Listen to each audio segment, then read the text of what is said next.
Competing in wealth? Upon my release from prison, I inherited trillions in assets. The so-called Northern Border War God? Merely a disciple of my master's outer sect, I have inherited the entirety of my master's teachings. The renowned medical sage? His medical skills barely reach a fraction of my own. The heiress of a prominent family, feared by all, I would still bring you to your knees, utterly defeated. Chapter 1. The Dragon Rises from Captivity. Chen Pingon, you have exploited the guise of aiding impoverished students to gain the affection of female university scholars, subsequently forcing yourself upon 7 of them. Forensic evidence has been uncovered within their bodies. This court hereby sentences you to 10 years of imprisonment, effective immediately. 8 years prior, in the provincial capital of Jiangzhou, he had provided support to 7 impoverished female students. After 3 years of assistance, these 7 students invited him to dinner under the pretense of gratitude, deliberately intoxicating him and leading him to a hotel. Upon awakening the next day, he found himself inexplicably accused in court by those very students, and, faced with incontrovertible evidence, he was ultimately sentenced to a decade. He behind bars. Fortune and misfortune are intertwined during his imprisonment. He encountered his master, who was on the brink of death due to a misfire in his training, and learned the unparalleled medical art of the 9 Dragons medical canon, capable of reviving the dead. Just yesterday, he was released for good behavior. Neighbors informed him that shortly after his imprisonment, his mother and sister were taken away by a group of strangers, with their whereabouts unknown to anyone. In his quest to find his mother and sister, Chen Pingon recalled the ancient dragon burial ring entrusted to him by his master on his deathbed. Before his demise, the master imparted that the dragon burial ring could contain a total of 9 golden needles.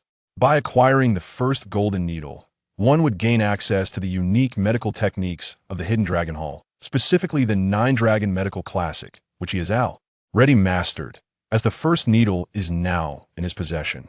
Securing the second golden needle would bestow upon him the unparalleled skill of the Phoenix Control Technique, the supreme art of the Hidden Dragon Hall, rendering him invincible. By obtaining the 3rd golden needle, he would inherit the vast wealth of the Hidden Dragon Hall, capable of rivaling nations.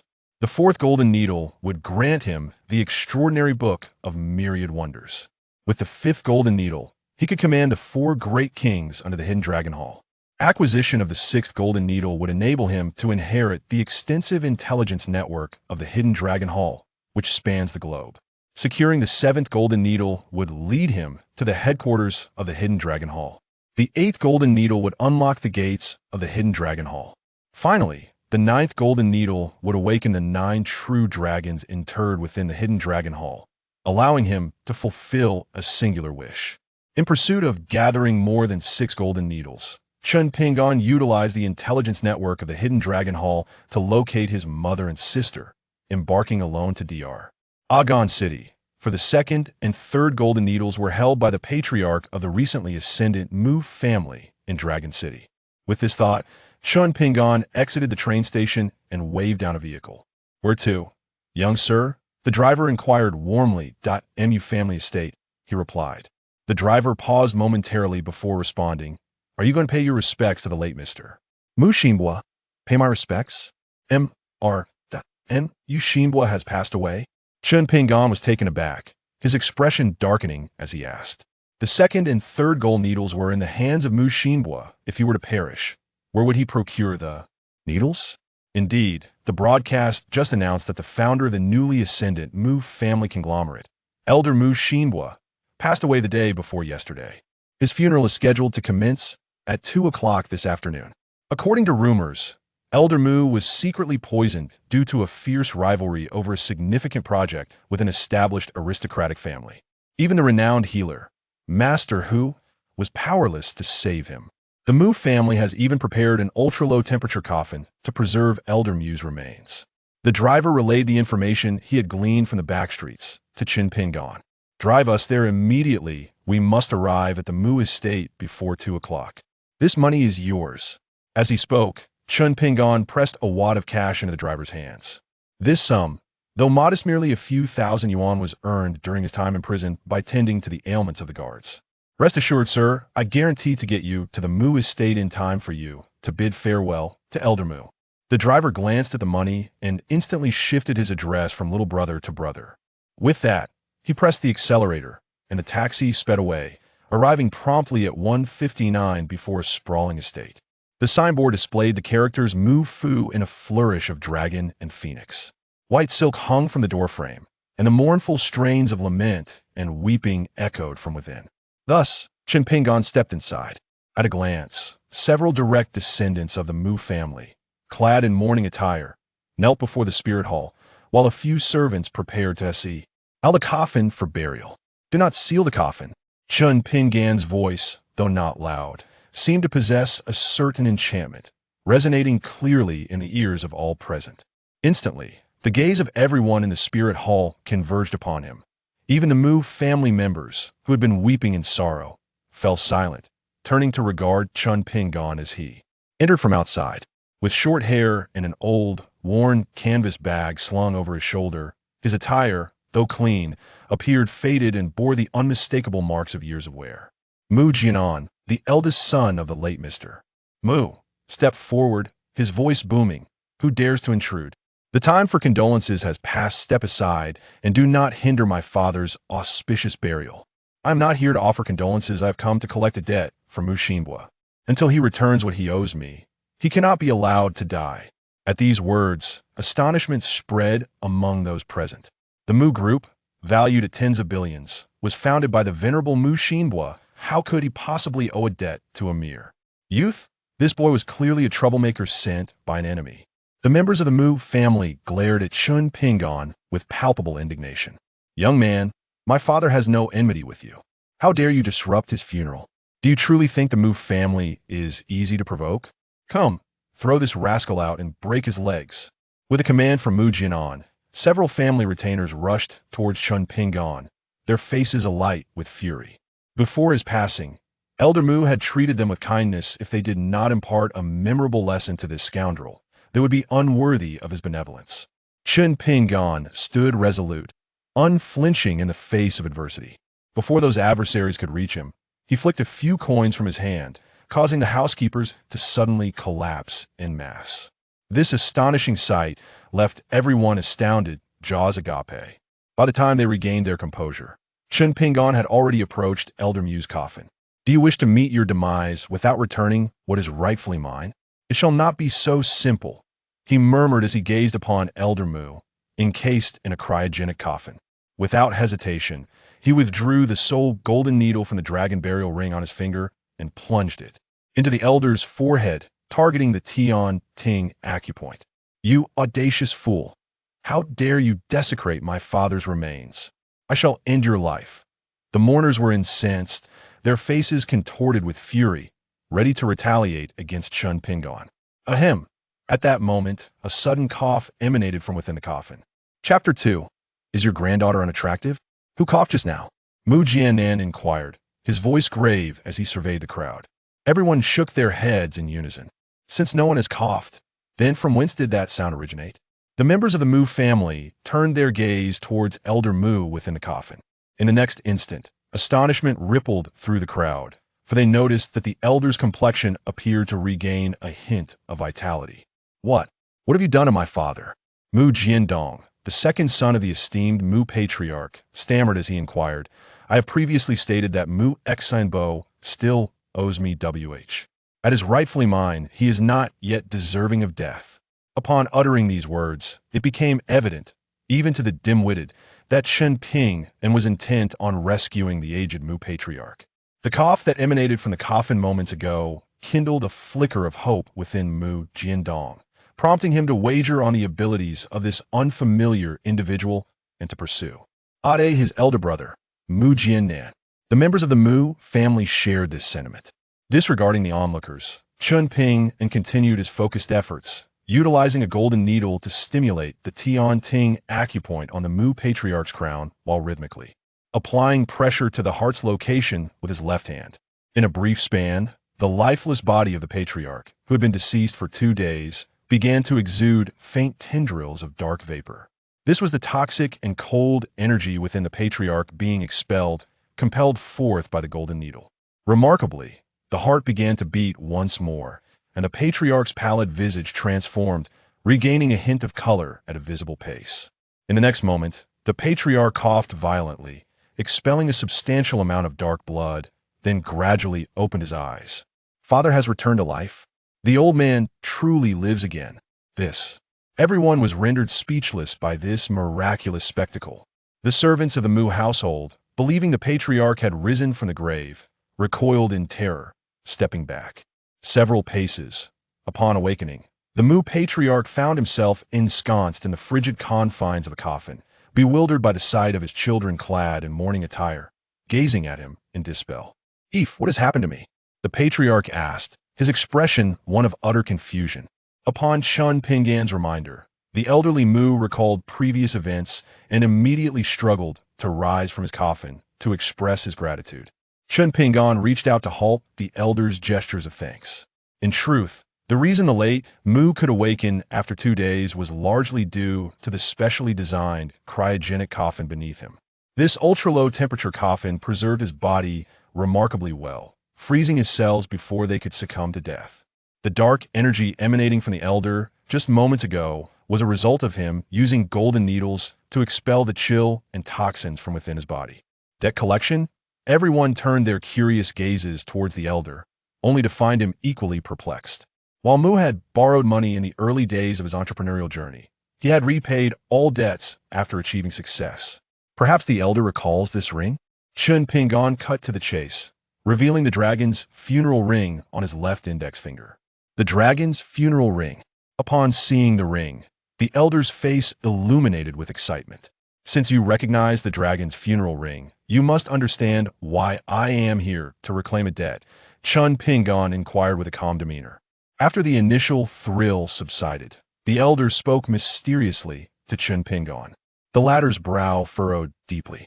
"As long as it is within my capability and does not contravene ethical standards or legal statutes, feel free to state your conditions." The conditions set by the old man are rather simple. They neither contravene moral ethics nor violate the law. "As long as you marry my granddaughter, Mu Wansheng, I shall return what is rightfully yours." Just as Chun Pingan anticipated that the old man Mu would impose a set of arduous conditions, he instead uttered words that left everyone present utterly astonished. The stipulation was none other than to wed his granddaughter, Mu Wansheng. Had the old man, after experiencing death, returned with a befuddled mind? How could he possibly consider marrying off the esteemed Mu Wansheng to a complete stranger? It is worth noting that Mu Wansheng is renowned as one of the 4 great beauties of Longsheng, not to mention being the glamorous president of the Mu Grupa quintessential embodiment of wealth and beauty. In Longsheng, the suitors vying for Mu Wansheng's affection could fill an elongated limousine. There was no shortage of eligible bachelors. "What do you think? My condition is rather straightforward, isn't it?" Observing Chun Pingan's incredulous expression, old man Mu felt a wave of amusement wash over him. He relished the reaction and, with a beaming smile, inquired again, "What say you? May I be so bold as to ask, is your granddaughter Mu Wansheng rather short and plump, with a face riddled with blemishes akin to the character from film?" Chun Pingan posed a question with an odd expression. Upon hearing this, old man Mu was momentarily taken aback. The members of the Mu family were equally stunned. Only Mu Wansheng, standing behind the crowd, bore a frosty countenance, her gaze directed at Chun Pingan filled with a murderous intent. This president is naturally gifted with beauty, possessing a tall and graceful figure. Coupled with intelligence and talent, she is the dream woman of every man in Longsheng, from the age of 8 to 80. How could this scoundrel's words transform into a description of someone so short and rotund, their visage marred by acne, rendering them utterly grotesque? Were it not for the fact that you saved my grandfather, I would assuredly reduce you to a state so unrecognizable that even your mother would fail to identify you. Chapter 3. A squashed fruit is not sweet, yet it quenches thirst. Seeing is believing, while hearing is often deceiving. The elder Mu, disinclined to offer explanations, directly brought forth his granddaughter, Mu Wansheng, from behind the crowd. "Little divine doctor, this is my granddaughter, Mu Wansheng. Is she not as beautiful as a flower? You may judge for yourself." As Chun Pingan beheld the young woman thrust before him by elder Mu, his eyes nearly widened in astonishment. The lady, in her early 20s, appeared without a trace of makeup, showcasing her natural beauty with bright, radiant teeth and a cherry-red mouth, enticingly luscious. Adorning her ears were delicate golden, circular earrings.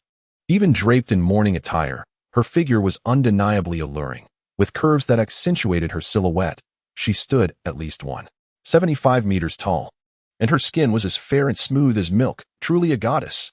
While Chen Pingon had previously dated women he considered beautiful, none could compare to Mu Wanqing in terms of temperament, features, or physique. If his former girlfriend, Lin Duoer, were likened to a third-tier starlet, then Mu Wanqing represented an unparalleled first-tier standard. Even without makeup, she resembled a celestial being descended to earth, stirring emotions within him.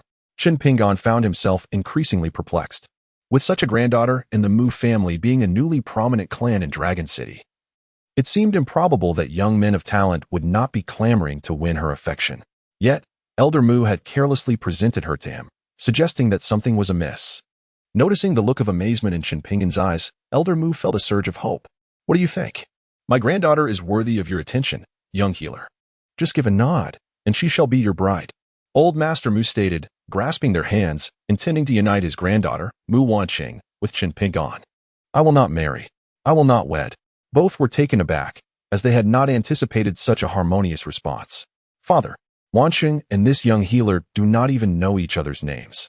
They are strangers. How can you think of marrying them off? Even if they were to wed, it would not bring them happiness. I oppose this union. What does it matter if they are not acquainted? In a moment, they can register their marriage and become familiar. In my day, your mother and I were strangers before our wedding. We did not meet until our wedding night, yet we loved each other for a lifetime. They have already met before their nuptials. Is that not enough? If the young healer consents, this matter is settled. Opposition is futile, as long as I draw breath. This household remains under my command. Cough, cough. Old Master Mu scolded Mu Wanqing and her father, then began to cough violently.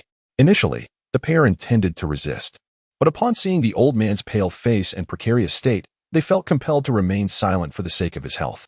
The others in the Mu family hurried to pat his back and ease his breathing. Old Master Mu, even if your granddaughter wishes to marry me, I shall not accept her hand. Perhaps you should reconsider the terms. Once the venerable Master Mu regained his composure, Chen Pingon once again expressed his stance to the Mu family. Upon hearing his declaration, the expressions on the faces of both Master Mu and his granddaughter Mu Wanqing darkened significantly. What do you mean, young man? Do you believe that I am unworthy of you? Mu Wanqing, feeling a deep discomfort at Chen Pingon's public refusal to marry her, confronted him with a frown, as if she were being spurned despite her desire to marry him. Wanqing, cease your impudence. Master Mu admonished his granddaughter sharply, witnessing her bold confrontation. Grandfather, why do you always side with him, as if he were your true grandson and I'm merely an outsider? Humph. After being chastised, Mu Wanqing pouted in displeasure, grumbling about her grandfather. However, Master Mu paid her no heed and turned his attention back to Chen Pingon. Let us amend the terms. If you agree to marry my granddaughter for 3 months, and after that period you find her unsuitable as your wife, you may part ways. Would that be acceptable? Master Mu, seeking a compromise, only requested that Chen Pingon wed Mu Wanqing for a brief span of 3 months. He held firm belief in his granddaughter's beauty and capabilities, confident that within that time, the young physician would surely come to appreciate her. Moreover, he had no doubt that during these 3 months, Mu Wanqing would likely be drawn to the young physician, as he was aware that every successor of the burial dragon ring practiced the Phoenix Mastery technique, which not only bestowed remarkable powers but also possessed a unique allure for women, in possession of a golden needle inscribed with the Wind Commandment. I am aware that upon the union of 2 individuals through marriage, I shall bestow this needle upon the young physician. Following her cultivation, her allure towards the opposite sex will significantly amplify, rendering the prospect of divorce so unappealing that my granddaughter may even hesitate to pursue it. Moreover, each successor of the dragon-burying ring is destined to achieve great feats. Thus, my granddaughter's marriage to such a successor would yield immense advantages for both her and the Mu family, bringing forth countless benefits without a single detriment. This is precisely why the elder Mu fervently endeavored to unite his granddaughter with Chen Pingon. Alas, as the ancients wisely noted, a forcibly twisted gourd lacks sweetness. Why must you endure such hardship, Elder Mu? Chen Pingon sighed. A gourd lacking sweetness may still quench one's thirst. Elder Mu retorted, winking at Chen Pingon. His audacious demeanor left all present utterly astounded. To secure his granddaughter's marriage to this stranger, he audaciously uttered such irreverent words, shattering their preconceived notions of the elder. Could this truly be their venerable patriarch? Was there some unearthly possession at play? Members of the Mu family, as well as servants, stood agape, utterly astonished by Elder Mu's behavior. With a chuckle, recognizing that Elder Mu had laid his cards on the table, Chen Pingan felt compelled to concede. To refuse would be to demonstrate an ungrateful disposition. However, I must state my terms. Should I marry your esteemed granddaughter, I shall seek a divorce 3 months post-ceremony. And you shall not interfere. Chen Pingan contemplated, though he still harbored doubts regarding the normalcy of Mu Wanqing. Yet in pursuit of the 2 golden needles in Elder Mu's possession, he resolved to acquiesce. At most, once the 3-month period concludes, he will promptly divorce the other party. Very well, let us formalize this arrangement. To assuage your concerns, we can draft a written agreement detailing all your stipulations. That should provide you with some assurance, wouldn't it? Jian Nan, fetch pen and paper from the study. The rest of you, hastily remove your mourning attire and replace all the white silk in the house with festive red lanterns and symbols of double happiness. Elder Mu, witnessing Chen Pingan's eventual acquiescence, was filled with excitement and directed his son to procure the necessary writing materials to formalize the agreement on the spot. Chapter 4. A matrimonial command. After instructing his 2 sons to tidy up the home, Elder Mu had the driver take him, along with the newly attired and strikingly beautiful Mu Wanqing and Chen Pingan, to the Civil Affairs Bureau for their registration. This action of the elders swiftly extinguished Mu Wanqing's FAAD of a marriage plan, leaving her with a distressed expression as she reluctantly proceeded to the bureau. Nevertheless, even with a sorrowful demeanor, her beauty rendered her appearance charming. Chen Pingan could not fathom why such an exquisite woman as Mu Wanqing, who had no trouble attracting suitors, was being compelled by Elder Mu to marry him. The group soon arrived at the Civil Affairs Bureau. During the wedding photo session, both individuals wore stern expressions and stood at a considerable distance apart, exuding reluctance. This simply would not do. Their demeanor resembled that of adversaries rather than a couple in love. Start over, start over. You must smile, radiating with joy, do you understand? Marriage is a momentous occasion filled with happiness. You two should practice facing each other and perfecting your smiles.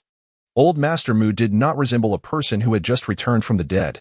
Instead, he was brimming with vitality, directing 2 individuals to pose for wedding photographs with a hint of dissatisfaction.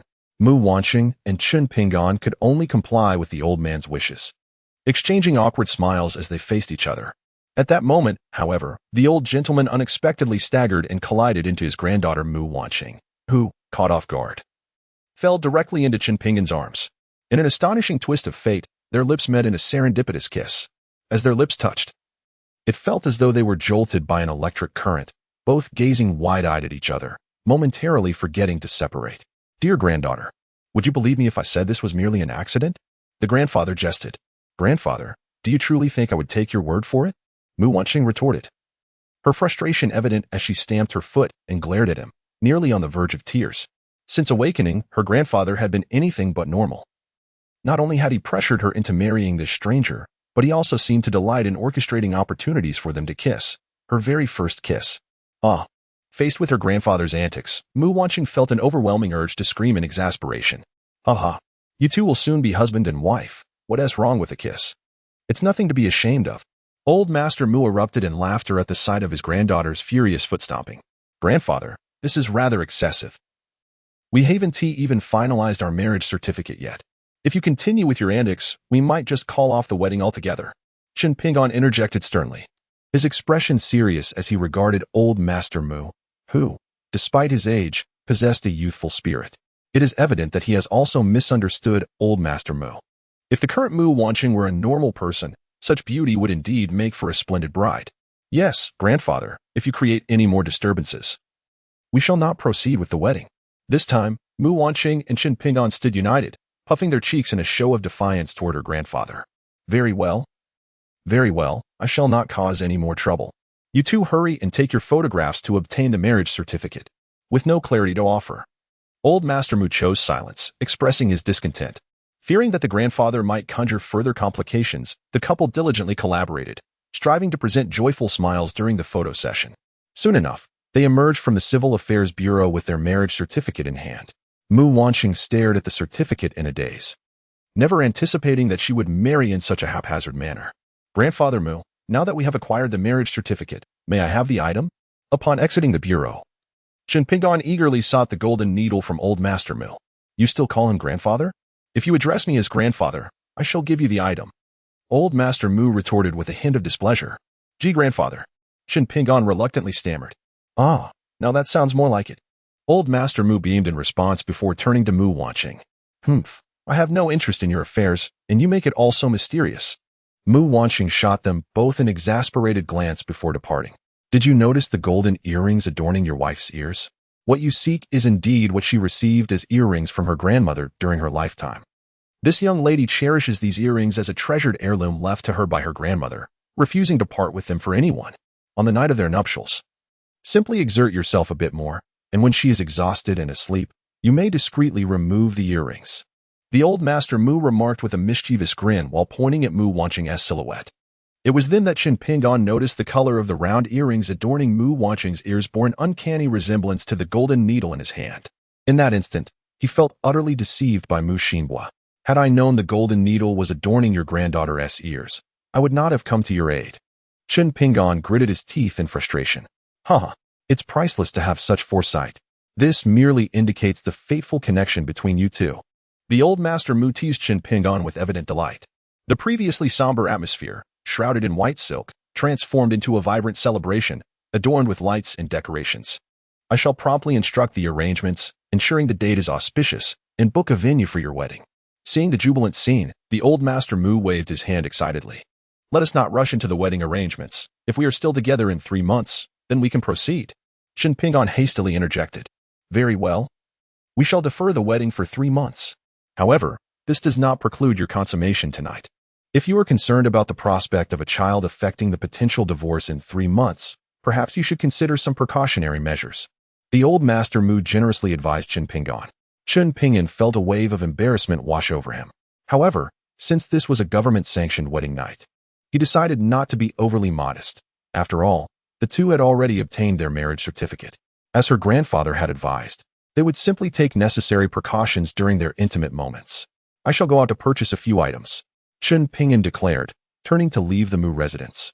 Anxious to escape before the old gentleman could utter any more inappropriate remarks. Behind him, Elder Mu offered his instructions. Chapter 5. Guidance. Qin Pingon arrived at the entrance of a traditional Chinese medicine clinic named Baojitang. He intended not only to procure condoms for their wedding night, but also to acquire some medicinal herbs to aid Elder Mu's health. Move aside, you there. He suddenly heard a sharp voice call from behind him before he could step into Baojitang. Turning around, he saw a luxurious car with a license plate composed entirely of zeros, and a spirited young woman clad in athletic gear, directing 2 burly men who were assisting an unconscious elderly gentleman in traditional attire towards the clinic. Adhering to the principle of prioritizing patients, Qin Pingon swiftly stepped aside to allow them passage. As they brushed past him, he caught a glimpse of the unconscious elder. Feeling a sense of familiarity, though he could not immediately recall where he had seen him before. Quickly, summon your doctor who to save him. Hurry, hurry. The young woman exclaimed as she entered, her voice resonating with urgency. The shopkeeper, clearly aware of the seriousness of the situation, promptly set aside his tasks and rushed into the inner chamber to find the esteemed physician known as Hu Qingyo, the national medical prodigy. Soon, a middle-aged man in his 50s, sporting a distinctive mustache, emerged from the inner hall.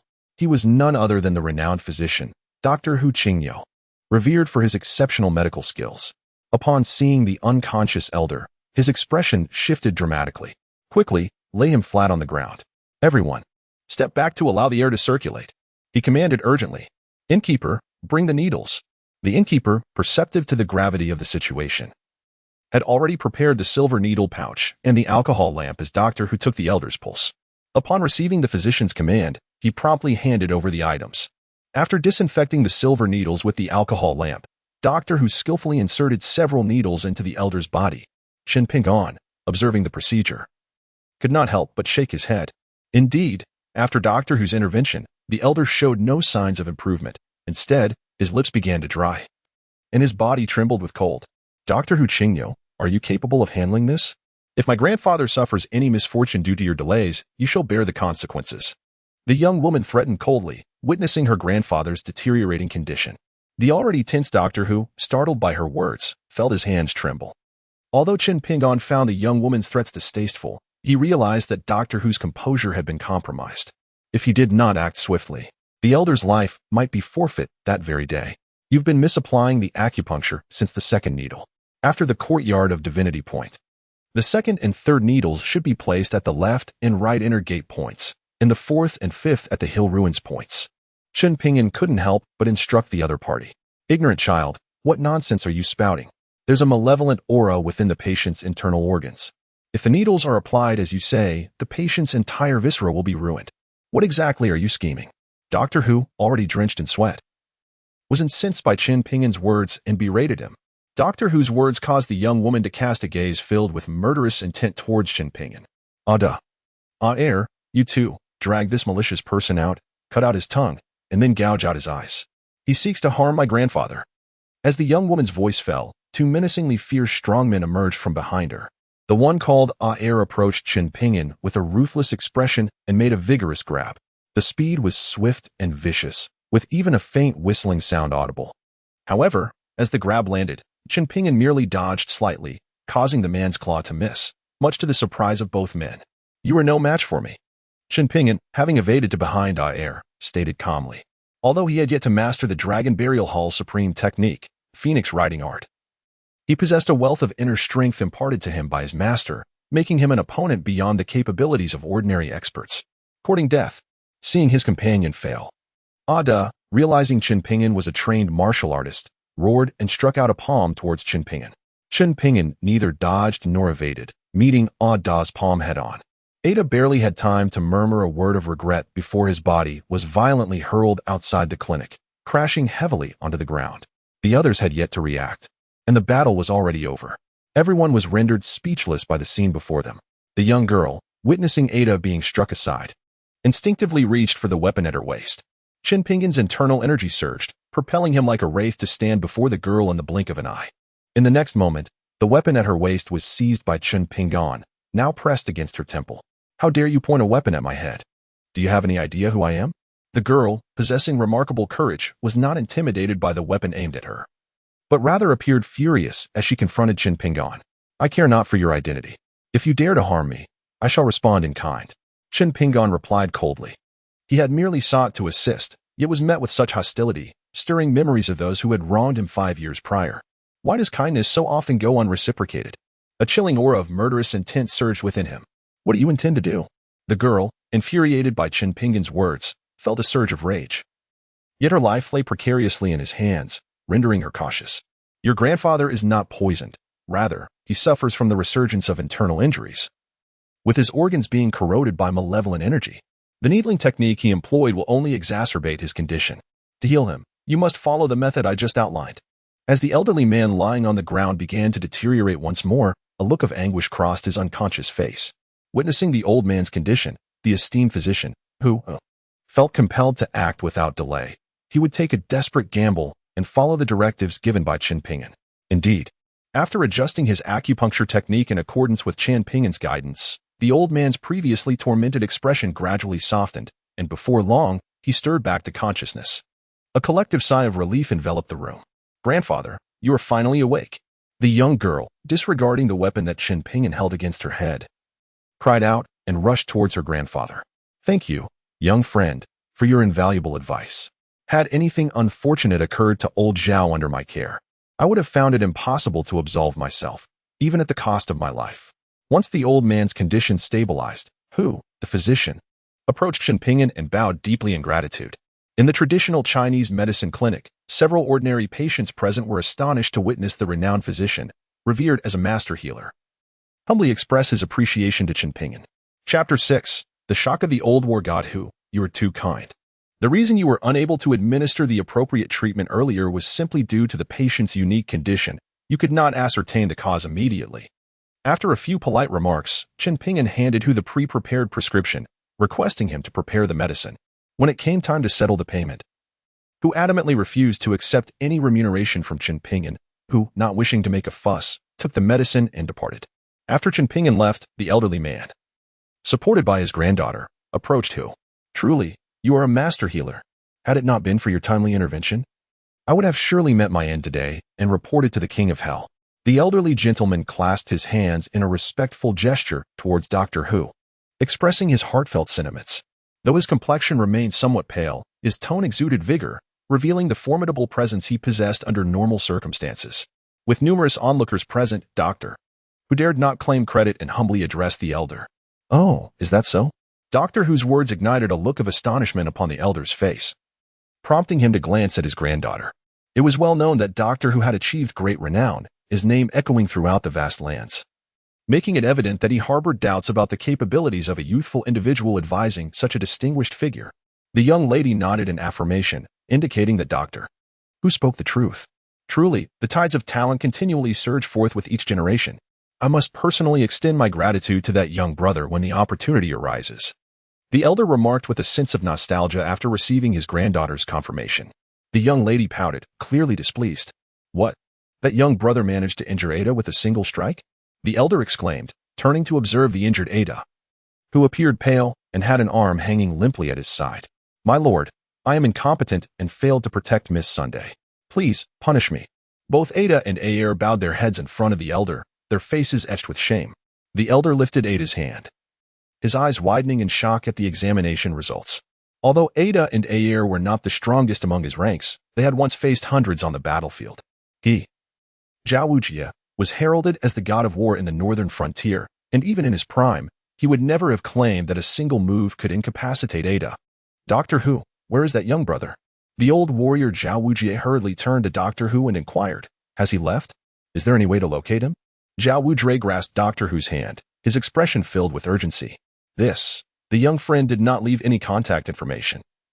"Finding him may prove to be quite challenging," Doctor Who replied, looking troubled. "Do you not remember his appearance?" Zhao Wujie persisted, unwilling to give up. "Grandfather, there are surveillance cameras here. We can retrieve the footage and issue a citywide manhunt." The young girl assumed her warrior grandfather was enraged by the incident involving Ada's injuries and was intent on seeking retribution against that scoundrel, immediately offering her grandfather's strategic advice. Ada, also sharing the same sentiment, was nearly moved to tears. Yes, Doctor Who quickly retrieved the surveillance footage, prompted by his granddaughter. Zhao Wujie instructed Doctor Who to access the recordings. "All right, please wait a moment." Doctor Who, harboring similar thoughts, assumed the old warrior Zhao Wujie intended to confront Chen Ping'an. Although he wished to assist Chen Ping'an, who had shown him kindness, he felt compelled to comply due to Zhao Wujie's esteemed status. Soon, Zhao Wujie spotted Chen Ping'an in the footage, and upon noticing the dragon's grave ring adorning Chen Ping'an's finger, he trembled with excitement.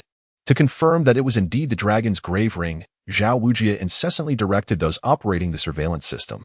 When they magnified the scene of Chen Ping'an exchanging a gesture with Ada, the old warrior Zhao Wujie finally verified that the ring on Chen Ping'an's hand was the very dragon's grave ring he had been fortunate enough to see once in his youth.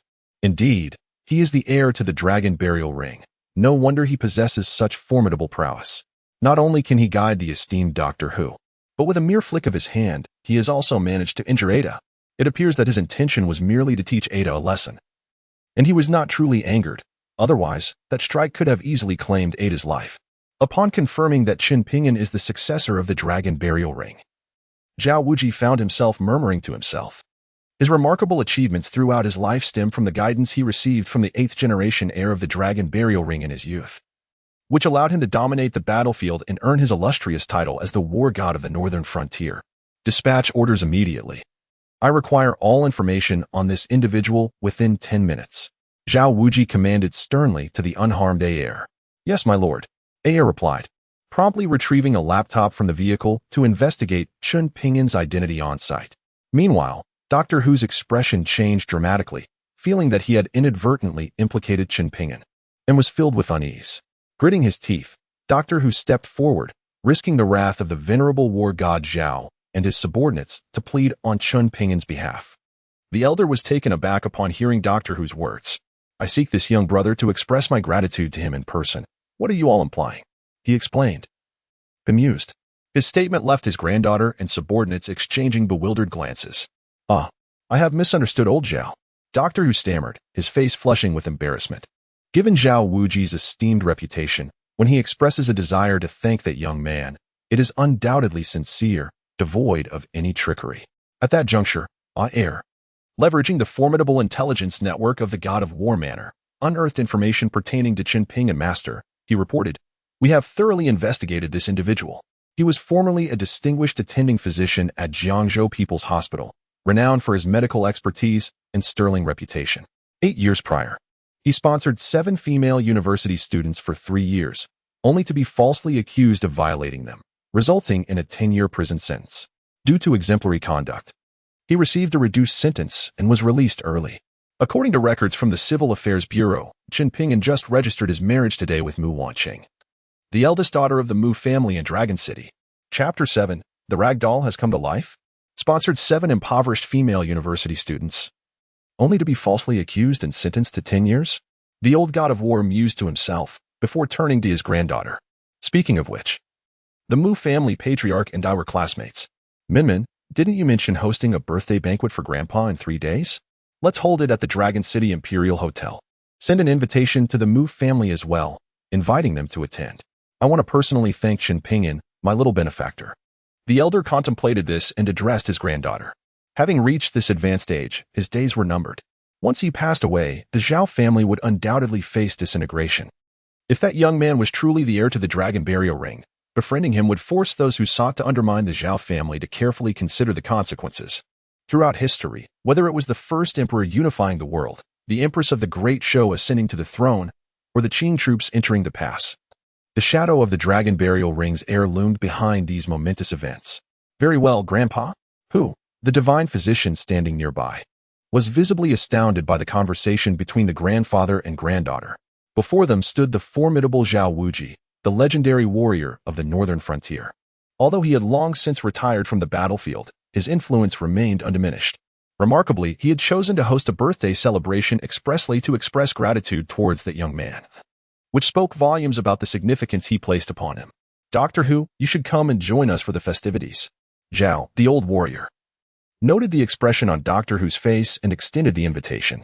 To receive such an invitation from the esteemed elder is a rare honor. I shall certainly be there on time, replied Doctor Hu with utmost respect. Afterward, the old warrior departed the traditional Chinese medicine clinic with his granddaughter. Grandfather, that insufferable fellow is merely an arrogant man with a smattering of medical knowledge. Why do you hold him in such high regard? Even going so far as to throw a birthday banquet in his honor? She questioned, bewildered, once they were back in the car. Previously, when she had suggested hosting a grand celebration for her grandfather, he had steadfastly refused, citing a desire to avoid extravagance. Yet now, he seemed to have shifted his stance, clearly as a pretext to honor that insufferable man. You foolish girl, when will you develop some discernment? Even during my prime, I could hardly defeat a doe with a single move. Do you truly believe he is an ordinary individual? The venerable Zhao Wuji responded gently, yet firmly, to his granddaughter. Zhao Min, could it be that you suspect him to be one of those high disciples of reclusive masters? Zhao Min asked incredulously, prompted by her grandfather's hint. It is far more than that. Did you notice the ring on his hand? In my youth, I encountered it. It is said to be the fabled burial dragon ring.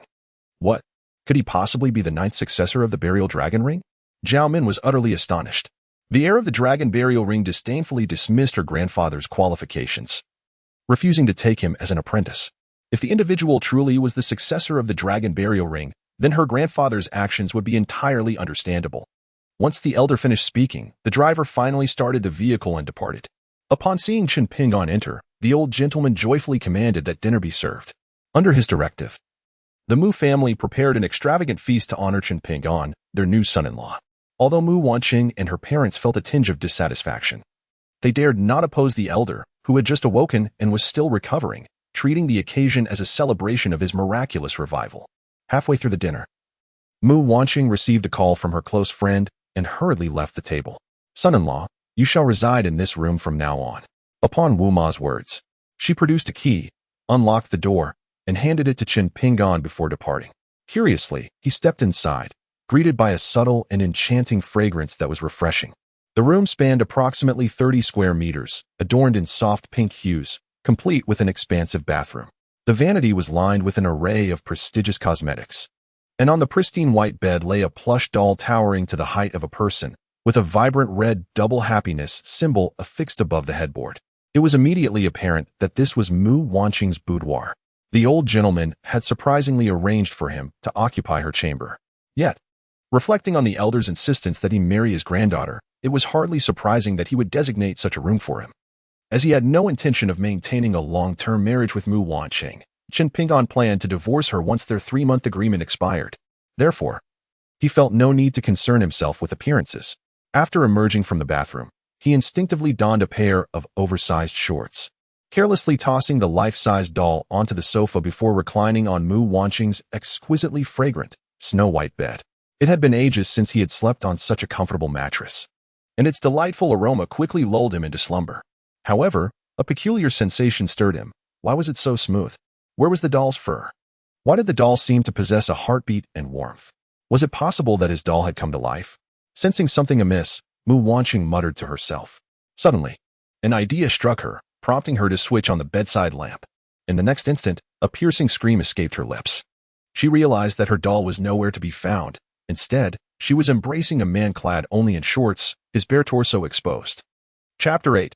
The golden needle in hand in the stillness of the night. Mu Wanqing's scream pierced the silence. Chen Ping'an, already roused by the commotion, swiftly covered her mouth. Muffled sounds of distress emerged from Mu Wanqing, her voice stifled. Chen Ping'an's gaze fell upon the gleaming gold earrings adorning her ears. Without hesitation, he flipped her over and pinned her beneath him, his hands reaching for her earrings.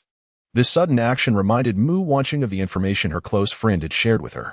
After parting ways with Chen Ping'an at the Civil Affairs Bureau, Mu Wanqing sought solace in her close friend, Qin Shiyu, sharing the entirety of her bewildering experience. Qin Shiyu's jaw dropped in astonishment, as if she were listening to a fantastical tale. Not only had her grandfather, who had been deceased for 2 or 3 days, miraculously returned to life, but he was also compelling his granddaughter to marry a stranger? Such absurdity was beyond comprehension. Were it not for Mu Wanqing producing the marriage certificate as evidence, Qin Shiyu would have found it utterly preposterous. Her curiosity regarding Chen Ping'an piqued. Qin Shiyu promptly employed her hacking skills to investigate his background. The findings were shocking. The man her friend had married was a heinous fiend, having violated 7 female university students. Immediately, Qin Shiyu summoned Mu Wanqing, who was still dining, and presented her with all the information regarding Chen Ping'an from his childhood up to his incarceration. Before dawn broke, Mu Wanqing had already fallen into the clutches of this monster. The terrifying thought sent her into a fervent struggle. At that moment, Chen Ping'an was in the process of removing the earrings from Mu Wanqing's ears when she suddenly thrashed about wildly. In his moment of distraction, he inadvertently tugged on her ear, causing it to bleed, which brought tears to Mu Wanqing's eyes from the pain. How excruciating. Demon, release me. You've made me bleed, she shouted furiously, turning to rebuke Chen Ping'an. Hearing footsteps approaching the door, he swiftly covered Mu Wanqing's mouth. Mu Wanqing's piercing scream reverberated throughout the entire Mu family estate, startling her parents, who were still awake, deliberating over their daughter's affairs in their chamber. Upon hearing the scream, they hastily assumed that Chen Ping'an had harmed their daughter and rushed towards the door, ready to confront him. What business do you two have here while the child is in her bridal chamber? Just as Mu Jianan and his wife were about to force their way in to rescue their daughter, the voice of the old patriarch resounded behind them, startling them significantly. Father, did you not hear Wanqing scream? Mu Jianan exclaimed, his face contorted with anger, preparing to act once more. The old patriarch admonished his eldest son with a stern expression, yet Wanqing she. Mu Jianan attempted to voice his concerns, but he was swiftly interrupted by the old man. Are my words utterly disregarded? If you do not depart this instant, do not blame me for invoking the family laws. The patriarch's mention of family discipline sent a shiver down the spines of Mu Jianan and his wife. Ultimately, Mu Jianan had no choice but to drag his unwilling wife away. Inside the room, Chen Ping'an, hearing the silence outside, finally released Mu Wanqing. At that moment, he noticed the tear stains at the corners of her eyes, as she glared at him with a gaze that evoked sympathy. I am truly sorry. It was not my intention, Chen Ping'an murmured apologetically, feeling somewhat guilty. Who permitted you to enter my room? Get out. As soon as she regained her freedom, Mu Wanqing seized a pillow and, filled with fury, hurled it at Chen Ping'an. This was arranged by your grandfather. Do you think I wish to share a room with someone like you, a woman who cannot even find a husband? The pillow of Mu Wanqing posed no threat to Chen Ping'an, who spoke with unwavering conviction. After finishing his statement, he descended from Mu Wanqing's bed. The most crucial golden needle was already in his possession. Whether or not they consummated the relationship was of no consequence to him. Stop. Return my earrings. Came Mu Wanqing's icy voice from behind as Chen Ping'an stepped down. I haven't taken your earrings, he retorted. I don't believe you. Just a moment ago, you yanked my earring off, causing blood to flow from my ear. If you do not return them, I shall report you to the authorities and ensure you spend several years behind bars. Mu Wanqing was resolute in her disbelief, threatening him fiercely. These earrings were a treasured heirloom from her grandmother, holding immense sentimental value. Chen Ping'an found her words exceedingly vexing. Yet, he understood that reasoning with a woman was futile. He stubbornly denied her accusations, asserting, "I truly did not take your earrings." Feigning calmness. "I do not believe you. I will search you," she insisted. Chen Ping'an felt a surge of frustration. The earrings rested in the only place he could hide them, inside his solitary pair of shorts, leaving no room for concealment. If discovered during a search, it would be an undeniable embarrassment, revealing his guilt. The sight of his flustered expression only solidified Mu Wanqing's conviction that he had indeed taken the earrings, and she scoffed. "Very well, I shall permit you to search me. But what if you find nothing?" Chen Ping'an discreetly concealed the earrings within his only pair of shorts, then replied with an air of nonchalance, "Humph. Cease your pretense of calm. If you find nothing, I shall dictate your fate. However, if you manage to find it, you must return my earrings. And from that moment until our divorce in 3 months, you shall not come near me." Mu Wanqing wore a confident expression, for she had just witnessed Chen Ping'an taking her earrings. Deal. Without a moment's hesitation, Chen Ping'an agreed, leaving Mu Wanqing momentarily stunned. Could it be that he was merely feigning composure? With unwavering confidence, Mu Wanqing approached Chen Ping'an, searching through his hands, ears, hair, and even his mouth. Yet she found no trace of the earrings, causing her brow to furrow slightly. Could it be? Flushing. Mu Wanqing's gaze landed on the only piece of clothing on Chen Ping'an, his oversized shorts. "Take that off too," she stammered, pointing at Zhongsan's shorts as she commanded Chen Ping'an. Chapter 9. Are you a dog? Goodness, aren't you a bit too bold? Chen Ping'an couldn't help but exclaim. The pair of golden needles fashioned into earrings was concealed within. If he removed them, wouldn't that expose his secret? Are you feeling guilty? Mu Wanqing was increasingly convinced that Chen Ping'an had hidden the earrings inside. Who says I'm feeling guilty? I'm simply a tad embarrassed. Since you wish to see, I shall oblige. Chen Ping'an gritted his teeth and pulled down the only shorts he wore. "Ah, you shameless rogue. You actually took them off?" Mu Wanqing was taken aback by Chen Ping'an's actions, hastily turning away and covering her eyes, too frightened to look. She had been certain that Chen Ping'an would not dare to undress. If he had refused, it would have indicated his guilt. Who could have predicted that he would act without hesitation, leaving her utterly unprepared? Chen Ping'an was utterly bewildered. "It was you who insisted I remove it. Yet somehow I have become the rogue? What kind of absurd logic is this?" With a face full of indignation, he felt more wrong than Dou-yi herself. Mu Wanqing, with her back turned to him, furiously retorted, "I merely sought to test whether you harbored any ulterior motives. Who told you to take it so seriously, you scoundrel?" Today, Chen Ping'an finally experienced the unreasonable nature of women. No wonder her grandfather feared she might never marry. He was determined to force her into a union. What man would dare to wed such a woman? Only someone who had something in her grasp would be compelled to bow down and obtain a marriage certificate. That old man Mu even had the audacity to make him sign a document, proving that wisdom indeed comes with age. Fortunately, it was merely for 3 months. Since this predicament had already befallen him, Chen Ping'an could only brace himself to face it. "Enough of the nonsense. I demand to know whether you will continue your search. If not, cease your claims about my having taken your earring. I understand now. Your search for the earring is merely a pretext to take advantage of me, isn't it? Your true intent lies in peeking at my trousers, am I correct? I never anticipated you could be so treacherous." Chen Ping'an retaliated with indignation, accusing Mu Wanqing. While speaking, he discreetly retrieved the earring and concealed it in his mouth. "You speak nonsense. Who would covet the trifles of a demon like you? Hurry and pull up your trousers." Now it was Mu Wanqing's turn to be enraged, her teeth clenched as she faced away from Chen Ping'an. This scoundrel had turned the tables on her, causing her so much frustration that it felt as if her very liver were in agony. "Who would be interested in that hideous thing of yours? I am utterly exasperated." What is even more infuriating is that since Chen Ping'an dares to strip, it implies that the earrings are not hidden within. This signifies my defeat. Observing the vexed expression on Mu Wanqing's face, Chen Ping'an felt a surge of delight within. However, maintaining the pretense requires thorough commitment. With this thought, a mischievous smile crept onto Chen Ping'an's face as he approached Mu Wanqing. "What do you intend to do? Do not come any closer." Mu Wanqing, rummaging through the bed for her earrings, noticed Chen Ping'an's approach and, startled, fell back onto the bed, her voice trembling with alarm. "You just stated that if the earrings cannot be found on me, then I am at your mercy. What do you suppose I would do? Chen Pingon gazed at Mu Wanqing's exquisite visage, adopting the demeanor of a cunning wolf. Do not act recklessly, or I shall cry foul. Mu Wanqing, flustered, retreated to the corner of the bed, continually warning Chen Pingon. We have already obtained our marriage certificate. We are legally wed. Moreover, your grandfather is eager for us to engage in something. As long as he is alive, your cries will be in vain. With a wicked grin, Chen Pingon leaned closer, gently lifting Mu Wanqing's delicate chin. At that moment, she was attired in casual wear, a white women's t-shirt adorned with a playful cartoon design, exuding charm, paired with snug-fitting jeans that accentuated her flawless figure.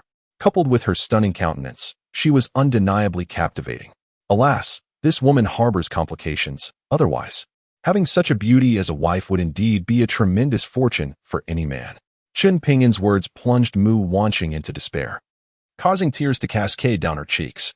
Don't try that with me. A woman's tears hold no sway over me, he declared. Fine, I shall refrain from touching you. So gather your tears. Initially, Chen Pingon attempted to intimidate Mu Wanqing, but his efforts bore no fruit. Instead, her tears flowed forth like a breached dam. Seizing the opportunity to extricate himself from their entanglement that evening, he inquired, Are you born under the sign of the dog? Mu Wanqing bit down on Chen Pingon's hand, drawing blood, and his expression shifted in response to the pain. Promise me 3 conditions, and I shall release you. She mumbled, her words muffled by her grip. Chen Pingon was perplexed by how she could articulate her demands while holding on to him, fearing that his thumb might be severed if he did not acquiesce. He reluctantly nodded in agreement. Only then did Mu Wanqing release her hold. Chen Pingon promptly stepped back, distancing himself from the biting woman. My first condition is that you shall not set foot on my bed again. Secondly, you are forbidden from touching me. Thirdly, once 3 months have elapsed, you must not concoct any excuses to avoid divorce. Should you fail to adhere to these conditions, I shall bite you again, severing every part of you that I can. With her tears dried, Mu Wanqing articulated her 3 stipulations, her gaze pointedly drifting toward Zhang San's trousers, her warning unmistakable. I have no interest in a woman like you. I accept all 3 of your conditions. Now, if you'll excuse me, I shall retire to sleep. Do not disturb me again. Chen Pingon noticed Mu Wanqing's gaze fixated on his shorts, causing him to shudder in fright. Without a moment's hesitation, he agreed to her request and lay down on the sofa, cradling his bleeding thumb. Mu Wanqing was taken aback by how readily he accepted her terms, leaving her momentarily speechless. Hearing the pained sounds emanating from the sofa as Chen Pingon grimaced, a smirk crept onto her lips. Just you wait, I shall not be thwarted, she muttered triumphantly. Quickly, she ensconced herself tightly in the blanket, leaving only her head exposed. It was not until the sound of Chen Pingon's snoring filled the room that she succumbed to her fatigue and drifted into a deep slumber. However, after Mu Wanqing fell asleep, Chen Pingon, who had already begun to snore, suddenly opened his eyes. He stealthily rose and made his way to the bathroom, locking the door from the inside. He removed a pair of earrings from his mouth and smeared them with some blood from his injured thumb. The earrings erupted in a brilliant golden light, casting several lines of text onto the wall. This was the second layer of the wind control technique's incantation, along with the password to the vault of the Tsunami Hall's bank. Mu Wanqing, already on high alert due to the presence of a man in her room, had been sleeping lightly. She was soon startled awake by the golden light streaming through the glass door of the bathroom. Am I seeing things? She instinctively rubbed her eyes and looked again, only to find the golden glow had vanished. The bathroom was illuminated solely by the overhead light, leading her to believe she had imagined it. Moments later, Chen Pingon emerged from the bathroom, prompting Mu Wanqing to feign sleep immediately. The first night of the 2 had passed just like that. At 7 in the morning, Mu Wanqing arose to seek out her grandfather. By 8:30, Chen Pingon finally stretched and got out of bed, washing up before departing from the Mu residence.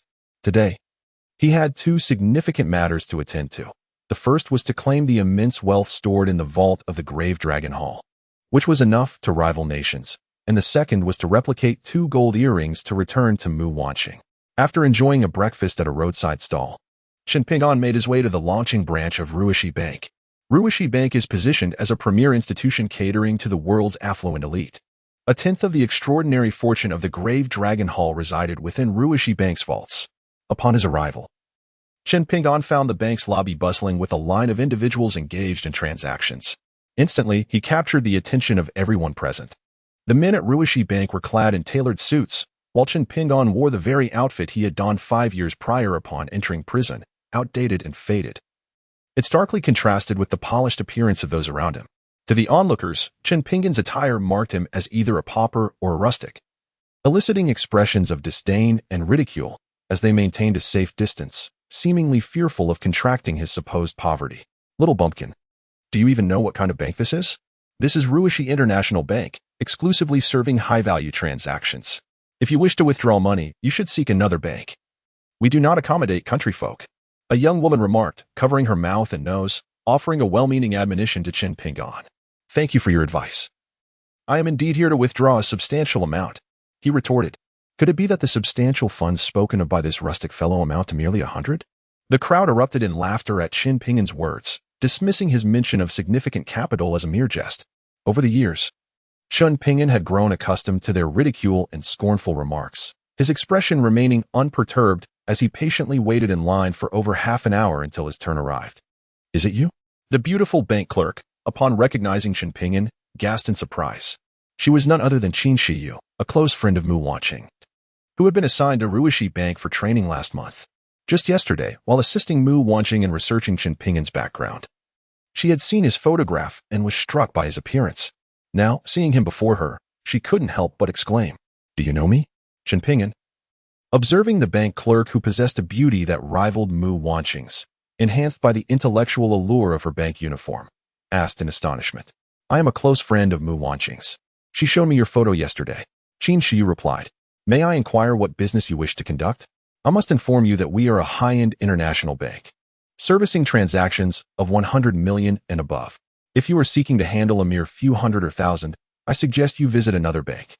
With a disdainful look, Qin Shiyu addressed Chen Ping'an, harboring resentment as she believed he had targeted her friend Mu Wanqing upon his release from prison, employing underhanded tactics to manipulate Wanqing's grandfather into coercing her into marriage, thus aiming to gain both wealth and companionship. To further humiliate Chen Ping'an, she intentionally stated that their bank only dealt with transactions exceeding 100 million. Unsurprisingly, Chen Ping'an was left utterly speechless by Qin Shiyu's remarks. Is it not true that your esteemed Ruishi International Bank handles transactions exceeding 1 million? When did it become a requirement for a minimum of 100 million? Chen Ping'an inquired, his expression filled with confusion. He had already conducted research online during his journey, discovering that Ruishi International Bank only dealt with substantial transactions above 1 million, without any stipulation against processing amounts below 100 million. I declare that transactions below 100 million cannot be processed, so why do you question me so? It's as if you possess 1 million yourself. If you lack funds, kindly leave and do not hinder others from conducting their business. Qin Shiyu retorted sharply, her tone intentionally brusque. Very well, if only transactions above 100 million are permissible, then I shall withdraw 100 million in cash, Chen Ping'an replied, somewhat resigned. His mentor had previously informed him that the funds stored in the Dragon's Rest Hall at Ruishi International Bank, although only a fraction, still amounted to thousands of billions. Initially, he intended to withdraw around 1 million, but upon hearing Qin Shiyu's remarks, he had no choice but to request 100 million. You wish to withdraw 100 million? Do you possess a card? Qin Shiyu asked, her face displaying astonishment as she regarded Chen Ping'an. I do not have a card. I shall use this ring for the transaction, Chen Ping'an stated, removing the Dragon's Rest ring from his finger and presenting it to Qin Shiyu. His mentor had informed him that by merely presenting the Dragon's Rest ring at the bank, the staff would naturally escort him to the vault housing the funds from the Dragon's Rest Hall, where he would utilize a second golden needle along with the corresponding passcode to access the vault. However, Qin Shiyu, a neophyte recently inducted into the echelons of Swiss Bank, was unacquainted with such matters. Upon witnessing Chen Ping'an presenting a dark, ungainly ring as collateral for the withdrawal of 100 million in funds, her countenance turned verdant with indignation. Mr. Chen, are you attempting to trifle with me? Depart at once, or I shall summon the constabulary to forcibly remove you. The manager, clad in bespoke tailoring and sporting a meticulously coiffed pompadour, instinctively intercepted the descending dragon burial ring aimed at his visage. Dragon, burial ring? Just as the manager was poised to unleash a torrent of invective, he discerned a familiar quality in the ring he now held. After a prolonged, unwavering gaze, he muttered to himself in a state of profound astonishment. During his assumption of the managerial mantle, his predecessor had expressly briefed him on the dragon burial ring. This ring possessed the arcane ability to unlock the vault doors of the world's 10 most secure banks. The possessor of the dragon burial ring was, in fact, an invisible plutocrat boasting assets exceeding $1 trillion. Now, the dragon burial ring had materialized. But to whom did this ring belong? The manager, in a state of palpable excitement, addressed the tellers. Whose ring is this? Manager, this dilapidated ring belongs to him. This scoundrel is causing a disturbance, claiming he can withdraw 100 million in cash with this worthless ring. I am about to summon security to eject him forthwith. Qin Shiyu, her face contorted with resentment, gestured towards Chen Ping'an as she addressed their manager. Having spoken, she reached for the telephone, poised to summon the constabulary to forcibly remove Chen Ping'an. The manager, without delay, hastened to greet Chen Ping'an. This spectacle left Qin Shiyu utterly bewildered. The most esteemed client? Chapter 11. Assets of the Dragon Burial Hall. Sir, please follow me. The manager approached Chen Ping'an and humbly ushered him into his office. This spectacle astonished not only Qin Shiyu and the other staff, but also the clients in the lobby. It was well known that the employees of Swiss International Bank had become exceedingly arrogant due to the multitude of wealthy individuals they served. Many of those queuing to conduct transactions had handled sums exceeding 10 million, yet none had ever received a personal reception from the manager. Who exactly was this provincial fellow that he could warrant such an honor? Unaware of the psychological impact his actions had on others, the manager, after inviting Chen Ping'an into his office, immediately brewed tea for him using the finest leaves. Sir, I am Xin Zhiliang, the general manager of Swiss International Bank's Dragon City branch. It is a pleasure to be of service. May I ask your name? The manager introduced himself before daring to inquire about Chen Ping'an's identity. Chen Ping'an, I've come today to transfer the funds from the Hall of Buried Dragons held in your bank to my personal account. Is that permissible? Chen Ping'an inquired after taking a sip of tea. Sir, as long as you possess the dragon burial ring and have the vault's password to open the vault where the assets are stored, the funds of the Hall of Buried Dragons are at your disposal. Shall I escort you to the vault first, sir? The manager's intention was unmistakable. He led Chen Ping'an to the vault of the Burial Dragon Hall, stipulating that only upon verifying the authenticity of the Burial Dragon Ring and the correctness of the password could Chen Ping'an access the funds within at his discretion. This arrangement had been explicitly agreed upon when the Burial Dragon Hall deposited the funds into their bank's vault. Well then, let us proceed to the vault. Chen Ping'an nodded. The manager, without further ado, operated his office computer. Suddenly, a door in the wall behind them opened, revealing a passageway leading to the basement, where a dense network of infrared beams crisscrossed. Any inadvertent contact with these beams would trigger alarms and security mechanisms. After deactivating the infrared system, the manager guided Chen Ping'an inside, arriving at an elevator's entrance. Mr. Chen, the vault is located 99 meters beneath the surface. Shall we take the elevator? Upon exiting the elevator, they found themselves in a subterranean realm replete with technological marvels. Before them stood a row of doors, each crafted from the most advanced alloy materials. The manager brought Chen Ping'an to the central door. Chen Ping'an placed the burial dragon ring into a small recess at the center of the door, which then projected a virtual screen prompting him to input the password. Swiftly, he entered the code he had obtained from the Golden Needle the previous night. The formerly sealed high-tech alloy door opened silently, and a brilliant golden light emanated from within. As the two squinted to discern the scene inside, they were utterly astonished by the spectacle that awaited them. Encompassing 50 to 60 square meters, the space was partitioned into 3 distinct zones: gold, cash, and antiquities. The dazzling radiance emanated from the central, mountainous accumulation of gold, its brilliance amplified by the strategic lighting. Once acclimated to the resplendent glow, Chen Ping'an, accompanied by the manager, ventured into the vault. Chen Ping'an commenced his inspection with the gold section, where the precious metal had been meticulously cast into brick-sized ingots, arranged into 5 pyramidal formations. Each ingot was inscribed with its precise weight in grams, the aggregate value of the 5 golden pyramids estimated at $100 billion. To the right lay the cash reserve, a diverse array of currencies including US dollars, euros, British pounds, and, of course, RMB. This assortment of legal tender also amounted to a staggering $100 billion. The leftmost area showcased a collection of priceless antiquities, including calligraphy, paintings, and renowned timepieces. Due to market fluctuations, a precise valuation remained elusive, but Chen Ping'an surmised that the collection's worth would undoubtedly exceed $100 billion. It became evident that his master's assertion of a $100 billion fortune belonging to the Burial Dragon Hall pertained solely to the cash reserves, excluding the gold and antiquities. Factoring in these assets, the total wealth amounted to at least $300 billion. Furthermore, This sum represented merely 1/10 of the burial dragon hall's total assets, suggesting an approximate net worth of $3 trillion US. A veritable financial empire. Chen Pingan was astounded, his astonishment rendering him speechless. Mr. Chen, the entirety of the burial dragon hall's assets are contained herein. Do you intend to liquidate any portion of it? The manager, having regained his composure, approached Chen Pingan with deferential inquiry. Please open an account for me and deposit this $100 billion US. As for the gold and antiques, let us set them aside for now, Chen Pingan remarked, his gaze drifting over the ancient artifacts and calligraphy as he spoke to manager Shun. He estimated that $1 billion in cash would require at least several large boxes for storage. After a moment's reflection, he ultimately decided against the idea of withdrawing cash. Certainly. Mr. Chen, I will arrange for the cash to be transferred to our bank's vault immediately and facilitate the account opening for you, the manager replied respectfully.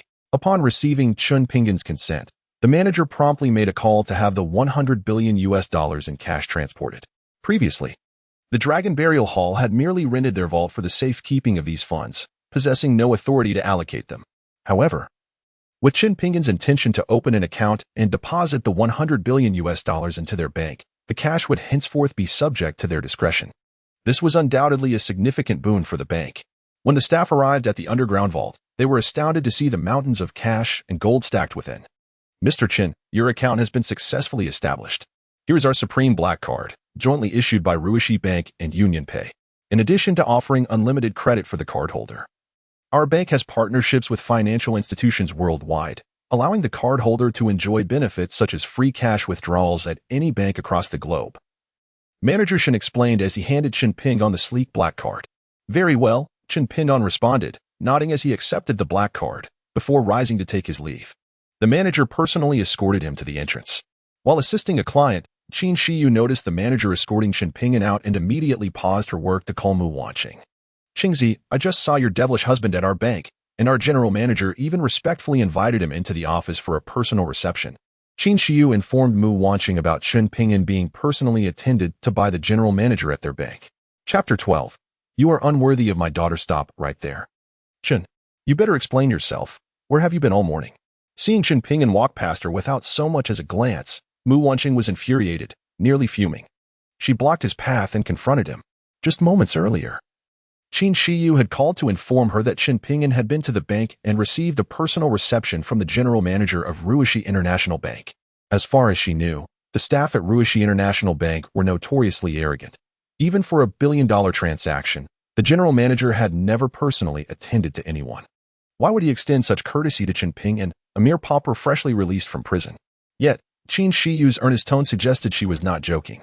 Driven by curiosity, she stood at the door, determined to intercept him. Why should I tell you anything? Chen Pingan replied with a bewildered expression, taken aback by Mu Wanqing's sudden confrontation. Just because we are legally married.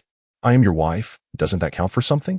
In a moment of desperation, Mu Wanqing resorted to their legal marital status as her justification. After answering her, he felt a sense of triumph. It is perfectly natural for a wife to inquire about her husband's whereabouts. What excuse do you have not to divulge? Humph, we are merely a couple in name only. If you wish to know my whereabouts, very well, after we consummate our marriage tonight, I shall enlighten you. How does that sound? Chen Pingan countered with a clever retort. You found herself utterly speechless by Chen Pingan's rebuttal, yet she stubbornly opened her arms, refusing to let him pass. Upon finishing her words, Wuma turned and led the way ahead. Consequently, reluctantly stepped aside. Chen Pingan flashed a victorious grin at her as he departed. Witnessing his smug expression, felt a surge of irritation, yet she was powerless, resorting to stomping her feet in frustration. Soon, Wuma escorted Chen Pingan into a spacious and minimalist study, where stood with his back to the door, gazing out the window with a sullen demeanor. As soon as Chen Pingan entered the study, Wuma shut the door behind him. I wonder what my father-in-law has summoned me for? Chen Pingan initiated the conversation. Chen Pingan began his career 8 years ago at Jiangzhou People's Hospital as a chief physician, earning a monthly salary of 30,000. However, he generously allocated 2/3 of his income to support underprivileged students, garnering media attention as a paragon of virtue. Yet, 5 years ago, he was implicated in crimes against 7 female college students he had been funding, resulting in a 10-year prison sentence and the revocation of his medical license. His fiancée, who was preparing for marriage, also ended their relationship. Due to good behavior while incarcerated, he was released early just 2 days ago. I wonder if there is any omission in this information? Mu Jiannan turned around and coldly recounted the events concerning Chen Ping in meticulous detail. Indeed, his investigation was thorough. It was unclear what Mr. Mu intended to convey. Chen Ping calmly nodded in acknowledgement, refraining from elaborating on the wrongful imprisonment he had endured. He even altered his address from father-in-law to Mr. Mu. Since the other party displayed no amiable disposition, why should he present his warmth to someone who remained indifferent? After all, their marital bond was merely nominal, lasting only 3 months. Observing that Chen Ping did not refute the information he had uncovered, Mu Jiannan placed a blank check on the table before him, encouraging Chen Ping to fill in any amount he desired, while issuing a stern warning. I harbor no feelings for your daughter. It was your father who coerced me into marrying her. Once our 3-month agreement concludes, I shall naturally divorce her and depart. Chen Ping reiterated his stance. If Mr. Mu has no further matters to discuss, I shall take my leave. With that, he turned to exit. As he had plans to visit a jewelry store that afternoon to replicate a pair of gold earrings for Mu Wanqing. Having no time to engage in trivial disputes with Mu Jiannan. Stop. You have used sorcery to manipulate my father, compelling him to obey you, feigning the necessity of our marriage for 3 months. During this time, you intend to impregnate my daughter, ensuring that when a child is born, she will be reluctant to agree to a divorce, thus allowing you to reap both wealth and progeny. I, Mu, have consumed more salt than you have rice. Do you truly believe I cannot see through your schemes? If you possess any sense, take the money and leave promptly. Otherwise, do not blame me for my lack of courtesy, for by then, you shall receive not a single benefit. Mu Jiannan, believing he had discerned Chen Ping's scheme, called out to him just as he was about to exit, coldly exposing Chen Ping's alleged plot. Chuckling in disbelief, Chen Ping found himself amused and perplexed by the accusation. Having recently inherited assets worth tens of billions from the Dragon Burial Hall, and possessing a black card containing $100 billion, he regarded the Mu family's wealth with utter disdain. Yet, his selfless contributions had only led to ruthless betrayals, revealing to him the world's harsh realities and leaving him disillusioned with women. If I were to demand all of your Mu family's assets, would you comply? Chen Ping recognized that reasoning with someone so self-righteous was futile, and thus opted for a different approach to silence his opponent. You seek death. Mu Jiannan seethed with rage, his gaze towards Chen Ping brimming with murderous intent. Having ordered an overnight investigation into Chen Ping's background, he received the findings that morning. After reviewing Chen Ping's previous records, he, like many others, perceived him as a demonic figure. This fiend, upon his release from prison, had targeted their Mu family, likely drawn by the immense fame of his daughter, one of the 4 great beauties of Longqing. Now, it seemed from Chen Ping's words that his ambitions extended beyond merely pursuing his daughter, Mu Wanqing. He intended to ensnare the entire Mu family. Chapter 13. In truth, I am already married. If you are reluctant to part, do not feign indifference in my presence. Chen Ping, having finished speaking, disregarded his incessantly chattering temporary father-in-law and turned to leave the study. During lunch, with the exception of the still fuming father-in-law in the study, the entire Mu family was present. My fine son-in-law, come, sit beside your wife. I had someone brew a nourishing medicinal soup for both of you, simmered for a whole morning. It is truly invigorating for the kidneys and energy. Upon Chen Ping's arrival, the elder Mu insisted on seating him next to Mu Wanqing. After hearing his granddaughter calling out in pain and bleeding the previous night, he had thought the couple had consummated their marriage, hence the special preparation of the nourishing soup. Seeing the bowl of soup before him, Chen Ping downed it in one go. Such treatment was unheard of in prison. Mu Wanqing, unable to explain the events of the previous night in front of so many people, could only blush and finish her own bowl of the restorative concoction. After consuming the soup, she nearly suffered a nosebleed from its potency. How about I serve you another bowl, my dear? The elder's words startled Mu Wanqing. The previous bowl had almost caused her to bleed, and another would surely be too much. No need, Grandpa. I am quite full. If there is nothing else, I shall head to the company. She quickly sought an excuse to make her escape. Hold on, there are matters at the company that concern your father as well. Your task for these next few days is to accompany Ping, nurture your relationship, and help him familiarize himself with our Longqing. Seeing his granddaughter attempting to flee, the elder Mu promptly called her back and assigned her a task. Grandfather, as Mu Wanqing attempted to resist, her mother seated beside her restrained her and shook her head disapprovingly. The old gentleman had not yet fully recovered, and they dared not provoke his displeasure. Understood. I shall drive him out for a leisurely ride. That should suffice, Mu Wanqing declared, stamping her foot before departing the dining hall. Shiyu, my grandfather insists that I accompany that devil on a shopping spree. Please, I need your advice.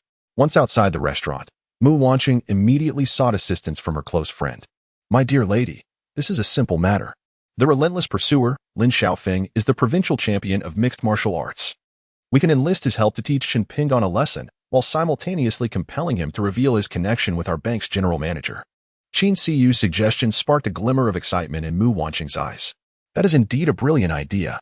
Please arrange a meeting with Lin Xiaofeng. We shall convene at the boxing gym and inform him that I have someone eager to challenge him, Mu Wanqing said with a mischievous grin directed at her friend. Let us see how you fare today after bullying me last night with your strength. With anticipation coursing through her, Mu Wanqing retrieved her Lamborghini from the garage. Under the warm gaze of her grandfather, she drove the luxurious vehicle, taking Qin Pingon away from the Mu residence. Half an hour later, they arrived at the entrance of a boxing club.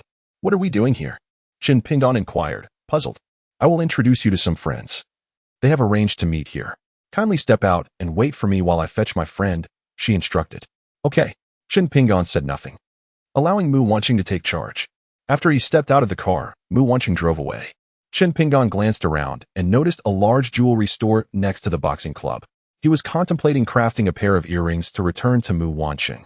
So he entered the adjacent jewelry shop. Half an hour later, he emerged from the store. The jeweler's craftsmanship was commendable. The replica earrings were so expertly made that even he could hardly discern their authenticity, ensuring Mu Wanqing would certainly not recognize them. At that moment, a BMW 3 Series pulled up in front of the jewelry store. A tall girl in a dress and a middle-aged woman alighted from the car. Upon seeing the girl, Qin Pingon was momentarily taken aback. He never expected to encounter his ex-girlfriend, Lin Duoer, and her mother here. During their university days, Lin Duoer had pursued him for a year before they finally got together. However, after he was wrongfully convicted, she immediately broke off their relationship, turning her back on him with astonishing swiftness. Lin Duoe also spotted Qin Pingon. She was initially stunned, but her face quickly transformed into a mask of disdain. Qin Pingon, she said, Duoe is no longer with you. Why are you here seeking her? Let me inform you that Duoe has a new boyfriend now. The general manager of the Dihao Grand Hotel, Zhao Wujia, the legendary warrior, will celebrate his birthday in 2 days, and the venue is set at the Dihao Grand Hotel. Duo's new boyfriend is the chief organizer of this banquet and will have the opportunity to converse with the old warrior. You should consider the consequences of continuing to pursue Duoer. Both Lin Duoer and her mother assumed that Qin Pingon, after being released from prison, had come specifically to seek reconciliation with Duoe upon learning of their whereabouts in Longqing. With a look of disdain, Duoer's mother confronted Qin Pingon. He frowned but chose not to argue, raising the pair of gold earrings in his hand and stating, in fact, I am already married. I am here today to purchase gold earrings for my wife. Huh, if I am not mistaken, you have just been released from prison. Which unfortunate creature would be so desperate as to marry a scoundrel like you? Perhaps you wed a female inmate while incarcerated? Lin Duoer retorted with derision, unable to contain her laughter at his words. The notion that this miscreant had come to buy her favorite gold earrings and claimed it was not in search of her was utterly unbelievable to her. Mother, let us go inside and select the jewelry I shall wear for the birthday banquet of the old war god tomorrow. My fiancé is the chief organizer of this event, and I cannot afford to embarrass him, Lin Duoer declared with evident disdain towards Qin Pingon, offering him no chance for explanation. At that moment, a Lamborghini and a Ferrari pulled up beside them, instantly capturing the attention of Lin Duoer and her mother. Mu Wanqing and her close friend Qin Siyu emerged from the Lamborghini. Mother, look, aren't those Mu Wanqing and Qin Siyu the 2 beauties among the 4 great beauties of Longqing? I can't believe we have encountered these 2 stunning women here. Lin Duoe exclaimed in astonishment upon seeing Mu Wanqing and her friend step out of the car. What astounded them even further was that Mu Wanqing alighted from the vehicle and proceeded directly towards them, subsequently entwining her arm with Qin Pingon's as they approached the Ferrari. Lin, allow me to introduce you. This is Qin Pingon, my newlywed husband, the very one who intends to challenge you. Mu Wanqing, with a saccharine smile gracing her countenance, presented Qin Pingon to Lin Xiaofeng as he emerged from the Ferrari. This was her ploy, to flaunt her affection with Qin Pingon before Lin Xiaofeng, who harbored feelings for her, thereby inciting the provincial Sonda champion to such a degree that he would, in a fit of pique, lash out at Qin Pingon. In any event, Neither of them were paragons of virtue. To witness them embroiled in conflict would be most titillating. Upon hearing her pronouncement, Chen Pingyan was taken aback. When had he ever expressed a desire to challenge this man? Utter disbelief washed over Lin Duoer and her mother, who stood nearby. Could it be that this recently released convict had indeed entered into matrimony? And with Mu Wanqing, one of Dragon City's 4 great beauties, no less? It seemed implausible. Yet the clarity with which they heard Mu Wanqing's introduction of Chen Pingyan left them no choice but to accept the reality before them. Chapter 14. Those who dare to confront Lin in single combat are true warriors. Upon hearing Mu Wanqing's introduction, Lin Xiaofeng, who had just alighted from the car, was visibly enraged. You are now a married woman, so why summon me here? Is it merely to flaunt your affection and humiliate me? Lin Xiaofeng's reaction appeared to be precisely what Mu Wanqing had anticipated. With composure, she cast a knowing glance at her confidant, Qin Shiyu, who promptly stepped forward and occupied the passenger seat of Lin Xiaofeng's vehicle. Lin, there's no need to rush off. Humph. Should I linger then? Merely to bear witness to their saccharine display of affection? Lin Xiaofeng was so enraged that his face nearly contorted with fury. Qin Shiyu quickly clarified the relationship between Mu Wanqing and Chen Pingyan to Lin Xiaofeng. Is that truly the case? Lin Xiaofeng's expression was one of skepticism. I assure you. Look at that toad's hairstyle. It is evident he has just emerged from prison. Do you truly believe that Qingzi would be attracted to a man with such a background? Qin Shiyu retorted, pointing at Chen Pingyan through the car window. I told you, this fellow's demeanor clearly indicates he has recently been released. Qingzi is one of the 4 great beauties of Longqing. How could she possibly be interested in someone like him? Then, if I assist Qingzi in dealing with this fellow, will she agree to be with me after her divorce? Lin Xiaofeng posed a crucial question. He had severed ties with all the dubious women in his life in pursuit of Mu Wanqing, yet after 2 months, he had made no progress, which left him exceedingly frustrated. That depends on your performance. Qin Shiyu replied calmly. All right, leave this fellow to me. I will ensure that Qingzi is satisfied. Having understood the situation, Lin Xiaofeng cast aside his earlier irritation and stepped out of the car once more, a cold smirk gracing his lips as he approached Chen Pingyan. So, you are Chen Pingyan, are you? Did you not claim you wished to challenge me? Let us meet in the arena. Without waiting for Chen Pingyan to respond, Lin Xiaofeng strode into the boxing club with his entourage. Observing Lin Xiaofeng's demeanor, Mu Wanqing turned to look at Chen Pingyan. Let's be frank, I, Mu Wanqing, admire a man of valor and integrity. If you aspire to be with me, you must demonstrate the courage to discipline that persistent nuisance, young Master Lin. Should you lack the resolve to confront him, I advise you to seek a divorce promptly. Otherwise, you will face endless troubles from my admirers in the future. Mu Wanqing whispered into Chen Pingyan's ear, making no effort to conceal her skein. Originally, Chen Pingyan could have avoided Mu Wanqing's trap in the challenge against Lin Xiaofeng. However, noticing his former girlfriend, Lin Duoer, still lingering at the entrance of the jewelry store, he had a change of heart. Lin Xiaofeng, you say? I shall discipline him on your behalf. As for the divorce, I have already signed the agreement your grandfather prepared. In 3 months, I will naturally grant you a divorce. Now, let's go inside to avoid making young Master Lin wait any longer. After Chen Pingyan spoke, he entered the boxing club. Yes, I've succeeded. Mu Wanqing exclaimed to her best friend, watching Chen Pingyan's departing figure with excitement. She had anticipated a great deal of effort to persuade Chen Pingyan to accept the duel with Lin Xiaofeng, but to her surprise, he did not refuse. It's done. Qin Shiyu responded with delight, reaching out to high-five Mu Wanqing. Lin Xiaofeng was, after all, the provincial Sanda champion. Once he stepped into the ring, he would undoubtedly beat Chen Pingyan, that devil, to a pulp.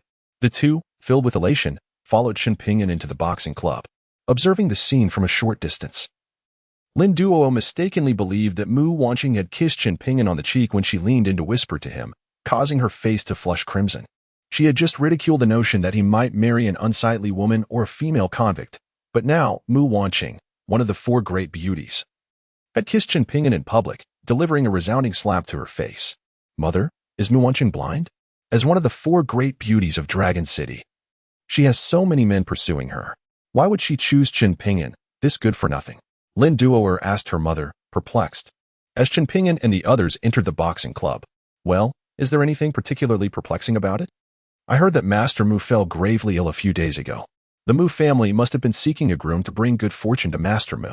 People are generally averse to such matters, and no one is willing to take on the role. It's not unusual for this good-for-nothing to have stumbled upon such a stroke of luck, pondered Mother Lin.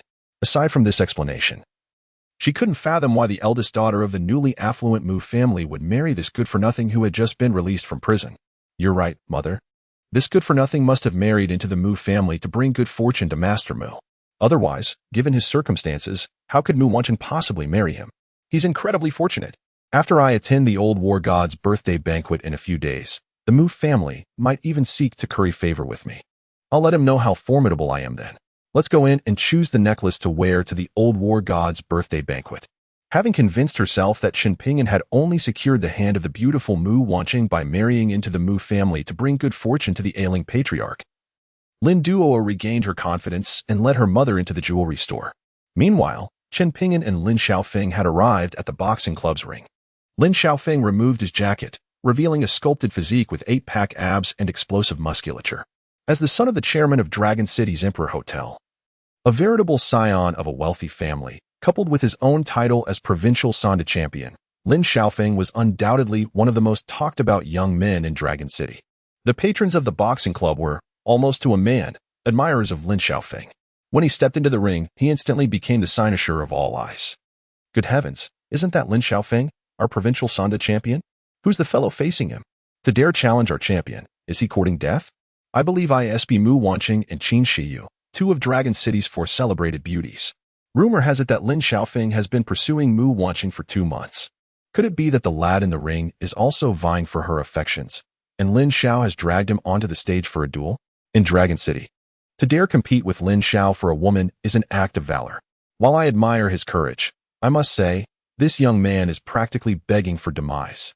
An increasing number of people thronged towards the ring where Lin Xiaofeng and Chen Pingyan stood, many casting admiring glances at Chen Pingyan. To stand against Lin Xiaofeng in the ring was an act of bravery, yet not a soul believed in Chen Pingyan's chances.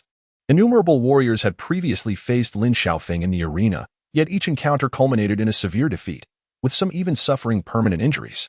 Consequently, the audience anticipated that Chen Pingyan, now standing in the ring, would inevitably meet a similar, unfortunate fate.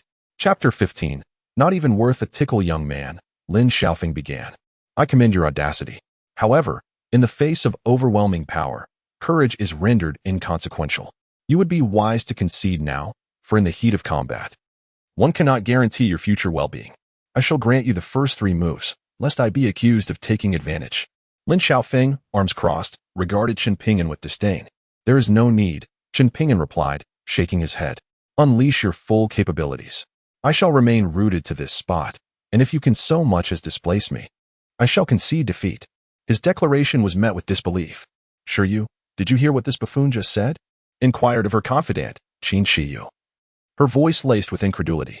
He dares to boast before Lin Xiaofeng that he will not move, and if Lin Xiaofeng can make him take even 1 step back, he will concede defeat? Lin Xiaofeng's devotees began to murmur amongst themselves, pointing at Chen Pingyan. This lad must be from out of town, one fan speculated. Unaware that Lin Xiao is the provincial Sanda champion, to utter such audacious words. Undoubtedly an outsider, another concurred. A local would never dare to speak so boldly in the presence of the renowned Lin Xiao. He will soon be reduced to tears. His arrogance will soon give way to tragedy. Everyone believes Chen Pingyan is unaware of Lin Xiaofeng's prowess, hence his audacity. They eagerly anticipate his humiliation. What did you say? Could you repeat that? Lin Xiaofeng, taken aback, questioned Chen Pingyan with astonishment. He scrutinized Chen Pingyan, noting his prison-like haircut and robust physique, yet deemed him no match. This kid is bluffing. Futile, in the face of absolute power. Lin Xiaofeng's gaze dripped with mockery. I said I would stand at the center of the ring. And if you could force me back even a step, I would concede defeat. Chen Pingyan reiterated, feigning helplessness. With his master's lifelong skills and the newly acquired Phoenix control technique from the Dragon Burial Hall, he sought a test. Lin Xiaofeng would serve as his initial trial. Not only Lin Xiaofeng heard him, but Mu Wanchen, Qin Shiyu, and Lin Xiaofeng's acolytes also perceived Chen Pingyan's words with crystal clarity. Their gazes conveyed undisguised derision. Since you seek your demise, I shall grant it. Seeing Chen Pingyan's feigned composure, Lin Xiaofeng charged, delivering a straightforward punch aimed at Chen Pingyan's face, intending to shatter his nasal bone. Observing Lin Xiaofeng's fist hurtling towards his face, Chen Pingyan betrayed no alarm. Instead, he shook his head, a look of disappointment gracing his features. He had vaguely overheard the crowd's discussion of Lin Xiaofeng, the so-called provincial Sanda champion, and had hoped to spar with a worthy opponent. However, witnessing the feebleness of the incoming blow, Devoid of any real force, he was disillusioned. This provincial champion was unworthy as a trial. Even if he remained stationary and allowed the man to strike, the force wouldn't even amount to a tickle. Lin Xiaofeng, already committed to his attack, was incensed by Qin Pingan's dismissive headshake. Enraged, he redoubled the force behind his punch. Just as Lin Xiaofeng imagined shattering Qin Pingan's nose and eliciting a plea for mercy, Qin Pingan tilted his head slightly, evading the blow. This maneuver stunned not only Lin Xiaofeng but also the fans watching from ringside. Undeterred by the missed first strike, Lin Xiaofeng launched a second, aimed at Qin Pingan's temple. His philosophy was that speed was the ultimate weapon. Although Qin Pingan had evaded the initial jab, this was a combination, a relentless barrage that allowed no respite. Lin Xiaofeng's strategy was sound. His error lay in underestimating Qin Pingan, assuming him to be an ordinary individual. At this juncture, in Qin Pingan's estimation, Lin Xiaofeng didn't even possess the qualifications to serve as a whetstone for him. He was disinclined to squander any further time on Lin Xiaofeng. As Lin Xiaofeng launched his second punch, Qin Pingan delivered a single kick to Lin Xiaofeng's chest. In his youth, the old war god, Zhao Wuji, had received instruction in a commonplace technique from Qin Pingan's master. This alone enabled him to become an invincible force on the battlefield, earning him the revered title of War God of the Northern Frontier. One can only imagine the extent of Qin Pingan's master's prowess. Now, Qin Pingan had inherited his master's lifelong cultivation. Even if he had only absorbed half of it, it was still beyond the capabilities of ordinary experts. Lin Xiaofeng was sent flying off the platform by Qin Pingan's kick, crashing heavily into a chair. He cried out in agony, his senses reeling and stars dancing before his eyes. This was merely the result of Qin Pingan exercising restraint and using only a fraction of his full power. Otherwise, Lin Xiaofeng would have been on his way to meet his maker. What? Lin was defeated? He was kicked off the stage by this obscure youth with a single blow? This was implausible. Lin was the provincial Sanda champion, undefeated among his peers. How could he be vanquished by this unknown figure before them? Following Lin Xiaofeng's ejection from the ring, the onlookers below were incredulous, rising to their feet with expressions of disbelief. They stared at Qin Pingan, who remained composed on the platform, as if he were some kind of anomaly. Mu Wancheng and Qin Shiyu were equally perplexed. Originally, they had intended to use Lin Xiaofeng, the provincial Sanda champion, to teach Qin Pingan a lesson. However, the outcome had completely defied their expectations. The duel had barely commenced when Qin Pingan, with a swift kick, sent Lin Xiaofeng hurtling from the platform, seemingly with grave injuries. This spectacle filled Mu Wancheng and Qin Shiyu with trepidation. They were acutely aware that Lin Xiaofeng's identity extended beyond being merely the son of the Emperor Hotel's chairman. His maternal grandfather was none other than Wu Xinjie, a veritable kingpin of the underworld, and reputed to be one of the three formidable warlords of the Southwest. Reportedly, Wu Xinjie was fiercely protective, with a particular fondness for his grandson, Lin Xiaofeng, from whom Lin had learned the art of Sanda. Should any misfortune befall Lin Xiaofeng, it was certain that Wu Xinjie would unleash his fury, causing seismic upheaval throughout the Southwest. Lin, are you all right? Apprehensive of the dire repercussions, Mu Wancheng and Qin Shiyu rushed forward to assist the bloodied Lin Xiaofeng, their voices fraught with concern. Chapter 16. Beyond Redemption, a Jest. My esteemed provincial Sanda champion possesses formidable physical prowess. How could I possibly be injured? Do I appear to be in distress? I was merely caught off guard and subjected to a surreptitious kick. It is of no consequence. Lin Xiaofeng, supported by the two beauties, regained his footing and feigned composure. Despite the excruciating pain coursing through his bones, he was determined to maintain appearances. However, your mouth and nose are hemorrhaging profusely, creating a rather alarming spectacle, Qin Shiyu stammered, pointing to Lin Xiaofeng's bloodied face. Mu Wancheng nodded in agreement, indicating that Lin Xiaofeng's current state was indeed alarming. Is that so? It's probably because I consumed too many nourishing supplements during lunch today. As an athlete, especially a Sanda athlete, I'm quite particular about my diet. I usually eat foods that are highly nutritious, and overdoing it can lead to nosebleeds. It's a common occurrence, Lin Xiaofeng reluctantly explained, enduring the pain to avoid embarrassment in front of the ladies. Lin Xiao, that kid is trying to slip away. Just then, the lackey who had accompanied Lin Xiaofeng rushed over to alert him. Upon hearing this, Lin Xiaofeng looked up and saw Qin Pingan descending from the ring and heading towards the exit. Qin Pingan had initially agreed to challenge Lin Xiaofeng at Mu Wancheng's behest, partly to show off in front of his ex-girlfriend, Lin Duoer, and partly because he wanted to test his abilities after receiving his master's power inheritance and the technique. Seeing Qin Pingan attempting to leave, Lin Xiaofeng suppressed his pain and rushed to intercept him. Boy, I was merely caught off guard by your sneak attack. We haven't truly determined the victor, so you can't leave now, Lin Xiaofeng said through gritted teeth, his face filled with resentment as he blocked Qin Pingan's path. What do you propose then? Qin Pingan asked, furrowing his brow at being obstructed. It's simple. Let's return to the ring and have a proper match. This time, I won't be careless, Lin Xiaofeng said, turning to point at the ring. After hearing this, Qin Pingan shook his head and said, even if we were to meet again in the ring, you would still be no match for me. I see no point in it. With these words, Qin Pingan attempted to bypass his opponent and leave the boxing club. Humph, you think you can just launch a sneak attack on me and then walk away? Not a chance. The young man retorted. If I don't teach you a lesson today, how will I ever maintain my reputation in launching? Take this.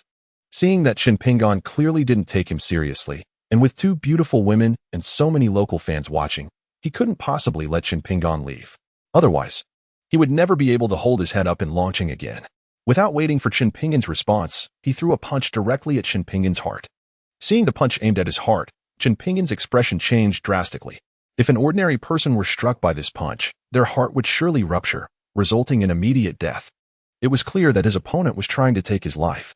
Enraged by this realization, Qin Pingan felt no need to show any further mercy to someone who couldn't accept defeat. He reached out and grabbed the incoming fist, twisting it gently. With a snap, a bone broke. Oh, my hand. You dare to break my hand? The sound of the fracture and Lin Xiaofeng's scream echoed in the ears of everyone present, stunning them once again. Qin Pingan, stop at once. Lin Xiao's maternal grandfather is Wu Xinjie, one of the three terrifying overlords of the southwestern underworld. Do you have a death wish? Witnessing Qin Pingan brutally snap Lin Xiaofeng's arm, Mu Wanqing paled with terror, shrieking as she rushed forward to pull Qin Pingan away. Regardless of his reputation as a terrifying demon king or a dreaded holy king, if he seeks to end my life, even the celestial emperor himself couldn't prevent me from crippling him today, Qin Pingan declared. With a renewed surge of force, Lin Xiaofeng collapsed to his knees, his anguished cries echoing once more. Oh, my hand, it's excruciating. Lin Xiaofeng's right hand was irrevocably ruined, rendering him unable to continue his career as a boxer. A devastating blow to any pugilist. Only then did Qin Pingan release Lin Xiaofeng's hand, who writhed on the ground, his agonizing screams sending shivers down the spines of those who heard them. You're finished, Qin Pingan. You've truly sealed your fate this time. Seeing Lin Xiaofeng's hand destroyed by Qin Pingan, Mu Wanqing recoiled in horror, only saved from collapsing by Qin Shiyu's timely support. Given the notoriously protective nature of the dreaded demon king Wu Xinjie, Qin Pingan was now facing certain death, beyond the reach of even the most powerful saviors. And his actions threatened to implicate the Mu family as well. Now that she had registered her marriage with Qin Pingan, he was her husband in name. And the entire affair had been instigated by her, and if investigated, not only would Qin Pingan face a gruesome end, but the Mu family would also suffer the wrath of the terrifying demon king's retribution. Although the Mu family was a newly established wealthy clan in Dragon City, they were insignificant in the eyes of the formidable overlord Wu Xinjie. Upon hearing from Mu Wanqing that Lin Xiaofeng was the grandson of Wu Xinjie, one of the three dreaded titans of the underworld in the southwest provinces, the denizens of the boxing club were utterly astonished. He was a veritable demon, with bloodstained hands. Some families would invoke the name of the terrifying Wu Xinjie to silence their crying children, and the mere mention of his name would instantly quell their wails. The dread of Wu Xinjie was deeply ingrained in their minds. Some faint-hearted individuals promptly turned and stealthily departed, fearing involvement in the impending trouble. Those with greater audacity, who remained to witness the spectacle, cast gazes of pity upon Qin Pingan. The young man was doomed, daring to cripple the cherished grandson of the dreaded Wu Xinjie. No one could save him. Mu Wanqing attempted to assist Lin Xiaofeng, who was still writhing on the ground. Get away. Spare your insincerity. You two harlots deliberately brought this fellow to scheme against Lin Xiao. Await the vengeance of the dreaded overlord. None shall escape. Lin Xiaofeng's henchman shoved Mu Wanqing aside, photographed the three of them with his phone, and then transported Lin Xiaofeng to the hospital. The implication of his words was that Qin Pingan had been intentionally hired by Mu Wanqing and Qin Shiyu to deal with Lin Xiaofeng. This terrified Mu Wanqing and Qin Shiyu, as their intention had been for Lin Xiao to discipline Qin Pingan. Now, with Lin Xiaofeng injured, they were in an untenable situation, unable to exonerate themselves. Orange, what course of action should we undertake now? Qin Shiyu inquired, her countenance etched with anxiety. Summoning her composure, Mu Wanqing responded and, grasping Qin Shiyu's hand, departed from the boxing establishment. Subsequent to the transportation of Lin Xiaofeng to the orthopedic clinic by his retinue, A telephonic communication was promptly initiated with Wu Xinjie, Lin Xiaofeng's maternal grandfather, a formidable figure reputed to be among the triumvirate of preeminent overlords in the southwestern underworld. Within a ward of the Dragon City Orthopedic Hospital, where Ada was confined, an elderly gentleman adorned in traditional Tang attire, gripping a dragon-headed cane, gazed upon Ada, his visage reflecting astonishment. "My dear disciple, who would dare to act so audaciously as to cripple your hand?" This man was none other than Wu Xinjie, the dreaded overlord reputed to be among the triumvirate of preeminent figures in the southwestern underworld. His two disciples, Ada and Aer, served as guards to the venerable war god Zhao Wuji, a circumstance that bestowed upon him, as their mentor, an aura of invincibility, elevating him to the apex of the provincial underworld hierarchy, unchallenged by any. "Master," Ada responded, "the individual responsible for my injuries is a young man named Chen Pingyan. He possesses not only formidable martial prowess but also a veiled identity. The old war god is hosting a birthday banquet in Dragon City specifically to honor him. Here's surveillance footage of my encounter with him.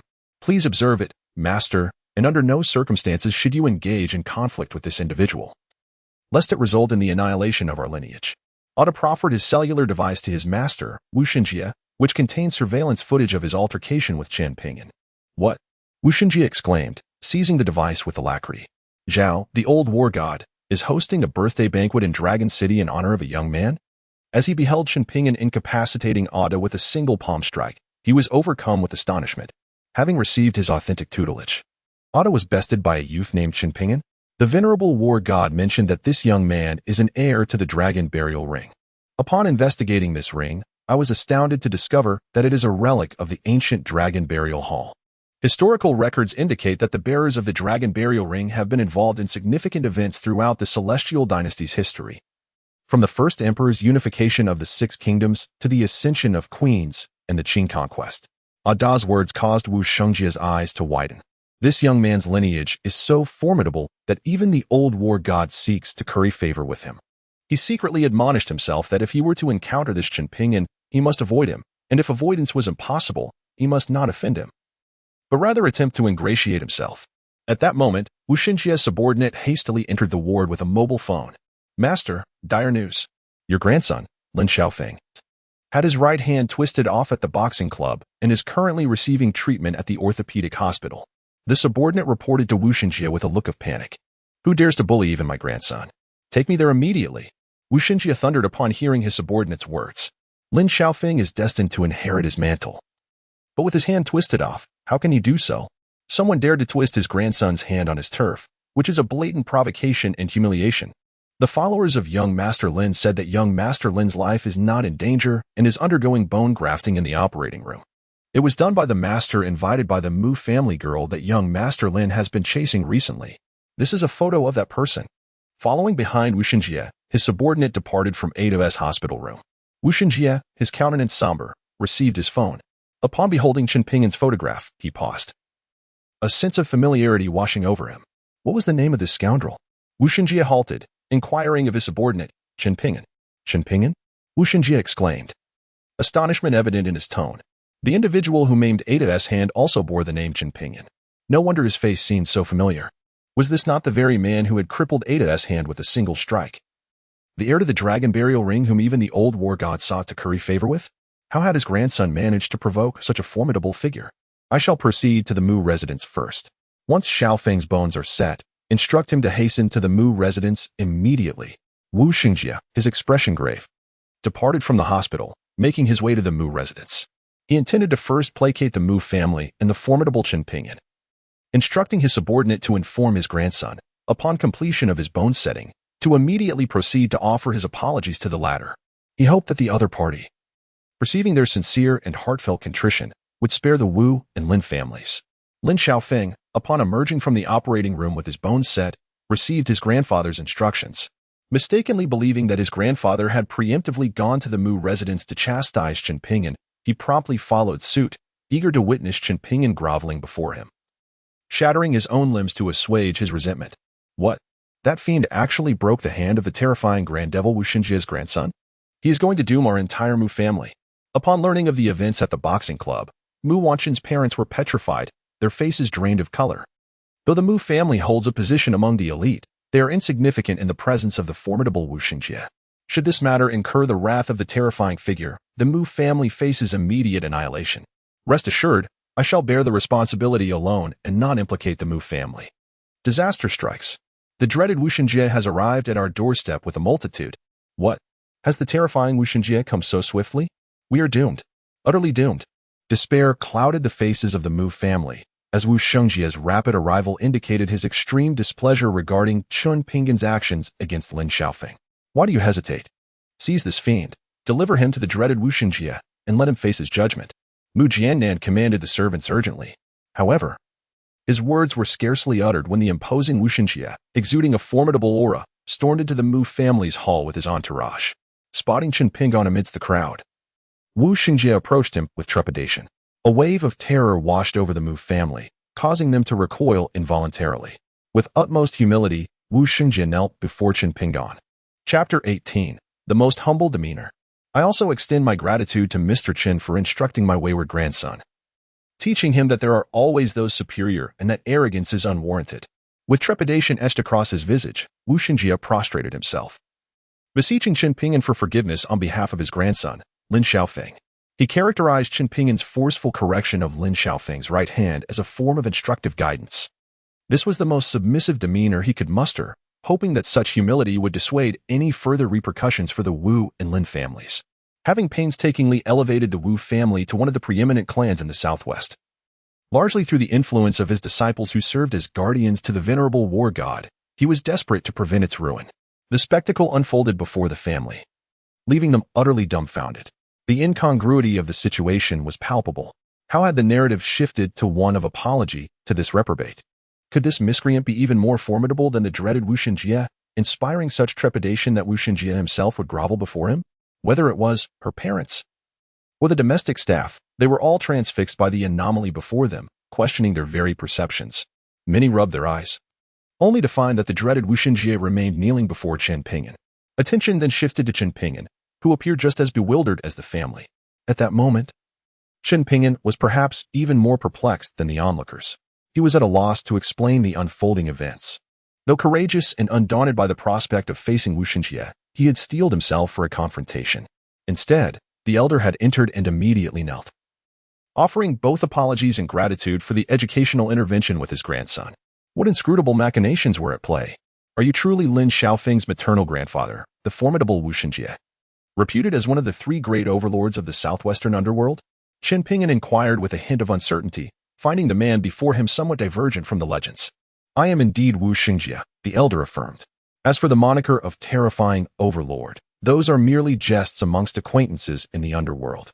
Compared to a personage such as yourself, Mr. Chen, we insignificant figures are but dust motes. Please, rise, Chen Pingan urged, assisting Wu Shengji to his feet. Your kneeling makes me uneasy. Despite his perplexity regarding the situations unfolding, he distinctly recalled assaulting the man's grandson. The sight of such an aged man kneeling in apology evoked an uncomfortable sensation of being a tyrannical oppressor. Your magnanimity is deeply appreciated, Mr. Chen, Wu Shengji expressed with gratitude. Upon receiving Chen Pingan's permission to rise, indicating forgiveness towards his grandson, Wu Shengji experienced a wave of relief. He steadied himself with his dragon-headed cane and offered a respectful bow to Chen Pingan. Subsequently, he approached Mu Wanqing and her parents. Addressing the Mu family, Wu Shengji delivered a profound bow. En route, he had ascertained that Chen Pingan had entered into matrimony with Mu Wanqing the previous day, thereby establishing Chen Pingan as a son-in-law of the Mu family.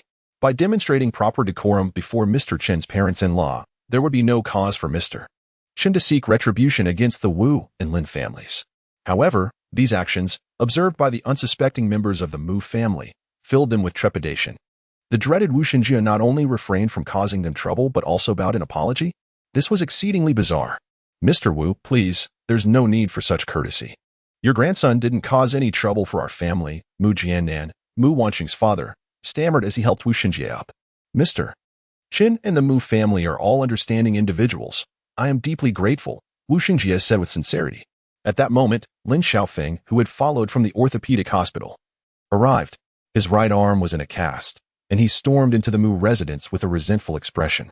He saw his beloved maternal grandfather standing before the Mu family. His grandfather's men were flanking him, forming a semicircle around the Mu family and Chen Pingan. Lin Xiaofeng assumed that his grandfather was negotiating with the Mu family to hand over Qin Pinyin for him to deal with. Grandfather, just break that Qin Pinyin's limbs and let him taste a fate worse than death, Lin Xiaofeng shouted as he rushed toward his grandfather. His words alarmed the Mu family and terrified his grandfather, Wu Xinjie, who inwardly panicked. In his haste, he had forgotten to instruct someone to tell this imbecile to come and apologize to Mr. Qin. The moment this fool entered, he clamored to break Mr. Qin's limbs, undoubtedly believing that he had come to avenge him. Observing the somber countenance of Qin Pinyin, Wu Xinjie's heart sank. I humbled myself, kneeling to earn Mr. Qin's forgiveness. And this imbecile undoes it all with a single utterance. Alarmed, Wu Xinjie was inwardly furious at his oblivious grandson. You blithering idiot, if you seek death, do so alone. But do not implicate others. Smack. As Lin Xiaofeng approached his grandfather, Wu Xinjie, the latter delivered a resounding slap across Lin Xiaofeng's face, leaving him utterly stunned. Chapter 19. Who exactly are you? Wu Xinjie's actions not only dumbfounded Lin Xiaofeng but also left Qin Pinyin and the Mu family in utter bewilderment. Wasn't the dreaded Wu Xinjie known for his fierce protectiveness, especially towards this grandson of his? Why the sudden assault on Lin Xiaofeng? Grandfather, have you made a mistake? That is Qin Pinyin over there. I am your grandson, Lin Xiaofeng. This scoundrel, Qin Pinyin, fractured my hand. Look. Lin Xiaofeng, stung by the searing slap, clutched his face with his left hand and raised his right arm, encased in a plaster cast, for his grandfather to see. I'm not so senile as to mistake my target. It is you, the blockhead, who deserves this beating. Mr. Qin was merely guiding you on the path of righteousness. And yet you seek vengeance? Today, I shall beat some sense into you, you ungrateful wretch. Seeing Lin Xiaofeng's continued obliviousness, Wu Xinjie, enraged, brandished his dragon-headed cane and brought it down upon him. Grandfather, have mercy. Lin Xiaofeng howled in agony as his grandfather's cane rained down upon him. Silence. If you fail to apologize to Mr. Qin and Miss Mu, I shall disown you as my grandson. Seeing that Lin Xiaofeng remained oblivious to his transgression, Wu Xinjie continued to strike him while offering a reminder. What? Grandfather, have you lost your senses? You're asking me to apologize to that scoundrel, Qin Pinyin? Wu Xinjie's words left Lin Xiaofeng dumbfounded, and he questioned with disbelief. Qin Pinyin, that wretch, had broken his hand, and his grandfather, who had always doted on him, not only refused to avenge him but even asked him to apologize to Qin Pinyin, claiming that the latter was teaching him how to conduct himself and that he should be grateful. He was crippled and yet expected to be grateful to the one who crippled him? What utter nonsense. His grandfather must have gone mad. Even if he hadn't, he must be senile and confused. Perhaps he didn't even remember him, his grandson. Thinking of this, Lin Xiaofeng dared not say another word and immediately bolted. Where do you think you're running off to? Do you think you can escape if Mr. Qin doesn't forgive you? If he failed to obtain Qin Pinyin's forgiveness today, all his efforts would have been in vain. He deeply regretted his negligence in not having someone explain the situation to this scoundrel before coming. Hearing Qin Pinyin's words, Wu Xinjie was overjoyed, and the heavy weight in his heart finally lifted. He quickly turned around to thank Qin Pinyin. Thank you, Mr. Qin, for your magnanimity. Well then, to express my gratitude, allow me to host a banquet at the Imperial Hotel tonight for Mr. Qin and Miss Mu's family. Wu Xinjie inquired cautiously. Qin Pinyin declined Wu Xinjie's invitation to dinner. Since Mr. Qin prefers solitude, should you ever find a need for an old man's assistance, do not hesitate to ask. I shall never refuse. Upon hearing Qin Pinyin's refusal, Wu Xinjie wore an expression of disappointment. However, after some reflection, he soon came to terms with it. Even the venerable war god could only extend an invitation under the pretense of celebrating a long life. It was entirely reasonable for someone of Qin's demeanor to decline his request. Having achieved his objective for the day, Wu Xinjie dared not voice any grievances. Offering a few courteous remarks before hastily departing with his entourage from the Mu family residence. Once they confirmed that the terrifying warlord Wu Xinjie had indeed left with his followers, Mu Wanqing, her parents, and Qin Shiyu approached Qin Pinyin with peculiar expressions. Mr. Qin, do you possess any extraordinary identity that you have not disclosed to us? Why is it that the formidable warlord Wu Xinjie, one of the three great overlords of the southwestern underworld, exhibits such fear towards you? You broke the hand of his beloved grandson Lin Xiaofeng, and instead of seeking retribution, he knelt before you in terror to apologize? Mu Wanqing scrutinized Qin Pinyin's face, questioning him with an air of incredulity. Hasn't your esteemed Mu family already thoroughly investigated my identity? Is there still a need for inquiry? If there are no hidden identities you are concealing from us, then why does the formidable warlord Wu Xinjie cower before you like a mouse before a cat? Mu Wanqing did not relent despite Qin Pinyin's unkind demeanor and continued to question him. How would I know? I had prepared myself to engage in a contest with him. But to my astonishment, the old man knelt down the moment he entered. I am still utterly bewildered. This time, Qinping refrained from further complaints and responded honestly. Really? More genuine than pearls. I have never even met that old man. I swear to the heavens that if I utter a single falsehood, may I be struck down by lightning. To affirm his innocence, Qinping swore an oath to the heavens, observing his unwavering conviction. Mu Wanqing and her parents exchanged puzzled glances. Could it be that the old fellow Wu Xinjie had succumbed to age and lost his faculties? Young master, young mistress. The general manager of the Imperial Hotel, along with a multitude of others, has come to our Mu family. The news from the old steward caused the relieved Mu family members to feel their hearts leap into their throats once more. The Imperial Hotel was indeed the property of the Lin family, and now that the Lin family's young master, Lin Xiaofeng, had suffered a grievous injury at the hands of Qinping, the arrival of the hotel staff could only spell trouble for them. They would never believe that they were not there to confront Qinping and their Mu family. After all, Lin Xiaofeng was the sole heir of the Wu and Lin families, and although Lin Xiaofeng's grandfather, Wu Shengjie, inexplicably refrained from pursuing responsibility, this did not imply that the Lin family would similarly allow Qinping and the Mu family to escape unscathed. The Mu family was not yet prepared to face the unexpected intrusion of a group of impeccably dressed men. At the forefront was Ren Tianqing, the general manager of the Imperial Hotel. Mr. Ren, what brings you here? Upon recognizing the leading figure as the manager of the Imperial Hotel, which belonged to the Lin family, Mu Jiannan's heart sank, convinced that this was a summons from the Lin family to confront Qinping and the Mu family. He quickly approached with a welcoming smile. The Imperial Hotel, a property of the Lin family, held a unique status in Longqing, especially as the Lin and Wu families were in-laws. This backing rendered the position of the hotel's general manager particularly distinguished in the upper echelons of society in Longqing. Even someone like Mu Jiannan, a scion of a prominent family, would be polite and deferential, striving to avoid any offense. Congratulations, Mr. Mu. Today, I have brought an invitation for you, and I thought to take this opportunity to familiarize myself with you. I hope you will extend your support and mentorship to me in the future in Longqing. Ren Tianqing beamed at Mu Jiannan, his face a mask of ingratiation. An invitation? Mu Jiannan was taken aback by Ren Tianqing's words. The other members of the Mu family wore expressions of bewilderment as well. Indeed. I have come today specifically to deliver an invitation to the Mu family. It is astonishing to discover the profound relationship between your esteemed family and the legendary General Zhao Wujie.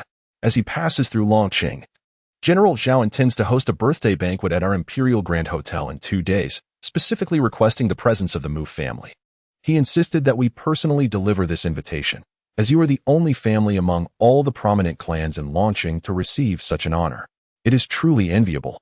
With the old general's strong support, the Mu family is poised to ascend to the pinnacle of Longqing's elite. I hope that when the time comes, Mr. Mu will not forget those of us who have tirelessly fulfilled our duties. After Ren Tianqing spoke, he handed a gilded invitation to the bewildered Mu Jiannan. Chapter 21. So unusual even after the guests at the Imperial Grand Hotel had departed, the members of the Mu family remained in a state of bewilderment, struggling to comprehend the events that had transpired. Initially, upon learning that Qinping had severed the hand of the Lin family's young master, the Mu family believed they were doomed to face dire consequences. Their fears were only exacerbated by the sudden arrival of Wu Xinjie, one of the 3 formidable overlords of the southwestern underground forces. Yet, unexpectedly, the fearsome Wu Xinjie did not come to exact vengeance, but rather to offer an apology, leaving everyone utterly astounded. Just as the terrifying Wu Xinjie departed, General Zhao Wujie promptly sent someone to deliver the invitation for the birthday banquet, in accordance with convention. Given the esteemed identity and status of the old war god, it would be entirely unnecessary for him to extend invitations for his birthday celebration. Numerous individuals would undoubtedly come forth to pay their respects and offer their congratulations. Yet, remarkably, the old war god chose to send an invitation to the Mu family. This is utterly perplexing and unusual. At that moment, it seemed that Qin Siyu, standing beside Mu Wanqing, suddenly grasped something significant and eagerly grasped Mu Wanqing's hand in excitement. Siyu, what have you realized? Mu Wanqing inquired, her expression one of intrigue, as all eyes from the Mu family turned toward Qin Siyu. Even Qinping looked on with curiosity, eager to uncover what knowledge she possessed. I understand why Lin Xiaofeng had his right hand wrenched by Qinping.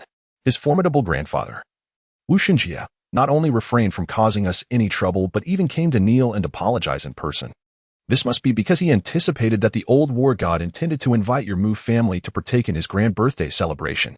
He perceives the connection between your Mu family and the old war god as substantial, thus he feared offending you and promptly came to apologize. Qin Siyu's words ignited a spark of realization among the members of the Mu family. Indeed, Siyu's assertion held merit. The Imperial Grand Hotel is an establishment owned by the Lin family. If the old war god were to host his birthday banquet there, the Wu and Lin families would be among the first to be informed. Recognizing that the old war god had specifically extended an invitation to the Mu family, they likely felt the bond between them to be significant, prompting their swift arrival to express their apologies. This reasoning is indeed compelling. Mu Jiannan contemplated this and, filled with excitement, offered his analysis. Moreover, aside from this reason, he truly could not conceive of any other explanation for the peculiar events that transpired today. How splendid it would be if this were indeed the case. The esteemed influence of the old war god would undoubtedly elevate the Mu family's standing and launching significantly following the banquet, propelling us towards becoming one of the most prestigious families in the city in no time. Upon hearing the analyses of Qin Shiyu and Mu Jiannan, Mu Wanqing's mother became equally exhilarated.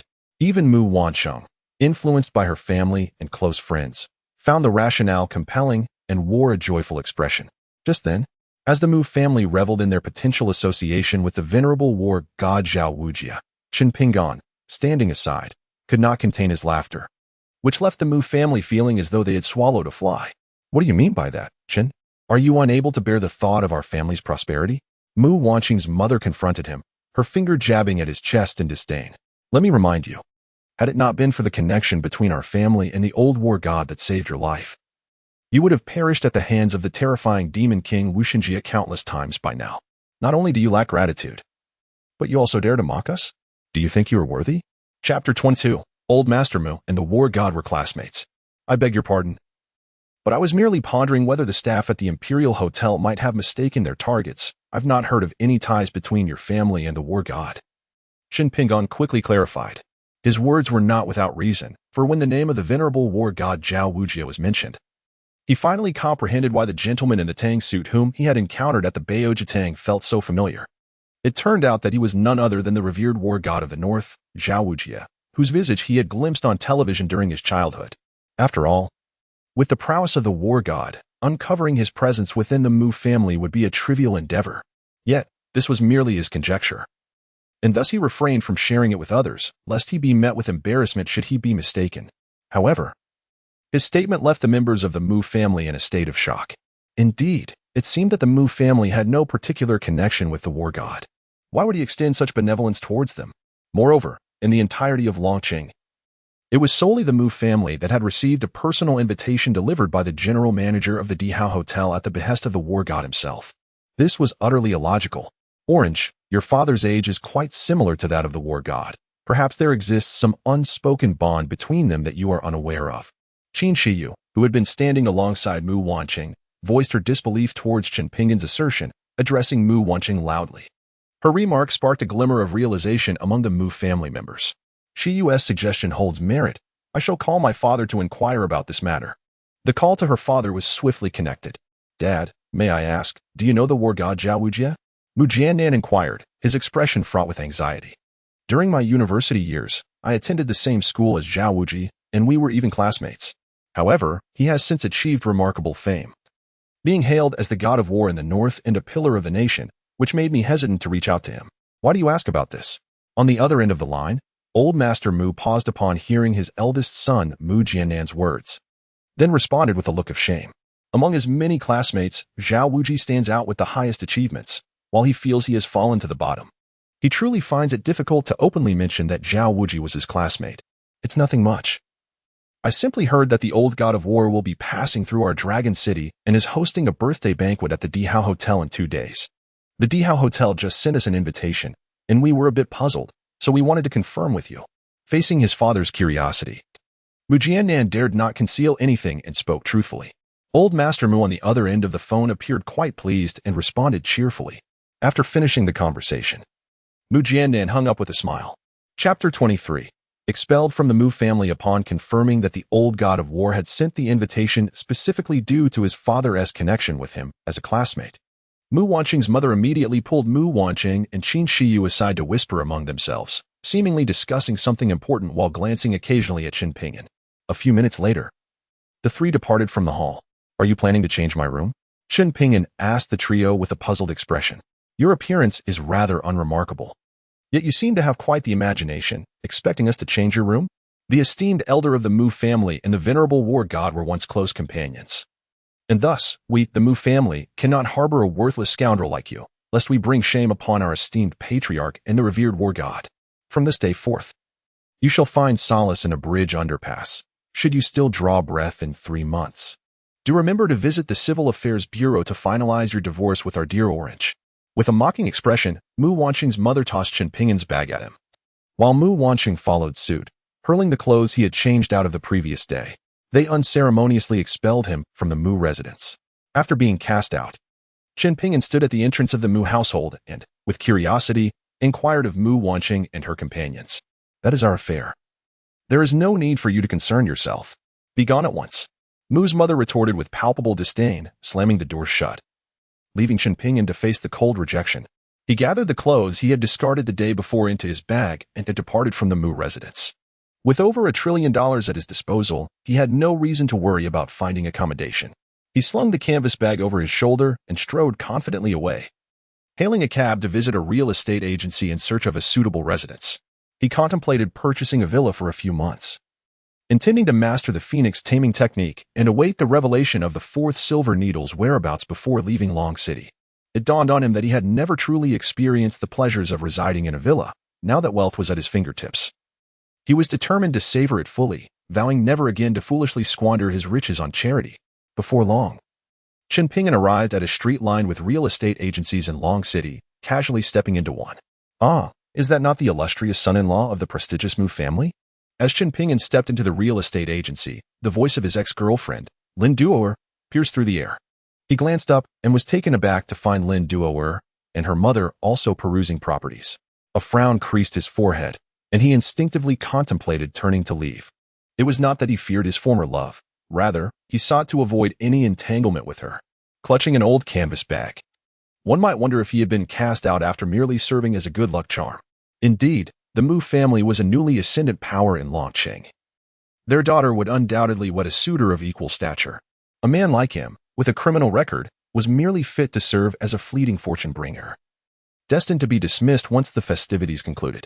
Though Qin Pingan wished to evade any interaction with Lin Duoer, she was unwilling to let him slip away, especially upon witnessing his shabby appearance. With a sense of schadenfreude, she hastily stepped in front of him, her expression dripping with mockery as she ridiculed him. Previously, she had suspected that Qin Pingan was merely a pawn in the Mu family's game, and seeing him now only reinforced her belief that he had been unceremoniously expelled after the revelries. For what reason would he abandon the comforts of the Mu estate to seek a rental here? According to her fiancé, the general manager at the Emperor Hotel, the Mu family shared deep ties with the legendary war hero and was the only family invited to his birthday celebration. In such a prestigious household, it would indeed be remarkable if he had not been shown the door after his brief role as a good luck charm. Chapter 24. I am here to buy a house. Qin Pingan had no desire to engage Lin Duoer and intended to circumvent her. Lin Duoer seemed to have confronted Qin Pingan once more, standing resolutely in his path. "Don't go just yet. There are numerous houses available for rent here. Why not take a look before leaving?" Lin Duoer said, her words laced with a charming smile. This real estate agency catered to an upscale clientele seeking to purchase or rent properties, showcasing only luxurious apartments and opulent villas. Lin Duoer's fiancé had promised to buy her a lavish flat after the old war god's birthday banquet, prompting her to visit in advance. To her surprise, she encountered Qin Pingan here, and she seized the opportunity to turn the tables on him, seeking retribution for the public humiliation she endured at the jewelry store. Even if it was merely to witness Qin Pingan's discomfort at the exorbitant housing prices, it would bring her immense satisfaction. "I apologize, but I am not here to rent.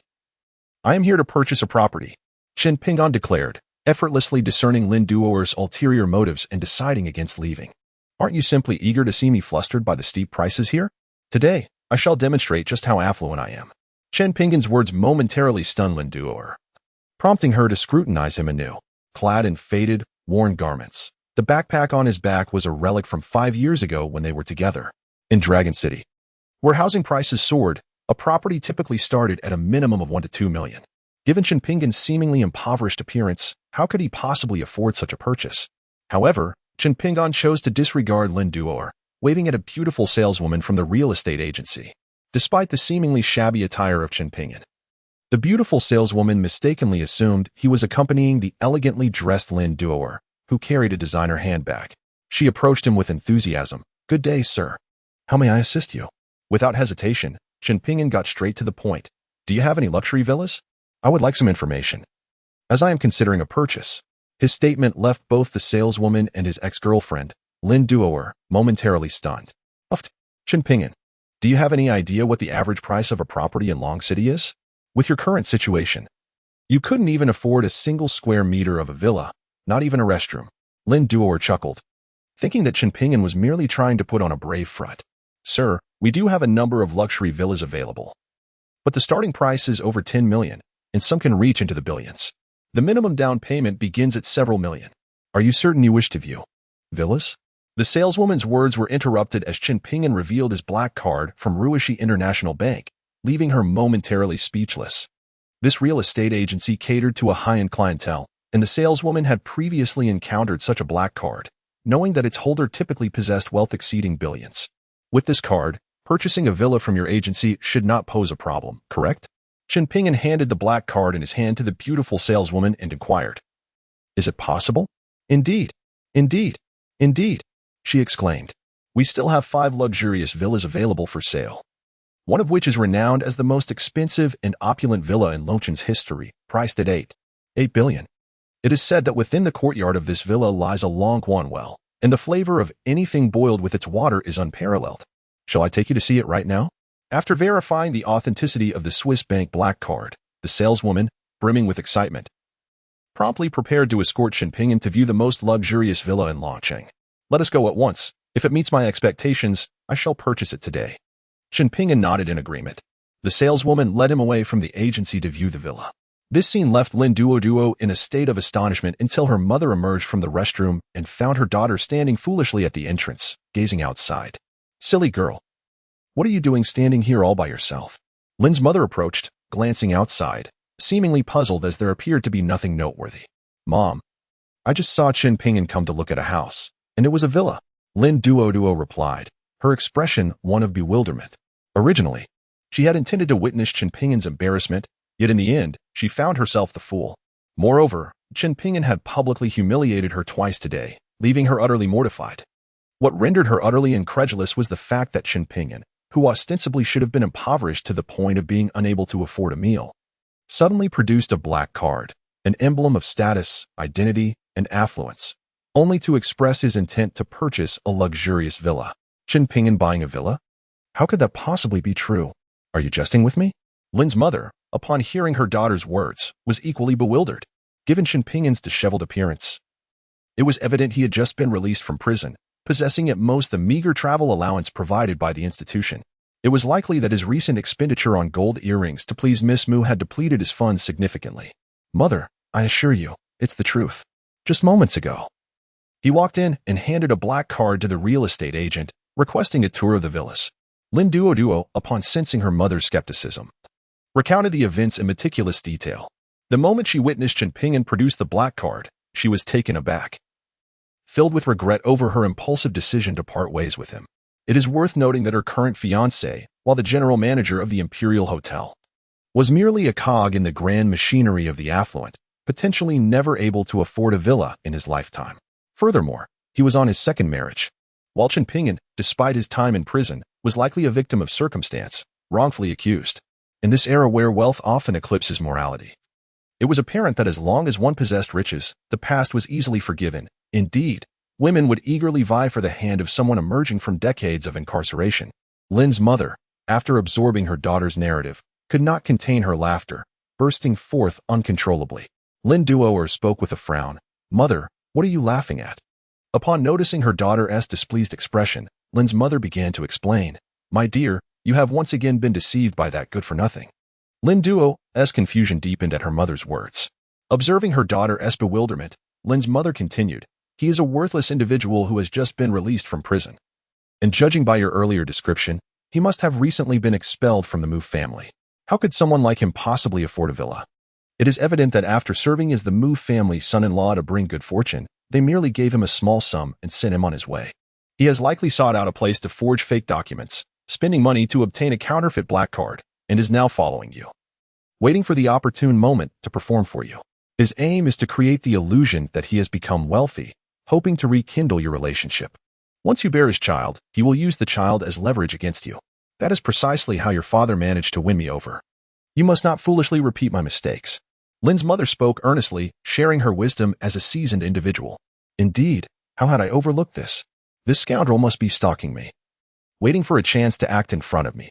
After the agent brought him to the villa, he would concoct various excuses to claim it did not meet his standards before leaving. I always thought that money in this world could not be so easily obtained. How could someone just out of prison afford a villa? It's as if he is trying to fool the gullible. I nearly fell for this rascal's trick once again. After being reminded by her mother, Lin Duo increasingly felt that the earlier events were absurd and suspected she had been deceived by Chan Pingon. Did not the agent lead him to view the most expensive Longguan villa in Longqing? Let us go to Longguan Villa and expose this fraudster's tricks. When the agents discover that they have been made fools of by this pretender, they will undoubtedly seek retribution. Upon realizing her daughter had finally seen through Chen Pingon's deceit, Lin's mother eagerly took her daughter to unveil his ruse, ensuring he would be humiliated in front of the agency staff. Chapter 26, A Step Too Late, Mom. Your prospective son-in-law just called to invite me for dinner. I do not wish for such a useless person to dampen my spirits for the evening. Let us let him off this time. I can always teach him a lesson later. Lin Duo glanced at the time and shook her head at her mother. Since my fiancé has invited you to dinner, that must take precedence. Let us hurry, lest he grows impatient.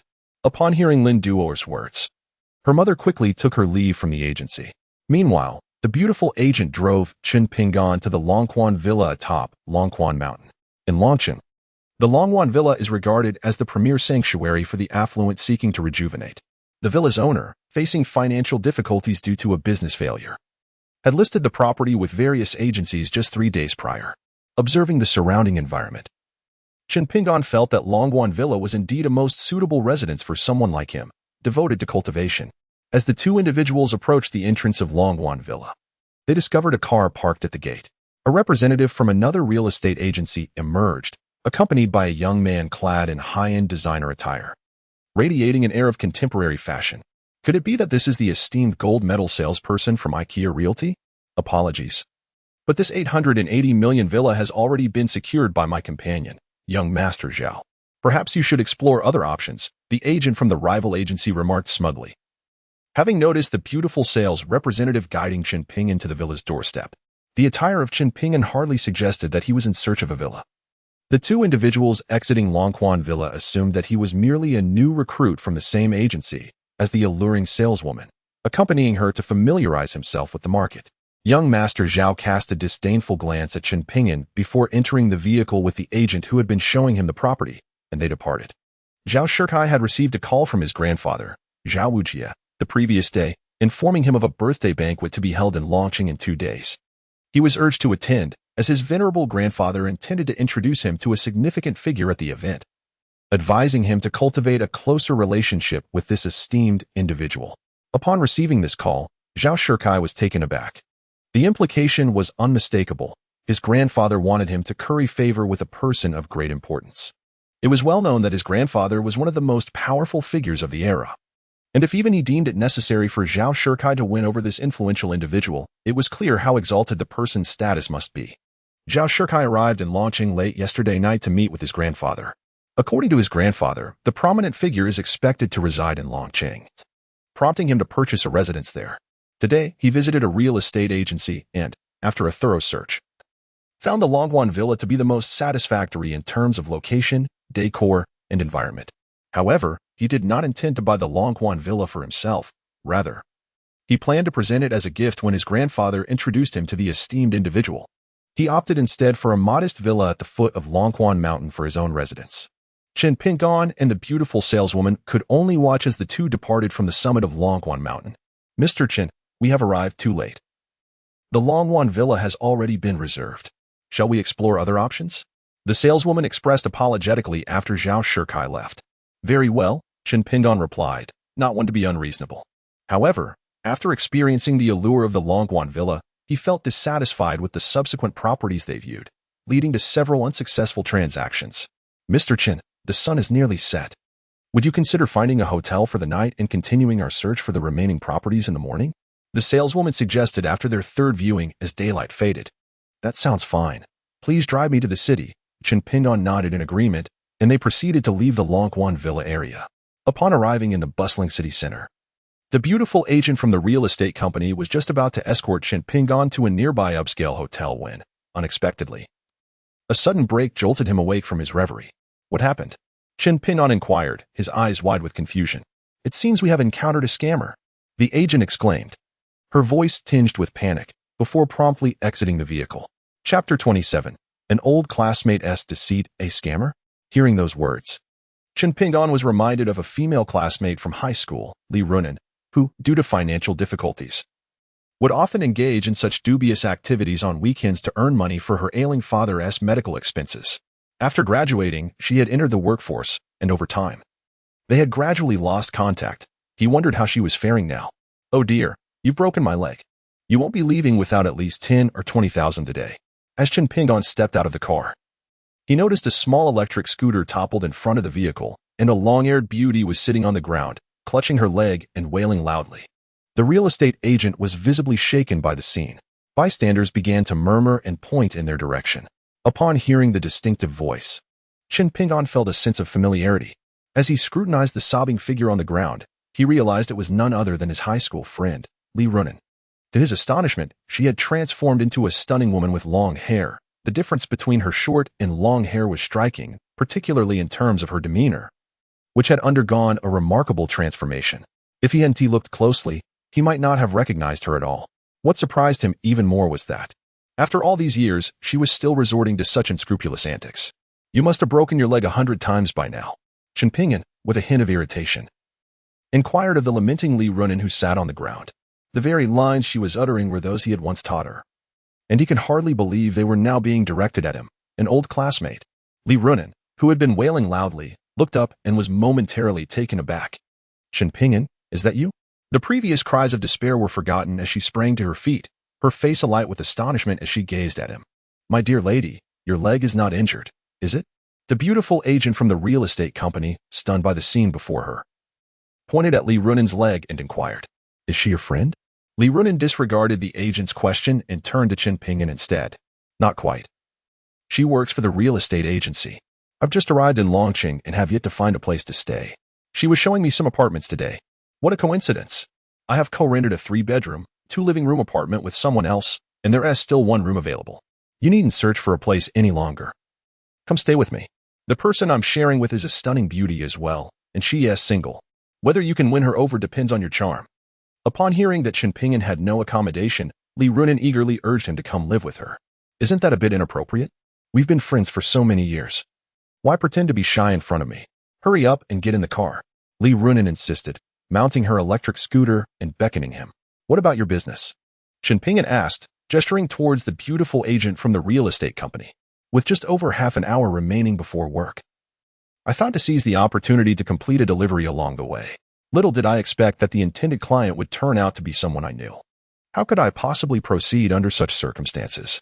As Li Runan spoke, she pulled the bewildered Chin Pingon onto her electric scooter, departing amidst the stunned gaze of a beautiful saleswoman at the agency. Seated behind Li Runan, Chin Pingon was enveloped by the delicate fragrance of her youthful essence wafting through the air, stirring feelings of distraction within him. He could hardly believe that the once tomboyish Li Runan had grown her hair long, and with this transformation, she appeared remarkably beautiful, her entire demeanor transformed. And her figure was nothing short of exquisite. Even as a close friend, Chin Pingon found himself captivated. I need to use the restroom first. Upon entering, Chin Pingon hurried towards the bathroom, feeling a slight discomfort in his stomach. However, upon pushing the door open, he was met with the sight of an enchanting woman. Qin Shiyu, what are you doing here? Chin Pingon, what are you doing here? Both Chin Pingon and the stunning beauty in the bathroom exclaimed in unison. Having just finished her shower, Qin Shiyu had not yet donned her clothes. Initially, she assumed her co-tenant Li Runan was entering, but upon glancing up, she realized it was a man, none other than the despicable Chin Pingon, recently expelled from the Mu family. They stood frozen in mutual astonishment. Chapter 28. The beautiful roommate Shiyu. You haven't put on your clothes. Li Runin approached Qin Pingon from behind and, upon catching sight of Qin Shiyu's perfectly proportioned figure, quickly reminded her. Instinctively, Qin Shiyu lowered her head. Reacting like most girls, she screamed with all her might and covered her chest with her hands. However, while she managed to shield the upper part, the lower half remained exposed, rendering her quite flustered. The piercing sound of her scream startled Qin Pingon, prompting him to turn around hastily, unable to look any further.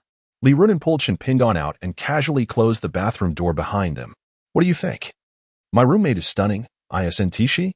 With her figure, perfectly curved where it should be, and with alluring contours, I almost drooled just looking at her. Now, confess, did you feel a flutter in your heart? You just caught her in a vulnerable moment. She must have made quite the impression on you. Often, love begins with such ripples of ambiguity. If you muster a bit of courage, you might just capture her heart. Qin Pingon had anticipated a reprimand from Li Runin. Yet he was taken aback when she instead playfully instructed him on how to woo Qin Shiyu. This bold girl remained as fierce as ever. I have no interest in her. Besides, in my eyes, she is not as beautiful as you. To his surprise, the usually tough Li Runin blushed for the first time. Your words are as sweet as honey. How come I never noticed how charming you could be? Suddenly receiving such unexpected compliments from his former bro, Li Runin found herself momentarily flustered, rolling her eyes at Qin Pingon as her cheeks flushed. At that moment, the bathroom door opened from the inside, and Qin Shiyu emerged, wrapped in a towel. Qin Pingon, you despicable person, what brings you here? Qin Shiyu inquired, her icy gaze fixed upon him. Do you know each other? Li Runin asked in astonishment, having heard Qin Shiyu utter Qin Pingon's name with such familiarity. Sort of. We met this morning at the bank. And a rather unpleasant incident ensued, he replied, taken aback to discover that Li Runin's roommate was none other than Qin Shiyu. Qin Shiyu diverted her attention from Qin Pingon. Her brow furrowed in confusion as she addressed Li Runin. I had assumed that after being expelled from the Mu family, he would be sleeping under a bridge tonight. Who would have thought this scoundrel has acquaintances in Longcheng, and one of them is my own roommate. Truly, fate has a peculiar sense of humor. After explaining her relationship with Qin Pingon, Li Runin turned to Qin Shiyu, her tone laced with concern. You rented this place first, so what objections could I possibly have? Recalling Qin Pingon's sordid past, Qin Shiyu warned Li Runin with a serious expression, you must be cautious. Not to worry, I can vouch for my old classmate.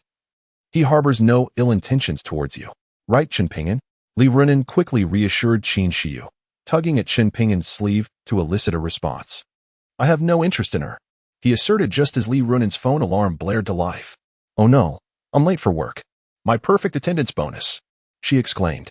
Shiyu, please show him to his room. I must dash off to my night shift.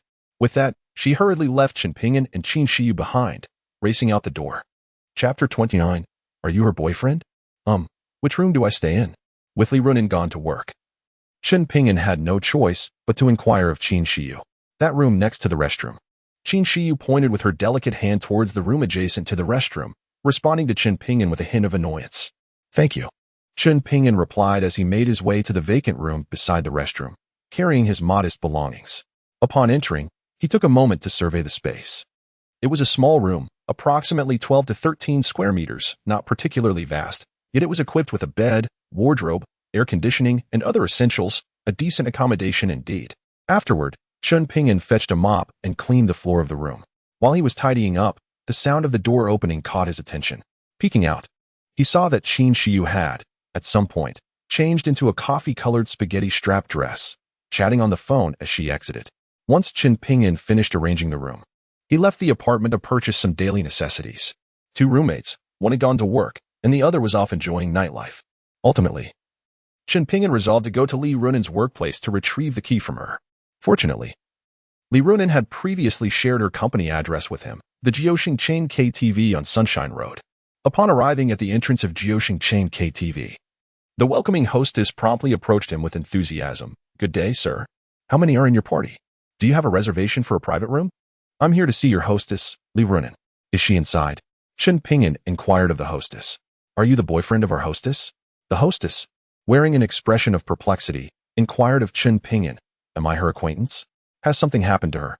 Upon observing the hostess's strange demeanor, a foreboding feeling suddenly gripped Qin Pingon's heart. His countenance darkened as he questioned her. In a venue like a KTV where a multitude of individuals mingles, it is all too easy for young women to find themselves in precarious situations. 2 hours earlier. Li Runin had sought our manager's assistance in arranging for a friend to work with us, only to be escorted by him to the opulent room 888 to drink with patrons, and she has yet to emerge. Before the hostess could finish her words, Chen Ping'an dashed into the KTV. He inquired of the staff along the way, swiftly arriving at the most luxurious room 888 within the 9-star KTV.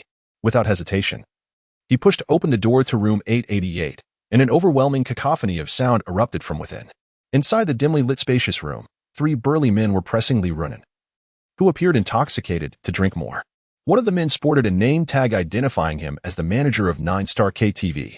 The other 2 were none other than the scion of the Zhao family, Zhao Shikai, who had purchased the Longquan villa earlier that afternoon, along with a real estate agent. Young Master Zhao, manager, I have already consumed a bottle of foreign liquor tonight. I truly cannot drink any more. Li Runin, her vision blurred by inebriation, protested against the persistent urging of the 3 men. Due to the overwhelming volume of the music, Chen Ping'an's entrance went unnoticed by them. Young Master Zhao is not someone anyone can afford to offend. If you cannot satisfy him tonight, not only will I be unable to assist your friend in securing a job, but you need not bother coming to work tomorrow. The manager of 9 Stars KTV threatened Li Runin. Upon hearing this, Li Runin's face turned as pale as a sheet. Her father's health depended entirely on medication, and should she lose her job, he would be deprived of his necessary treatments. Furthermore, her close friend Chen Ping'an had just arrived in Longcheng, and without connections, it would be nearly impossible for him to find employment. Weighing the consequences, she reluctantly accepted the drink that young Master Zhao had offered. Just then, a strong hand seized her wrist. Chapter 30, A Dramatic Turn of Events. Chen Ping'an, what brings you here? If I hadn't come, you would have been devoured by these 3 wolves tonight. Look at you, reeking of alcohol. You can't drink anymore. Chen Ping'an exclaimed as he snatched the glass from Li Runin's hand. Return that to me. If I don't drink, I might lose my job. You know my father's condition. I have no choice. Understanding her character, Chen Ping'an refrained from further argument and swiftly struck Li Runin's neck with his hand, rendering her unconscious and cradling her in his arms. As he prepared to leave the private room, the manager of 9 Stars KTV blocked his path. A mocking smile plastered across his face. You think this is your home? You can come and go as you please? The agent from the intermediary company and the manager of Jiuxing KTV are cousins. Today, young Master Zhao extravagantly spent over 9 billion to purchase 2 villas, one of which was the illustrious Longquan villa priced at 8 billion. The manager learned of this from his cousin and promptly instructed him to devise a means to bring the wealthy patron to the KTV for an introduction. Coincidentally, Li Runin sought the manager's assistance in securing a job for Chen Ping'an, who had just arrived in Longcheng. The manager then contemplated having the beautiful Li Runin accompany young Master Zhao. As fate would have it, Zhao was immediately captivated by Li Runin and intended to intoxicate her and take her to a hotel. In a bid to curry favor with the affluent Zhao, the manager, along with his cousin and Zhao, endeavored to ply Li Runin with drinks. Just as their scheme seemed poised for success, an unexpected figure intervened, intent on whisking away their intended prize for the evening. The manager could not allow Chen Ping'an to escape so easily. Although this may not be my home, it can become my domain at my whim. Leave at once, or face the consequences. Chen Ping'an coldly declared, confronting the manager blocking his path. The intentions of these individuals were patently clear. They aimed to intoxicate Li Runin for their own lecherous designs. Were it not for his embrace of Li Runin, he would have surely taught them a lesson. You arrogant fools. The manager, incensed by Chen Ping'an's refusal to release Li Runin and his ensuing threats, seized a bottle from the table and hurled it towards Chen Ping'an's head without hesitation. However, before the manager's wine bottle could strike Chen Ping'an's head, he swiftly retaliated with a kick that sent the profane manager flying, crashing against the wall. You. The manager lost consciousness before he could complete a single sentence. The music in the private room came to an abrupt halt, replaced by a crisp sound of applause. It turned out he was a skilled fighter. No wonder he was so audacious. The wealthy Zhao Shikai, witnessing Chen Ping'an incapacitate the manager with a single kick, did not feel fear but instead clapped, regarding Chen Ping'an with an amused expression. Having trained in martial arts with his formidable grandfather Zhao Wujie since childhood, he had become quite adept, capable of taking on 5 ordinary individuals at once, and even managing to last 10 moves against his grandfather's strongest 2 bodyguards, Ada and Daer. With that, he launched himself at Chen Ping'an, employing a grappling technique, confident he could subdue him within 3 moves. Chen Ping'an, holding Li Runin, had no desire to engage in combat.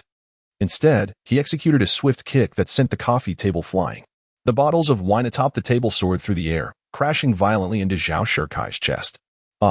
Zhao Shikai, unable to dodge before reaching Chen Ping'an, was struck by the two bottles, which inflicted a sharp pain in his chest, causing him to be propelled backward onto the sofa, grimacing in agony. Were it not for his rigorous martial arts training, which had endowed him with superior physical prowess, he might very well have ended up a lifeless body sprawled on the floor. The remaining employee from the intermediary company stood frozen in shock, too stunned to move. Chapter 31. Acquisition. Chen Ping'an, having uttered a brief remark, cradled the unconsciously Runin and departed from the Jiuxing KTV. En route, he placed a call to Shen Zhiliang, the general manager of Ruishi International Bank.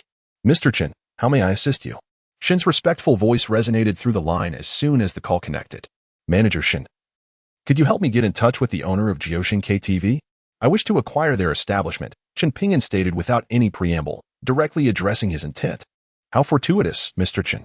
President Liang of Jiuxing Group is currently with me. Where are you? I shall bring him to meet you at once. Shen manager responded, momentarily taken aback by Chen Ping'an's candor, but soon filled with excitement. Please wait for us at Jiuxing KTV.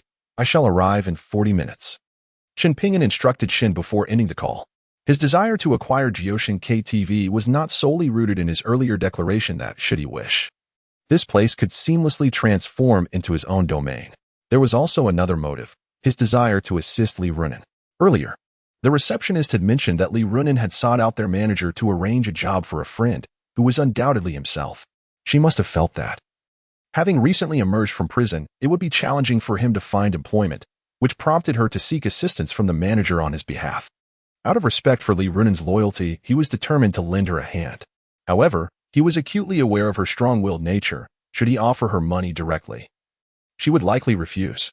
Acquire this KTV discreetly and elevate her position along with a salary increase. This not only assists her but also instills a sense of accomplishment, making her feel that everything she achieves is a result of her own efforts. Soon, Chen Ping'an returned to Jiuxing KTV, where young Master Zhao and the manager had already been taken to the hospital. At the entrance of the KTV stood Shen Zhiliang, the general manager of Ruishi Bank, accompanied by the rotund General Liang and a tall, attractive female secretary, scanning the surroundings. Mr. Chen has arrived. As soon as Chen Ping'an stepped out of the car, Manager Shen promptly informed the owner of Jiuxing KTV, then approached Chen Ping'an. The corpulent General Liang and his secretary followed Manager Shen towards Chen Ping'an, their faces displaying confusion at his attire. Isn't this buyer supposed to be a big shot with a net worth of hundreds of billions? They wondered. Yet, the young man before them appeared to be dressed in clothes that barely totaled 500 yuan, and though clean, his garments had faded significantly. Manager Shen, is this truly the magnate you mentioned who intends to acquire my Jiuxing KTV? General Liang tugged at Manager Shen's sleeve, incredulous as he whispered. Although his voice was low, Chen Ping'an overheard him easily. He understood their thoughts clearly. They merely perceived his attire as incongruous with that of a wealthy individual. However, he had no desire to explain himself. Instead, he reached into his pocket and produced his limited edition black card from Ruishi Bank. The exclusive black card from Ruishi Bank? Upon seeing the card emerge from Chen Ping'an's pocket, General Liang gasped in astonishment. Naturally, he was acutely aware of the significance of the supreme black card from Ruishi International Bank, and he turned to Manager Shen in shock, seeking to ascertain the authenticity of the card. This limited edition Supreme Black card was just issued to Mr. Chen this morning. It is absolutely genuine, Manager Shen declared proudly, meeting the inquiring gaze of the owner of Jiuxing KTV. I apologize, Mr. Chen, for our earlier rudeness. Let us retire to my office for tea and discussion. With Manager Shen's assurance, the owner of Jiuxing KTV harbored no further doubts and promptly donned a welcoming smile as he ushered Chen Ping'an into the establishment.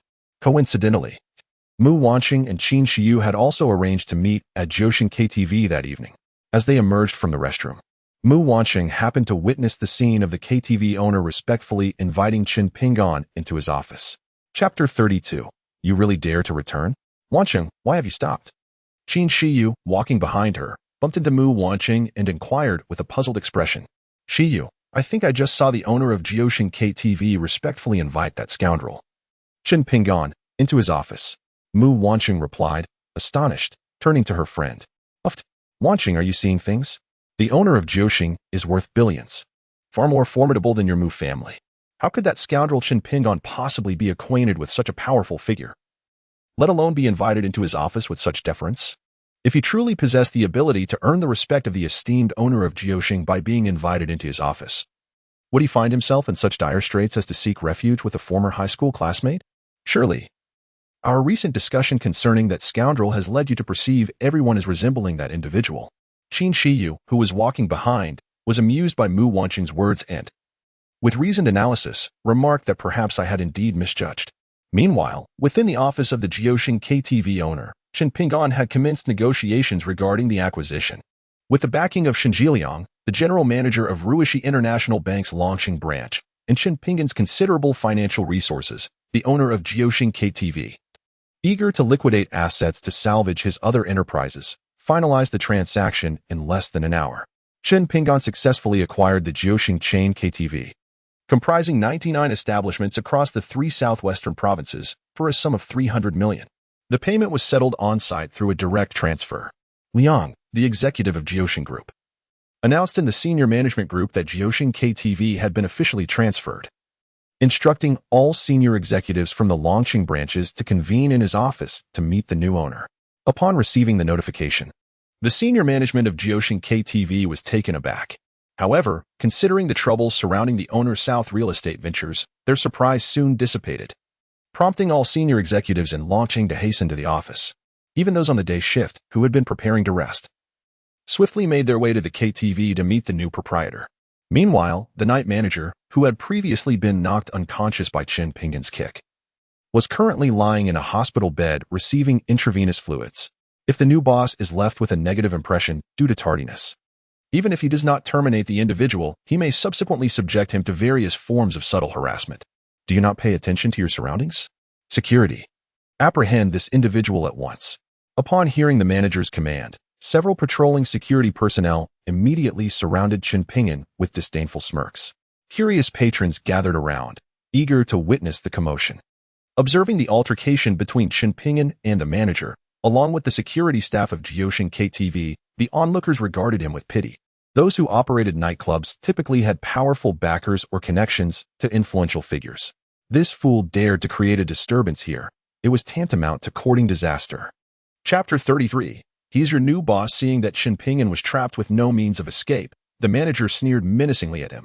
The security personnel at Jiuxing KTV were all former special forces. Taking on 5 or 6 ordinary individuals posed no challenge for them. Although this young man appeared formidable, he believed that a number of seasoned veterans would easily subdue him. Just with them, Chen Pingon did not spare a glance at the security guards, addressing the manager with utter disdain. Humph, if you seek confrontation, I shall oblige. Come at me. If you incapacitate me, I will take responsibility. The manager, incensed by Chen Pingon's contemptuous gaze, swiftly ordered the former Special Forces security to act. The owner had previously instructed them to never show leniency towards those who dared to cause trouble in their establishment, lest others perceive their venue as an easy target. The security guards exchanged glances, gripping their batons as they advanced toward Chen Pingon. Halt! How dare you display such disrespect toward your new employer? Do you wish to jeopardize your positions? At that moment, a furious shout from Mr. Liang echoed from behind, his face a mask of alarm. Observing his employer's reaction, the guards realized the gravity of the situation and quickly parted ways. The manager rushed forward, exclaiming, I was just instructing the guards to teach that brat a lesson. He pointed at Chen Pingon while explaining to Mr. Liang. However, before he could finish, Mr. Liang delivered a sharp slap to the manager's face, leaving him momentarily dazed. Boss. It was this kid who was causing trouble. Are you certain you're not mistaking the target? The manager asked, his face filled with indignation. Put away your clumsy hands and keep your mouth clean. This is Mr. Chen, and from this moment on, all 99 branches of Jiuxing KTV belong to him. He's your new employer, so refrain from calling me boss in the future. Mr. Liang said coldly to the manager. What? This kid is our new boss? The manager stared at Mr. Liang in disbelief. The security guards were equally astounded, relieved that their earlier hesitation spared them from potentially injuring their new employer. Had they acted just a few seconds sooner, they might have seriously harmed him, resulting in the loss of their jobs and possibly facing financial ruin. The mere thought sent chills down their spines. I apologize, but you have been dismissed. I am not your new superior. Please proceed to the finance department to collect your salary for this month and leave immediately. I will not tolerate someone who exploits female employees to entertain clients for personal gain.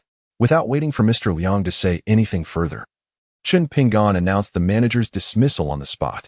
Upon hearing Chen Pinggan's words, the manager collapsed to the ground. It had taken him several years, along with significant effort, energy, and financial investment, to achieve his position, only to see it all vanish due to a single misstep. Secretary, I need you to assist me with 2 tasks. First, draft a termination agreement to officially dismiss this manager. Second, prepare an appointment letter to appoint Li Runan, the head of the reception department, as the general manager of Jiuxing KTV. She will be fully responsible for the daily management and operations of the 99 Jiuxing chain KTV locations.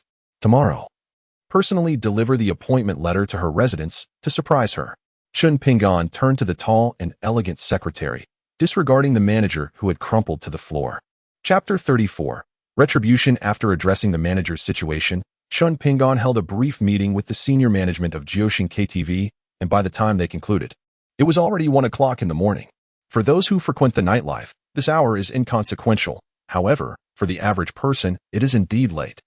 The city of Longqing at 1 in the morning is serene, with only the night snack stalls bustling, while other places remain eerily quiet, devoid of any human presence. After Chen Pinggan turned a corner, a blinding beam from a flashlight illuminated his face, rendering his eyes unable to open, no matter how he tried to evade it. The intense light persistently followed him. Realizing this was a deliberate act, he came to a halt, and only then did the brightness dissipate. Before him stood a man, holding a flashlight and wearing a wolf mask, blocking his path. Who are you? What do you intend to do by obstructing my way? Chen Pinggan inquired, furrowing his brow and speaking in a low tone. Seek your answers in the realm of the dead. The masked man chuckled coldly, then raised his right hand, aiming a silenced and powerful M500 revolver at Chen Pinggan's head. At the moment the gun was lifted, Chen Pinggan's expression changed dramatically. He swiftly raised his own right hand and shot a golden needle from his zonglong ring, striking the man's wrist before he could pull the trigger. The zonglong ring, a token of the zonglong hall, not only served to store golden needles but also functioned as a concealed weapon. It allowed the bearer to safeguard his life before attaining greater power. The masked man suddenly felt a piercing pain in his wrist. The formidable M500 revolver slipped from his grasp and clattered to the ground. Startled, he instinctively bent down to retrieve the firearm. However, as he did so, Chen Pinggan appeared before him like a phantom, stepping firmly on the M500 and delivering a crushing knee strike to the man's head. The man clad in the hungry wolf mask, devoid of any capacity for resistance, was swiftly rendered unconscious, collapsing to the ground. Despite having been the one to initiate the conflict, his animosity ran deep, compelling him to ambush with a firearm, intent on taking his life. Chen Pinggan furrowed his brow once more, momentarily at a loss regarding how to handle the situation. To shoot him dead was evidently out of the question. Numerous surveillance cameras adorned the streets, and such an act would inevitably lead the authorities back to him, resulting in considerable complications. Conversely, sparing his life would mean enduring persistent ambushes, a source of incessant vexation. Ultimately, Chen Pinggan devised a clever plan, delicately pricking the man's head with golden needles. These needles held significant purpose, for upon awakening, the man would be rendered mentally unstable, his previous memories erased. Consequently, he would likely be committed to a psychiatric facility, thereby alleviating the burden of future ambushes while simultaneously serving as a fitting punishment for his attempt on Chen Pinggan's life. An exquisite solution. Having accomplished this, Chen Pinggan confiscated the man's M500 revolver and the hungry wolf mask. Yet, not long after departing, he encountered another dilemma. He discovered that Mu Wanqing's sports car had been cornered by a van in the middle of the road. Mu Wanqing and Qin Shiyu were being forcibly dragged from the vehicle by a group of burly men clad in stocking masks, pushing them toward the obstructing van. Help! What are you doing? Let us go. Chapter 35. The hero Chen Pinggan had initially wished to remain uninvolved in the affairs of others. However, upon hearing the terrified and helpless screams of Mu Wanqing and Qin Shiyu, he could not bring himself to ignore their plight. It was evident that if these individuals were to take the 2 women away, their fate would be dire. After all, Mu Wanqing was, in name, his wife, and Qin Shiyu was his roommate. Given these connections, he felt compelled to intervene. Yet, in order to prevent the women from realizing that he was their savior and subsequently developing feelings for him, Chen Pinggan donned the wolf mask he had acquired from the former manager of the 9-star KTV. Stop right there. As the masked men prepared to force Mu Wanqing into the van, Chen Pinggan, wearing the wolf mask, bellowed and charged forward, toppling the assailants with powerful kicks. How dare someone attempt to play the hero? Brothers, grab your weapons. Let this so-called hero understand the cost of being a savior. The leader, having been knocked to the ground by Chanpingan's swift kick, roared in fury at his cohorts. The henchmen immediately retrieved steel pipes from the van. Yet, within moments, their bravado dissipated. With a clatter, they all dropped their weapons to the ground, for Chanpingan had brandished an M500 revolver, confiscated from the former KTV manager. These men, accustomed to the underworld, recognized the formidable power of the firearm. Brothers, let us discuss this matter calmly. We acknowledge our mistakes. The burly man adorned in a stocking mask raised his hands, his voice trembling as he spoke to Chanpingan. Mu Wanqing and Qin Shiyu were so terrified that they shivered in silence, too frightened to move. What are you two still dawdling for? Leave at once. A young girl should not be out so late at night. You were fortunate to encounter me this time. Next time, you may not be so lucky. Chanpingan admonished the two women in a grave tone. We understand. Thank you, noble hero. Upon hearing her words, Chanpingan's face beneath the mask twitched involuntarily. The title of noble hero conjured images of shirtless beggars wandering the streets in their underpants in his mind, leaving him utterly speechless. Seeing Chanpingan fall silent, Qin Shiyu quickly pulled Mu Wanqing towards their car. At this hour, the streets were deserted, with no pedestrians in sight and no surveillance nearby. Just as they believed they were doomed tonight, Chanpingan, wearing a wolf mask, appeared. In mere moments, he frightened the assailants into submission, allowing them to escape. Noble hero, could we add you on WeChat? We wish to repay you in the future. Mu Wanqing anxiously inquired of Chanpingan. The initial title of noble hero had already vexed him, and now the second mention nearly pushed him over the edge. Scram, if you don't leave, I'll end you. Chanpingan, already lacking fondness for Mu Wanqing, found her repeated address of him as noble hero had plummeted his regard for her to an all-time low, as he directed the gun's muzzle toward her head. Apologies. I merely desired your contact information to express my gratitude in the future. I harbor no ulterior motives. If you choose not to provide it, we shall take our leave immediately. Once the sleek sports car of Mu Wanqing has vanished from sight, Chanpingan turned to the group of burly men wearing stockings on their heads and inquired, "Why did you abduct those two young ladies?" With a gun aimed at their leader, he coldly questioned them. Chapter 36. The demon of the mortal realm spare us, noble hero. We are merely mercenaries, acting upon payment without any grievances against those girls. I beseech you to show us mercy. We shall never dare to do this again. The leader, trembling with fear, pleaded with Chanpingan. Whose money did you accept? Chanpingan ripped the stockings from their heads, revealing their faces, and coldly pressed on with his inquiry. As the stockings were torn away, the men instinctively shielded their faces with their hands, stammering and unable to disclose the identity of their employer. Without hesitation, Chanpingan aimed the gun directly at the leader's thigh and pulled the trigger. Ah! The leader screamed in agony, clutching his bleeding thigh as he collapsed to the ground. In the stillness of the night, his cries echoed hauntingly, instilling terror in his cohorts, who trembled in fear. If you do not cooperate, the next shot will not merely target your thigh. It may very well find your heart or your head. Chanpingan warned ominously while toying with the M500 revolver in his hand. I will speak. I will speak. Is that not sufficient? We received 1 million from Mr. Lu Jinxiong of the esteemed Lu family, who instructed us to abduct Miss Mu. The leader, terrified, hastily revealed the mastermind behind the scheme. Why does the Lu family wish to kidnap Miss Mu? Inquired Chanpingan, his expression laced with confusion. Because the Mu and Lu families are competing for a project in West City. A few days ago, the Lu family attempted to poison old Master Mu to force the Mu family to withdraw.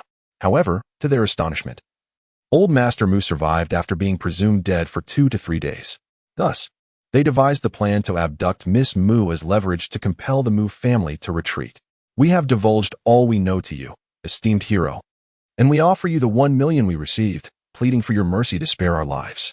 The leader, stripped of any pretense, laid bare all that he knew, hoping to barter their lives with the money they had received. I shall not take the 1 million. Keep it for your medical treatment, Chanpingan replied. From now on, you are to covertly protect Miss Mu, ensuring she comes to no harm.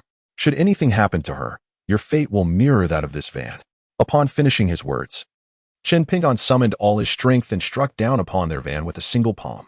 The newly purchased van crumpled under the force, reduced to a mere hunk of scrap metal. Even the 4 tires could not withstand the might of his blow, bursting with a resounding bang. In an instant, The once intact van transformed into a pile of wreckage, leaving the bandits utterly stunned, their eyes wide with disbelief. Several robbers could hardly believe their eyes, rubbing them vigorously only to find that the van remained flattened.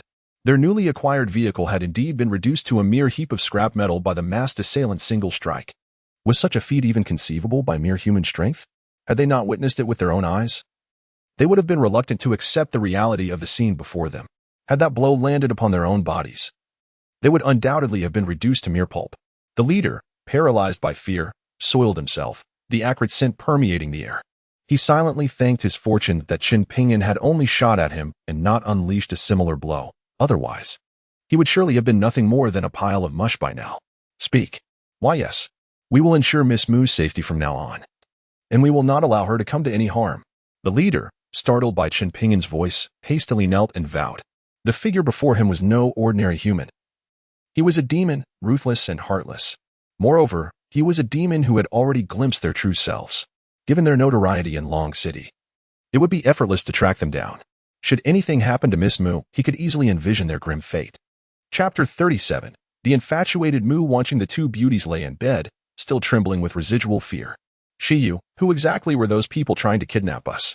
It seems we haven't offended anyone, Mu Wanqing asked her friend, whose chest rose and fell rapidly with lingering terror. Is it even necessary to ask? It is undoubtedly the Liu family, in competition with your Mu family for the project in Qingxi, who have sent individuals to abduct us. With both families set to participate in the bidding tomorrow, they surely intend to kidnap us tonight to coerce your Mu group into relinquishing their claim to the Qingxi project. What piques my curiosity is the identity of the individual who rescued us earlier. Was it someone your father or grandfather discreetly arranged for our protection? Or merely a passerby with a kind heart? Qin Shiyu discerned the identity of the assailants with remarkable insight and became intrigued by Qin Pingyuan, the one who saved their lives. Judging by the tone in which they addressed us, it seemed unlikely that he was a bodyguard assigned by my father or grandfather. Rather, it appeared he was simply an altruistic stranger. He single-handedly dispatched multiple assailants with such grace and power. It was the epitome of masculinity. My heart raced with an exhilarating sensation, yet I regrettably failed to obtain his contact information. Mu Wanqing reflected on the earlier events, and as she reached the conclusion, the trepidation that had once marred her expression gradually faded, replaced by a faint blush that crept across her cheeks, only to revert to an expression of disappointment. Surely not.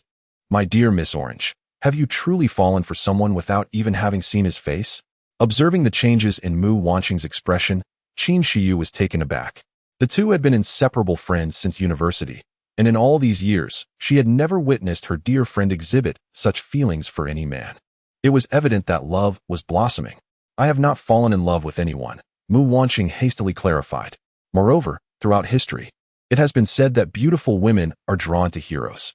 The fact that he dares to confront those robbers, who are physically far more formidable than he, signifies a noble spirit within him. It is entirely natural for someone like me to develop feelings for a man of such gallantry. Initially, she had not pondered deeply on this matter. She simply found the masked man's courage in facing numerous bandits rather admirable. However, upon her friend's teasing remarks, she could not help but feel a stirring in her heart for the gallant hero, even though she had yet to see his face. And the more she reflected on it, the more uncontrollable her emotions became. Look at that love-struck expression on your face. And yet you claim you are not in love? Qin Shiyu jested. I must remind you, you are already a married woman. To harbor feelings for another at this juncture could be considered infidelity. You are in quite the predicament. Upon hearing her friend's playful words, Mu Wanqing's expression shifted dramatically. Indeed, she was still legally bound to that scoundrel, Qin Pingyuan. It would take at least 3 months to finalize their divorce. No, I must pursue my own happiness and expedite my divorce from that wretch, Mu Wanqing declared resolutely to her friend. Miss Orange, awaken.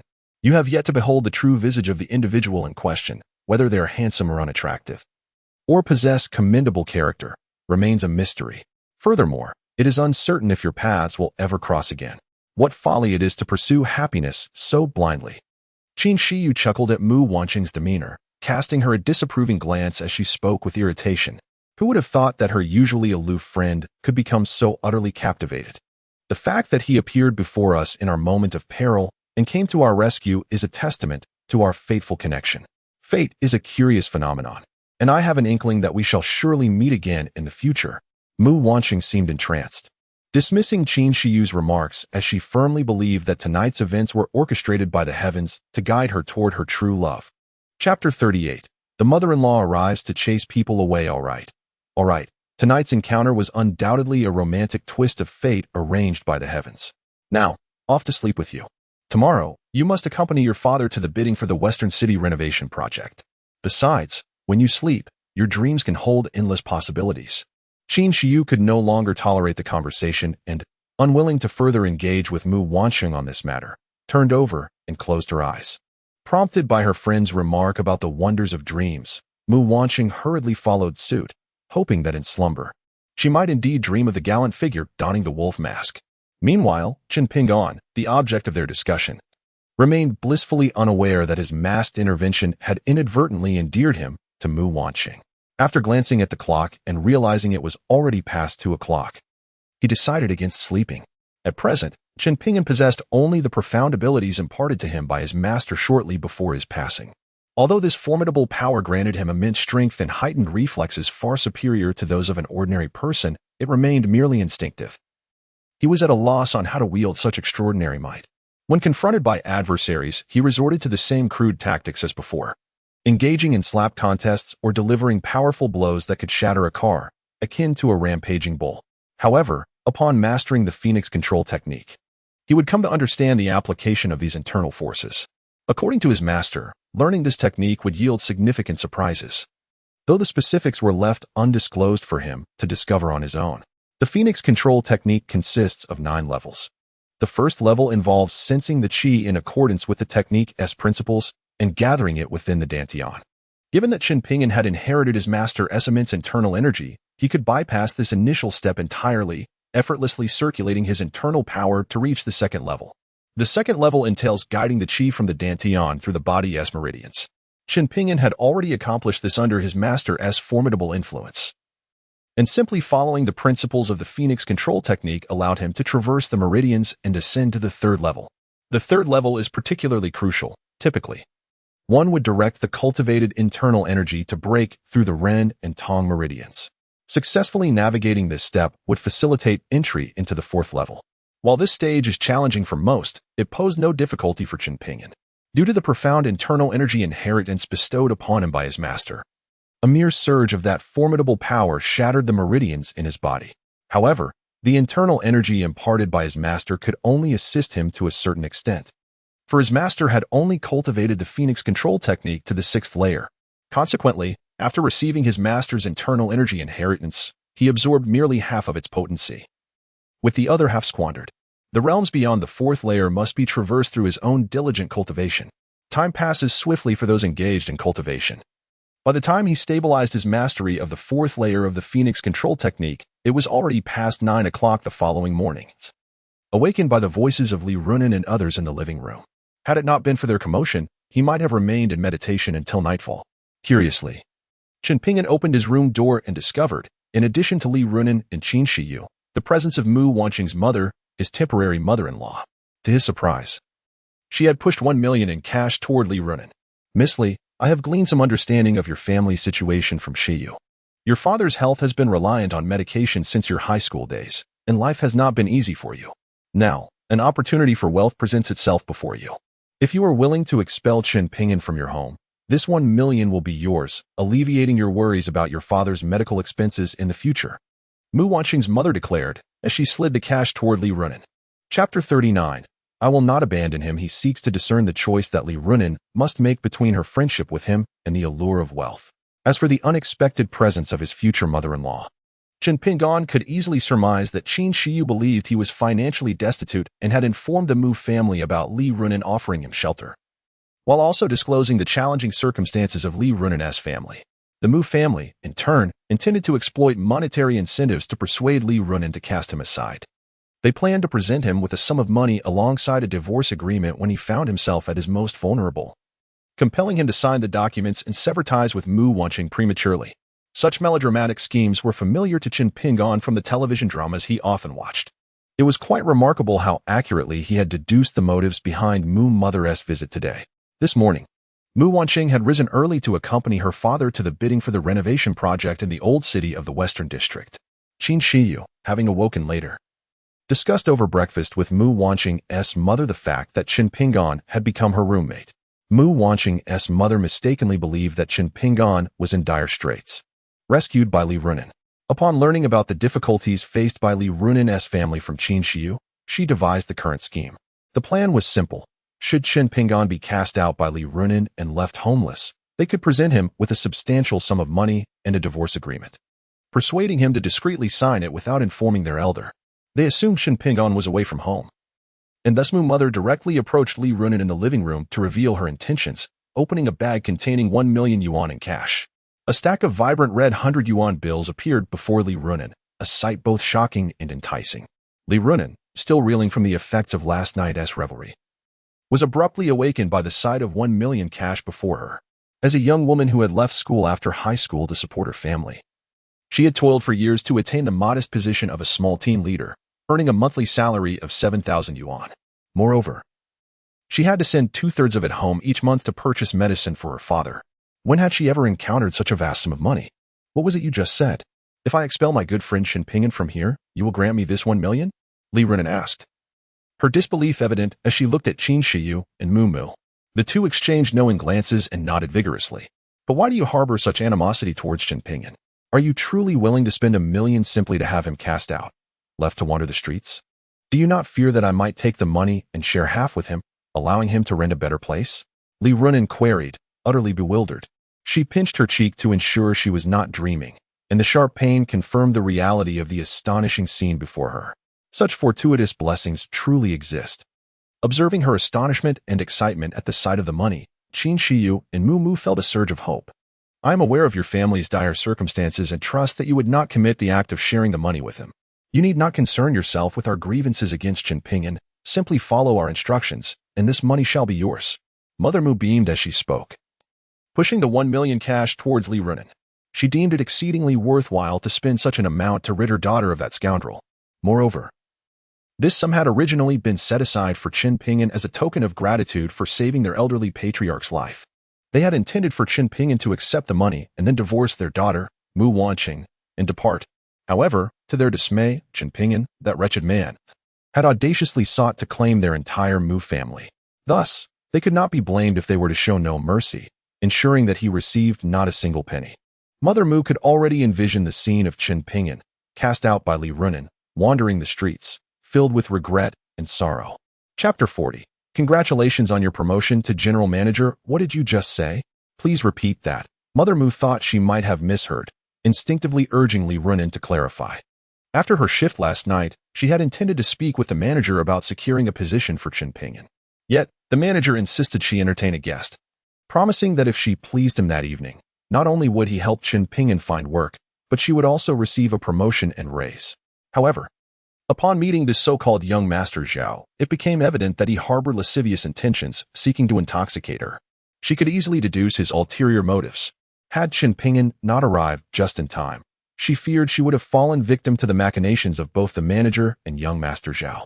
The backdrop of Jiuxing KTV was anything but simple. She wondered how Qin Pingan was faring now. Qin Shiyu, understanding the situation, reached out to stop Li Runan from leaving, saying, Runan, have you truly given this enough thought? Opportunities of such serendipitous fortune may never present themselves again in a lifetime. Should one miss this chance, it could truly be a permanent loss. Indeed, once this village is passed, the shop is forever lost. Consider your elderly father, who has been bedridden for many years. Even if you disregard your own needs, you ought to think of him. Do you not? Mother Mu, with earnest concern, continued to implore Li Runan. To the unknowing observer, it might seem as if she genuinely cared for Li Runan's welfare. I am in dire need of money, yet I refuse to earn it through unscrupulous means. I will secure my father's medical expenses through my own efforts, without your interference. Li Runan's patience had begun to wear thin, her voice growing somewhat frigid. Humph. With such a narrow perspective, it is no wonder you have remained merely a supervisor at Jiuxing KTV for so many years. One must possess a broader vision to accumulate substantial wealth. Do you understand, young lady? Mother Mu, having lost her patience, spoke to Li Runan with diminished civility. As her words lingered in the air, a knock echoed from the door of the apartment that Li Runan shared with Qin Shiyu. Li Runan approached and opened the door. Excuse me, is Miss Li Runan residing here? A beautiful woman inquired politely from the threshold. I am Li Runan. May I ask what brings you here? Upon realizing that the visitor was indeed seeking her, Li Runen's heart skipped a beat as she recognized the personnel manager from Jioshin KTV standing before her. Her mind raced. Had the manager come to discuss last night's incident? Was she here to terminate her employment? Last night, the manager expressed that if young Master Zhao were not satisfied, not only would he be unable to assist Chen Pingon in securing a position, but she herself would no longer need to come to work. The thought of Chen Pingon's abrupt departure must have infuriated both the manager and young Master Zhao. Contemplating this, Li Runen's expression became exceedingly grim. Greetings, Ms. Li Runen. I am Zhao Mingxi, the Human Resources Manager of Jioshin KTV. Last night, our esteemed owner officially appointed you as the General Manager of Jioshin KTV, granting you full authority over its daily management and operations, with an annual salary of 3 million. Considering the difficulties you face at home, the owner has generously advanced you half a year's salary. I am here today to formally present you with your appointment letter. Congratulations, Ms. Li, and we look forward to your guidance. Upon finishing her statement, the Human Resources Manager handed a freshly prepared employment letter and a check for 1.5 million to a bewildered Li Runen. These arrangements had been meticulously coordinated by Chen Ping on the previous night. Chapter 41. He doesn't seem so disagreeable after all initially. Mu Mu and Qin Shiyu intended to further persuade Li Runen, but they were utterly confounded by the words of the Jioshin KTV Human Resources Manager, momentarily believing their eyes had deceived them.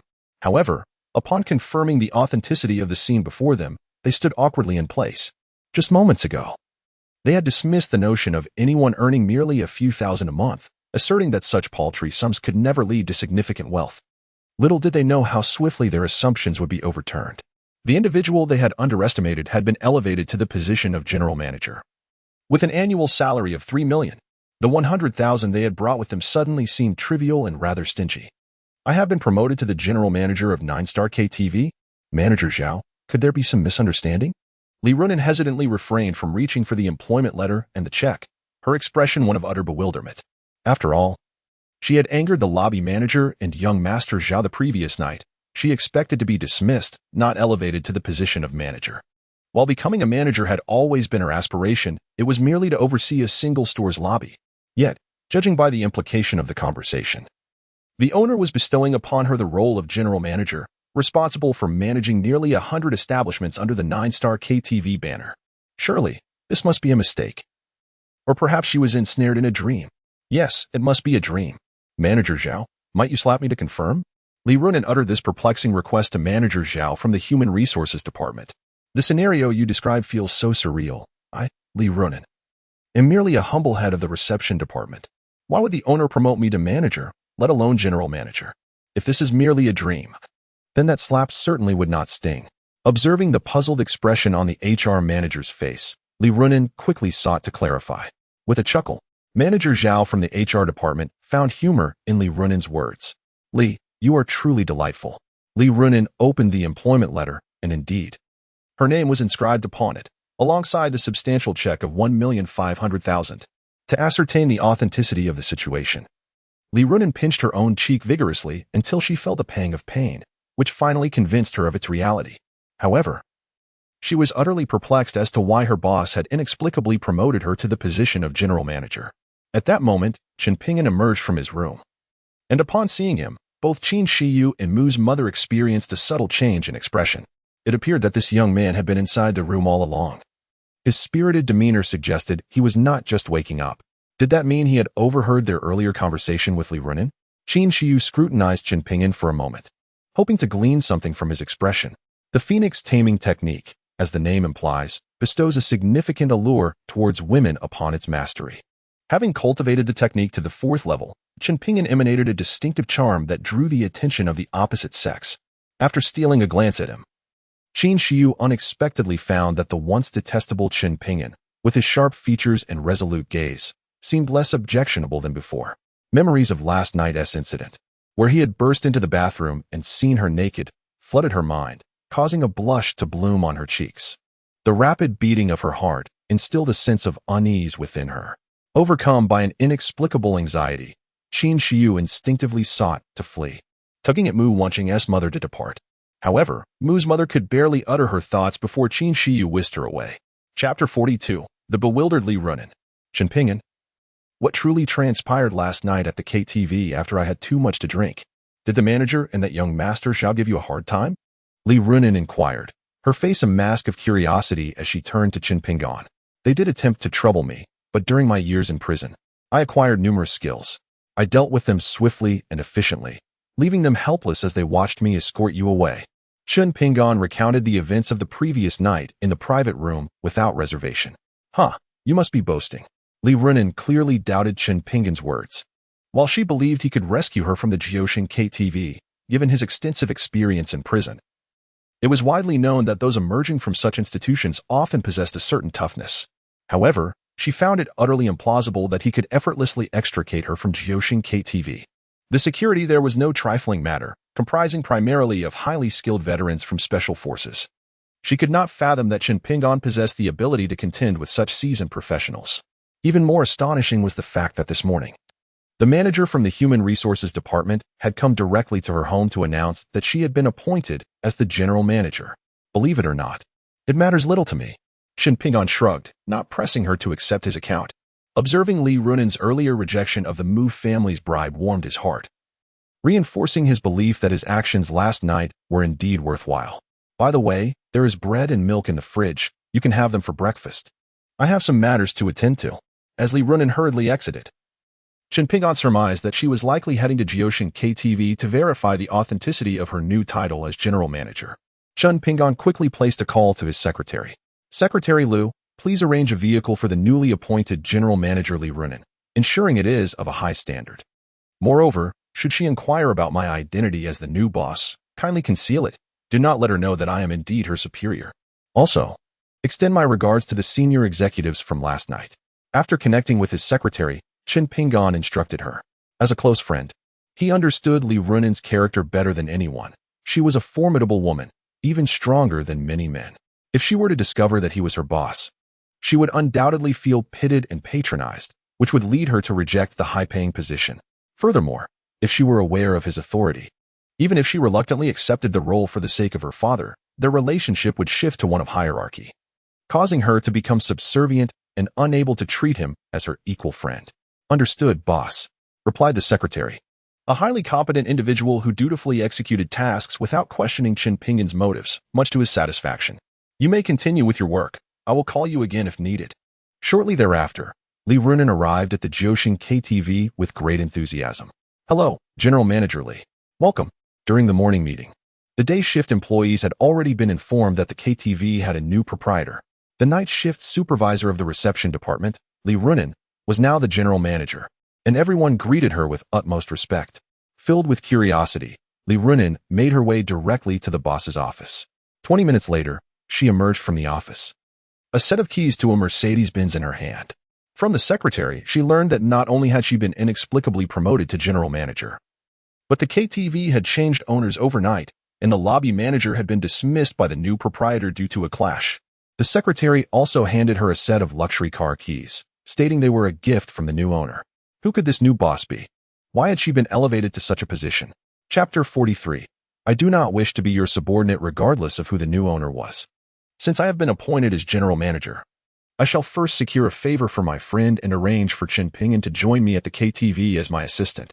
Qin Pingan, bring your identification and come with me. Shouldn't you treat me to a celebratory drink now that you've become the general manager? Why do I need to bring identification? Qin Pingan stepped out of his room, a look of confusion etched on his face. Surely, it's to help you secure employment. It's not easy for you to find a job just after graduating. Now that I've ascended to the position of general manager, I must arrange a suitable job for you. We can celebrate once your position is secured. Li Runin remained her usual carefree self, choosing to disregard the mystery of the new owner for the time being and focusing on securing benefits for her friend instead. What sort of work do you intend to assign me? Qin Pingan inquired with growing curiosity. My assistant or the deputy captain of security? With an annual salary of 500,000, the choice is yours. Li Runin generously offered to Qin Pingan. Her intention behind this was not only to secure a lucrative position for her friend, but also to compel the new boss to meet with her. By proposing such a handsome salary, she was confident that the new boss would feel compelled to intervene. If he chose to remain hidden, her friend would unwittingly gain a substantial annual income. Upon hearing Li Runin's proposition, Qin Pingan, who was sipping water, nearly choked. Your assistant or deputy captain of security earns 500,000 a year. I am currently the general manager, fully responsible for the management and operation of Jioshin KTV. If I decide to offer you that salary, it will be so. What? Do you not desire it? Chen Pingyan shook his head. What do you mean? You don't want this high-paying job? Li Runin questioned with evident displeasure upon seeing Chen Pingyan's refusal. I do not wish to be your subordinate, Chen Pingyan declared, offering no further explanation as he stood and made his way towards the door. Accepting a position as Li Runin's assistant or deputy captain would inevitably reveal his identity as the new owner of Jioshin KTV, leading to complications if she discovered the truth. Li Runin was momentarily taken aback by Chen Pingyan's words, rendered speechless. Where are you going? She hastily inquired as he prepared to leave. Of course, I am seeking employment. Otherwise, are you planning to support me? Behind her, Li Runin yearned to express her willingness to support him, yet the words remained unspoken. She understood that Chen Pingyan, like herself, was not one to rely on others for sustenance. After vacating the apartment, he promptly dialed Manager Shen, seeking assistance in securing employment. Given his current credentials, finding a desirable position posed a significant challenge, and he was acutely aware that failing to do so would compel Li Runin to insist he take a job at Jioshin KTV. Mr. Chen, are you truly asking me to help you find a job? Manager Shen was taken aback by Chen Pingyan's request, convinced that he was jesting. Indeed, any job will suffice. I prefer something less demanding, and the salary is of no concern. Very well, I will inquire among my acquaintances in the industry and provide you with information shortly. Manager Shen was well aware of Chen Pingyan's immense wealth, with cash assets exceeding 1,000 billion US dollars, translating to several hundred billion RMB. In addition to gold and antiques valued in the same range, he speculated that Chen Pingyan must be seeking employment merely to alleviate his boredom, especially given Chen's remark about preferring a less strenuous job with no salary expectations. In the 44th chapter, titled Enemies Meet, Manager Shen emphasized that the Sihai Group held a reputation on par with the Wu Group. The recently deceased owner, Chen Chaoxing, alongside Wu Xingjie and Li Qiushui of the Li Group, were dubbed the three great devils of southwest China. Following Chen Chaoxing's demise, his adopted daughter took the reins of the Sihai Group. However, Chen Pingyan was indifferent to the notoriety of these figures. His sole desire was to find a suitable job, sparing Li Runin from further worries regarding his employment. Certainly, the strength and background of a company are undeniably advantageous, at the very least. One need not worry about job security. After receiving a call from Manager Shen, Chen Pingyan promptly made his way to the headquarters of the Sihai Group. This group is among the most prestigious in Longchang, with its headquarters towering over 30 stories and sprawling across several acres. Upon Chen Pingyan's arrival at the Sihai Group headquarters, he was intercepted at the entrance by the front desk. Sir, may I inquire whom you are looking for? Do you have an appointment? Two elegant receptionists inquired. Having noticed Chen Pingyan lacked a work badge, I am here to see your president. Someone has already been in contact with her. You may wish to call and verify. Chen Pingyan replied politely, refraining from forcing his way in. However, a sense of trepidation began to creep into his mind. In such a vast corporation, the need for an appointment to enter suggested that the workplace would likely be quite stringent, and employment would not be a leisurely endeavor. The receptionist then articulated a statement that left Chen Pingyan astounded. Hadn't Manager Shen assured him that he could come directly to the Sihai Group without any issues? This certainly reflected poorly on Manager Shen's reliability. The thought of being turned away was rather humiliating. At that moment, Chen Pingyan contemplated testing the power of his fourth-level Yufeng technique. He took a few steps back, and as the receptionists momentarily lowered their heads to attend to their tasks, he channeled his internal energy into his legs and sprinted forward. Just as one of the receptionists raised her gaze, she caught a fleeting glimpse of a shadow darting past them like a gust of wind. Shan, I think I just saw a figure rush by us. The receptionist promptly tugged at her colleague's sleeve, a look of uncertainty crossing her face. Pfft, are you seeing things? Even if there were unsavory elements, they wouldn't dare show themselves during the day. Please, next time you want to scare me, do it after dark. Another receptionist, named Shan, initially thought her colleague was joking, rolling her eyes in annoyance before returning to her tasks. The first receptionist, having been chastised, also began to doubt her own senses. Meanwhile, Chen Pingyan had already boarded the elevator to the 30th floor. This level housed the president's office, a relaxation area, a gym, and conference rooms. Chen Pingyan confidently pushed open the door to the president's office, which featured a vast yet minimalist design, furnished with only a set of genuine leather sofas and two desks. Within the office, two beautiful women were engrossed in their work.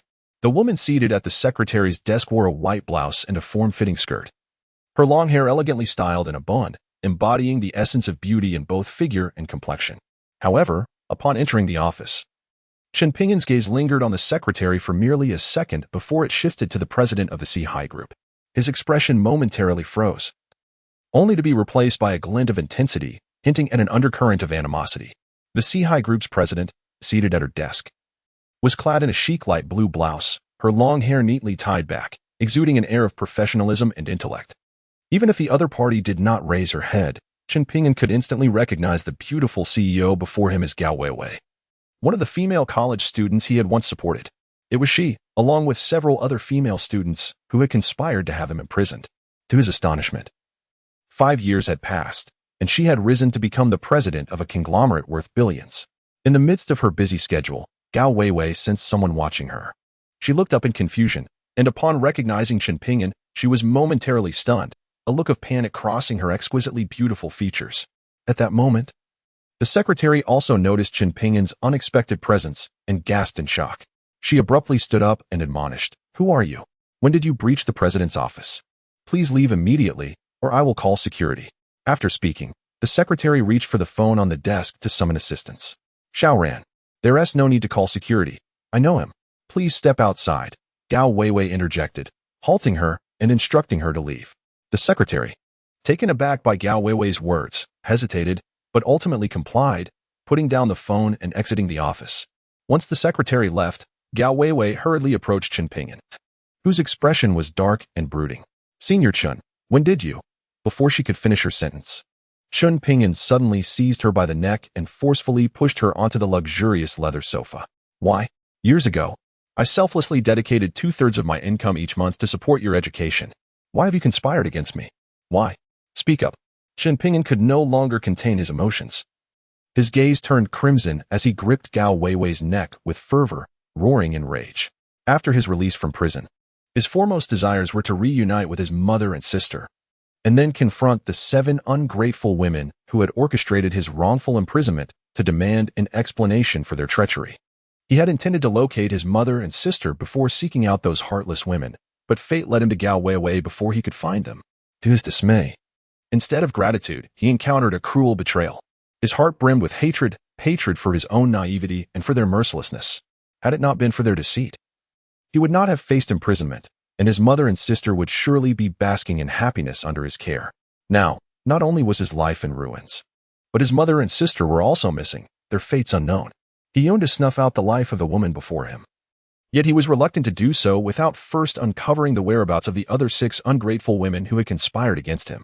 He demanded that all those who had wronged him pay a steep price for their actions. "Chen, let me go," Gao Weiwei gasped, her face turning purple as blood struggled to circulate due to his vice-like grip. Desperately, she fought to escape, yet Chen Pingyan only tightened his hold. "Once, did you not accuse me of forcefully infringing upon you? Very well, today I shall oblige your wishes." Chen Pingyan uttered these words as he gripped the delicate neck of the beautiful CEO, Gao Weiwei, with one hand while the other seized her collar, tearing it with a swift motion. With a resounding rip, her luxurious yellow blouse succumbed to his strength, disintegrating as if it were mere paper, revealing her alabaster skin and the voluptuous curves ensconced within exquisite lingerie. In his fervor, Chen Pingyan inadvertently marred her flawless complexion with a long scratch from his fingernail, a striking contrast against her creamy skin, rendering the scene both alluring and provocative. "Please, don't." Gao Weiwei's face turned pale with fear, her struggles intensifying. Yet unbeknownst to her, the more she fought, the deeper her despair, only serving to heighten Chen Pingyan's desire for domination. Confronted with this ungrateful wretch who had once ruined his life, Chen Pingyan showed no mercy. Instead, his hand ventured toward her luxurious D-cup lingerie. Perhaps overwhelmed by despair or simply drained of strength, the once proud Saint gradually ceased her resistance, closing her eyes as tears streamed down her cheeks. Chapter 46. This misunderstanding is quite significant. Just as Chen Pingyan prepared to strip away her exquisite lingerie, the commotion outside the office brought him to a halt. "Mr. Chen, the CEO is currently meeting other guests inside. You cannot enter. Get out of my way. Today, anyone who dares to obstruct me shall face dire consequences." Outside the office, the sounds of a heated argument between the secretary and a man echoed. In the next moment, The door to Gao Weiwei's office was forcefully kicked open. A young man, seemingly in his 30s, stormed in, accompanied by a group of intimidating brutes.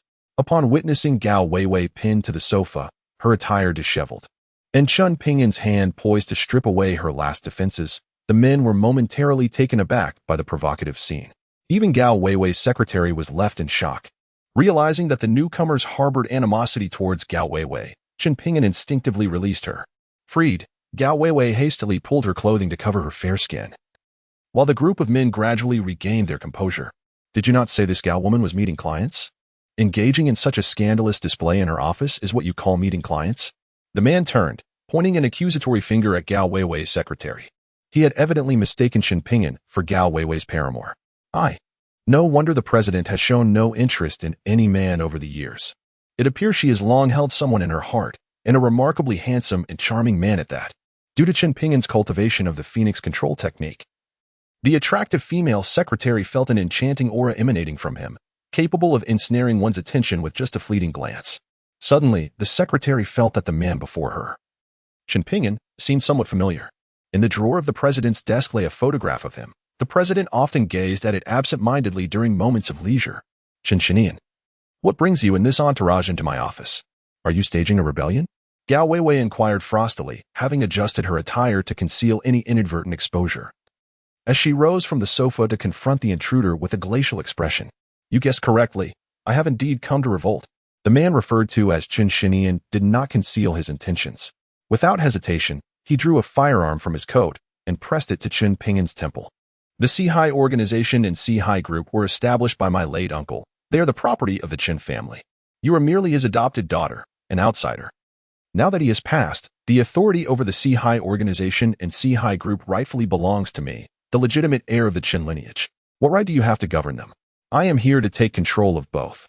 Relinquish your power immediately, or I shall first eliminate your lover, and then you." Chen Shinian threatened Gao Weiwei, the gun unwaveringly aimed at Chen Pingyan's head. His audacity left everyone present in stunned silence. Chen Pingyan's expression darkened further. It appeared that the assailant had misconstrued the earlier scene they had walked into, mistakenly believing him to be Gao Weiwei's lover, thus justifying his threat. It seemed this misunderstanding was indeed quite significant. "Chen Shinian, he is not my lover. If you have any grievances, direct them solely at me and spare the innocent." Gao Weiwei exclaimed in panic as she witnessed Chen Pingyan being threatened at gunpoint. Chapter 47. A surprising fortune if he is not your lover. "Why do you appear so anxious?" Chen Shinian retorted with a mocking smile. Gao Weiwei found herself at a loss for words. Her reaction only solidified Chen Shinian's conviction that Chen Pingyan was undoubtedly the lover she was supporting. Even Gao Weiwei's secretary, Fang Xiaoran, was taken aback by her boss's speechlessness. Usually, the resolute and decisive Gao Weiwei exhibited an unwavering demeanor, yet today, in defense of this unexpected visitor, she appeared utterly flustered. Having worked alongside Gao Weiwei for some time, this was the first instance Fang Xiaoran had witnessed her boss in such disarray. Even during previous crises alongside the old chairman, Gao Weiwei had never shown a hint of worry, let alone such overt panic. This was precisely why, in his final moments, the childless old chairman entrusted the management of the conglomerate not to his own nephew, Chen Shinian, but to his adopted daughter, Gao Weiwei. "Chen Shinian, if you dare lay a finger on him, I will ensure that every member of the Chen family pays the price alongside him. I, Gao Weiwei, am not one to make empty threats." Once Gao Weiwei regained her composure, she reverted to her usual icy elegance, her voice dripping with menace as she threatened Chen Shinian. 5 years ago, she, along with 6 other sisters, was coerced and had harmed him once, leading to his imprisonment for many years.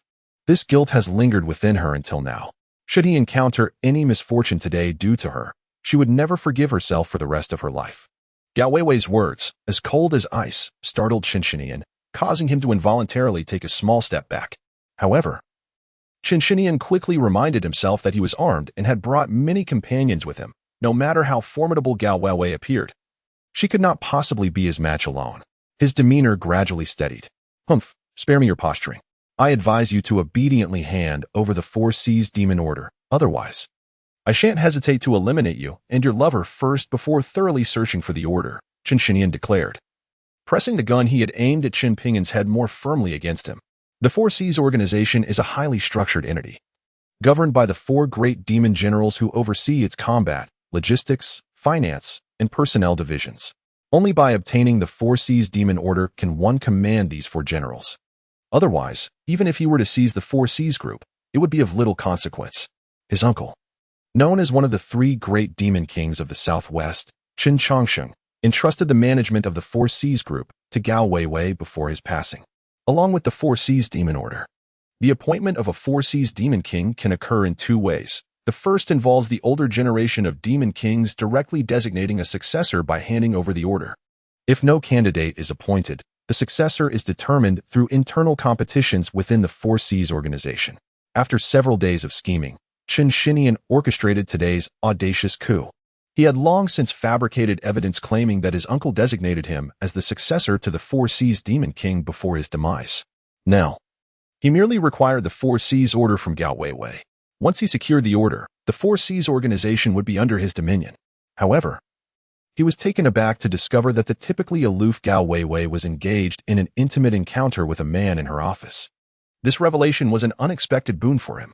A woman of her icy demeanor, involved with a man in such a manner, indicated her deep affection for him, revealing her vulnerability, which Qin could exploit to threaten Gao Weiwei. Chapter 48. Qin Shinian's plea for mercy. I can provide you with the 4C's order, but only on the condition that you release him first. Otherwise, even if you were to kill me, you would not obtain the 4C's order, Gao Weiwei declared resolutely, her words once again shocking her secretary, Feng Xiaoran. It is worth noting that the 4C's order was the president's talisman. Without it, the Qin family would no longer fear her. Should the Qin family acquire the order, they would undoubtedly seek to eliminate her to wholly seize control of the 4C's group and the organization. Yet, the president, for the sake of this man, was willing to relinquish the 4C's order, placing herself in jeopardy. One could only fathom the significance this man held in her heart. You currently lack the standing to negotiate conditions with me. Hand over the 4C's order at once, and I will allow you both to leave. I shall grant you 10 seconds to ponder. If you do not relinquish the 4C's magic order within that time, I shall inflict a grievous wound upon your beloved. For every minute of hesitation, I shall fire a shot. For every 10 minutes, 10 shots shall be unleashed, commencing with your thigh and descending from there. As Qin Shinian spoke, he shifted the gun's muzzle from Qin Pingan's head to his thigh. You have chosen the wrong person. A voice, cold and piercing, emanated from Qin Pingan as he spoke. In that moment, his body surged into action, seizing the opportunity while Qin Shinian adjusted his grip on the firearm. Qin Pingan swiftly clasped his opponent's wrist. A sharp pain radiated through Qin Shinian's wrist with the slightest exertion. Ah, my hand! Qin Shinian cried out in agony, the weapon slipping from his grasp and clattering to the ground. In a fluid motion, Qin Pingan kicked the fallen gun, sending it skidding to the feet of Gao Weiwei. This sequence of events unfolded in the blink of an eye, leaving the onlookers momentarily stunned as Qin Shinian's firearm came to rest at Gao Weiwei's feet. Gao Weiwei, who had been searching for an opportunity to rescue Qin Pingan, perceived this turn of events, and her eyes sparkled with determination. She hastily bent down, retrieved Qin Shinian's gun, and aimed it squarely at his head. Qin Shinian was rendered speechless in shock. How had the situation, once under his control, so abruptly shifted? His accomplices instinctively drew their weapons, encircling Qin Pingan and Gao Weiwei. Do not move. Stand down, or I shall execute him with a single shot. With a gun firmly in her grasp, Gao Weiwei swiftly reverted to her usual decisive demeanor, threatening those surrounding her and Qin Pingan by aiming the weapon at Qin Shinian's head. You must not act recklessly. All of you, step back. Qin Shinian, feeling a surge of panic at the gun pointed at him, hastily instructed his men to retreat. He was acutely aware of the formidable woman before him. Gao Weiwei had ascended from being a mere secretary beside his uncle to her current position through sheer tenacity. Having fought alongside his uncle, Qin Changsheng, on numerous occasions, she had bested several adversaries whom Qin Shinian had once deemed untouchable. If he failed to compel his men to withdraw, Qin Shinian understood that Gao Weiwei would not hesitate to pull the trigger. Even Qin Pingan was taken aback by Gao Weiwei's quick reflexes. Any ordinary girl would have been paralyzed with fear in such a scenario, yet she remained as fierce as ever. The Gao Weiwei before him seemed a far cry from the fragile university student he had known 5 years prior. Miss Gao, I was merely jesting earlier. Please do not take it to heart. I shall leave with my men and promise not to trouble you again. After dismissing his subordinates, Qin Shinian forced a smile that was more pitiable than sorrowful as he pleaded for mercy. I shall not regard your earlier actions as a jest. If you dare to threaten me, Gao Weiwei, there will be consequences. Chapter 49. Gao Weiwei's deceit. Mr. Gao, I recognize my folly. I should not have been so bewitched. I beseech you, for the sake of my uncle, Chinchashing, grant me mercy this once. I vow never to harbor any aspirations for the throne of the Demon King again. Please, Mr. Gao, give me a chance. Chinchinian pleaded, clutching Gao Weiwei's leg in a state of utter panic. Remove your filthy hands. I, Gao Weiwei, am a woman of my word. If I declare that you shall pay a price, then a price you must pay. With that, Gao Weiwei forcefully kicked the kneeling Chinchinian aside, and without hesitation, she aimed her gun at his thigh and fired. Ah, my leg.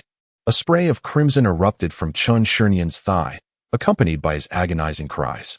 The once arrogant Chinchinian now sat on the ground, clutching his bleeding leg, howling in despair.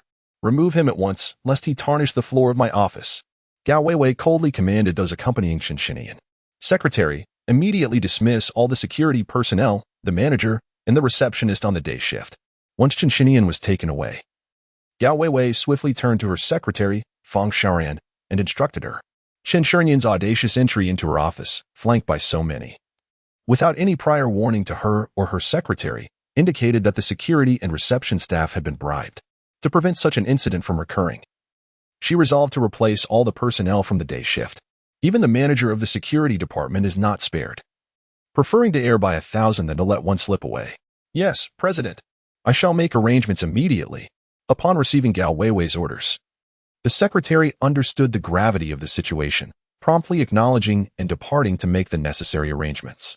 After the secretary left, only Gao Weiwei and Chen Ping'an remained in the office. The once frostbitten expression on Gao Weiwei's face melted away in the presence of Chen Ping'an, transforming into one of anxiety and uncertainty. Senior Chen, you weren't injured just now, were you? Gao Weiwei inquired, somewhat flustered. Why did you all act in such a manner back then? Who instigated you? He could not fathom that the 7 of them would conspire against him, their benefactor. He would not let Gao Weiwei and the other 6 ungrateful individuals go unpunished, and he was equally determined to unearth the mastermind behind their actions for future reckoning. No one instigated us. It was merely our own personal actions, she asserted. If you believe that avenging yourself upon us will rectify the harm we inflicted upon you back then, feel free to proceed. I shall not resist, nor will I hold it against you. If it is compensation you seek, you need only speak, be it money, power, or anything else within my capacity to provide. I shall fulfill your wishes. As for the other 6, we lost contact after graduating from university. I do not know where they are now. This situation leaves only one possibility. Gao Weiwei is deceiving him. Chapter 50, Gao Weiwei's conditions. Your gaze unmistakably reveals that you are lying. Be honest and confess. Who was it that orchestrated your actions back then? And what was the intention behind it? Chen Ping'an bluntly exposed Gao Weiwei's deceit and pressed her further with his inquiries. Indeed, we were coerced into framing you at that time, yet the individual who directed us possessed extraordinary power. Revealing his identity would bring you no benefit and could even endanger you. Can you accept that we, the 7 of us, were ungrateful and treacherous in our actions against you? I implore you, do not press further. Gao Weiwei seemed to realize that her lies could not withstand Chen Ping'an's scrutiny. She refrained from further deception but refused to disclose the identity of the mastermind behind their actions. She offered no insight into that individual's motives either. Gao Weiwei's reluctance only deepened Chen Ping'an's furrowed brow. Now, as the esteemed president of the Sihai Group, Gao Weiwei had gained significant stature. Moreover, according to manager Shun from Ruishi Bank, the Sihai Group was backed by one of the 3 major underground powers in the Southwest, the Sihai Organization, with a market value nearing 100 billion. However, even with such prominence, Gao Weiwei's demeanor soured when discussing the mastermind who had incited their betrayal, indicating the immense influence that individual wielded. Despite her current position as president of the Sihai Group, she remained unable to confront that figure directly. In truth, I was merely an ordinary chief physician at the hospital back then, and I had not offended any significant figures. Who could possibly conspire against me? What motive could there be to entrap me? Gao Weiwei's actions left Chen Ping'an increasingly perplexed. His curiosity about the identity of the mastermind behind those events grew stronger. Speak. What must I do for you to reveal the identity of the orchestrator? Chen Ping'an, suppressing his impatience, settled into Gao Weiwei's executive chair, crossing his legs as he calmly inquired. To his surprise, Gao Weiwei did not maintain her previous obstinacy. Instead, she relented. I am doing this for your own good. If you refuse my condition, I will never divulge the information, no matter what. You may decide how to proceed. Gao Weiwei, teeth clenched, asserted her dominance in the conversation. Very well, what is your condition? As long as it is within my capacity, lawful, and ethical, I will acquiesce. Chen Pingan, seeing Gao Weiwei's resolute stance, felt a sense of resignation. Ultimately, in his quest to uncover the identity of the mastermind, he had no choice but to concede to Gao Weiwei. My condition is for you to assume leadership of the Four Seas organization, to become the new sovereign of the Four Seas, thereby wielding the sovereign decree. In turn, I will devise a means to assist you in subduing the two other major underground factions in the southwest, elevating you to the status of the paramount ruler of the region. At that juncture, you will possess the power to contend with that individual. And I shall disclose to you the identity of the mastermind behind past events, enabling you to seek your vengeance. Gao Weiwei articulated a proposition that left Chen Pingan utterly astonished. It was indeed a demand to take over the Four Seas organization and to rise as the new sovereign, with her support to become the greatest overlord of the Southwest's underground realm. Are you certain about this succession within the Four Seas organization? Chen Pingan queried, his disbelief evident. Indeed, my stipulation is for you to seize the sovereign decree and emerge as the new sovereign of the Four Seas. Only when your power has grown sufficiently will I reveal the identity of that person, granting you the means for self-preservation and even retribution. Chapter 51. Assuming the role of Security Department Manager. As Gao Weiwei spoke, she approached her desk and, with a brief search beneath it, a concealed panel in the wall behind her chair gradually opened, revealing a hidden compartment. From this compartment, she retrieved a small box, the material of which was unknown. After entering a secret code to unlock it, she revealed a dark golden medallion, roughly the size of an infant's palm, crafted from an indeterminate material. Gao Weiwei handed the medallion to Chen Pingan, who observed that its perimeter was adorned with ancient, intricate patterns, while the two sides bore the formidable characters Four Seas and Sovereign Decree. Is this the Four Seas Demon King order that Chen Xinyan just asked you to hand over? Chen Pingan inquired curiously as he scrutinized the order in his hand. Indeed, this is the Four Seas Demon King order. As long as you possess it, you shall become the new generation's Four Seas Demon King. In a week's time, the underground forces of the Southwest will convene a martial arts tournament to select the King of the Southwest, unifying the underground factions across the three provinces. At that moment, I shall assist you in subduing the other two great demon kings and elevate you to the throne of the Southwest's underground ruler, commanding the three provinces. Gao Weiwei succinctly explained her plan to Chen Pingan. Although there would be numerous obstacles, particularly from within the Four Seas organization itself, in allowing Chen Pingan to assume the Four Seas Demon King order and supporting him to become the king of the Southwest, she was determined to overcome every challenge, as it was a debt she owed him. I hope you will keep your word when the time comes. While he was indifferent to the Four Seas organization, Gao Weiwei insisted that he take charge of it in exchange for revealing the identity of the person who had orchestrated events in the past, leaving him no choice but to acquiesce. By the way, I currently require a job that offers some freedom and a decent salary. Could you arrange that for me? A position with some freedom and a reasonable salary. How about this? The manager of the security department at the Four Seas Group was just dismissed. Would you like to temporarily assume that position? We can arrange other matters once the affairs of the Four Seas organization are settled. What do you think? Gao Weiwei spoke to Chen Pingan in a tone of negotiation. Years ago, she harbored a secret affection for the benevolent senior who had generously supported her studies. However, following the incident 5 years prior, despite her current success as the manager of a conglomerate with nearly 100 billion in assets, she dared not entertain any improper thoughts about him. Instead, her sole desire was to make amends for the hurt she had caused him back then. Very well. Please guide me in familiarizing myself with the Sea Group and the security department, she instructed. After a moment of contemplation, Chen Pingan agreed to assume the position of manager for the security department. Please hold on for a moment. I will have my secretary show you around the company. Gao Weiwei said, swiftly opening the door and instructing her secretary to arrange an office for Chen Pingan and complete the onboarding formalities. Manager Chen, this will be your office from now on, she announced. However, she added with a note of caution, I must advise you, if you value your life, it would be wise to keep your distance from our president. He has already been earmarked by young Masterly, and you cannot afford to cross him. Once everything had been arranged, the president's secretary, Fang Xiaoran, issued a cryptic warning to Chen Pingan. Who is young Masterly? Chen Pingan instinctively inquired. Although he harbored intense resentment towards Gao Weiwei, it was undeniable that she was now a striking and alluring beauty. Young Masterly, whose full name is Li Jingkong, is the brother of the notorious sorceress Li Qiushui, one of the three great tyrants of the Southwest. If you disregard this warning, Do not say you were not forewarned when trouble finds you. Fang Sharan divulged, revealing the identity of young Masterly. How much did Li Jingkong pay to buy you? Chen Ping'an inquired with a curious expression directed at Fang Sharan. What do you mean?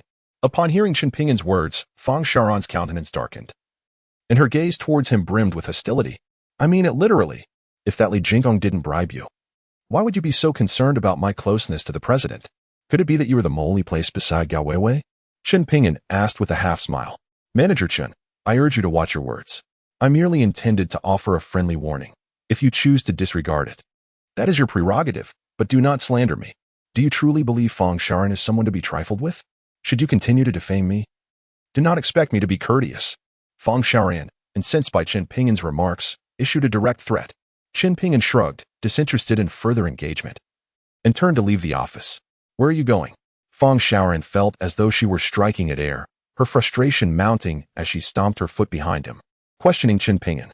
Ultimately, she had no choice but to follow him, making calls along the way to instruct the security team to gather in anticipation of their arrival.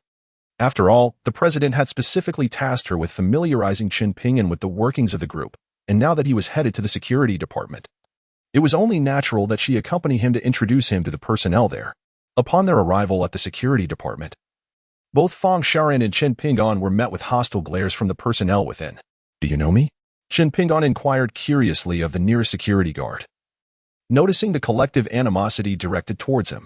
Prior to their arrival, word had already circulated among the security staff, courtesy of the Human Resources Department, that Chen Ping'an had been personally appointed as the manager of the security department by the president. As a result, some of the former manager's associates harbored considerable resentment towards the newly appointed Chen Ping'an. Allow me to introduce you, Fang Sharan announced to the assembly of security personnel. This is Manager Chen Ping'an, appointed by the president himself. He will be fully responsible for all matters concerning the security department from now on. Let us welcome him with applause. Despite her personal grievances against Chen Ping'an and finding some satisfaction in the hostility displayed by the guards, she understood the necessity of maintaining professionalism in front of the president's secretary. Thus, the security guards, albeit reluctantly, clapped half-heartedly, their expressions resembling that of the famished, lacking both enthusiasm and vigor. After introducing Chen Ping'an, Fang Sharan suppressed her inner delight and quickly took her leave from the security department. This left Chen Ping'an alone with a handful of guards. Hello everyone, I'm your new manager, Chen Ping'an. Now, I would like the team leaders from the morning, afternoon, and evening shifts to step forward. After his brief introduction, he hoped to familiarize himself with the current situation of the security department, yet, to his dismay, not a single individual moved to comply with his request. Chapter 53, waiting for the spectacle at that moment, in a CAF opposite the headquarters of the C-High Group. A well-dressed man in a suit sat with several security personnel clad in uniforms, sipping coffee while watching video surveillance on their phones. The footage displayed was of Chen Ping'an and the C-High Group's security department. This man in the suit was Qin Jigang, the recently dismissed manager of the security department. It was he who had been bribed by Chen Shinian to divert the security at the main entrance of the C-High Group headquarters, allowing Chen Shinian to bring his men inside to confront Gao Weiwei. He had also instructed the front desk not to permit anyone to visit Gao Weiwei. This was the reason why Shun Zhuliang, the general manager of Ruishi Bank, had previously informed Gao Weiwei. Yet when Chen Ping'an arrived at the C-High Group, he was still obstructed by the front desk. Little did they know that Chen Shinian ultimately failed, leaving Qin Jigang without any benefits and losing his job. The welfare benefits at the C-High Group were renowned in the industry, and finding a position with such advantages in launching would prove challenging after his dismissal. Moreover, due to the formidable background of the C-High Group, few companies in launching dared to hire him after his expulsion. Thus, he found himself directly unemployed. In a fit of anger, he sought to challenge the newly appointed security department manager, calling all the team leaders he had previously mentored to the CAF for coffee. Intending to witness the awkwardness of Chen Ping'an's lack of resources in his new role, the team leaders were eager to assert their dominance over the newly appointed Chen Ping'an and gladly accepted the invitation from their former manager. Look, no one is responding to that fellow, and his complexion has turned as unsightly as that of a pig's liver. I wager that he will soon be calling us, begging us to come to work. The captain of the morning shift security team pointed at Chen Ping'an on the surveillance monitor, wearing a smug expression as he spoke to his colleagues. Even if he calls, we will all feign illness. The other two shift leaders echoed, clamoring to put Chen Ping'an in his place. Qin Jigang observed the captain's demeanor and finally wore a satisfied smile. With a beaming expression, he painted a grand vision for the security team leaders. Manager Xie. Upon hearing Qin Jigang's words, the captain's faces lit up with excitement, and they expressed their gratitude to him with fervor. Also keeping an eye on the security department were Gao Weiwei from the president's office and her secretary, Fang Sharan. President Gao, Manager Chen seems unable to assert control over the security personnel, observing the situation on the monitor. Fang Sharan suppressed her hidden delight and feigned seriousness as she addressed Gao Weiwei. I have confidence in him. The reactions of the security personnel were largely influenced not only by the dismissal of their former manager but also by Gao Weiwei's prior arrangements made through a call to the security department, orchestrated by Fang Shaoran before bringing Chen Ping'an in. This method was intended to hone Chen Ping'an's skills for future management of the more challenging Sea-High organization. Chapter 54. Chen Ping'an's Tactics. In the security department, Chen Ping'an noticed that no one stepped forward and scanned the room with a discerning gaze. Does anyone know where the captains of your respective teams have gone? Please inform me, and I shall promptly promote him to the position of Deputy Manager of Security. Upon hearing Chen Ping'an's words, a wave of astonishment, disbelief, and eager anticipation swept across the faces of the security personnel. After all, the position of Deputy Manager came with a salary threefold that of their current earnings. Each person exchanged glances, contemplating the implications. Before long, a rather shifty-looking security guard stepped forward. Manager, I know where they are, he exclaimed, before you arrived. Our captain was summoned by the former manager to a coffee shop across the street. The dubious security guard pointed out the window towards the CAF. A mischievous grin plastered on his face as he addressed Chen Ping'an. He understood the risks. If anyone dared to betray the captains, they would surely face dire consequences. However, the situation had shifted. If he were to secure the position of deputy manager, he would outrank those captains, and they would have no choice but to defer to him. Even bowing in his presence, he decided to take a gamble. The captains were formidable, each possessing considerable prowess. Should this new manager prove to be untrustworthy and fail to elevate him, he could very well find himself at the mercy of their vengeance. What is your name? Chen Ping'an inquired, nodding in acknowledgement. My name is Zhang Xiaobo. You may call me Xiaobo from now on, manager. The guard hastily introduced himself, nervously questioning whether Chen Ping'an's word held any weight. I, Chen Ping'an, have always been a man of my word. As of today, Zhang Xiaobo will assume the position of deputy manager of the security department of Sea-High Group. My understanding of the security department's operations is still rather limited, so I shall entrust you with the responsibilities of managing all affairs pertaining to this department. Shortly, I will instruct the Human Resources Department to issue the appointment letter. Before the assembled crowd, Chen Ping'an elevated Zhang Xiaobo to the role of deputy manager, delegating a significant portion of authority to him. His intention was to be a hands-off manager. Upon hearing Chen Ping'an's declaration, the security personnel, who had previously harbored hostility towards him and pity towards Zhang Xiaobo, were taken aback. They could scarcely believe that the new manager was so magnanimous as to promote the frivolous Zhang Xiaobo to such a prestigious position, granting him full responsibility for the day-to-day management of the security department. At that moment, many felt a profound sense of regret. This role was not merely a title. It was the highest position aside from the manager, and the salary of a deputy manager was threefold that of an ordinary security officer. Observing the envious glances directed at Zhang Xiaobo, Chen Ping'an felt a swell of satisfaction and continued addressing the crowd. If you have any inquiries, please do not hesitate to ask.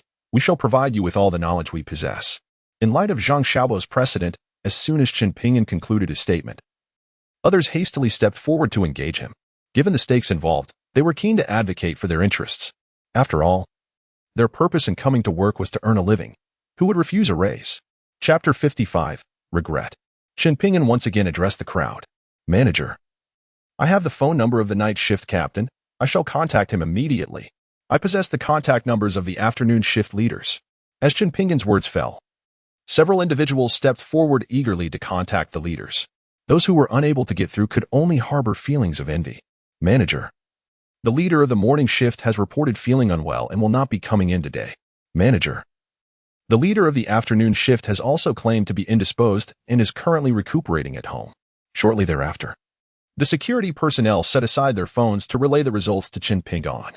The reports elicited a furrowed brow from Chen Ping'an and stifled laughter from the other security guards, who found it hard to suppress their amusement.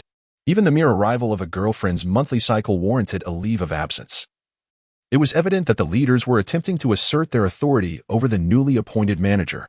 Chen Ping'an could not help but feel a twinge of envy towards Zhang Xiaobo, who had merely been an ordinary security guard but had now ascended to the position of their superior.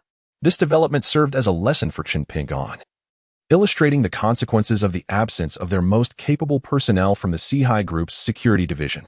Without them, maintaining order in the face of potential disturbances would be nearly impossible, which was precisely why they felt emboldened to challenge Chen Ping'an's authority. Observing the leader's blatant disregard for decorum, Chen Ping'an made a decisive move and terminated the 3 security leaders who sought to undermine him. "Thank you, manager," the 3 guards exclaimed with excitement upon hearing Chen Ping'an's pronouncement. Witnessing their swift promotion to leadership, the remaining personnel were left regretting their earlier passivity, lamenting why they had not been more proactive. Even if the position of deputy manager is unattainable, securing the role of team leader would still be commendable. Yet, they have all missed that opportunity. At this moment, the lingering words of the few security captains dismissed by Chen Ping'an have faded from their minds, replaced solely by regret. Their initial intention was merely to assert their authority over Chen Ping'an. They never intended to depart from the esteemed Sihai Group. The benefits provided by Sihai Group in Longcheng are renowned, and only a fool would desire to leave. Chapter 56. Capturing those 3. As the 3 security captains dismissed by Chen Ping'an rose, they were halted by Qin Jigang. Upon being stopped, they expressed their anxiety, aware that with Sihai Group's influence in Longcheng, being dismissed would render them virtually unemployable. The prospect of complete unemployment loomed over them. Foolishness. Qin Jigang berated the trio, leaving them utterly bewildered. What could he possibly mean? Their confusion deepened as they absorbed his words, which rendered their expressions grim. Indeed, the new manager had publicly announced the promotion of others to leadership positions. Furthermore, if they were to start afresh, not only would their salaries diminish, but they would also have to endure management by those who were once their subordinates, an intolerable situation. So what shall we do now? They gazed at Qin Jigang. Their face is a portrait of helplessness. This dilemma is easily resolved. You must find a way to demonstrate that your worth surpasses his pride. In doing so, not only will he refrain from dismissing you, but he will also reinstate you to the position of team leader. Qin Jigang remarked with an enigmatic smile. He has dismissed us. How can we possibly demonstrate that our worth surpasses his pride? Although the 3 felt that Qin Jigang's words held great truth, their faces remained dejected. You 3 are foolish. You were originally the most formidable members of the security department at Sihai Group. Whenever someone stirs trouble at Sihai Group, such as the appointedly asunder General Gao, the absence of capable individuals in the security department will inevitably lead them to think of you, recognizing your true value. Qin Jigang's words illuminated the minds of the 3. Indeed, you are remarkable, Qin. As excitement coursed through them, their earlier concerns dissipated like smoke. In the president's office, Fang Shaoran watched as Chen Ping'an effortlessly resolved the issues within the security department. Though she harbored resentment, she dared not express it in front of Gao Weiwei. Conversely, Gao Weiwei nodded in satisfaction, pleased to see Chen Ping'an swiftly handle the unruly members of the security department. As expected of Senior Chen, even without prior management experience, he can organize a department with such clarity. Secretary, in accordance with Manager Chen's instructions, please arrange for the Human Resources Department to promote and increase the salaries of Zhang Xiaobo and others in the security department. After leaving the security department, Gao Weiwei turned her gaze away from the surveillance monitor and instructed her secretary, Fang Shaoran. Yes, President, I will arrange it immediately. Fang Shaoran exited the president's office and, while en route to the Human Resources Department, glanced around to ensure no one was watching before taking out her phone to send a WeChat message to Li Xiao, reporting on the matters concerning Chen Ping'an and Gao Weiwei. Chapter 57. Ms. Mu, what are your intentions? That Zhang Xiaobo appeared rather shifty, with an air of opportunism about him. Nevertheless, such individuals possess considerable intellect and a certain cunning, akin to a double-edged sword. If wielded wisely, they can alleviate numerous burdens. Much like the treacherous ministers of ancient times who discerned their benefactors, they would go to great lengths to ingratiate themselves with the emperor, alleviating his concerns. Provided the emperor is sufficiently formidable, he can keep such duplicitous figures in check for his own advantage. Consequently, during prosperous eras, it is often the treacherous ministers who ascend to high office. Chen Ping'an was confident in his ability to manage someone like Zhang Xiaobo, the scheming opportunist. After all, he did not care for a salary. He merely sought a legitimate position to appease Li Runan, sparing her the trouble of arranging work for him. Chen Ping'an mistakenly believed that Mu Wanqing had come to seek out Qin Shiyu. He paid little mind to their presence, bypassing them as he made his way to his room. His relationship with Mu Wanqing was merely that of temporary spouses for 3 months. Once the time elapsed, they would part ways, each remaining indifferent to the other. Moreover, given that the Mu family had treated him so coldly, he felt no obligation to extend any kindness towards Mu Wanqing. Chen Pingyan, stop right there. What is it, Miss Mu? Chen Pingyan halted, turning to regard the irate Mu Wanqing. Is it forbidden to call you if there's nothing urgent? Mu Wanqing shook her head, shaking off the disarray within her mind, and playfully teased Chen Pingyan with a half-smile. This morning, Mu Wanqing, accompanied by her father, attended the bidding for the West City renovation project. Perhaps due to the news that the old war god himself had personally sent someone to invite them to a banquet, the Mu family gained an advantage in this bidding. They triumphed over their rival, the Liu family, successfully securing the renovation project. Consequently, her spirits were high, prompting her to tease Chen Pingyan. You're insane. But those 2 words incensed Mu Wanqing. You Chen, who are you calling insane? Come out here. If you don't clarify things today, I, Mu Wanqing, will not let this go. With fury etched on her face, she stormed over to kick Chen Pingyan's door, shouting angrily, Orange, I have the key to his room. Should I open the door and teach him a lesson? Qin Shiyu, witnessing her friend's rage, inquired from the side. Before Chen Pingyan moved in, she had resided in that room, but later relocated to another. Nevertheless, she still possessed the key. Hand it over. Without hesitation, Mu Wanqing demanded her friend to retrieve the key. Here is the key. You can open it yourself. I need to use the restroom first. Feeling somewhat unwell, Qin Shiyu passed the key to Mu Wanqing before hastily heading to the bathroom. Meanwhile, after a long day out, Chen Pingyan felt sticky and immediately stripped off his clothes upon entering his room. Just as he finished undressing, Mu Wanqing barged in with the key, her fury unabated. Chen Pingyan, standing behind the door, found himself unexpectedly pushed against it by Mu Wanqing's sudden entrance. Where is he? Mu Wanqing, having rushed in, failed to notice Chen Pingyan and began to murmur in confusion. Miss, what exactly do you intend to do? Chen Pingyan, who was pressed against the door, pushed Mu Wanqing aside and asked with a displeased expression upon seeing her intrude. Hearing the melancholic tone in Chen Pingyan's voice, Mu Wanqing turned around, only to discover that he had somehow stripped himself bare and was standing behind her, gazing at her with a lewd look. Oh, don't come any closer. Mu Wanqing screamed in fright at Chen Pingyan's appearance, instinctively attempting to flee. In her panic, she accidentally stepped on her own dress, losing control of her body and tumbling into Chen Pingyan's strong embrace. Chapter 58. Mu Wanqing faces adversity. Mu Wanqing's hands pressed against Chen Pingyan's solid chest. In her earlier stumble, she had inadvertently pulled down a significant portion of her dress, which was designed to remain in place due to its elasticity, causing even her undergarments to shift and reveal her ample figure as she fell into Chen Pingyan's arms. When Chen Pingyan instinctively reached out to catch her, his hands fortuitously landed on her chest, stirring a rush of blood within him, a young man brimming with vigor. Feeling the masculine energy emanating from Chen Pingyan's hands, Mu Wanqing felt as though she had been electrified, her body weakening and losing strength. Once again, she sensed an alluring and comforting aura radiating from Chen Pingyan, his chest offering a profound sense of security. Deep within Mu Wanqing's heart, a shyness-inducing thought suddenly emerged. She instinctively lifted her gaze to meet the eyes of Chen Pingyan, who was looking down at her. In that moment, their eyes locked, and time seemed to stand still. Meanwhile, in the adjacent restroom, Qin Shiyu heard a shrill scream emanating from Chen Pingyan's room, prompting her to hastily pull up her pants and rush out. Upon arriving at Chen Pingyan's doorstep, she caught sight of the two of them, captivated as they gazed at one another. What are you two doing? Qin Shiyu asked, her face reflecting astonishment. Ah, Chen Pingyan, you scoundrel, remove your inappropriate hands at once. If struck, a distinct imprint would surely grace Chen Pingyan's left cheek. Instinctively, he grasped Mu Wanqing's wrist. Miss Mu, it was you who barged into my room, and upon seeing me, you recklessly lunged forward to violate me, even deliberately lowering your skirt to entice me. Pray tell, who is the real scoundrel here? Chen Pingyan exclaimed in indignation, holding Mu Wanqing's wrist. His words left Qin Shiyu utterly stunned. Wanqing, could what he said possibly be true?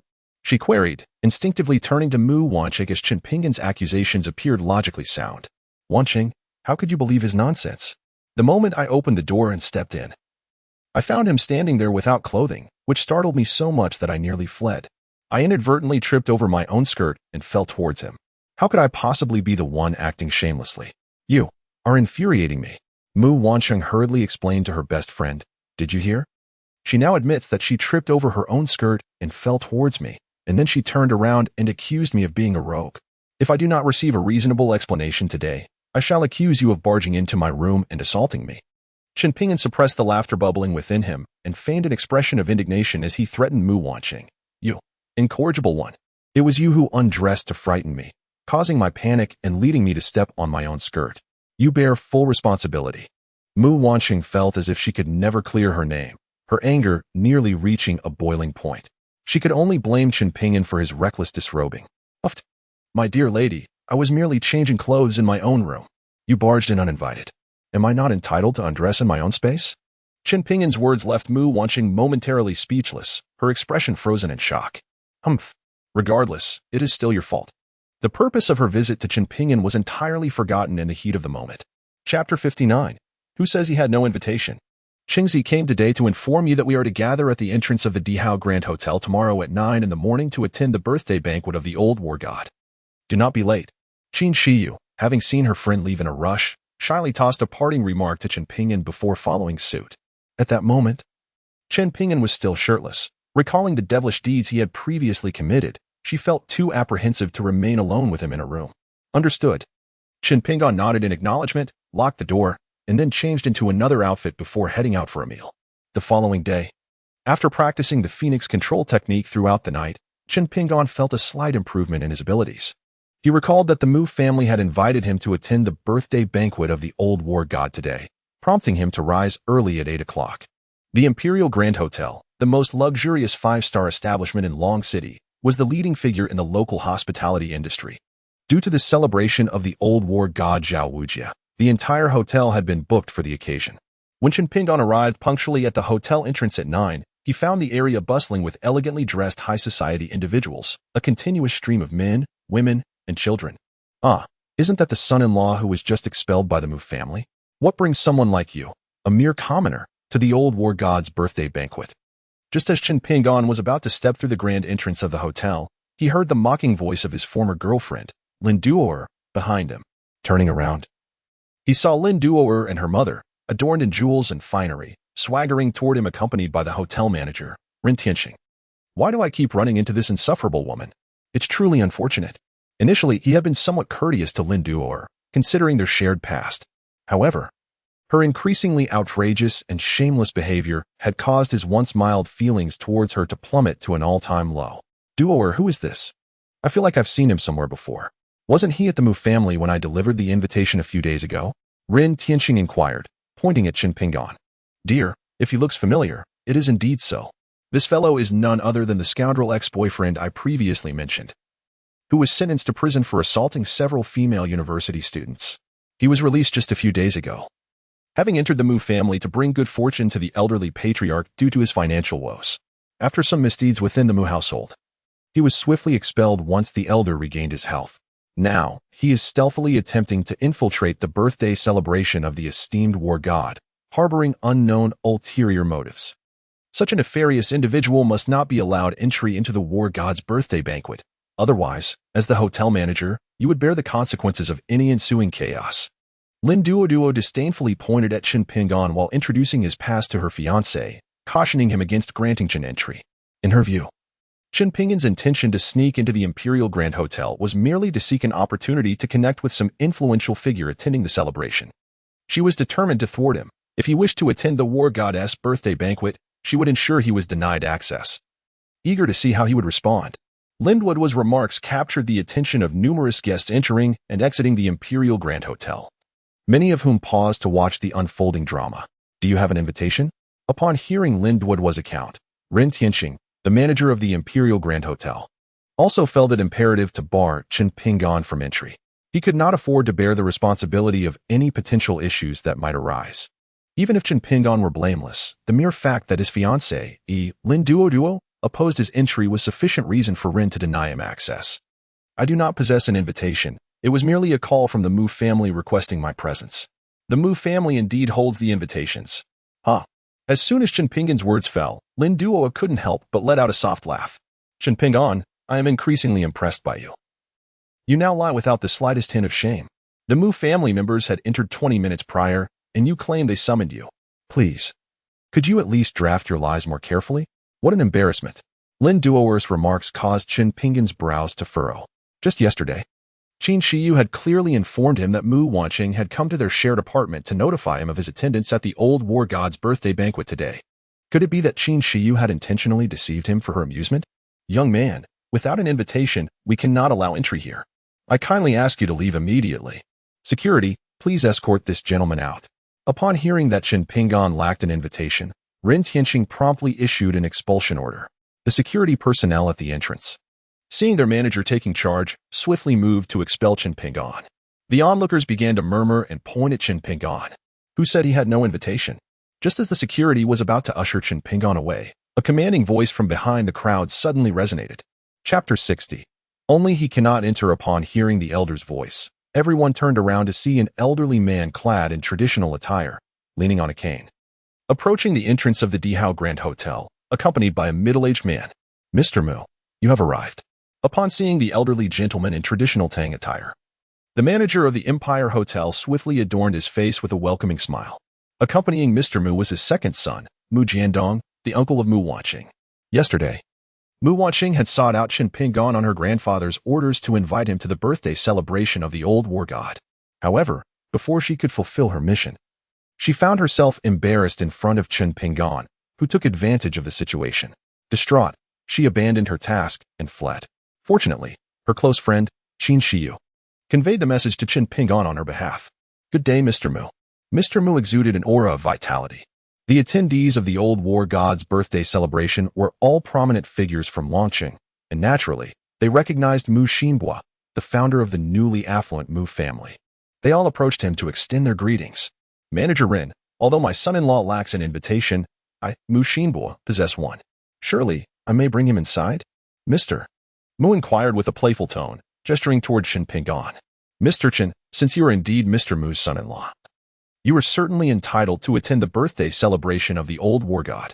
I sincerely apologize for my earlier oversight, Ren Tianqing, the manager, responded, having glared at his fiancée, Lin Duoer, with a look of urgency. Cold sweat trickled down his brow as he offered his apologies to both Mu Xinbua and Qin Pingan. Initially, it was Zhao Min, the granddaughter of the old war god, who had personally delivered the invitation to the Mu family. It was evident that within Longqing, only the Mu family held such a special regard from the old war god, highlighting the depth of the relationship between Mr. Mu and the venerable war figure. The old gentleman Mu regarded Qin Pingan with eyes filled with admiration, openly acknowledging him as the son-in-law of the Mu family in front of him and numerous members of the upper echelons of Longqing society. This clearly indicated the old gentleman Mu's profound satisfaction with his grandson-in-law. However, his fiancée had previously informed him that Qin Pingan had been expelled from the Mu family, urging him to drive the man away. This had undoubtedly offended the Mu family gravely. During the forthcoming banquet celebrating the old war hero's birthday, should the old gentleman Mu casually mention this incident in front of the war hero, it would not only jeopardize any potential benefits he might gain from organizing the event, but also cast doubt on his current employment. He found himself in a state of intense anxiety. This was merely due to the belief that the old gentleman Mu shared a close relationship with the war hero. If he were to learn that this banquet was specifically held to honor Qin Pingan, one could only wonder if he would be so frightened that his legs would tremble. Was he this scoundrel already expelled from your Mu family? The simple-minded Lin Duoer, still oblivious to the gravity of the situation, was met with a fierce glare from Ren Tianqing but continued to question the old gentleman Mu with a shocked expression. Her words drained the color from Ren Tianqing's face. Had it not been in such a public setting, he would have genuinely desired to slap Lin Duoer. This spendthrift ought to refrain from speaking if she couldn't articulate herself properly. Yet here she was, creating a ruckus.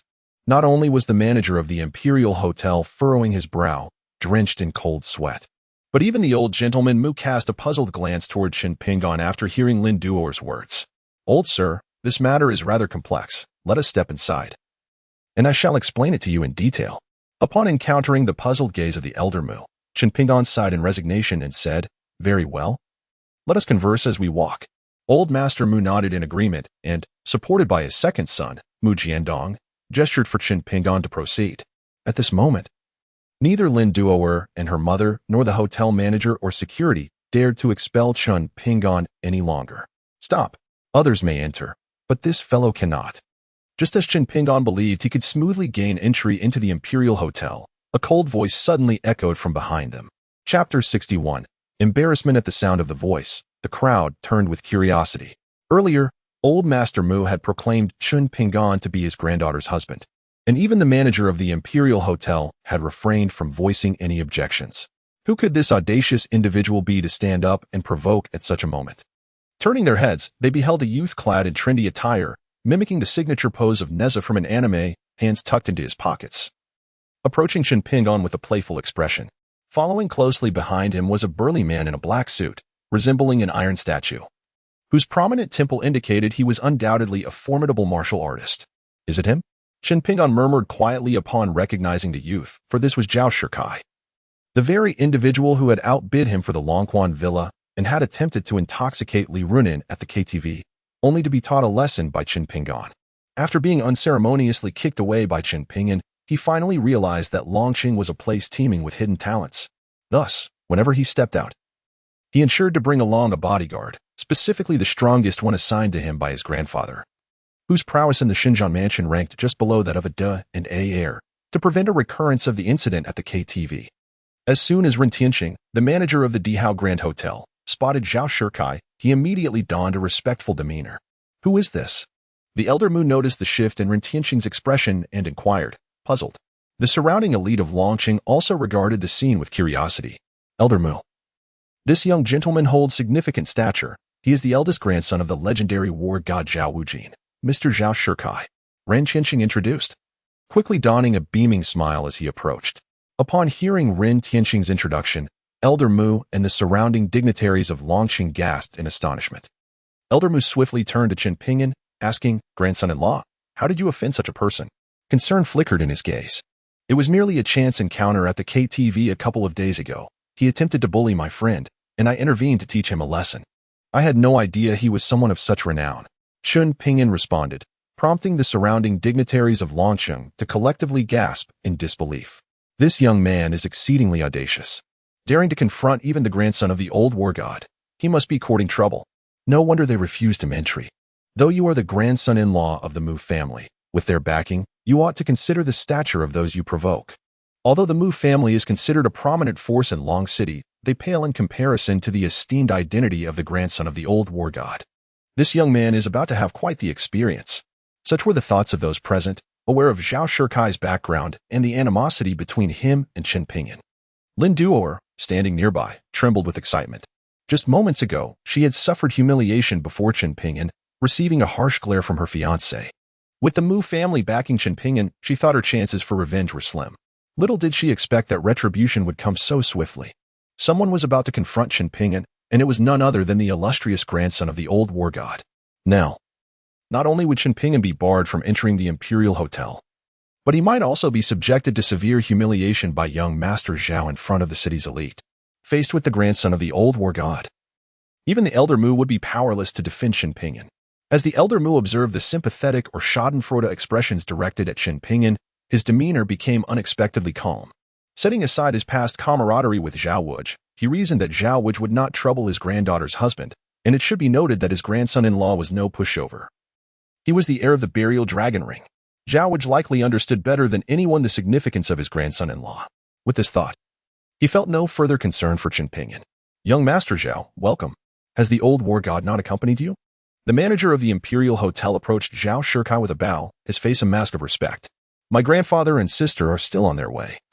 I came ahead to take a look. Please step aside. I have a personal score to settle with that fellow," Zhao Shikai declared, forcefully pushing the manager of the Imperial Hotel aside as he strode towards Chun Pingan. "So, it's you, Chun Pingan. Allow me to introduce myself. I am Zhao Shikai, the grandson of the legendary warrior Zhao Wujin from Beizhong. The kick you delivered to my chest still lingers with pain. How do you propose we settle this matter?" Dressed in trendy attire, Zhao Shikai approached Chun Pingan with a smirk, believing that Chin's audacity to strike him stemmed from ignorance of his lineage. Now that he was aware of Zhao's heritage, he assumed Chin would surely be intimidated. "And how do you intend to resolve this with me?" Chun Pingan maintained a calm demeanor, responding with measured composure. "Let us do this. In light of the fact that old Master Mu and my grandfather were classmates, I shall not make things difficult for you. Just kneel before me and apologize in front of everyone here, then crawl through my legs, and we shall consider this matter resolved," Zhao Shikai proclaimed in a tone he deemed imposing. As his words hung in the air, onlookers gazed at Chen Pingyan with anticipation, eagerly awaiting his submission as he knelt like a dog before Zhao Shikai and crawled beneath him. Meanwhile, the crowd outside the Imperial Hotel continued to swell, with newcomers quietly inquiring about the unfolding situation. Lin Duo watched with gleaming eyes, excited for the spectacle. "How dare you, a pampered scion relying on your elders, demand that I kneel before you? Do you truly believe you are worthy?" Zhao Shikai abhorred the notion of being perceived as dependent on his family. Infuriated by Chen Pingyan's words, he commanded, "Tine Yo, let him understand whether or not he deserves my respect." Zhao Shikai, disdainful of further dialogue, directed his ire towards the formidable bodyguard resembling an iron mass behind him. He preferred to let strength speak for itself. Upon receiving Zhao Shikai's command, the imposing bodyguard strode forth with an air of authority, each step resonating like that of a great beast, instilling fear in the onlookers who instinctively recoiled, wary of being caught in the crossfire. Even the venerable Mr. Mu, aware of Chen Pingyan's exceptional abilities as the heir of the burial dragon ring, felt a twinge of anxiety at the sight of the bodyguard's overwhelming presence. "Dear grandson-in-law, do you possess confidence against this behemoth?" Mr. Mu whispered anxiously in Chen Pingyan's ear. "Fear not. He is merely a brutish bull, of little consequence," retorted Chen Pingyan. The hulking bodyguard loomed before him, shedding his suit to reveal a chiseled physique adorned with 8 explosive abs.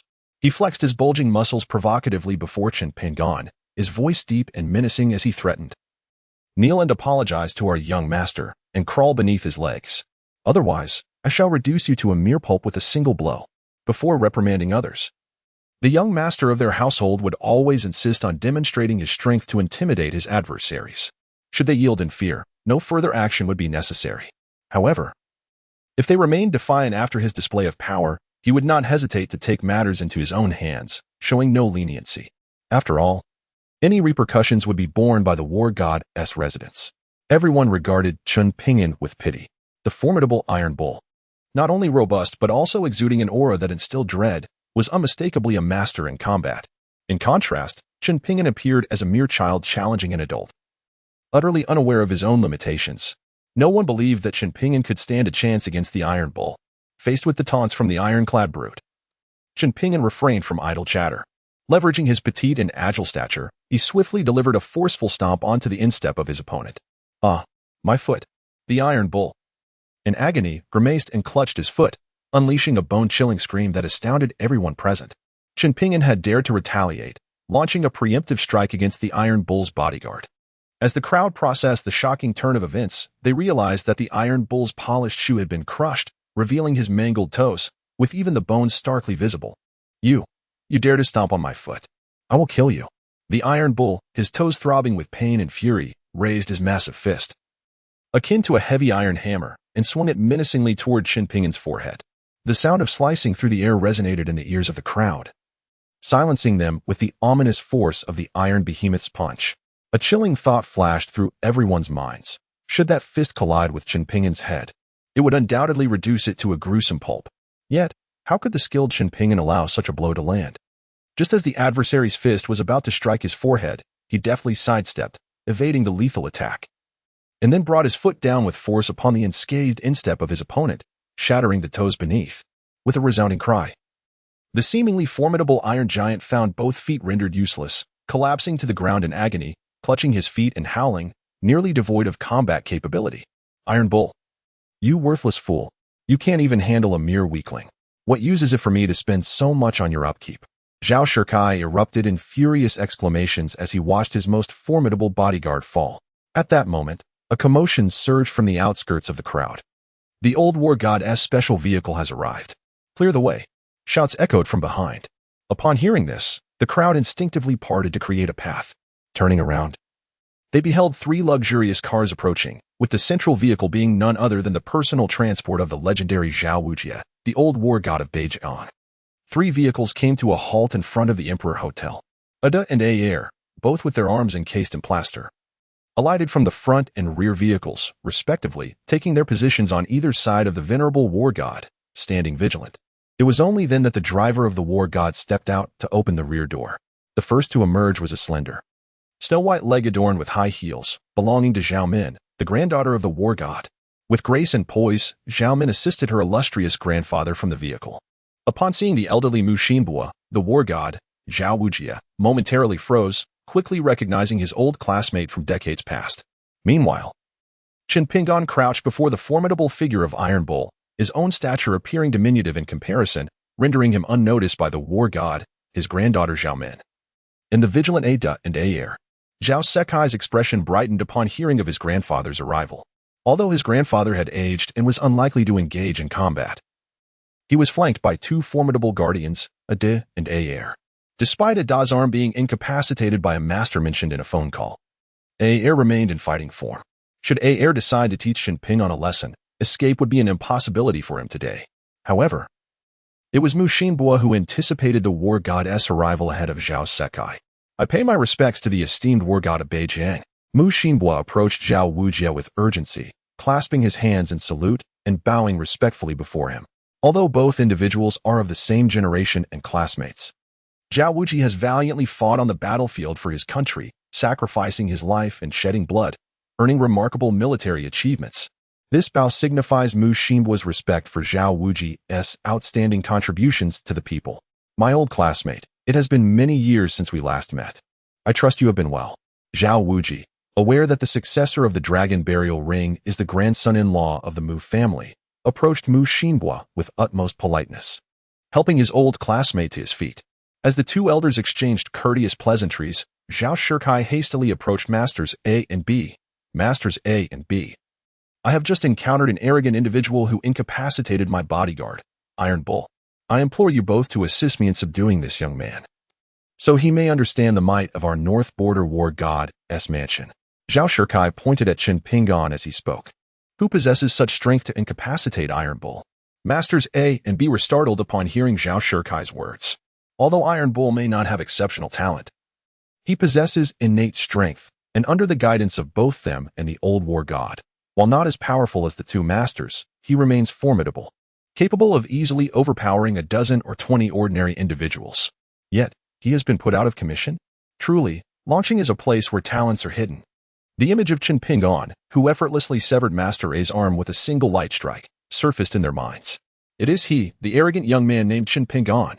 I earnestly request both masters to intervene and teach him a lesson, so he comprehends the prowess of our North Border War God's mansion.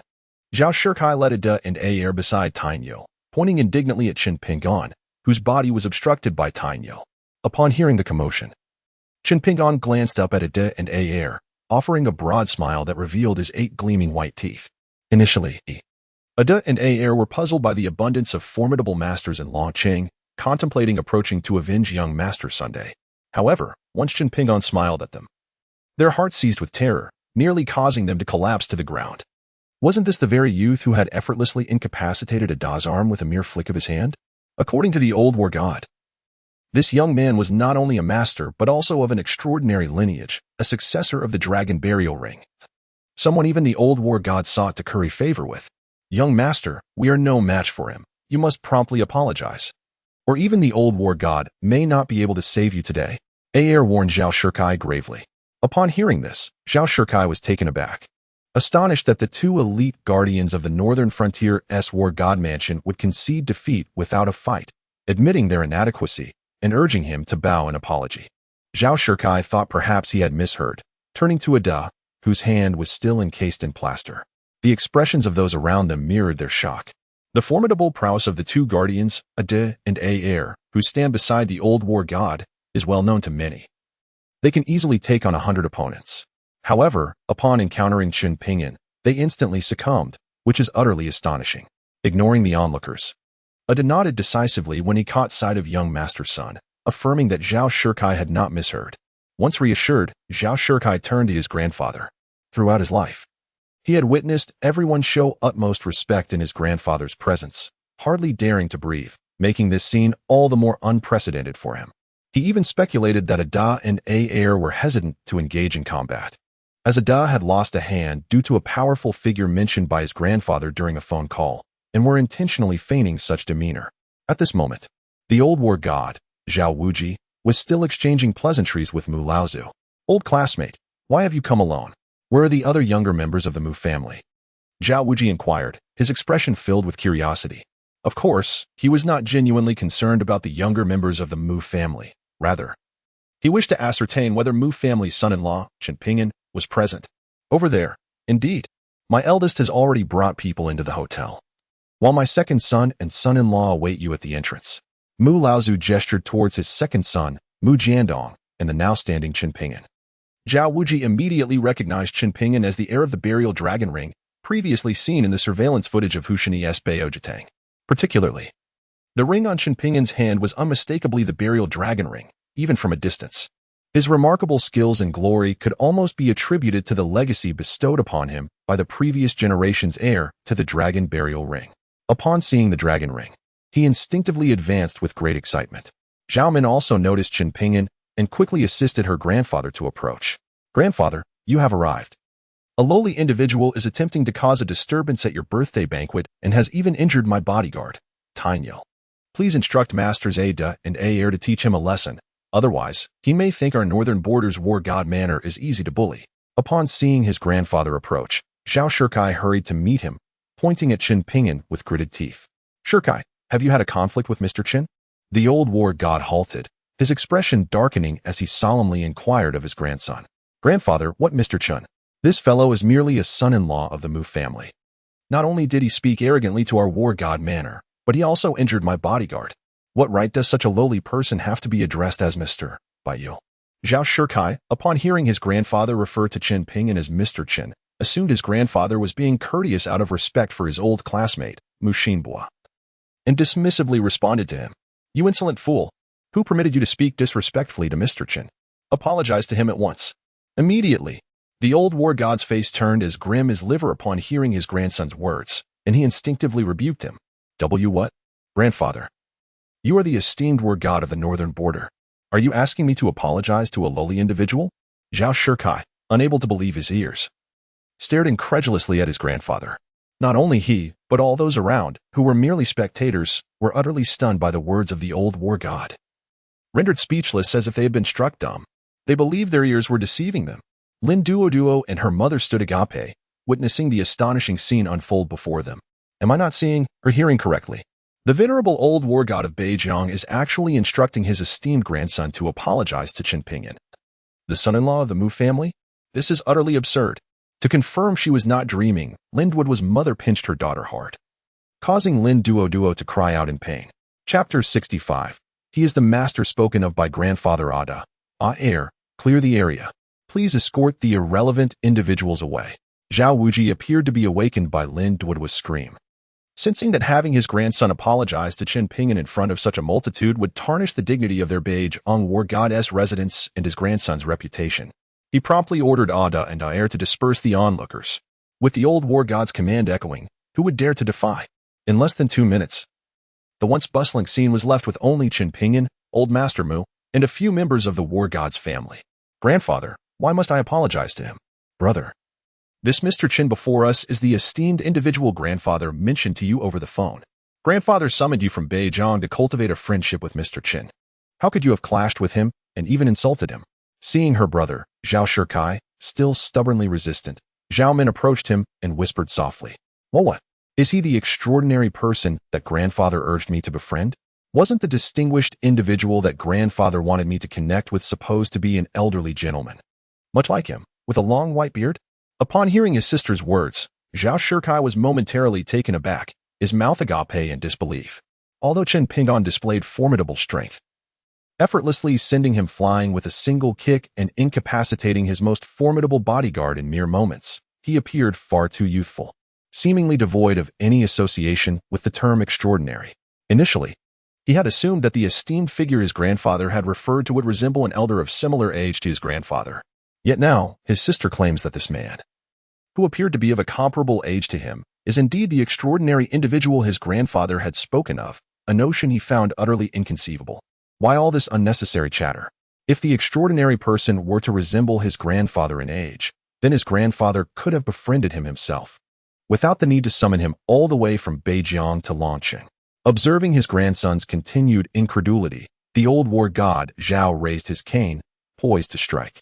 Wait, may I not simply apologize to Mr. Chen? Terrified by the sight of his grandfather's raised cane, Zhao Shikai hastily acquiesced to apologize to Chen Pingyan. Mr. Chen, I previously acted without discernment and inadvertently offended you and your friend. I now recognize my error and beseech your forgiveness. Hadn't Mr. Chen previously expressed interest in the Dragon Spring Villa atop Longquan Mountain? As a gesture of sincere apology, Zhao Shikai was willing to offer that villa to Mr. Chen. He then produced the key to the Dragon Spring Villa, which he had acquired for a staggering 8 billion, and extended it towards Chen Pingan. Old Zhao, what brings you here? Chen Pingan observed the performance of the Zhao grandfather and grandson with a discerning eye, uncertain of their true intentions. Mr. Chen, the esteemed Hushini has recounted the events concerning the Bao Jitang to me. Had it not been for your timely assistance, I fear I would no longer be among the living. You are indeed my benefactor, though my ungrateful grandson fails to recognize your kindness and speaks ill of you. I implore your forgiveness. The old war hero, witnessing Chen Pingan's reluctance to accept his grandson's apology, promptly interjected, bowing deeply to express his gratitude for the life-saving aid. Old war god, you humble me. Zhao, a man who had dedicated his life to the defense of our nation and the protection of countless citizens, continued.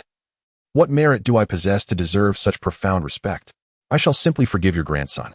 Although Chen Pingan harbored disdain for the arrogant Zhao Shikai, he found it difficult to accept the old warrior's deep bow of gratitude.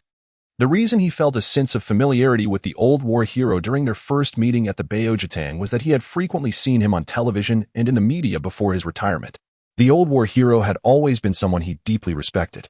The opportunity to have treated him was, for Chen Pingan, a matter of great honor. Since Mr. Chen has forgiven me, I shall present to him this Longquan Villa. This villa not only symbolizes my sincere apology to Mr. Chen, but also expresses my profound gratitude for his life-saving grace towards my grandfather.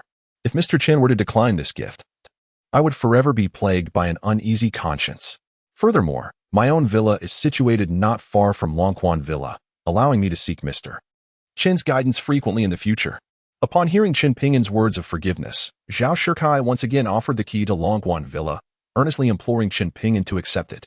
This Longquan Villa is far too valuable. I cannot accept it. Chen Pingan reiterated his refusal. He had previously inquired about the price of the villa, which amounted to a staggering 88 billion. It is the most expensive property in Longqing, bar none. Mr. Chen, your words do not sit well with me. No matter how exorbitant the price of Longquan Villa, can it truly surpass the worth of my grandfather's life? Just as Zhao Shikai faced yet another rejection from Chen Pingan, Zhao Min seized the moment to interject. Her words earned her the admiration of both her grandfather and brother, as she implied that since you saved my grandfather, I wish to express my gratitude with the Longquan Villa. If you refuse it, it suggests that in your eyes, the value of this villa exceeds that of my grandfather's life. With this statement, Chen Pingan found himself momentarily speechless. After a brief hesitation, he ultimately extended his hand to accept Longquan Villa, lest others think he deemed the life of the esteemed warrior insignificant. Mr. Chen, is that ring you are wearing the dragon's burial ring belonging to the venerable Long Xiaodian? As Chen Pingan extended his hand to receive the key to the Longquan Villa from Zhao Shikai, the old war god pointed at the dragon burial ring on Chen Pingan's finger and inquired, "Do you know my master?" Upon hearing the old war god mention the name of his master, Chen Pingan replied with gravity, "Is it true that Mr. Long is indeed your master?" The old war god continued, "In my youth, it was through the martial arts and mental teachings imparted by Mr. Long that I achieved victory on the battlefield, fulfilling my aspiration to protect my homeland. I have always regarded Mr. Long as my mentor, and if you are his disciple, then it seems we are brothers in the art." The old war god exclaimed with excitement, swiftly establishing a connection with Chen Pingan, the heir of the dragon burial ring. Years ago, due to my inferior aptitude, I failed to catch Mr. Long's attention and could not become the successor of the dragon burial ring. However, being the elder brother of the current heir is still a commendable position. I wonder if Mr. Chen is familiar with this set of techniques? After finishing his words, the old war god noticed Chen Pingan's apparent skepticism. He immediately summoned his internal energy and executed the technique taught to him by Mr. Long, striking a small artificial hill at the entrance of the Empire Hotel with a mighty palm. Chen Pingan felt a power akin to a dragon's might emanate from the old war god's hand, and with a thunderous explosion, the small hill was obliterated as if struck by a fierce explosive. "The dragon elephant suppression technique created by my master?" Chen Pingan exclaimed in astonishment, recognizing the technique that his master had demonstrated before him. This unique skill set was an original creation of his master, distinct from the techniques of the Dragon Burial Hall, leaving a profound impression on Chen Pingan. Apart from the teachings passed down directly from his master, it was inconceivable for outsiders to possess such knowledge. Thus, When the old war god unleashed this dragon elephant suppressing prison technique, he instantly believed in the old war god's words. Chapter 67. Promoted to Granduncle Chin, my junior brother. No need for excessive formalities. The old war god joyfully assisted Chin Ping to his feet, although his expression merely revealed a hint of surprise. His heart was overwhelmed with excitement. Before him stood Chin Ping, the heir of the dragon burial ring.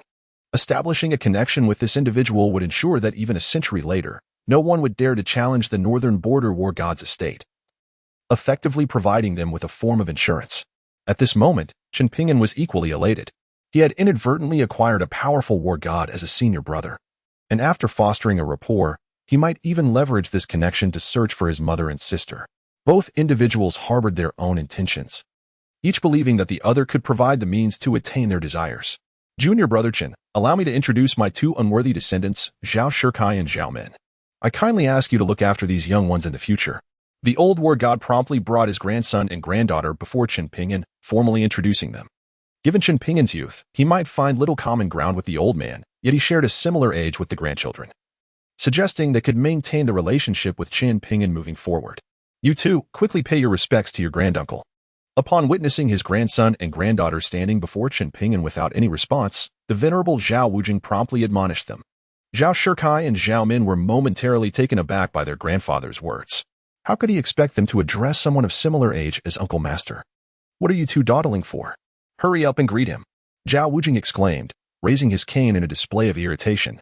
Alarmed, the siblings quickly bowed and addressed Chin Ping.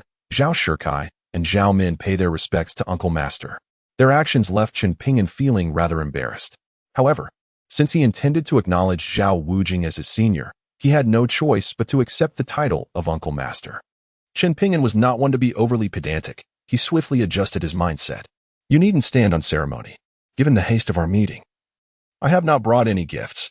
Instead, I shall assist you both in opening your Ren and Tong meridians today, enabling you to swiftly ascend to the ranks of martial arts masters, Chin Ping declared to the siblings. Prior to this encounter, he had never anticipated forging a connection with the esteemed Zhao Wujing, nor did he foresee acquiring two new disciples and becoming their Uncle Master.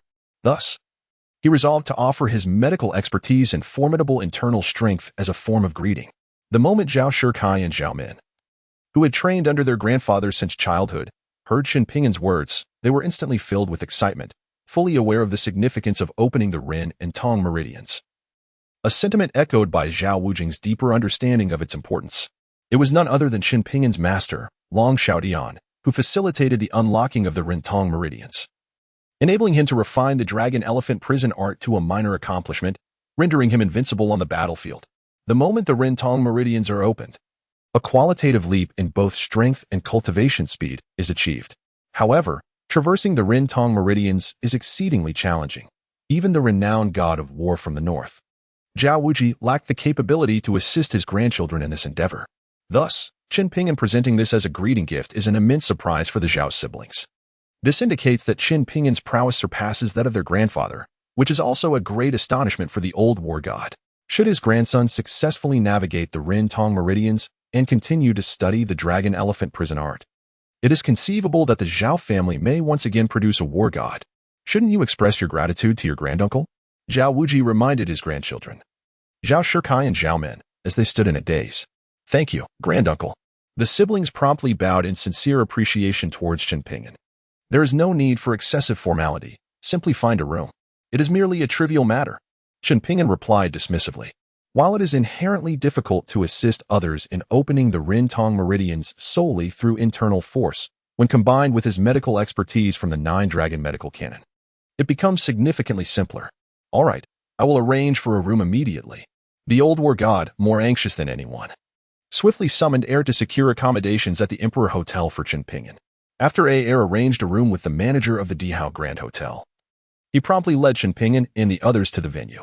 Not far away, Lin Duoer and her mother, observing the scene, widened their eyes in astonishment as they saw the venerable war god cordially escorting Chin Ping into the hotel, stirring a complex mix of emotions within her. Chapter 68. You two almost brought about my demise. Sigh. It was not until a considerable time after Chin Ping and his companions had entered the hotel that Lin Duo let out a regretful sigh. She never imagined that the freshly released Chin Ping would be acquainted with the revered war god. The war god, a figure of immense power and unparalleled respect, was a national hero. With such a connection to the war god, it would be nearly impossible for Chen Pingyan not to ascend to great heights in life. At that moment, she felt a pang of regret for having severed ties with Chen Pingyan. Had she chosen to wait patiently for 5 years instead of breaking up with him, she too could have soared to success alongside him. However, it was too late to lament now. Do not sigh, duoer. The person you are currently pursuing is also quite commendable, the manager of the most prestigious hotel in Longcheng. Moreover, this time, the war god's birthday banquet is arranged entirely by him. After the banquet, his reputation in the hotel industry will undoubtedly skyrocket. When you venture out on your own, you will surely make a significant impact in the hotel sector, and at that time, you too can bask in glory. Perhaps not falling short of following Chen Pingyan. Lin Duo's mother, noticing her daughter's sigh, understood her well enough to discern that she was regretting her past decision to part ways with Chen Pingyan. She quickly offered words of comfort. After all, Chen Pingyan had become the son-in-law of the Mu family, and with the Mu family witnessing the war god's admiration for him, they would surely not let him slip away. Mother, you are absolutely right. Although Tianqing is somewhat older, his abilities are commendable. Especially after overseeing the old war god's birthday celebration, he is likely to achieve great success. It would not be a loss to be associated with him. I have resolved to learn from this experience and will not easily part ways with Tianqing again, lest I regret it in the future. After her mother's guidance, Lin Duoer felt enlightened and expressed this realization to her mother. Lin's mother was very pleased to hear this. It is wonderful that you think this way. Tianqing has come out. He must be here to escort us in for the old war god's banquet. Let us hurry. With keen eyes, Lin's mother quickly spotted Rain Tianqing emerging after arranging the rooms and immediately urged her daughter to approach him. Everyone around was aware that Rin Tianqing was responsible for the old war god's birthday celebration at the Imperial Grand Hotel, and upon seeing him, many greeted him warmly. As Lin Duoer walked towards Ren Tianqing with her mother, witnessing the scene only solidified her determination not to part ways with him so easily in the future. Darling, are you here to escort us into the old war god's banquet? Lin Duoer, gathering her scattered emotions, sweetly inquired as she approached Ren Tianqing. However, the response was a resounding slap across her face from Ren Tianqing. In an instant, a bright red handprint appeared on Lin Duoer's cheek, leaving her stunned and staring in disbelief at her fiancé's furious expression. She could not comprehend why her fiancé, who had been so amiable moments before, was now filled with such rage and had struck her in front of so many witnesses. Ren, why have you struck my daughter? Today, if you do not provide me with an explanation, I will not let this matter rest. Lin's mother, witnessing her daughter being struck, furiously pushed Ren Tianqing aside and demanded answers. You shameless wretch, how dare you question why I struck her? You and your mother nearly brought about my demise. A mere slap to her face is a leniency. Ren Tianqing thundered at the mother and daughter duo. Earlier, as he entered the Imperial Hotel with the group, he had overheard the old war god referring to Chen Pingyan as his junior disciple. Furthermore, the old war god's grandchildren addressed Chen Pingyan as their great-uncle. In an attempt to curry favor with his girlfriend, he had foolishly confronted Chen Pingyan, uttering disrespectful words that sent chills down his spine. Though Chen Pingyan had said nothing in response, a significant glance directed at him had instilled a profound sense of dread. It was all the fault of Lin Duoer and her mother. Had it not been for them, he would not have entangled himself with such formidable figures. Darling, I do not comprehend your meaning. Could you clarify? Lin Duoer asked, covering her face, bewildered. You need not understand. Simply know that from this moment forth, we are parting ways. There shall be no further connection between us, and do not seek me again. I wish to live a few more years. Chapter 69. So be it, a mistress is a mistress. Lin Duo could hardly fathom that just as she resolved to forget about Chen Pingyan and focus on her relationship with Ren Tianqing, he would brazenly propose a breakup. Moreover, he had publicly struck her. Mother, why? Why has he suddenly decided to end things with me? What have I done wrong? Lin Duer's countenance turned desolate as she inquired of her mother. I surmise that it must be that Chen Pingyan, believing himself to be allied with the legendary war god, has threatened Ren Tianqing into ending our relationship. After pondering for a moment, Lin's mother affirmed her daughter's conjecture with certainty. Indeed, it must be that scoundrel Chen Pingyan who coerced Ren Tianqing. I shall confront him. Lin Duer agreed with her mother's assessment and rose to seek out Chen Pingyan for retribution. Stop right there. Just as Lin Duer stood, her mother seized her arm, prompting Lin Duer to turn back, bewildered by her mother's grip. My foolish daughter, Ren Tianqing has already expressed his desire to break up with you. He is nothing but a coward. Even if he were to return, begging for your forgiveness, you must not reconcile with such a man. Have you considered why Chen Pingon would threaten Ren Tianqing to end your relationship? Lin's mother disparaged Ren Tianqing before posing a perplexing question to Lin Duer. Chen Pingon merely seeks to exact revenge on me, to cause me distress, Lin Duer exclaimed without a moment's hesitation. However, upon uttering those words, her mother shook her head. If it were merely revenge, then why would he threaten Ren Tianqing to part ways with you? Lin Duer found herself bewildered by her mother's logic, gazing at her in utter confusion. Initially, Chen Pingon arrived in Longcheng with the intention of reconciling with you. However, due to his financial constraints, he became a son-in-law of the Mu family to bring joy to their household. Now, having garnered the admiration of the old war god, he is poised to threaten Ren Tianqing to sever ties with you. It is evident that he desires to rekindle your relationship, hence his coercive tactics towards Ren Tianqing. Lin's mother deduced with certainty. Mom, what are you thinking? He is now the son-in-law of the Mu family. How could he possibly wish to reconcile with me?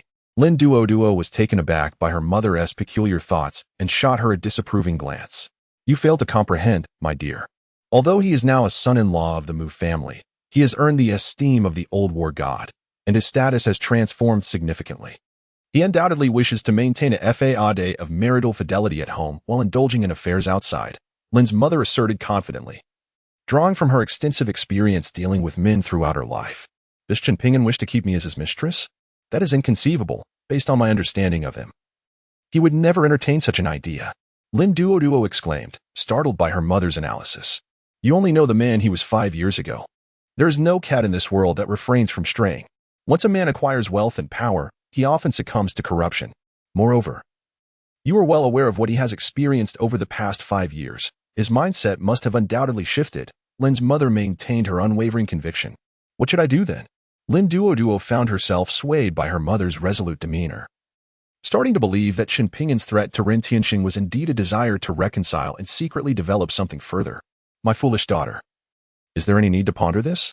Chen Pingon is now under the auspices of the esteemed war god, and his future is boundless. His life's potential far surpassing that of Ren Tianqing. If he wishes to reconcile with you, you should certainly acquiesce. Lin's mother admonished Lin Duo with a tone of exasperation. Chen Pingon has garnered the favor of the war god, and were it not for my own advancing years, I would have taken matters into my own hands, leaving no room for my daughter to intervene. However, he is already wed. Even if he desires to mend our bond, it would have to be done in secrecy, relegating me to the role of his clandestine lover, in essence, making me his mistress. Lin Duo pouted and murmured, what does that matter? In this era that laughs at poverty yet turns a blind eye to infidelity, as long as one can lead a life free from what? What is wrong with being a mistress? Let alone just being a mistress. One could even be a fourth party. It's settled then. We shall return and patiently await his contact, for he is sure to reach out to us again. As for Ren Tianqing, let that be forgotten, Lin's mother declared, firmly grasping Lin Duo's hand as they departed from the Imperial Hotel. Lin Duo found herself swayed by her mother's words, reflecting on her past foolishness in initiating the breakup. If being a mistress is the price for her past departure, so be it, she mused silently. Meanwhile, Chen Pingon, now within the Imperial Hotel, remained oblivious to the fact that he had done nothing, while his ex-girlfriend and her mother had attributed all their circumstances to him, mistakenly believing he sought reconciliation. Chapter 70. Must one disrobe? In the opulent suite of the Emperor Hotel, Chen Pingon instructed Zhao Shikai to remove his garments. He then produced 2 golden needles from the dragon burial ring, channeling his energy to pierce the starting and ending points of Zhao's Ren and Du meridians. Subsequently, he administered precise strikes to several major acupoints on Zhao's body. The sound that emanated from Zhao Shikai's physique resembled the crackling of frying soybeans. It was the reverberation of his body's extraordinary meridians being methodically unblocked. A pained expression washed over Zhao's face as he felt a force traversing through his meridians, relentlessly colliding with obstructions with increasing ferocity. Before long, Zhao's visage contorted in agony. It's somewhat painful. Endure for 20 minutes, Chen Pingon intoned solemnly. However, upon hearing this, Zhao Shikai nearly succumbed to despair. After merely 2 minutes, he felt as though his body were no longer his own. Yet his master cautioned him to persevere for an additional 18 minutes. Nevertheless, the thought that unblocking the Ren and Du meridians could grant him the prowess akin to that of his grandfather steeled his resolve to endure in silence. Time inexorably passed, and outside the room, the old war hero Zhao and Elder Mu anxiously awaited. The 20 minutes swiftly elapsed, yet for the suffering Zhao Shikai, those moments felt like an eternity. Suddenly, as he reached the brink of his endurance, a distinct crack echoed from his body, as if something formidable had shattered. In that instant, the excruciating pain that had penetrated to the depths of his soul vanished without a trace, leaving behind only a profound sense of relief. He had never experienced such a profound sense of comfort, not even during intimate moments with a woman could it compare to the sensation he felt now. Master, have my meridians been opened?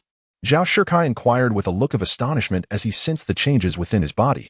Indeed, they have been unblocked. If you diligently cultivate your skills, you will undoubtedly become a master like your grandfather in the future. Now, go to your sister. Chen Ping'an replied, nodding. Thank you, master. Upon hearing that his meridians had truly been opened, and feeling the significant transformation in his body, Zhao Shikai promptly knelt on one knee to express his gratitude to Chen Ping'an before donning his clothes to leave the room, intending for Chen Ping'an to open his sister Zhao Min's meridians as well. What is it? Chen Ping'an inquired, puzzled. Master, may I ask, will you also open my sister's meridians like you did for me? Zhao Shikai asked with a peculiar expression. After all, his sister was a young woman, and he wondered if she would be comfortable with the same process he had undergone. Is there a problem? Chen Ping'an responded, momentarily caught off guard. No, nothing at all. I shall take my leave. Observing the unpretentious demeanor of his master, Zhao Shikai decided not to press further. He would remind his sister later and allow her to make her own choice. With that, Zhao Shikai exited, leaving Chen Ping'an in a state of utter confusion. Not long after, Zhao Min entered with an oddly perplexed expression, closing the door behind her. Moments ago, her brother had uttered a cryptic remark as he left. If you can't bear it, don't force yourself. What does it mean to be unable to bear something? If he can endure it, can I truly be inferior? Zhao Min silently resolved that, come what may, she would ensure the unblocking of her meridians and not be outdone by her brother. Master Ancestor, I have arrived. What should I do next? She inquired curiously as she approached Chen Ping'an. You should first remove your clothing, then sit cross-legged on the bed and await my instructions, he replied. Must I remove my clothes? Zhao Min's body instantly flushed at Chen Ping'an's words, her face turning crimson to the very roots of her neck, as she stammered in response. Chapter 71. Zhang Xiaobo seeks rescue. No, it is not permissible. You are aware of the difficulty in unblocking the meridians, even your grandfather, the legendary warrior of the northern frontier, could not assist in this regard. I too require acupuncture in conjunction with my inner strength to help you, he explained, clarifying that his intentions were not to take advantage of Zhao Min's beauty, but rather a necessity for the procedure. Then, may I take 2 minutes to consider? Zhao Min softly asked, biting her luscious red lip. In that moment, she displayed none of her previous arrogance, fearing Chen Ping'an's potential ire. Although Chen Ping'an was her master's granduncle, he was nonetheless a vigorous and impetuous man. It was exceedingly embarrassing for a young maiden to disrobe in the presence of such a man. At that moment, she finally grasped the meaning behind her brother's earlier words. Upon glancing at the phone, Chen Ping'an discovered it was a call from Zhang Xiaobo, who had been recently promoted to the position of deputy manager in the security department of the Sihai Group. He gestured for Zhao Min to remain silent before answering the call. Click, beep beep beep. As soon as the call connected, Zhang Xiaobo's panicked voice came through. Just as he finished speaking, a heart-wrenching scream echoed, followed by the sound of the phone crashing to the ground. And then the line went dead, likely due to Zhang Xiaobo's phone being destroyed. Hello, Zhang Xiaobo, is everything all right over there? Hello? Hello? It was utterly unacceptable that someone dared to cause chaos on his very first day of work, especially by attacking his subordinate. Miss Zhao, I have an urgent matter to attend to. Please take your time to think it over. I am employed at the Sihai Group, so once you have made your decision, feel free to seek me out there. After speaking, Chen Ping'an turned and exited the room, leaving Zhao Min alone to wrestle with her thoughts. Chen Shidi, have you already helped our Minmin connect her meridians so swiftly? Outside, Zhao Wujin, Mu Xinbua, Zhao Shikai, and others looked at Chen Ping'an with expressions of confusion. And Zhao Wujin directly inquired. Chen Ping'an hastily explained before departing from the Dihao Grand Hotel, leaving Zhao Wujin and Mu Xinbua in a state of bewilderment. Grandfather, Master Uncle requires individuals to remove their clothing to facilitate the unblocking of the Ren and Du meridians, employing a combination of acupuncture and inner strength to achieve this. It seems that my sister may struggle to overcome her psychological barriers, hence. Upon hearing this, Zhao Shikai quickly intervened, attempting to elucidate the situation to his grandfather. As soon as these words escaped his lips, Zhao Wujie momentarily paused, recalling the scene from years past when he himself had unblocked the Ren and Du meridians. Indeed, it was essential to merge acupuncture with formidable inner strength, and it was true that one had to disrobe for the treatment to be effective. This was also the reason why, despite his remarkable prowess, having reached the pinnacle of the 9th rank, he was unable to assist others in unblocking their meridians due to his lack of medical knowledge. Do you comprehend the rarity of this opportunity? What is the harm in shedding a piece of clothing before your master uncle? It won't cost you an arm and a leg. Tell her not to hesitate. She should promptly visit the C-High group and seek out your master uncle to expedite the unblocking of her meridians, for if your master uncle changes his mind, it will be too late for her to lament. After pondering for a moment, the old war god Zhao Wujia sternly instructed his grandson before turning to head towards the banquet hall. Understood, grandfather. Chapter 72. The old war god's calculations, old classmate. Your Zhao family is about to produce another war god. How enviable it is to others. On the way to the banquet hall, Muxinbo expressed his admiration to Zhao Wujia, although he was not a martial artist himself. His unique status allowed him an understanding of the immense benefits that unblocking the Ren and Du meridians could confer upon a practitioner. The accomplishments of Zhao's grandson in the future are likely to surpass those of his current classmate, Zhao Wuji. In fact, thanks to the foundation laid by Zhao Wuji, his future achievements may very well reach unprecedented heights. Are you mocking me, old friend? Zhao Wuji retorted. If anyone should feel envy, it ought to be me towards your Mu family. With my disciple Chen's son-in-law, the heir to the dragon burial ring, what do you have to worry about concerning your family's resurgence? Unlike me, who must rely on others' favor. Zhao Wuji expressed with evident annoyance to Mu Xinbo. Alas, you are unaware that my son-in-law's status is only guaranteed for 3 months. After that, it remains uncertain whether he will still be part of the Mu family. Mu Xinbo said, a wry smile on his face. However, his words piqued Zhao Wuji's curiosity. What do you mean by that, old classmate? Zhao Wuji inquired, puzzled. The situation is as follows. Mu Xinbo briefly explained to Zhao Wuji the arrangement regarding Chen Ping'an's marriage to his granddaughter, Mu Wanqing, for a duration of 3 months. In truth, he only mentioned this to placate Zhao Wuji. He harbored great confidence in the union of his granddaughter and Chen Ping'an, particularly after Chen Ping'an acquired the golden needle from his granddaughter and learned the phoenix taming technique. He exuded a distinctive charm that could captivate women. Mu Xinbo was certain that within 3 months, his granddaughter would fall madly in love with Chen Ping'an. If one is unmarried, such matters may not necessarily be beneficial. However, due to his unique status, he was already privy to the secret of the dragon taming technique and had cunningly orchestrated the marriage between the two. This technique would only bring advantages to the Mu family, without any drawbacks. Yet, Zhao Wujing remained oblivious to these secrets. Upon hearing Mu Xinbo's words, he mistakenly believed that Mu Xinbo was troubled by the situation. Although his expression remained impassive, his heart was already aflame with excitement. According to Mu Xinbo, his granddaughter did not harbor feelings for Chen Ping'an. Their union was merely an arrangement for 3 months. After this period, should they find the match unsuitable, they could part ways. In such a scenario, if Chen Ping'an were to divorce the Mu family's daughter, it would present an opportunity for his granddaughter Xiaomen. As long as Chen Ping'an, the heir of the dragon's tomb ring, became a son-in-law of the Zhao family, they would undoubtedly ascend to become one of the most esteemed families in the world. Although it felt somewhat unethical to undermine an old classmate, what did that matter in the pursuit of familial benefit? Resolute in his decision, Zhao Wujing abandoned his intention to exonerate Chen Ping'an at the birthday banquet, opting instead to remain silent on the matter throughout the event. At that moment, outside the gates of the C-High group, a tall, slender youth, accompanied by a group of individuals, was obstructing the entrance to the headquarters. This was none other than Li Jingkong, the young master who had been persistently pursuing Gao Weiwei, determined to claim her as his own, and the brother of the formidable female demon, Li Qiushui, one of the 3 great demons of the Southwest. All the security personnel of the C-High group had been subdued and trampled by Li's entourage, while the employees trembled in fear, retreating to a safe distance, none daring to approach. How much longer will that manager, surnamed Chen, take to arrive at the company? Does he dare to vie for a woman with me? As if he has grown weary of life? After subduing the security guards of the C-High group, Li Xiao, filled with rage, seized the collar of Zhang Xiaobo, the deputy manager of the security department, lifting him up and bellowing. Chapter 73. Next time, settle it yourself. Yesterday, after receiving a message from Feng Xiaoran, the spy assigned to act as secretary to Gao Weiwei, he was so enraged that he felt as though his lungs would burst. However, knowing that the C-High group had several formidable security personnel, he restrained himself from acting impulsively.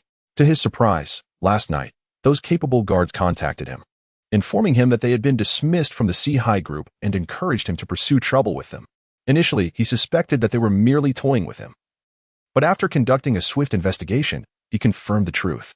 Early in the morning, he gathered his most capable subordinates and stormed into the Sea group, intent on teaching Chenpingen a lesson. Had he not been pressed for time and had a larger contingent with him, he would have sent people to conduct a thorough search of the premises. Li Xiao, please calm your anger. I have just called our manager, and he should arrive shortly. Zhang Xiaobo, grasped by Li Xiao, wore a smile more lamentable than tears. At that moment, he regretted taking on the role of deputy manager, for with Chenpingen absent, Li Xiao had turned his ire towards him. Meanwhile, the recently dismissed security manager, Qin Jigang, along with several capable team leaders, lurked in the shadows, relishing the scene before them. Also observing this spectacle was Gao Weiwei in the executive office on the top floor. President, after Qin Jigang took those capable security guards away, there is no one left in our security department who can stop young Master Li. What should we do now? Fang Xiaoran anxiously inquired of Gao Weiwei, standing behind her. Isn't this the outcome you most desired? Gao Weiwei's words instantly transformed Fang Xiaoran's countenance into one of despair, prompting her to kneel before Gao Weiwei with a thud. Please spare me, General Manager Gao. I never intended to betray you. Young Master Li threatened my family. I swear I shall never do so again. Trembling, Fang Xiaoran repeatedly bowed her head in supplication before Gao Weiwei. She had witnessed Gao Weiwei personally eliminate 2 confidants who had betrayed the late chairman, knowing full well her deep-seated disdain for treachery. Do you acknowledge your identity? Are you not afraid that young Master Li will turn against your family? Gao Weiwei inquired coldly, turning to face Fang Xiaoran with an impassive expression. Fang Xiaoran's complexion turned ashen. She had only been focused on how Gao Weiwei detested betrayal, failing to consider that young Master Li was equally formidable and had committed numerous heinous acts himself. Yet, with his sister, Li Qiushui, backing him, he remained untouchable. Young Master Li could not be betrayed, and now neither could Gao Weiwei be trifled with. She had offended both parties and found herself caught in a precarious position, risking punishment from both sides. Rise, Gao Weiwei commanded. From this moment forth, sever all ties with young Master Li. As for your family, I will arrange for their protection. Should this happen again, you will have to bear the consequences yourself. To Fang Xiaoran's astonishment, Gao Weiwei did not harm her, but instead allowed her to rise and arranged for the protection of her family. Thank you, General Manager Xie. I assure you there will be no next time. Fang Xiaoran expressed her gratitude with a deep bow, promising Gao Weiwei her commitment. Li Xiao may pose a threat to Manager Qin shortly. What should we do now? After standing, Fang Xiaoran inquired with a hint of concern. General Manager Gao is quite invested in Chenpingen. Should something unfortunate befall him at Li Xiao's hands, it is plausible that the backlash may fall upon us. I have my own arrangements. You may attend to your matters, Gao Weiwei replied, her expression inscrutable. Chapter 74. Where does he find his courage? Very well. I shall take my leave. Fang Xiaoran dared not press further and respectfully exited Gao Weiwei's office. After her departure, Gao Weiwei picked up the phone on her desk and dialed the number. Ensure Manager Qin's safety. He must not be harmed in the slightest. Upon disembarking from his vehicle, Chenpingen immediately noticed the security personnel from Sea Group groaning on the ground, overpowered by a group of men in black. The only one still standing was Deputy Manager Zhang Xiaobo, who was being grasped by the collar by Li Xiao. Release them. Chenpingen's voice resonated quietly from behind Li Xiao and his companions. Though his tone was low, every individual present heard it distinctly, as though it echoed directly in their ears. Kid, this does not concern you. Do not meddle in affairs that are not yours, or you will meet a grim fate. Li Xiao turned to glance at Chenpingen, initially mistaking him for an intrusive passerby, and with a scowl on his face, he threatened, Aren't you looking for Chenpingen? I am the very person you seek. Let them go. If you have grievances, direct them at me. Chenpingen calmly responded to Li Xiao. So you are Chenpingen. Quite audacious, aren't you? Now that the main character has arrived, let the others go, and we can settle our accounts properly. Upon hearing Chenpingen introduce himself, Li Xiao was momentarily taken aback, scrutinizing Chenpingen from head to toe. He had always envisioned the man favored by Gao Weiwei as a suave gentleman, not realizing he was merely a man whose attire betrayed a lack of refinement. This left him perplexed, despite his wealth, influence, and decent looks. As well as being well-matched with Gao Weiwei socially, he could not fathom why she preferred someone so seemingly impoverished over him. After Zhang Xiaobo and the others regained their freedom, they rushed behind Chenpingen, their faces marked with fear. Are you all right? Chen Ping'an inquired, turning to assess his bruised subordinates. Manager, we are fine. It's just that Li Xiao brought along some formidable experts today, and the capable captains we had before are absent. We are no match for them. What should we do now? They felt that the trouble initiated by Li Xiao was a direct consequence of Chen Ping'an's actions, leading them to believe they were embroiled in this predicament because of him. Moreover, those capable captains were dismissed by Chen Ping'an. Had he not relieved them of their duties and promoted several inept individuals to leadership positions, they would not have found themselves in such a predicament today. In light of these circumstances, all their grievances were directed towards Chen Ping'an, who was met with lowered heads and sidelong glances filled with resentment. Without a moment's hesitation, Chen Ping'an responded, "But manager, the individuals brought by Li Xiao are all experts. Can you truly contend with so many skilled opponents?" Zhang Xiaobo glanced at Chen Ping'an with a hint of concern in his eyes. To them, Chen Ping'an appeared robust. Yet he did not seem like someone capable of formidable combat, given the number of proficient fighters Li Xiao had brought. It was difficult to believe that Chen Ping'an could stand against them. Chapter 75, Astonishment. Not only Zhang Xiaobo, but the others also regarded Chen Ping'an with disdain. Who said I was going to confront them? Chen Ping'an retorted calmly. Did the manager bring any experts along? Where are they? Upon hearing Chen Ping'an's words, Zhang Xiaobo and the others exchanged puzzled glances, searching around them for answers. No need to look further. I came alone, without any companions. Chen Ping'an replied curtly to Zhang Xiaobo and the others. At this revelation, their confusion deepened. Zhang Xiaobo, perplexed, inquired further, while the others also regarded Chen Ping'an with incredulity, uncertain of what the manager was contemplating. Of course, I meant you. As security personnel of the company, it is your duty to safeguard the company's assets. Who else do you expect to assist you? Chen Ping'an reprimanded Zhang Xiaobo and his colleagues with a tinge of irritation. Upon hearing these words, the expressions of Zhang Xiaobo, the captain, and the other security guards turned ashen. Manager, we are simply no match for them. If you send us out there, it would be akin to sending us to our demise. Some of the more timid individuals slipped away from the back. Who says you are not their match? I am aware that you have been concealing your true capabilities. In light of this situation, continuing to hide your strengths is inexcusable. The company compensates you handsomely each month. You must perform your duties diligently, Chen Ping'an stated with a knowing look, leaving Zhang Xiaobo and the others utterly bewildered. When did they ever conceal their abilities? Were they fools, allowing themselves to be beaten while holding back? Before they could comprehend Chen Ping'an's intentions, he forcefully pushed Zhang Xiaobo towards Li Xiao's side. As the deputy manager, you should lead by example. You will go first and unleash your full potential, so they can witness our prowess. After Chen Ping'an finished speaking, he swiftly extracted a golden needle from the Zonglong ring and flicked it gently. The needle vanished into Zhang Xiaobo's back at an astonishing speed, unnoticed by anyone. Li Xiao and his subordinates overheard the entire conversation between Chen Ping'an and Zhang Xiaobo, mistakenly believing that Chen Ping'an was sending Zhang Xiaobo to his doom. Haha. Since your manager wishes for you to serve as a scapegoat, I shall indulge him. After I incapacitate you, it will not be too late to deal with him as well. With a sinister grin, Li Xiao addressed Zhang Xiaobo, who had been pushed forward by Chen Ping'an. He then seized a baseball bat from one of his subordinates and swung it violently towards Zhang Xiaobo's legs, intent on shattering them with a single, forceful blow. Zhang Xiaobo, already paralyzed with fear by Li Xiao and his cohorts, was further terrified by the sight of the bat approaching him, nearly losing control of his bladder. His only thought was to flee. Yet, whether it was the overwhelming fear that rendered his legs weak or some inexplicable force, he found himself unable to retreat or even turn away, as if some mysterious power was propelling him towards Li Xiao's embrace. No, please, he screamed, shutting his eyes as the bat neared his legs. Many onlookers, unable to bear the thought of witnessing Zhang Xiaobo's legs being shattered, averted their gazes. Only a few brave and curious souls remained, fixated on the impending impact of the firm bat against Zhang Xiaobo's limbs. Just when everyone believed that Zhang Xiaobo was doomed, an astonishing turn of events unfolded. In the very moment the bat was about to strike, Zhang Xiaobo, who had previously closed his eyes, suddenly leaped up, narrowly evading the ferocious blow. As if unaffected by the gravitational pull of the earth, Zhang Xiaobo soared through the air, delivering a powerful kick to Li Xiao's chest, sending him flying 3 to 4 meters before crashing heavily to the ground. The onlookers were left in utter astonishment.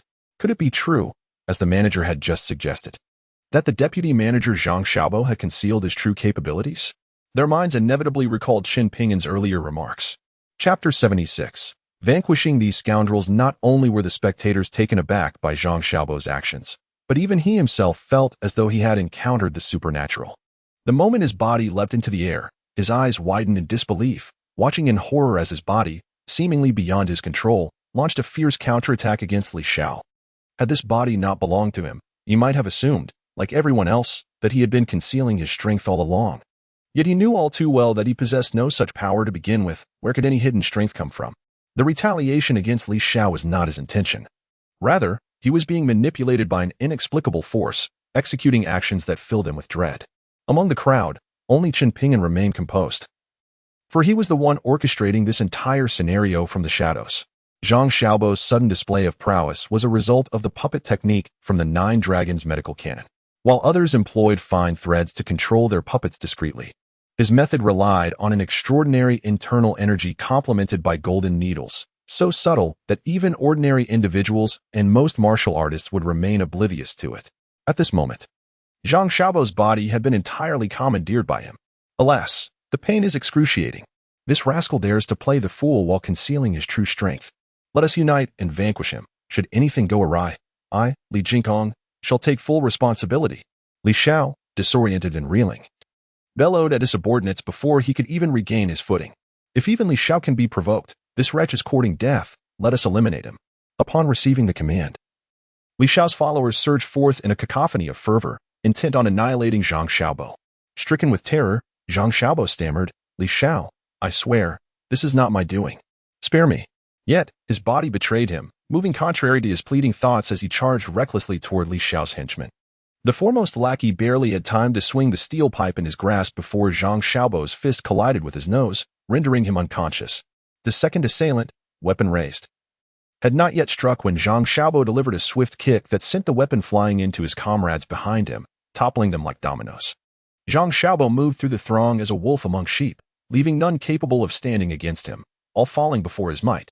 Yet, his lips continued to utter pleas for mercy to Li Xiao.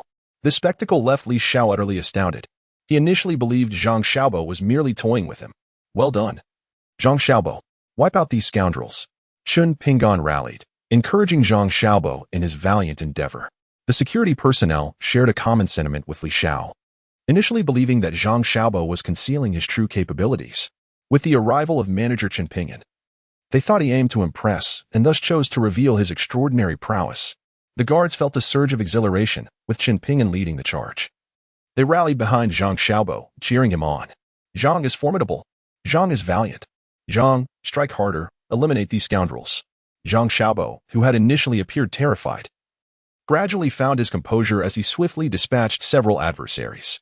No longer apologetic towards Li Xiao, he curiously observed his own body executing an array of techniques that incapacitated Li Xiao's underlings. He continued until none of Li Xiao's entourage remained standing, at which point his movements ceased before Li Xiao. Li Xiao, witnessing Zhang Xiaobo before him, was seized by fear and instinctively retreated. Chapter 77. Don't come any closer. Concealed around the corner, Qin Jigang and the three former captains of the Sihai Group Security Division were utterly astounded by the unfolding scene. Initially, events had aligned with their expectations. Li Xiao had swiftly subdued the security personnel from the Sihai Group, subjugating them beneath his heel. They were filled with excitement, anticipating a call from Gao Weiwei. They had already devised a plan, ready to negotiate terms with her before making their move. Who knew that the new security manager would arrive at such a pivotal moment, altering the course of events entirely? What transpired next surpassed their wildest expectations. The seemingly feeble and furtive Zhang Xiaobo unexpectedly erupted with ferocity. Like a master of martial arts, he swiftly subdued Li Xiao and the formidable experts he had brought along. The trio dared not imagine that they would be so effortlessly bested by Zhang Xiaobo, who had concealed his true capabilities for far too long. All their meticulously crafted plans crumbled before them. Even Gao Weiwei, observing the unfolding drama from the corporate office via surveillance, displayed a flicker of astonishment. However, she quickly sensed something amiss.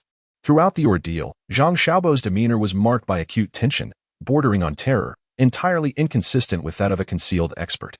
This scenario could only imply one possibility. A formidable figure was covertly manipulating Zhang Xiaobo's body through some arcane art.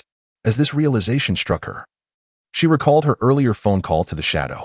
Initially, She had assumed it was the shadow orchestrating Zhang Xiaobo's actions against Li Xiao and his entourage. Apart from herself, Gao Weiwei could think of no one else possessing such extraordinary capability. What do you intend to do? Please, do not approach any closer. My sister is Li Qiushui, the chairwoman of the Li Group, known as one of the 3 great demons of the Southwest. If you dare to lay a finger on me, my sister will not let you escape unscathed. Li Xiao, realizing that his companions were no match for Zhang Xiaobo, resorted to invoking his sister's name in a desperate attempt to intimidate him. In the Southwest region, few dared to disregard the esteemed presence of his sister, Li Qiushui. Indeed, just as Zhang Xiaobo was about to show off in front of Li Xiao, he immediately faltered upon hearing Li Xiao invoke his sister's name. Li Xiao, please do not misunderstand. I merely intended to assist you in getting up and checking your injuries.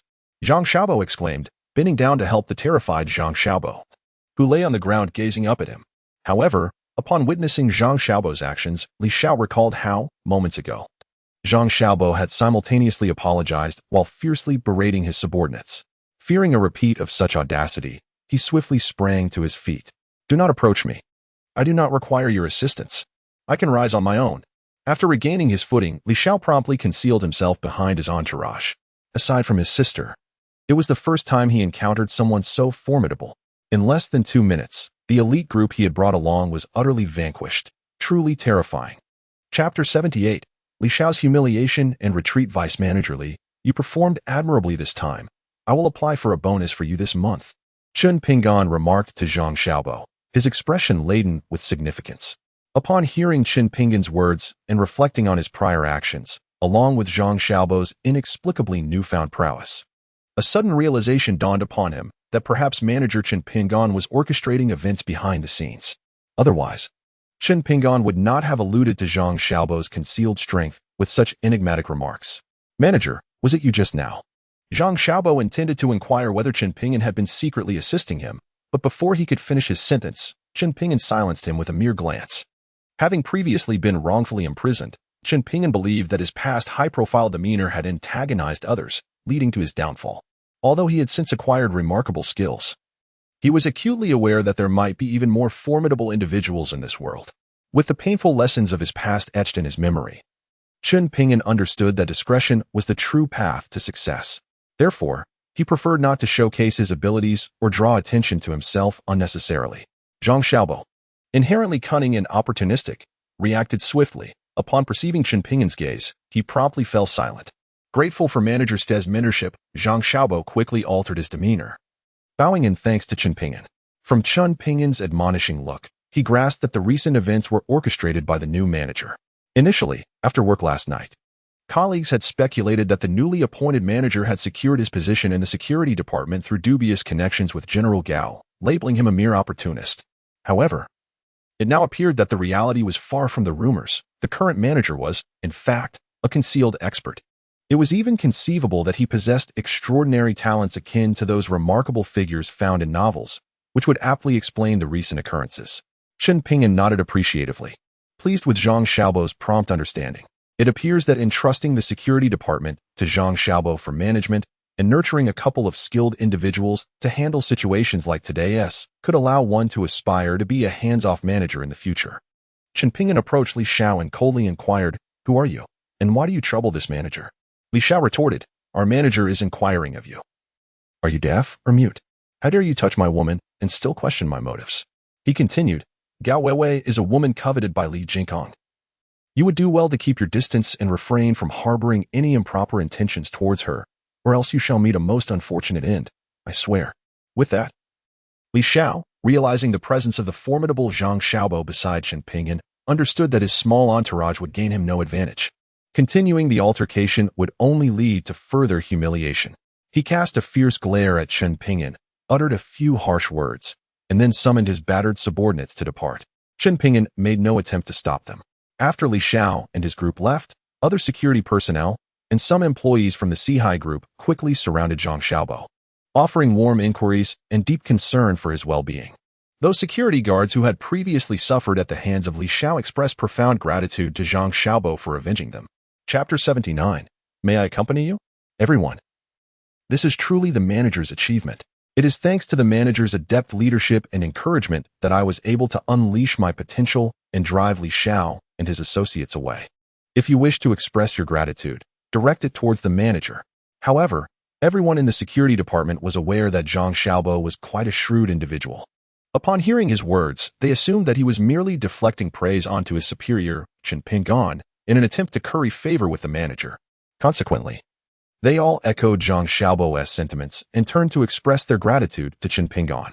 Yet, the trace of disdain in their eyes was unmistakable, leaving Chen Pinggan feeling somewhat embarrassed. Let us pause for a moment. To reward the commendable efforts and valiant contributions of the security department today, which have led to a significant victory, I would like to treat all of you to a lavish dinner tonight. The venue is entirely up to you. And please do not feel the need to spare any expense on my account, Chen Pinggan announced to the gathered crowd. Upon hearing his proclamation, the members of the security department were momentarily taken aback, only to then be overtaken by sheer joy. Manager, may we choose the Hyatt Regency as our venue? One colleague, who appeared somewhat naive, tentatively inquired after Chen Pinggan's remark about the venue being a matter of their choosing and not requiring frugality on his part. As soon as the words left his lips, the atmosphere fell into a hush, with all eyes fixed curiously on Chen Pinggan, eager to observe his reaction. Would he wince at the suggestion or perhaps even become irate?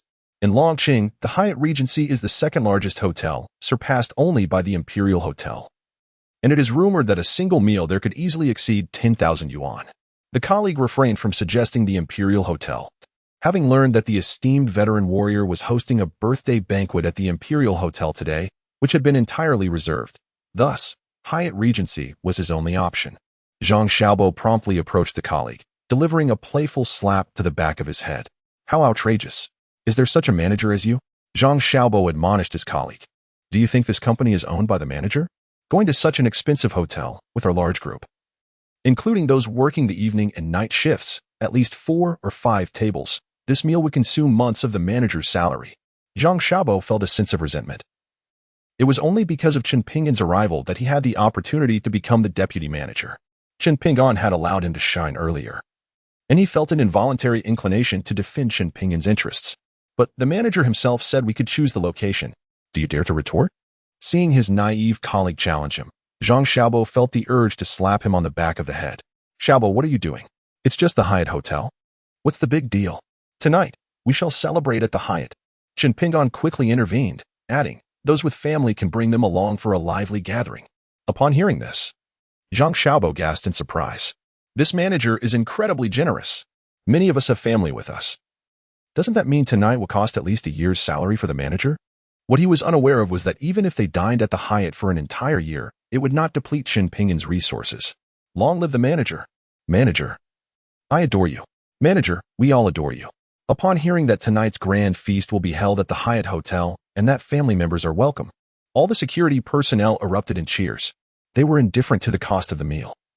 What mattered was that they could dine at the second most prestigious hotel in Longqing, relishing the exquisite service and indulging their innate vanity. Some immediately called their families to inform them that there would be no need to cook tonight, while others reached out to colleagues on the afternoon and evening shifts. May I join you? Just as everyone was busy calling their loved ones or colleagues, a somewhat aloof voice pierced through the crowd. To their astonishment, the question came from Gao Weiwei, the unattainable beauty and cold-hearted president of their company, Sihai Group.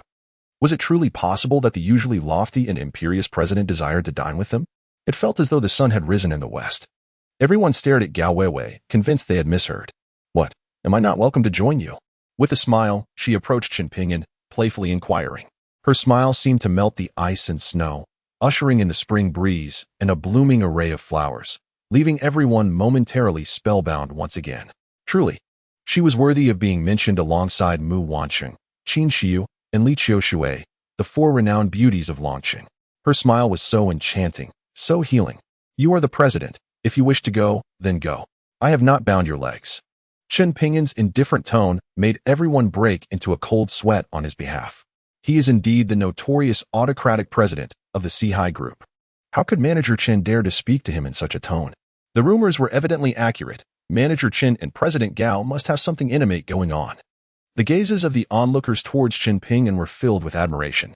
Captivating the heart of such a aloof beauty as President Gao is something even Li Xiao could not achieve. Remarkable. So it's settled then. I will accompany you in the afternoon, but for now, please wait for me here. After saying this, Gao Weiwei turned and left. As soon as Gao Weiwei departed, the atmosphere in the room erupted. While she was present, her demeanor, though less frosty than usual, still emanated an imposing aura that deterred anyone from speaking loudly. With her absence, the crowd immediately surrounded Chen Pingyan. "Boss, you are truly incredible. Even President Gao is completely subservient to you. My admiration for you is as boundless as the waters of the Yangtze River." Zhang Xiaobo stepped forward, his face beaming with adulation as he flattered Chen Pingyan. "Hold on. I assure you that there is no relationship between Gao Weiwei and me. Such matters should not be discussed in the future, understood?" Chen Pingyan furrowed his brows and calmly addressed Zhang Xiaobo. Yes, we shall refrain from mentioning it again." Though Zhang Xiaobo verbally agreed, disbelief was evident in his eyes. He thought to himself, if there is nothing between you, why would you dare to call her by name so openly? Moreover, if you truly had no connection, would President Gao not be angered by your words? Instead of smiling at you as if the ice had melted, the various signs suggest that you are undeniably involved, and I would not believe otherwise, even under duress. Observing the expressions of Zhang Xiaobo and the others, Chen Pingyan realized that no matter how he articulated his thoughts, they would remain unconvinced. Feeling somewhat vexed, he decided against further explanation. Before long, a pink Mercedes-Benz came to a halt before him. The window slowly descended, revealing the stunning visage of Gao Weiwei.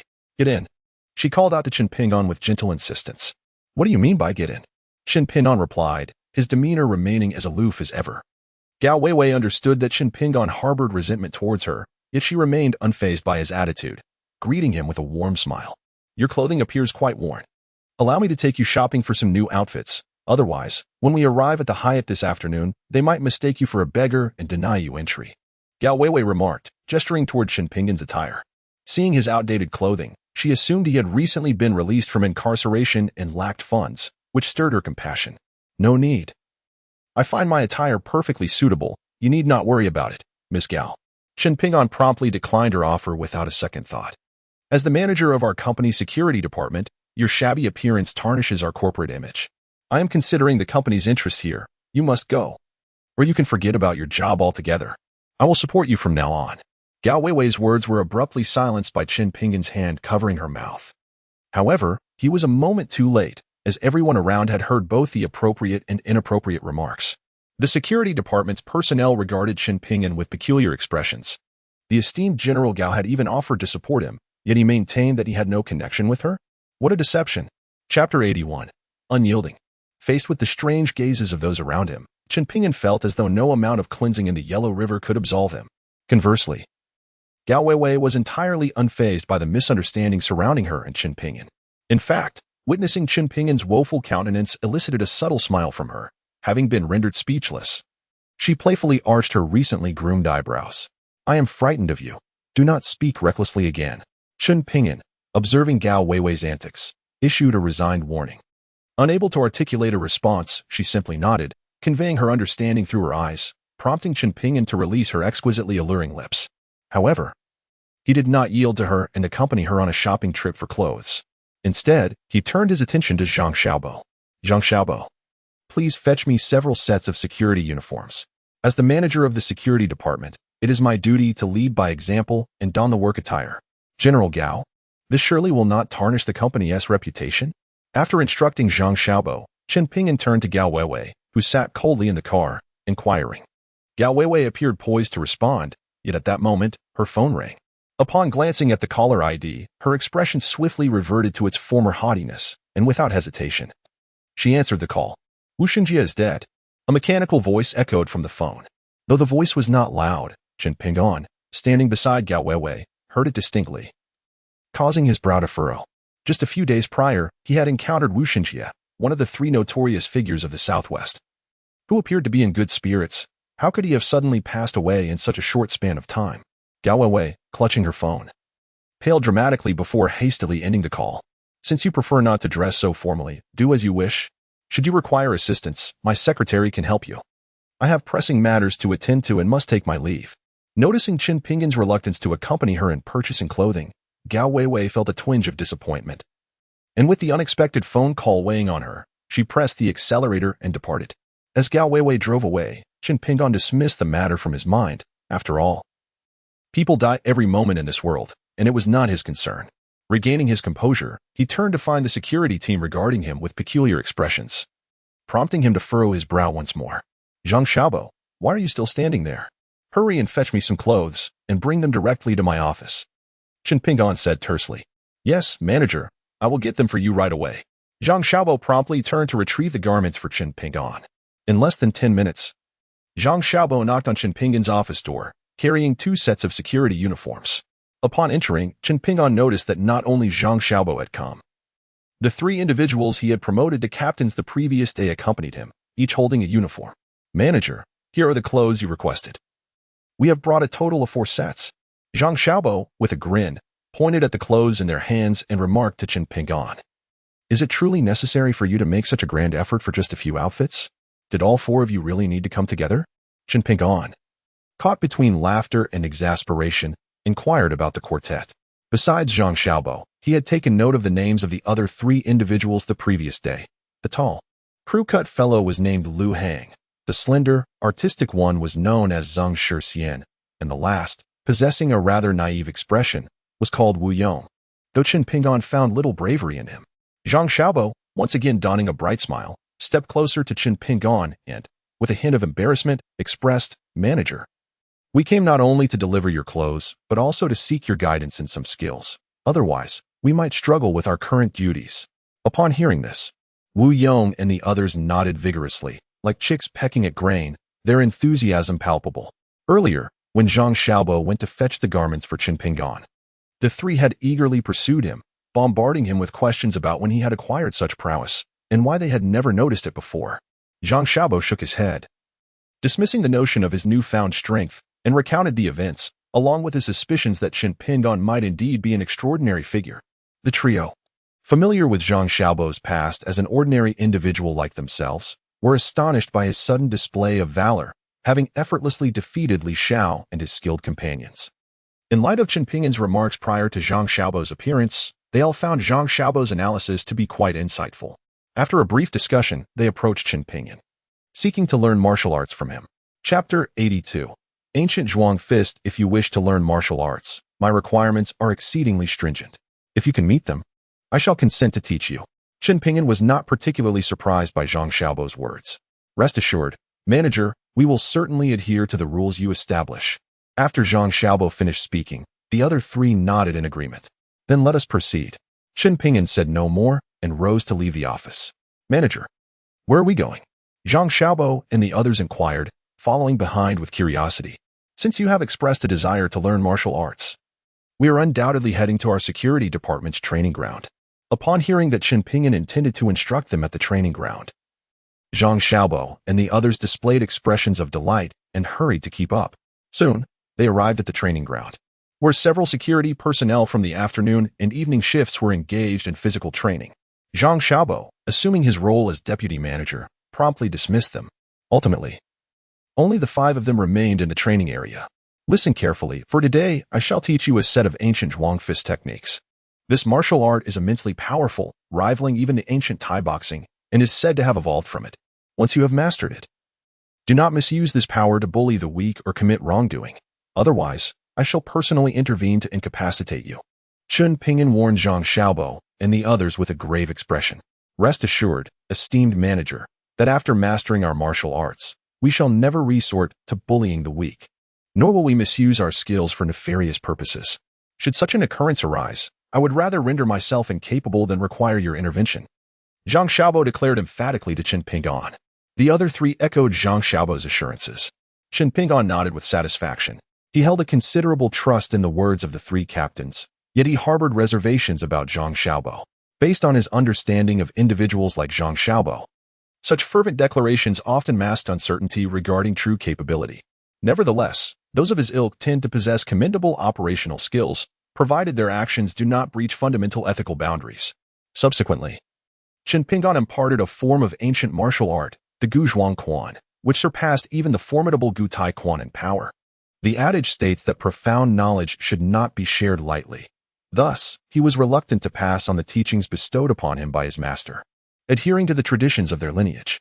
Additionally, the techniques of their school necessitated a foundation of internal energy, rendering them inaccessible to the average practitioner.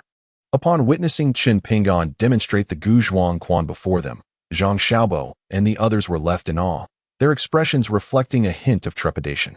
This ancient martial art, forged through millennia of confrontations between the ancestors of the Zhuang people and formidable beasts in the mountains, wielded immense power, capable of delivering fatal blows with each strike. Although classified as a form of boxing, the use of fist was minimal. Rather, it predominantly employed the elbows, knees, and other fortified parts of the body to execute lethal attacks against adversaries. The Muay Thai showcased on television may appear quite extreme and terrifying, however. In comparison to the ancient Zhuang boxing, it seems rather elementary. Upon witnessing Qin Pingan's demonstration, Zhang Xiaobo and the others broke out in a cold sweat. Had Li Xiao's subordinates possessed any knowledge of this ancient Zhuang boxing, it is likely that the four would have found themselves either dead or crippled by now. All right. I shall perform it once more. Please record it on your phones and learn from the video, step by step. For today, let us familiarize ourselves with the techniques, Qin Pingan declared, proceeding to demonstrate again for their recording. He instructed them to practice each move as captured until the end of the afternoon, leaving them utterly exhausted and on the brink of collapse. Only then did Qin Pingan grant them reprieve. Once you have committed the moves to memory, you may return for training at your convenience. Now, tidy yourselves up. We shall indulge in a grand feast. With that, Qin Pingan was the first to exit the training ground. Upon reaching the entrance, he found all members of the security department assembled, awaiting his arrival. Save for the on-duty personnel, even Gao Weiwei had taken the time to change into a lovely dress, having meticulously prepared herself to greet him at the corporate gates. As Qin Pingan emerged, Gao Weiwei's face lit up with joy, and she approached him eagerly, reminiscent of a girlfriend welcoming her partner. This scene left the employees of Sihai Group utterly astonished. Manager Qin, we are all set. I have even called the manager of the Hyatt Hotel to reserve us a table. My car is waiting. Let us hurry, Gao Weiwei playfully remarked. A stark contrast to her usual aloof demeanor. I can simply take a taxi with the others, Qin Pingan replied, gently declining her offer to ride in her vehicle. I have something to discuss with you shortly regarding the matter of taking over the Four Seas Demon Order. Since you are taking a taxi, I shall accompany you in the same vehicle. With a resolute expression, Gao Weiwei declared her unwavering intention to share a ride with Qin Pingan. Chapter 83. This is a forgery. Upon hearing Gao Weiwei's statement, Qin Pingan found himself at a loss for words and could only comply by entering her car. Gao Weiwei also made arrangements for the other security personnel who lacked transportation.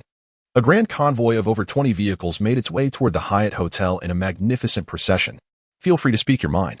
Halfway through the journey, noticing Gao Weiwei's persistent silence, Qin Pingan could not help but inquire if she was merely toying with him. Here, take this. Tomorrow, accompany me to celebrate my adoptive mother's birthday. My adoptive mother holds considerable prestige within the Four Seas organization.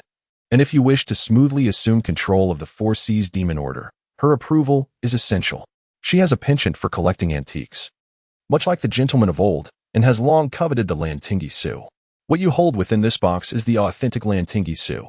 Presenting it to her as a birthday gift should leave a favorable impression, and while it may not guarantee your support, she might refrain from opposing your stewardship of the Four Seas Demon Order out of respect for this treasured piece. Gao Weiwei spoke to Qin Pingan with utmost seriousness. Qin Pingan remained silent, directly opening the exquisite gift box to reveal the Lantingi Su inscription within. This masterpiece, created by the sage of calligraphy, Wang Shiji, has been lauded throughout history as the finest running script, said to have vanished for over a millennium. Currently, the market is flooded with imitations of the Lantingi Su, with no genuine artifacts in sight. Should an authentic piece ever surface, it would undoubtedly be regarded as a national treasure, revered by the elite collectors of the realm. How much did you pay for this Lantingi Su? Qin Pingan inquired, gazing at the artifact in his hand. You truly spared no expense, however. This Lantingi Su is a counterfeit, and you've been duped, Qin Pingan blurted out upon hearing the price that Gao Weiwei disclosed. His unwavering conviction in the piece's falsity stemmed from the fact that the original Lantingi Su resided in the antique section of his safe deposit box at the Swiss bank. Manager Shin of the bank had provided him with a list of the antiques in his vault, and the Lantingi Su was prominently featured therein. I know. To Qin Pingan's astonishment, Gao Weiwei merely glanced at him in mild surprise before acknowledging the fact that the Lantingi Su was indeed a forgery. Now it was Qin Pingan's turn to be taken aback as he queried, You are aware this Lantingi Su is a counterfeit, yet you still paid such a hefty sum for it? Have you lost your mind? He couldn't help but exclaim. Without spending so much, How could my adoptive mother possibly believe it to be authentic? Gao Weiwei replied, "All right, just bring this with you tomorrow when we go to celebrate my adoptive mother's birthday. You need not concern yourself with anything else, as I have matters well in hand." With that, Gao Weiwei restarted the car, heading towards the Hyatt Hotel. Soon, their convoy arrived at the Hyatt, reputed to be the second-best hotel in Longcheng, where many family members of the security personnel had already gathered at the entrance, awaiting their arrival. The manager of the Hyatt Grand Hotel, accompanied by the hotel's greeter, eagerly awaited their arrival at the entrance. "Welcome, Mr. Gao, to our Hyatt Grand Hotel. Your reserved table is all set in the Hero Hall, and once seated, the dishes will be served promptly." The manager, a striking woman in her 30s, approached as Weiwei Gao stepped out of the car. "Mr. Liu, you are too kind. Today's host is our company's security department manager, Mr. Chen. Please attend to him well." Weiwei introduced Chen Pingdong to the manager, whose gaze then shifted to the young man in a security uniform. "Manager Chen, you are truly impressive and generous. It is a privilege for us at the Hyatt Grand Hotel to host such magnanimous friends as yourself and Mr. Gao. Please, come inside." Although Chen Pingdong was merely clad in a security uniform, he exuded an extraordinarily captivating aura that invigorated her spirit. Even as a married woman, she felt her cheeks flush slightly, and her heart raced with excitement as she extended her hand to shake his. Had it not been for Weiwei's presence, she might have acted impulsively.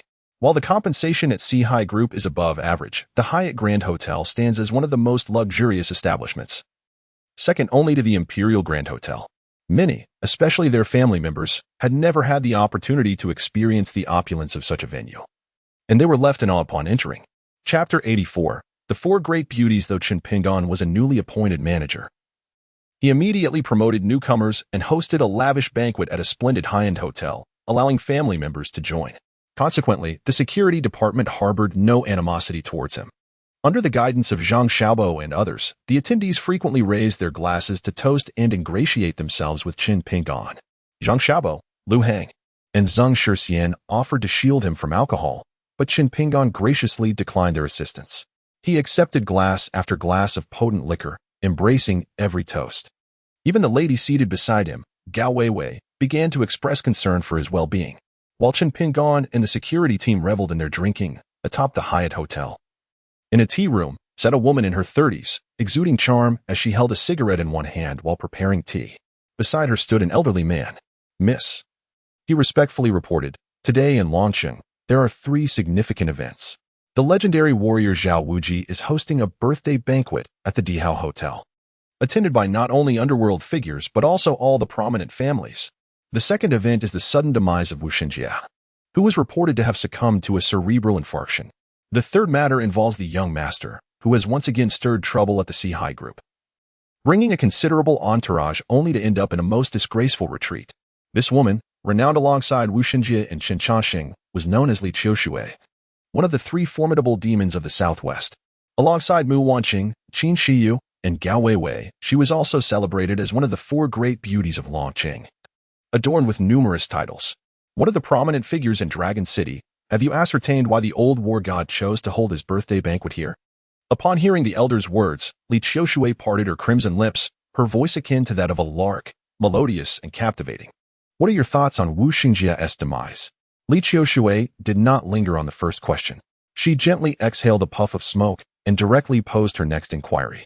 "Are you suggesting that his death was orchestrated?" Li Qiushui's brow furrowed slightly. "There exists that possibility. Now, with both Chen Changxing and Wu Xinjie, who were once your equals, deceased, you may very well be their next target." The elder nodded thoughtfully. "Is that so? Quite intriguing. Have you noticed any suspicious individuals recently appearing in Dragon City?" After considering the elder's analysis, Li Qiushui did not feel fear. Instead, a curious expression emerged on her face. Recently, there has indeed been a notable figure in Dragon City, the newly appointed security manager of the Sea Group. "Here, take a look at this." Upon finishing, the elder handed a USB drive to Li Qiushui. She accepted it and connected the USB to her computer, leisurely smoking as she began to watch. If Chen Pingdong were present, he would certainly recognize that the contents of the USB captured the scene of Li Jingkong causing a ruckus at the Sea Group, only to be driven off by Zhang Xiaobo. Initially, Li Qiushui felt indifferent, but as she witnessed Zhang Xiaobo suddenly unleash his prowess, toppling her brother Li Jingkong and his companions, her spirits were finally lifted. This security guard does not appear to be a martial artist. How did he suddenly become so formidable? Li Qiushui, with a face full of curiosity, inquired of the elder. Miss, take a look. This young man only began to exhibit remarkable prowess after their manager arrived. If my instincts serve me correctly, it is likely that this manager has employed the legendary art of puppetry. Moreover, I have uncovered that Wu Shengjie met with this individual shortly before his demise. Just days ago, Wu Shenjie's grandson had a confrontation with this person, resulting in the loss of an arm for Wu Shenjie's grandson. Given Wu Shenjie's protective nature, he would undoubtedly seek vengeance. Yet, the final outcome was that Wu Shenjie, in a state of panic, went to apologize to this individual on behalf of his grandson. Now, he reappears within the Four Seas group of Qin Changxing. And I cannot shake the feeling that both Qin Changxing and the death of Wu Shenjie may be intricately connected to him. Chapter 85. The one who seeks your life, then let us meet him tonight. Li Qiushui remarked with keen interest to the elder. I shall investigate his whereabouts for this evening. The elder responded, and upon observing Li Qiushui's nod, he exited the tea room. The atmosphere within the tea room grew tranquil, with only the sounds of smoking and tea sipping resonating. As the sun descended, the neon lights on the streets flickered to life, marking the passage of time to 10 o'clock at night. Chen Pingyan and the security team had been drinking since their shift ended, with many succumbing to inebriation before the gathering concluded. The sole man still lucid amidst the revelry was Chen Pingyan, standing at the entrance of the Hyatt Hotel. He and Gao Weiwei engaged in conversation. Gao Weiwei, who abstained from alcohol, addressed the somewhat tipsy Chen Pingyan. After speaking, Chen Pingyan chose to disregard Gao Weiwei, taking with him the Lantinggi Su she had previously given him as he departed. He had just made an appointment with manager Shun of Ruishi Bank to retrieve the authentic Lantinggi Su. When it came to gifts, he would present nothing less than the genuine article. He would never stoop to deceiving others with a counterfeit. Gao Weiwei was well aware of Chen Pingyan's temperament. After a moment's hesitation, she ultimately decided against following him and instead dialed that number again. Protect Chen Pingyan, as was her habit. She spoke only a single sentence before disconnecting the call and departing from the Hyatt Regency. 2 hours later, Chen Pingyan emerged from Ruishi Bank with the authentic Lantinggi Su in hand, accompanied by manager Shen. Take care on your way home tonight. If anything arises, do not hesitate to call me, he advised.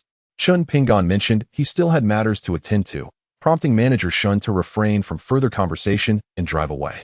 Once Shen had left, Chen Pingyan proceeded along the road towards the apartment rented by Li Runan. Who are you, and what do you want? Chen Pingyan inquired, halting in his tracks. Someone here to take your life.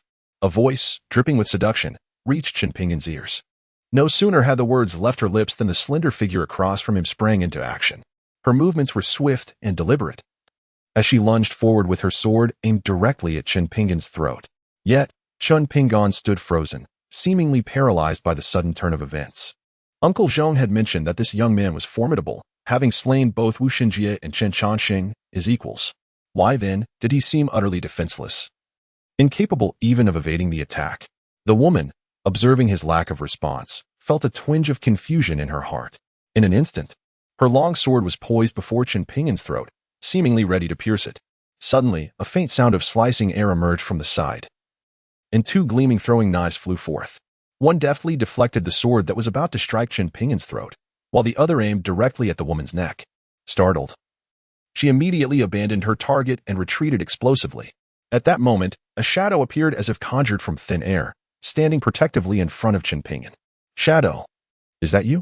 The woman exclaimed in surprise upon seeing the sudden apparition, for this shadow was none other than the personal bodyguard of Qin Changxing, the Sea Demon King, one of the three great demon lords of the Southwest. Qin Changxing's monumental achievements during his lifetime were inextricably linked to the shadow. Yet, hadn't Uncle Zhang claimed that Qin Changxing and Wu Shenjie were both slain by this very individual? Why then did the shadow continue to protect him?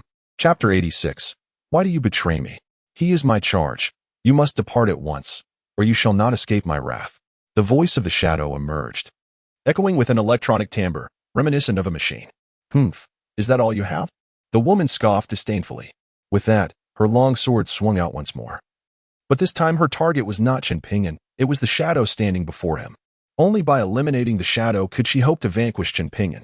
The shadow, undeterred, grasped a throwing knife and engaged, leading to a fierce clash between the two, each exchanging blows in a relentless struggle that left Chen Pingyan astonished at their evenly matched prowess. The shadow had been following him for some time, and he had sensed its presence during his tenure at the Sea High Group. He surmised that the shadow was an agent of Gao Weiwei, assigned to protect him in secrecy, especially since she had insisted he take over the Sea High Demon King's order. Therefore, when that woman lunged at him with her sword, he remained still, waiting to see if the expert Gao Weiwei had placed behind him would come to his aid. Of course, he was not recklessly wagering his life. Rather, he possessed enough confidence that, should the shadow not intervene, he could swiftly evade the lethal strike and subsequently capture his assailant. Chen Pingyan stood there, observing the two combatants, showing no inclination to intervene. After approximately 10 minutes of intense exchange, both opponents struck each other's shoulders simultaneously, resulting in a violent recoil as they both spat blood. Their strengths were evidently evenly matched. "Shadow, you ruined my plans. I will not let you off the hook. Just wait." The woman, upon realizing she could not gain the upper hand against the shadow, and with Chen Pingyan watching intently, uttered a fierce retort before turning to flee. Once the shadow confirmed her retreat, it vanished once more into the darkness, having not exchanged a single word with Chen Pingyan throughout the encounter. Although Chen Pingyan could no longer see the shadow, he sensed its distance increasing. It seemed the shadow believed the woman's departure signified his own safety, leading it to seek a place to recuperate. Without a moment's hesitation, Chen Pingyan pursued the direction in which the woman had fled. He felt no significant enmity in Long Cheng, yet he was determined to uncover the reason behind her inexplicable attempt on his life. Chen Pingyan chased for 2 streets and finally caught up with a severely injured woman in an alley. However, upon reaching her, he discovered that she had an accomplice, an elderly man who appeared to be at least 60 years old. Observing the woman reunite with her companion, Chen Pingyan concealed himself, eager to listen to their conversation. "Miss, you are injured?" the old man exclaimed, taken aback by the woman's pained expression as she clutched her shoulder. Indeed, that young man had a shadow protecting him from the dark. "I engaged with the shadow, and we were both gravely wounded. By the way, Uncle Zhong, did you not mention that this young man killed Chen Chongqing and Wuxinjie? How could the shadow possibly protect him?" The woman removed her mask, revealing an exquisitely alluring face, and questioned the old man with a look of bewilderment. Showing no wariness towards him, she accepted a cigarette, lit it, and inhaled deeply. Soon after, she felt her body growing weaker and more feeble. "Uncle Zhong, why do I suddenly feel so utterly drained?" she asked, struggling to keep her gaze upon the kindly old man before her. "Hee. That is because the young master has infused your smoke with a concoction known as the silver harmony powder. Upon inhalation, it will first render you weak, and then gradually transform you into a creature of insatiable desire. Even the most virtuous woman can become debased, with no remedy other than to consort with men. Soon, the young master will assist you in overcoming the poison. The process will be quite pleasurable, and afterwards, you will undoubtedly express your gratitude to me, Uncle Zhong." The old man chuckled ominously as he spoke to the woman. Upon witnessing the once benevolent Uncle Zhong's sudden transformation, the woman realized the gravity of the situation. Swiftly discarding her cigarette, she seized Zhong's throat with lightning speed. "Why have you betrayed me? Who is the young master you speak of?" she inquired, striving to maintain her composure while masking her turmoil with a veneer of calmness. Uncle Zhong, taken aback by the woman's unexpected strength despite being affected by the peculiar Huan powder, felt a wave of asphyxiation wash over him, prompting an instinctive struggle for breath. In a desperate bid for survival, the elder drew a knife from within his robe and plunged it fiercely into the woman's abdomen. Blood gushed forth, staining her garments crimson as she released her grip on him and collapsed to the ground. Even Chen Pingyan, concealed in the shadows, was rendered speechless by the shocking scene that unfolded before him. Chapter 87. A life not meant to end. Coughing violently, the elder struggled to regain his composure. Once he found his breath again, he glanced at the woman, who lay gasping in a pool of her own blood, his expression one of regret. "You pose a good question. To grant you clarity in your demise, I shall indulge you, albeit regrettably, you have brought this upon yourself.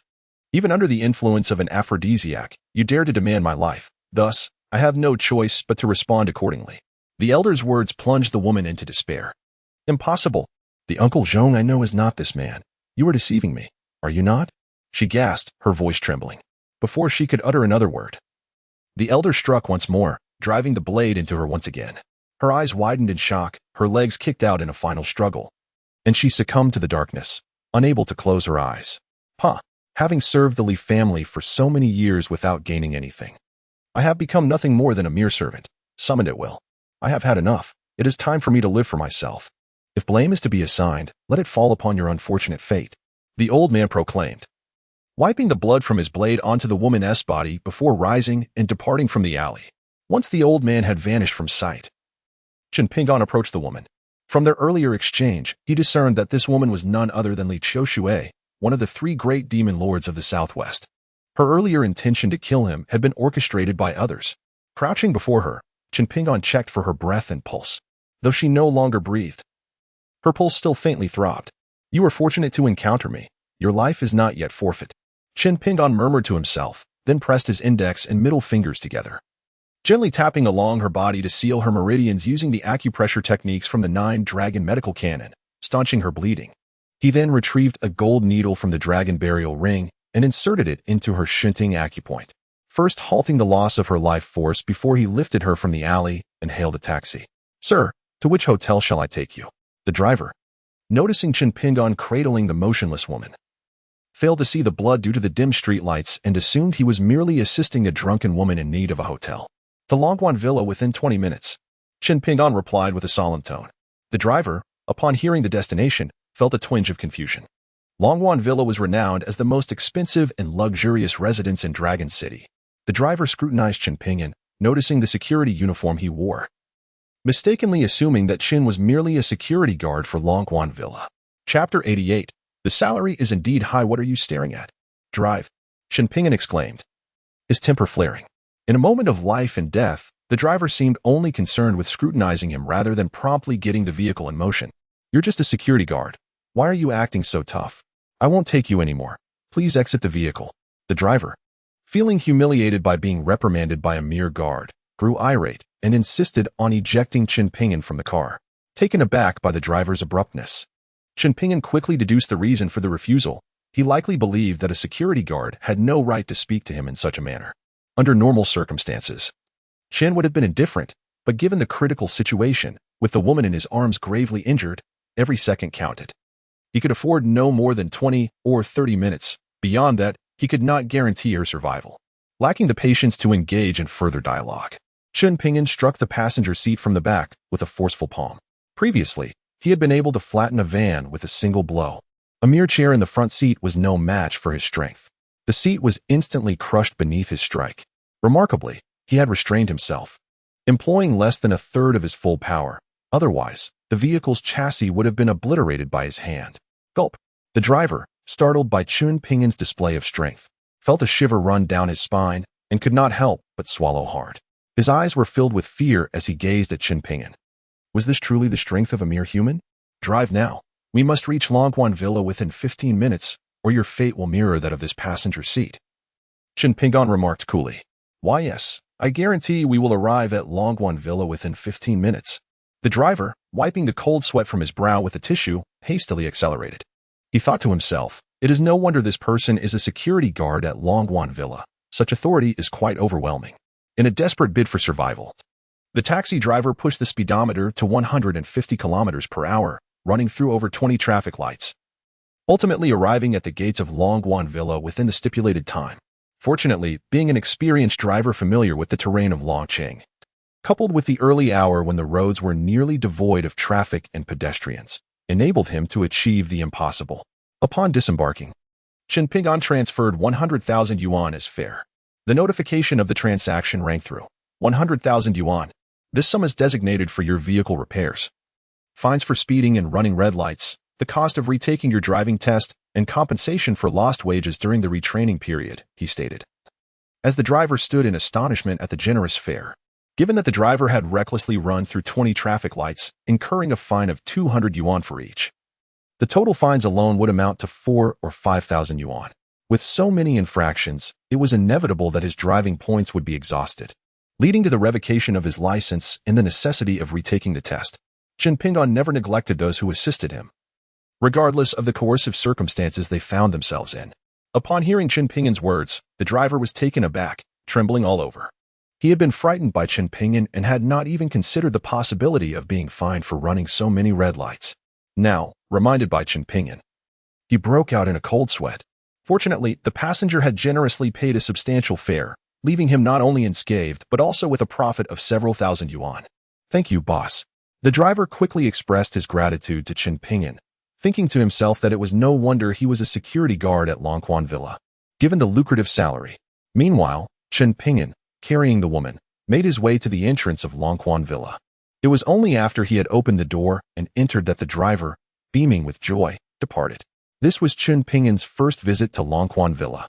He scarcely had time to admire the surroundings before haphazardly locating a bedroom and bringing the woman inside. He gently laid her down and, taking out 2 golden needles, began acupuncture treatment. Subsequently, he performed cardiopulmonary resuscitation and mouth-to-mouth assistance. Gradually, under Chen Ping'an's diligent efforts, the woman, who had previously lost her breath, began to regain her heartbeat. Chapter 89. The Insincere Woman Rising. He took a moment to meticulously observe the woman before him. With just a single glance, he was utterly captivated. Particularly striking were her alluring eyes, flushed with the hue of a beguiling red, reminiscent of tempting red wine, making it nearly impossible not to succumb to their charm. Truly, her beauty radiated with an undeniable allure, rendering all other women in the vicinity pale in comparison. I feel so hot. Though the woman endeavored to restrain herself, she ultimately could not help but utter tantalizing whispers that nearly left Chen Ping'an in a state of blissful surrender. Chen Ping'an was acutely aware that the aphrodisiac coursing through the woman's veins was beyond remedy if she did not engage with a man promptly. She would suffer a relentless fever, ultimately leading to the destruction of her mind and life. Gradually losing her senses, she leaned into Chen Ping'an, unconsciously tugging at his clothing. Alas, to save a life is more virtuous than constructing a towering pagoda. Today, I shall sacrifice my own allure. Before long, the villa resonated with primal sounds, which persisted for over an hour before gradually subsiding. To Chen Ping'an's astonishment, he discovered that the woman was indeed a maiden, untouched until now. A complex expression crossed his face. At that moment, the woman began to regain her awareness and immediately noticed Chen Ping'an's intricate gaze upon her, realizing she was entirely unclothed. "What have you done to me?" she exclaimed, instinctively striking him across the face. "You were under the influence of a potent aphrodisiac. I sacrificed my own appearance to save your life. Not only do you fail to express gratitude, but you also resort to violence against your savior. Is this how one treats a benefactor?" Chen Ping'an retorted with indignation, explaining his actions while simultaneously draping his clothing over her form to shield her exquisite beauty. As memories of the earlier events flooded her mind, scenes that filled her with rage and profound shame emerged vividly. The woman soon comprehended that she had misjudged Chen Ping'an. Overwhelmed with sorrow, she could hardly fathom that her longtime caretaker, who had watched her grow, had betrayed her with intentions of harm. Had it not been for Chen Ping'an's timely intervention, she would surely have met her demise. It was disheartening for her to lose her first time in such a manner, offered to a man who was merely a kept boy for someone else.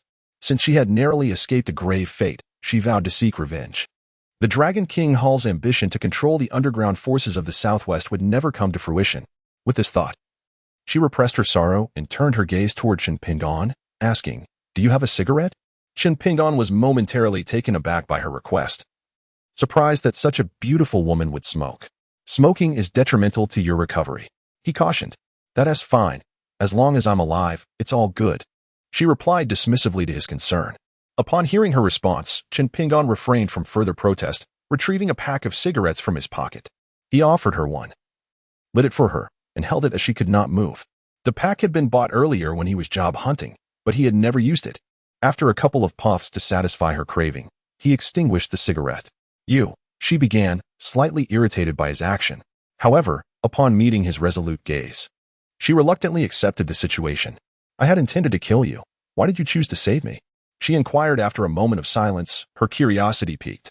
"Because I am a doctor, it is my duty to save lives," he responded. "Why don't you ask about my identity and the reason behind my attempted murder?" She probed once more, her interest unabated. "What you wish to convey, you would express without my prompting." Chen Ping'an, with his nonchalant demeanor, vexed the woman greatly. Ultimately, devoid of the strength to contend with him, she conceded. "I am Li Qiushui, known as the Female Demon King, as someone close to Gao Weiwei. You must have heard my name. The reason I sought to end your life was due to being deceived by another." Subsequently, the woman elucidated to Chen Ping'an the motives behind her prior assassination attempt. After advising her to rest, Chen Ping'an departed the room and placed a call to the esteemed Dr. Hu, requesting a prescription to be delivered to the Longquan Villa. As a physician, encountering emergencies at such late hours is commonplace, and Dr. Hu, without further inquiry, promptly prepared the medicine and dispatched an assistant. After Chenping administered the concoction to the woman, she soon drifted into a deep slumber. He took her pulse, confirming that her condition had stabilized, before gently removing the golden needle from her Tianting point, and then he sought a random room in the Longquan villa to spend the night. Chapter 90. Would you dare? On the following morning at 9 o'clock, Chenping brought a gift box of the Lantingyi Su to the office to meet Gao Weiwei, and together they set off in her car to visit her adoptive father's home to celebrate her adoptive mother's birthday. Upon their arrival at the Qin family residence, they were greeted by a plethora of luxury vehicles parked outside. This was primarily due to the recent passing of Gao Weiwei's adoptive father, making it inappropriate to host an extravagant banquet. Otherwise, there would have been even more guests. Once inside, remember to speak sparingly and follow my lead, Gao Weiwei instructed as she alighted from the vehicle. Chenping nodded, and only then did Gao Weiwei lead him inside. The villa was bustling with activity, filled with high-ranking members of the Si-Hai organization and Si-Hai group, as well as some collateral relatives of the Qin family, totaling at least 100 individuals. An elegantly refined elderly lady occupied the seat of honor. As the celebration was rather informal, guests presented their gifts directly to the lady, allowing the butler to announce them in front of everyone, with Gao Weiwei holding the Si-Hai Demon King Order and being the president of Si-Hai Group. Many attendees eagerly greeted her upon her arrival. Accompanying Gao Weiwei, Chenping spotted a familiar face, Chen Shinian, who he had encountered previously. At that moment, Chen Shinian was seated in a wheelchair, his legs bound in plaster. Upon seeing Gao Weiwei, his eyes brimmed with resentment. "Grandmother, I have brought my boyfriend, Chenping, to celebrate your birthday, wishing you longevity as boundless as the East Sea and blessings as enduring as the Southern Mountain," Gao Weiwei announced. "This is a gift from my boyfriend, Chenping. He knows you cherish the Lantingyi Su, and he has gone to great lengths to acquire the authentic piece for you. Please accept it graciously." Gao Weiwei approached the refined, elderly lady, uttering words that left Chenping utterly astonished. As she took the gift from his hands and presented it to the lady, "Gao Weiwei, what nonsense are you speaking? When did I become your boyfriend?" Chenping exclaimed. "Feigning ignorance, I have my own plans. Just follow my lead, and only then will you be able to smoothly wield the Si-Hai Demon King Order," Gao Weiwei whispered, seemingly having anticipated Chenping's reaction. As onlookers observed the two engaged in hushed whispers, they mistakenly assumed they were publicly flaunting their affection. Has Weiwei found herself a boyfriend? And has she gifted me an authentic copy of the Lantingyi Su as a birthday present? Indeed, as Weiwei had foretold, upon hearing the words Lantingyi Su, the elderly matriarch's face instantly lit up with delight. She eagerly accepted the gift that Gao Weiwei had presented, hastily unwrapping it to examine it closely, nodding continuously in satisfaction. Suddenly, an inappropriate snicker broke the ambience. The crowd turned to discover that the laughter emanated from Chen Shinian, who was seated in a wheelchair.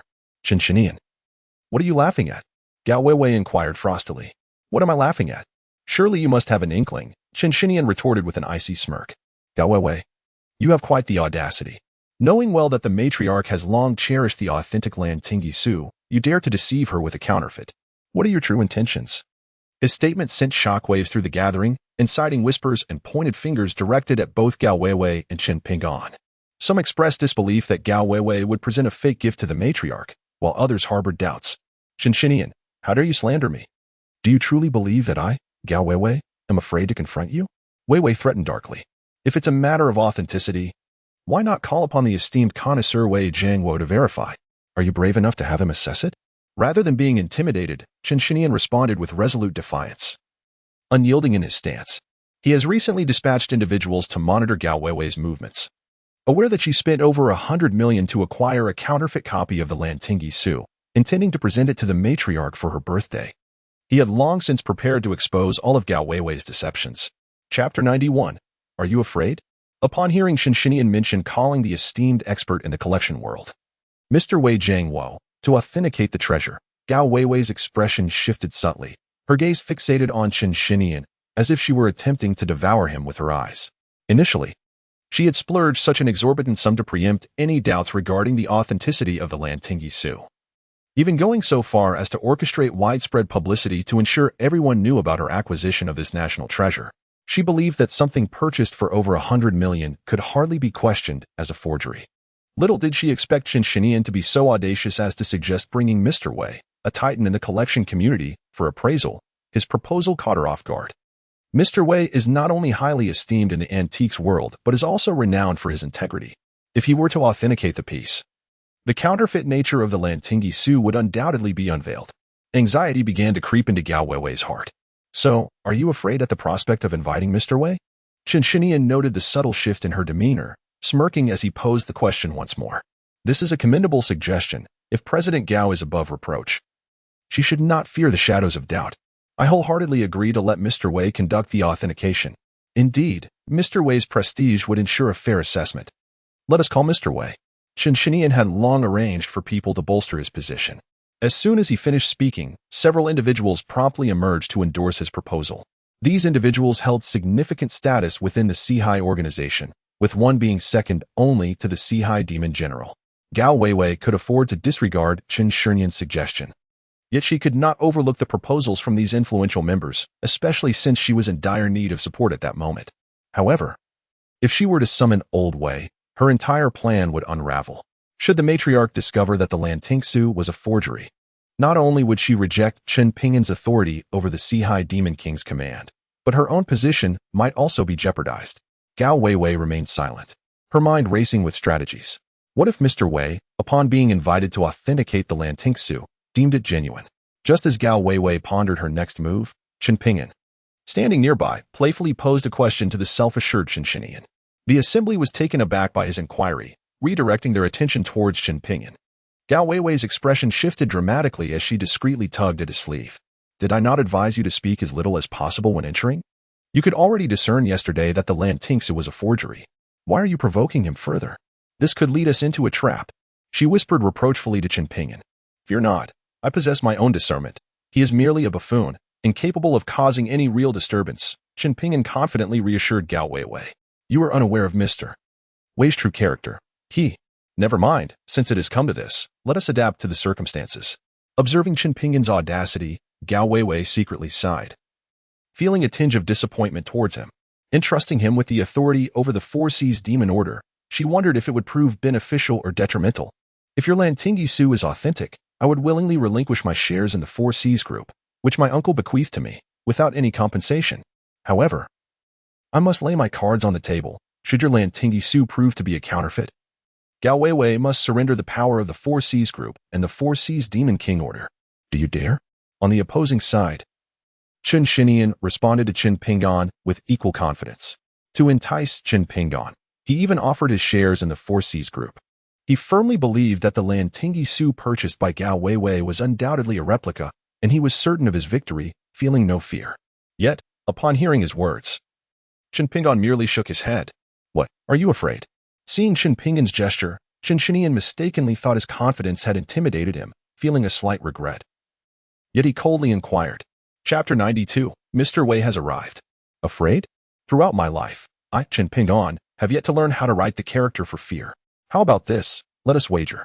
If my Lantingi Su is genuine, not only must you transfer the shares of the Four Seas Group to my family Weiwei without compensation, but you must also prostrate yourself before her and apologize 10 times in front of everyone today.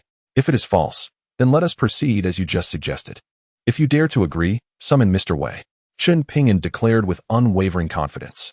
Mr. Wei, known for his integrity, was precisely the person he desired.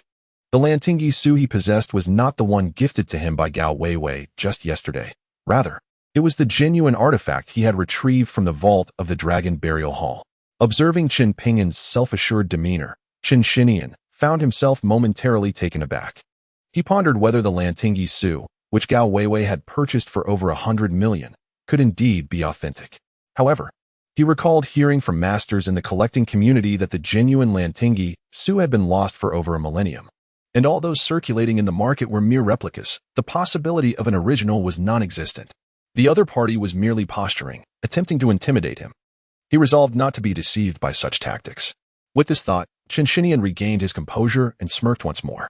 Very well, it's settled. With the matriarch and so many esteemed guests as witnesses, any party that reneges will be compelled by the matriarch and the esteemed guests to uphold our agreement. Bolstered by this conviction, Chen Shinian no longer hesitated and accepted Chen Pingan's wager. He then placed a call to Mr. Wei.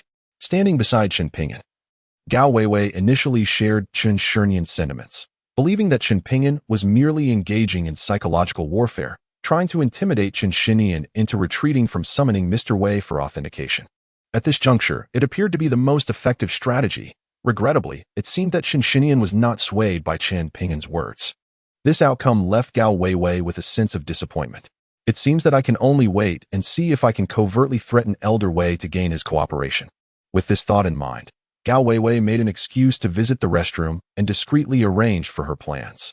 Regardless of the circumstances, Chen Ping'an must secure the approval of the matriarch today in order to smoothly take hold of the Four Seas Demon King's edict. If he cannot overcome this hurdle, the subsequent plan to support Chen Ping'an in becoming the king of the Southwest will be utterly unfeasible. Meanwhile, the matriarch observed everything with a detached demeanor, neither supporting nor opposing. Elder Wei has arrived? Upon seeing his arrival, the matriarch joyfully rose to welcome him. An avid collector and connoisseur of antiques, she held great respect for Elder Wei, a luminary in the realm of antiquities. May the matriarch enjoy blessings as abundant as the eastern sea and a longevity surpassing the southern mountains. Elder Wei expressed his well wishes with a respectful bow, presenting a piece of antiquity he had casually brought from home as a birthday gift to the matriarch. Elder Wei was being modest. The primary reason for inviting him today was to have him authenticate the authenticity of the Lantinggi Su. I have scrutinized it for quite some time but have been unable to discern any clues. The matriarch carefully handed the Lantinggi Su to Elder Wei. Having examined it herself 2 or 3 times, yet her limited eyesight rendered her incapable of determining its genuineness. Let me take a look.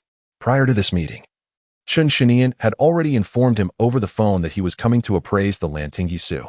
Elder Wei, without hesitation, laid the artifact on the table and began to examine it closely with a magnifying glass. His meticulous examination caused a frown to cross Weiwei's face, and a sense of urgency began to swell within her. She had just made a call to send someone to Wei's home, intending to capture Wei's family and threaten him. However, her subordinates had yet to report back, leaving her uncertain whether they had succeeded. It was imperative to accomplish this before Wei announced the results. Only then could they pass this hurdle. Chapter 93. Are you questioning my professionalism? Mr. Wei, have you discerned whether this Lantinggi Su is genuine or not? Just as Gao Weiwei was about to approach Wei to exert pressure, Xinxian unexpectedly had himself placed between Gao Weiwei and Wei, inquiring with eager anticipation, effectively halting Gao Weiwei's advance. This scene caused Gao Weiwei to feel a surge of anxiety once more. However, Wei paid no heed to Xinxian's words, continuing to scrutinize the piece through his magnifying glass, which offered Gao Weiwei a slight reprieve. All present held their breath, awaiting Wei to lower the magnifying glass and declare the final verdict. Mr. Wei, have you determined whether it is genuine or not? As Wei finally set down the magnifying glass, someone impatiently posed the question once more. It was unnecessary to ask. The neutral expression on Wei's face indicated beyond doubt that the Lantinggi Su was indeed a counterfeit. Before Wei could speak, Xinxian, wearing a triumphant expression, declared, "Everyone knows that the Lantinggi Su is a national treasure. Had it been authentic, Mr. Wei would have been overjoyed long ago. How could he remain so composed?" At this moment, Gao Weiwei grew anxious and contemplated forcibly advancing to threaten Wei. Yet, before she could act, Wei spoke up. "Who told you that this Lantinggi Su is a forgery? Upon meticulous examination, I can unequivocally vouch for the authenticity of this piece of the Lantinggi Su, which has been lost to the world for over a millennium." Just as Xinxian was reveling in the prospect of confronting Gao Weiwei, the elderly Wei, who had remained silent with closed eyes, opened his somewhat clouded gaze and uttered a statement that left all present in utter astonishment. This Lantinggi Su is indeed genuine. Furthermore, Wei has offered his personal assurance of its authenticity. Xinxian was defeated. The onlookers cast peculiar glances toward him, while he stood there, utterly dumbfounded. The sole thought racing through his mind was, how could this be? It is simply impossible. According to legend, the true manuscript of the Lantinggi Su had been buried alongside an ancient emperor for thousands of years, and to this day, no one has ascertained the precise location of that emperor's tomb. How could this piece brought by Gao Weiwei and Chen Ping'an possibly be authentic? Not only was Xinxian left speechless, but even Gao Weiwei, who had unexpectedly triumphed, was rendered equally astonished. She had clearly purchased a high-quality replica of the Lantinggi Su, which even an amateur like Chen Ping'an could easily identify as a forgery. How could a connoisseur of Wei's caliber possibly be mistaken? This is preposterous. Meanwhile, Chen Ping'an had anticipated this outcome all along and remained unfazed, wearing a confident smile throughout. The most elated of all was the venerable matriarch, Lu Qiuhua. "Mr. Wei, are you asserting that this Lantinggi Su is authentic?" she asked, trembling with excitement as she stood to address Wei. "Indeed, it is true. I, Wei, have navigated the antiquities world for a lifetime, and it has been over 30 years since I last made a misjudgment. This piece, the Lanting Su, is undeniably authentic, both in its material and its script. The Lanting Su represents the pinnacle of calligraphy, crafted under unique circumstances, even if the author were to attempt it again multiple times. He could not replicate such grandeur. Look here, and here. Old Wei pointed to the Lanting Su on the table, elucidating its merits with professional terminology, eliciting nods of agreement from the audience. This scene nearly caused Qin to faint. Had he not been seated in a wheelchair, he might have collapsed to the ground. Old Wei, might it be possible that your advanced age has dulled your vision, leading to a misjudgment? Perhaps you could examine it a few more times? Qin said, his face pale and filled with reluctance. What do you mean? Are you questioning my expertise? Wei retorted, his expression darkening with displeasure. If you do not trust my assessment, you are welcome to seek out other experts for verification. I fear not confronting any peer. Upon hearing Qin words, Wei's demeanor shifted dramatically, anger etched across his face. It had been 2 to 3 decades since anyone had dared to challenge his evaluations, and now, being questioned by an ignorant junior, he could hardly contain his fury. Chapter 94. I have no obligation to indulge him. Old Wei calmed himself. I do not intend to question your expertise, rather. I merely feel that hastily concluding the authenticity of the Lanting Su after a single glance may be somewhat rash. I hope you might reconsider and take another look. Perhaps you could discern additional details. Upon witnessing the ire of Elder Wei, Qin hastily sought to clarify the situation. Elder Wei is regarded as the most authoritative and forthright expert in the realm of ancient antiques in southwest China. Who else could he possibly turn to for a re-evaluation? Even if he were to consult others, they would undoubtedly defer to Elder Wei's judgment, as he embodies the pinnacle of expertise. Qin felt as though he had inadvertently inflicted harm upon himself, grappling with unexpressed frustrations. There's no need, Elder Wei asserted. I have thoroughly examined this Lanting Su. Even if I were to inspect it several more times, the conclusion would remain unchanged. I reiterate, should you be dissatisfied with the appraisal, you may seek the counsel of another expert. Elder Wei, known for his straightforwardness, could not tolerate any challenges to his authority. Despite Qin attempts to elucidate his rationale, Elder Wei remained visibly displeased. Upon concluding his remarks, he turned his attention to the matriarch. Matriarch, I have matters at home that require my attention. I shall take my leave. With that, Elder Wei swept away, leaving the onlookers in a state of bewilderment. Mr. Wei, travel safely. The matriarch, having achieved her desired outcome, excitedly grasped the Lanting Su for closer examination. However, the focus of the crowd shifted to Qin, as those who had previously rallied in his support discreetly retreated. Blending into the throng, the tide had turned against Qin, rendering his prospects bleak. Qin, you have lost. Surrender the shares of the Sihai Group and kneel to apologize. As soon as Elder Wei departed, Gao Weiwei seized the opportunity to confront Qin. Though she could not fathom how the replica of the Lanting Su she had purchased had inexplicably transformed into a genuine artifact, now was not the time for such contemplation. Addressing the matter of Qin was of utmost importance. Though she was indifferent to Qin shares, this scoundrel had nearly jeopardized her own affairs, and she could not let this rascal off so easily. Qin's countenance turned ashen. The shares of the Sihai Group represented his sole source of capital, a legacy bequeathed to him by his late uncle, Qin Changxing. Should he relinquish these shares to Gao Weiwei without compensation, he would find himself unable to reclaim power from her, and his very livelihood would be in jeopardy. Ultimately, Qin had no choice but to approach the matriarch. Aunt, the shares I hold in the Sihai Group are the only inheritance left to me by my uncle. Now Gao Wei intends to seize them. I implore you to advocate on my behalf. He approached the matriarch with a pitiful expression, playing the emotional card to preserve his stake. The matriarch furrowed her brow, her gaze towards Qin tinged with discontent. Nevertheless, she sighed and turned to Gao Weiwei, speaking slowly. Indeed, those shares were left to him by his uncle. It seems rather inappropriate to give them to you without compensation. Weiwei, as the elder sister, you ought to take care of your younger brother.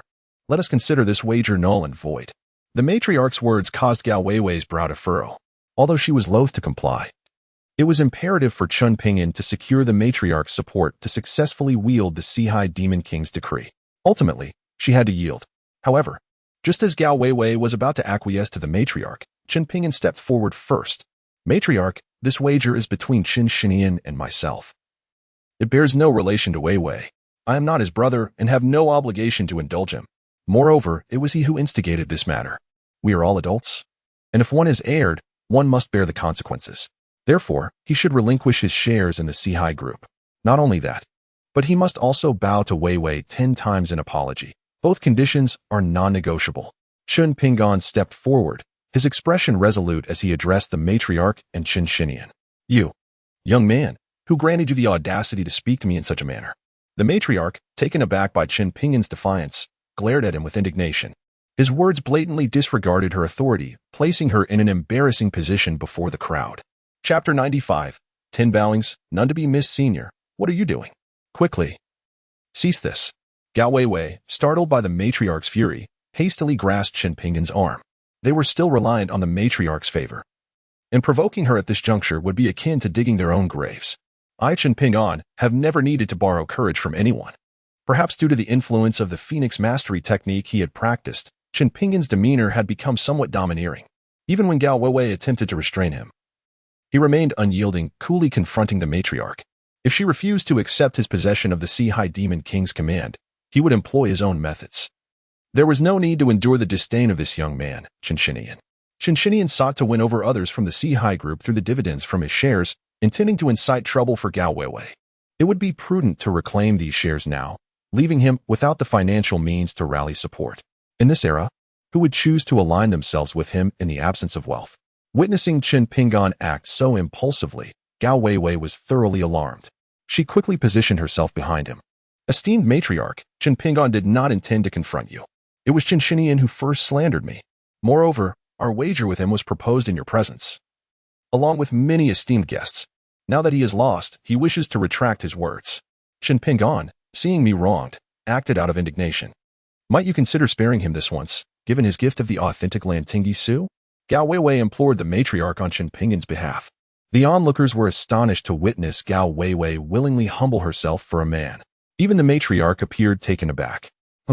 In light of the authentic Lantingi Su, I shall pardon him this once.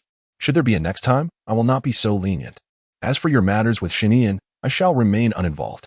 You may proceed as you wish. Observing Gao Weiwei's evident concern for Qin Pingan, the matriarch found an excuse to withdraw gracefully. Meanwhile, upon hearing the matriarch relinquish her involvement, Qin Shinian panicked. Aunt, you cannot turn a blind eye to your nephew, he pleaded, grasping the matriarch's leg in desperation. You instigated this situation, and it was you who proposed to forfeit your shares upon losing. You must bear the consequences of your own actions. The elderly matriarch, her countenance darkened, forcefully pushed Qin Shinian away. Moments earlier, both Qin Pingan and Gao Weiwei had reiterated before her and the multitude of guests that it was Qin Shinian who had instigated the matter. After being cast aside, despair enveloped Qin Shinian. With his parents incarcerated for wrongdoing and his aunt indifferent to his plight, he found himself engulfed in hopelessness. Shall we now fulfill the wager? We clearly stated that should anyone refuse to honor the agreement, it would be enforced by the matriarch and the assembled guests. You may decide how to proceed. Qin Pingan once again threatened Qin Shinian. Upon hearing this, those who supported Gao Weiwei stepped forward, their expressions menacing as they fixated on Qin Shinian. The atmosphere was charged. Should Qin Shinian fail to comply with the terms of the wager, they seemed prepared to mete out severe retribution. Must I comply? Qin Shinian stammered. Closing his eyes in resignation, he gestured to the steward behind him, instructing him to procure the shares. And I must bow and apologize. 10 full prostrations, not one less. Qin Pingan emphasized. With a fiery glare, Qin Shinian glowered at Qin Pingan as if wishing to devour him whole. However, upon meeting the unfriendly gazes of Gao Weiwei's supporters, he had no choice but to begrudgingly roll himself from his wheelchair to the ground, where he performed 10 deep bows before Gao Weiwei. With each bow, his face burned with humiliation and fury. To bow before a crowd of over 100 people was a profound disgrace. The thought of this incident circulating throughout launching filled Qin Shinian with a desire for death, and he deeply regretted provoking Gao Weiwei earlier. Had I not been so arrogant? Had I not summoned Wei Lao or sought out other easily swayed masters of appraisal, the outcome might have been altogether different. Yet, it is too late to ponder such matters now. Witnessing Qin Shinian bowing before her, Gao Weiwei expressed her satisfaction, though her words of praise struck Qin Shinian's ears like daggers. Ladies and gentlemen, since we are all gathered here, I seize this opportune moment to announce a significant matter. As you are all aware, my adoptive father, Qin Changxing, entrusted me with the Seahai Demon King token before his passing. However, as a mere woman, I find myself ill-equipped to bear such a weighty responsibility. Therefore, I have decided to pass the Sea High Demon King token to Chen Pingyan, entrusting him with its power and designating him as the new generation's Sea High Demon King. I hope that the esteemed matriarch and all of you will lend your unwavering support to Chen Pingyan in the future. With a sweeping gaze over the assembly, Gao Weiwei proclaimed her decision. Chapter 96. Opposition what? Gao Weiwei intends to bequeath the Sea High Demon King token to her boyfriend, Chen Pingyan? The assembly was momentarily taken aback by Gao Weiwei's audacious choice. Was she truly blinded by love, bestowing such a pivotal artifact upon a man they had scarcely heard of before? No wonder it is often said that a woman's intellect diminishes when enamored. Today, they bore witness to this phenomenon firsthand. Chen Xinian, who had long coveted the Sea High Demon King token, would not acquiesce easily. He promptly signaled to a young man standing behind him. I oppose this. The first to rise in opposition was Song Pingyu, a key figure within the personnel department of the Four Seas organization. His standing, second only to Fan Meiting, who oversees personnel among the four great demon generals, was considerable, an elevation supported by the parents of Chen Xinian before their misfortunes befell them. Had it been Gao Weiwei wielding the Four Seas Demon King's edict, most would have expressed little dissent, for her capabilities were manifest and widely acknowledged, particularly since the old Demon King, Chen Chaoxing, had personally bequeathed the Four Seas Demon King's decree to her. However, their knowledge of Chen Pingyan was non-existent, and now, with Gao Weiwei directly entrusting the Four Seas Demon King's edict to an unfamiliar face, they were struck by an unsettling sensation of relinquishing the fate of the Four Seas organization to a stranger. As dissent began to stir among the onlookers, Gao Weiwei, sensing the potential for chaos, clenched her teeth and hardened her gaze. Were it not for the imminent commencement of the Southwest King tournament the following week, she would not have been so urgent in transferring the Four Seas Demon King's decree to Chen Pingyan. Had she allowed him to achieve a few notable feats within the underground forces first, the resistance would have been considerably lessened. Given the current circumstances, decisive action was imperative. Resolving herself, she turned to Song Pingyu and declared, I recall you are part of the personnel department. From this day forth, you are no longer a member of the Four Seas organization. Ensure the handover of your duties this afternoon, and you may leave. With that, Gao Weiwei brandished the Four Seas Demon King's edict, expelling Song Pingyu from the organization on the spot. Her bold action left all present in stunned silence, including the four great demon generals standing beside the elder lady, who were momentarily taken aback. They could hardly fathom the ruthlessness of Gao Weiwei. Song Pingyu was dismissed merely for voicing a single dissenting remark. Instantly, many felt a chill towards Gao Weiwei. My previous words were not a solicitation for your opinions, but merely a notification.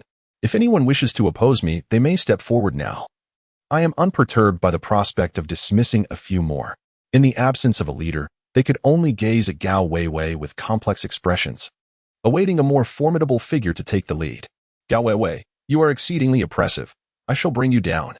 Upon witnessing that none dared to follow his lead in opposing Gao Weiwei, Song Pingyu, in a fit of rage and humiliation, drew a firearm from his pocket, aiming it at her.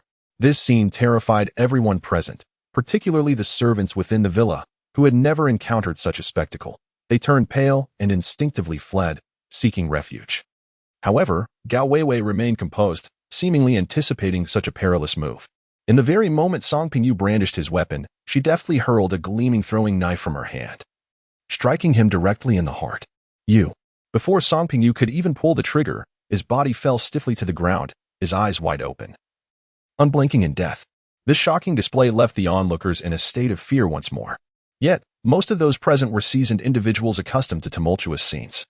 Having witnessed even graver occurrences, after a brief moment of chaos, the crowd gradually settled into silence. Gao Weiwei, how dare you take a life during the venerable matriarch's birthday celebration? Do you hold no regard for her? Song Pingyu was her most steadfast supporter, and it was precisely due to his backing that you felt emboldened to confront Gao Weiwei. Now that Gao Weiwei has slain Song Pingyu, how can he not be enraged? As soon as he uttered these words, all eyes turned toward the matriarch seated at the head of the table. At that moment, her countenance darkened as she glared at Gao Weiwei and Chen Pingyan. Gao Weiwei, have you not wreaked enough havoc? What have you done to my birthday banquet? The Sea High organization is the fruit of your adoptive father's lifelong endeavor. How can you treat it so recklessly? I do not consent to the transfer of the Sea High Demon King's edict to this Chen Pingyan. The matriarch's face was a stormy hue as she rebuked Gao Weiwei and Chen Pingyan. Chapter 97. She will come to seek our aid, seeing the matriarch's opposition. Gao Weiwei's expression darkened as well. However, with the situation having unfolded as it did, she understood that her anger was futile. She immediately turned to face the 4 great demon generals standing beside the matriarch. Now that the Sea-High Demon King's edict is in my possession, will you foreheed my command? Gao Weiwei coldly inquired of the 4 demon generals. Miss Gao, as long as the matriarch consents, we have no objections. Although she anticipated the matriarch's significant influence within the Sea-High organization, she had not fathomed it to be of such magnitude that it could overshadow the Sea-High Demon King's edict in her hands. They had already failed at this first hurdle. Let us depart.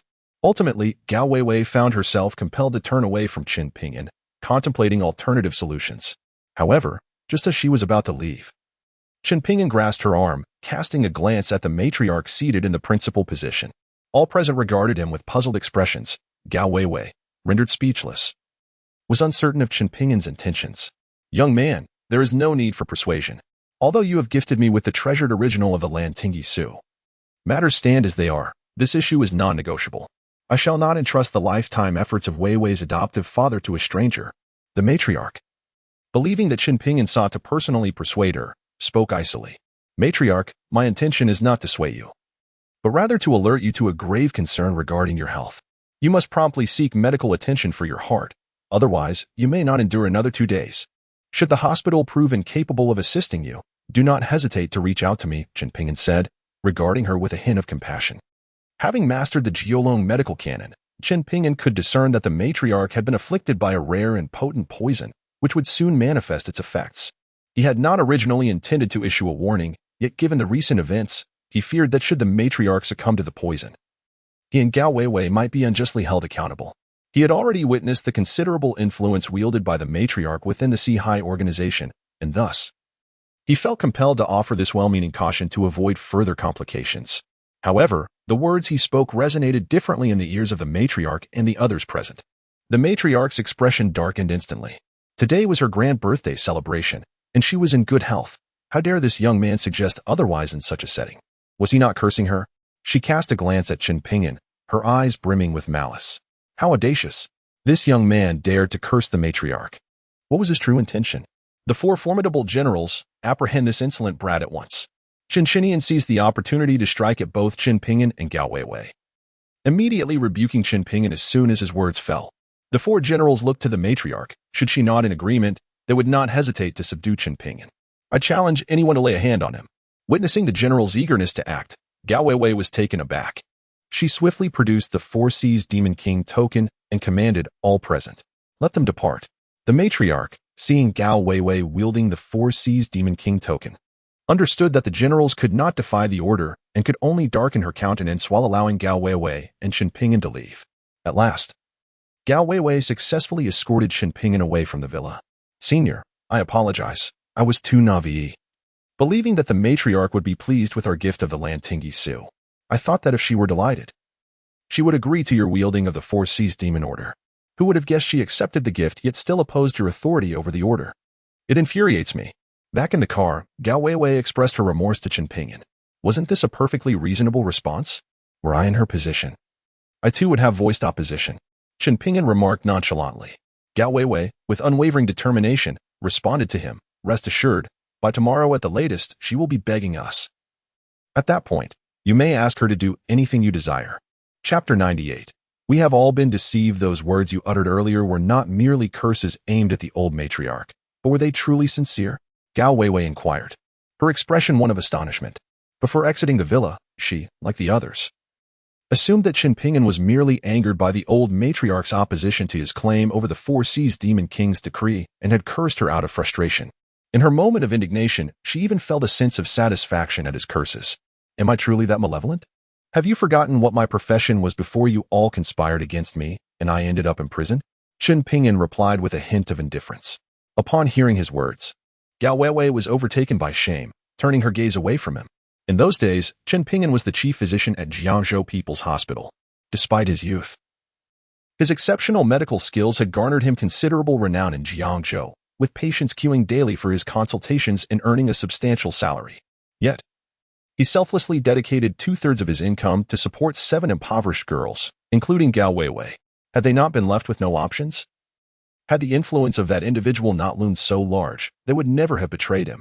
Even now, the mere thought of that person's power sent shivers down her spine.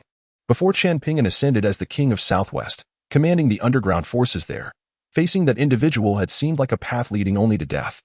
Even with his newfound status, it remained uncertain whether he could contend with that formidable opponent.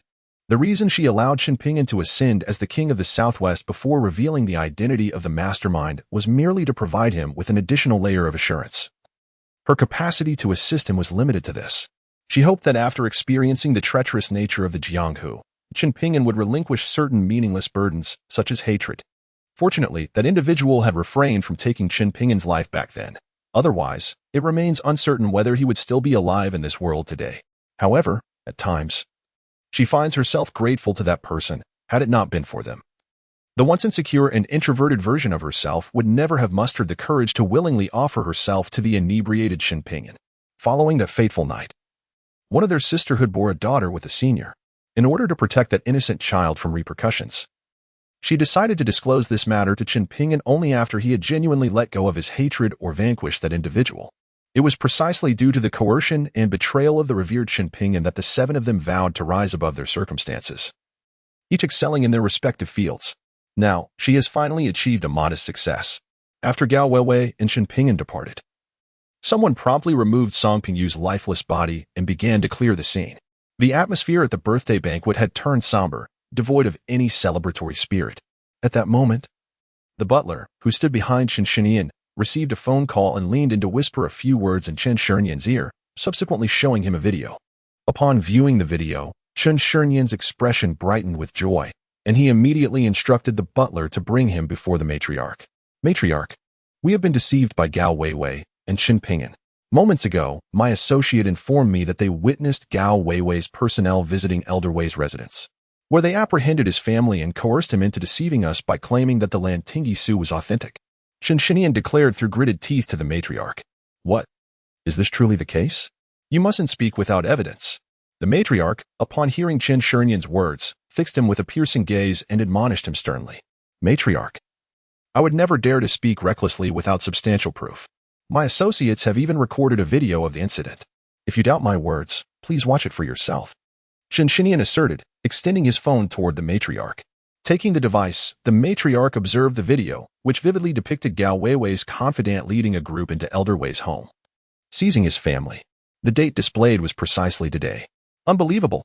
After viewing the footage, the matriarch rose abruptly, her fury boiling over as she tore apart the treasured original of the Lantingyi Su, casting it into the trash. Aside from the anger directed at Gao Weiwei for her deceit, a deeper disappointment settled within her as she realized the Lantingyi Su in her possession was a forgery. It felt akin to discovering that the child her beloved wife bore was not his own. The more she contemplated, the more anger surged within her, causing a sharp pain in her heart. Clutching her chest in anguish, she cried out, "Someone, call an ambulance immediately." The sight of the matriarch's distress sent shockwaves through those present, prompting many to swiftly dial for emergency assistance. By the time the ambulance arrived, the elderly lady's heart was in excruciating pain. Upon reaching the hospital, the finest specialists in Longcheng gathered for a consultation. Yet they could not ascertain the cause of her ailment. Without a diagnosis, treatment was impossible. They could only administer analgesics to alleviate her suffering.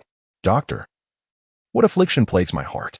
Why has the pain struck me so fiercely when I had previously exhibited no signs whatsoever?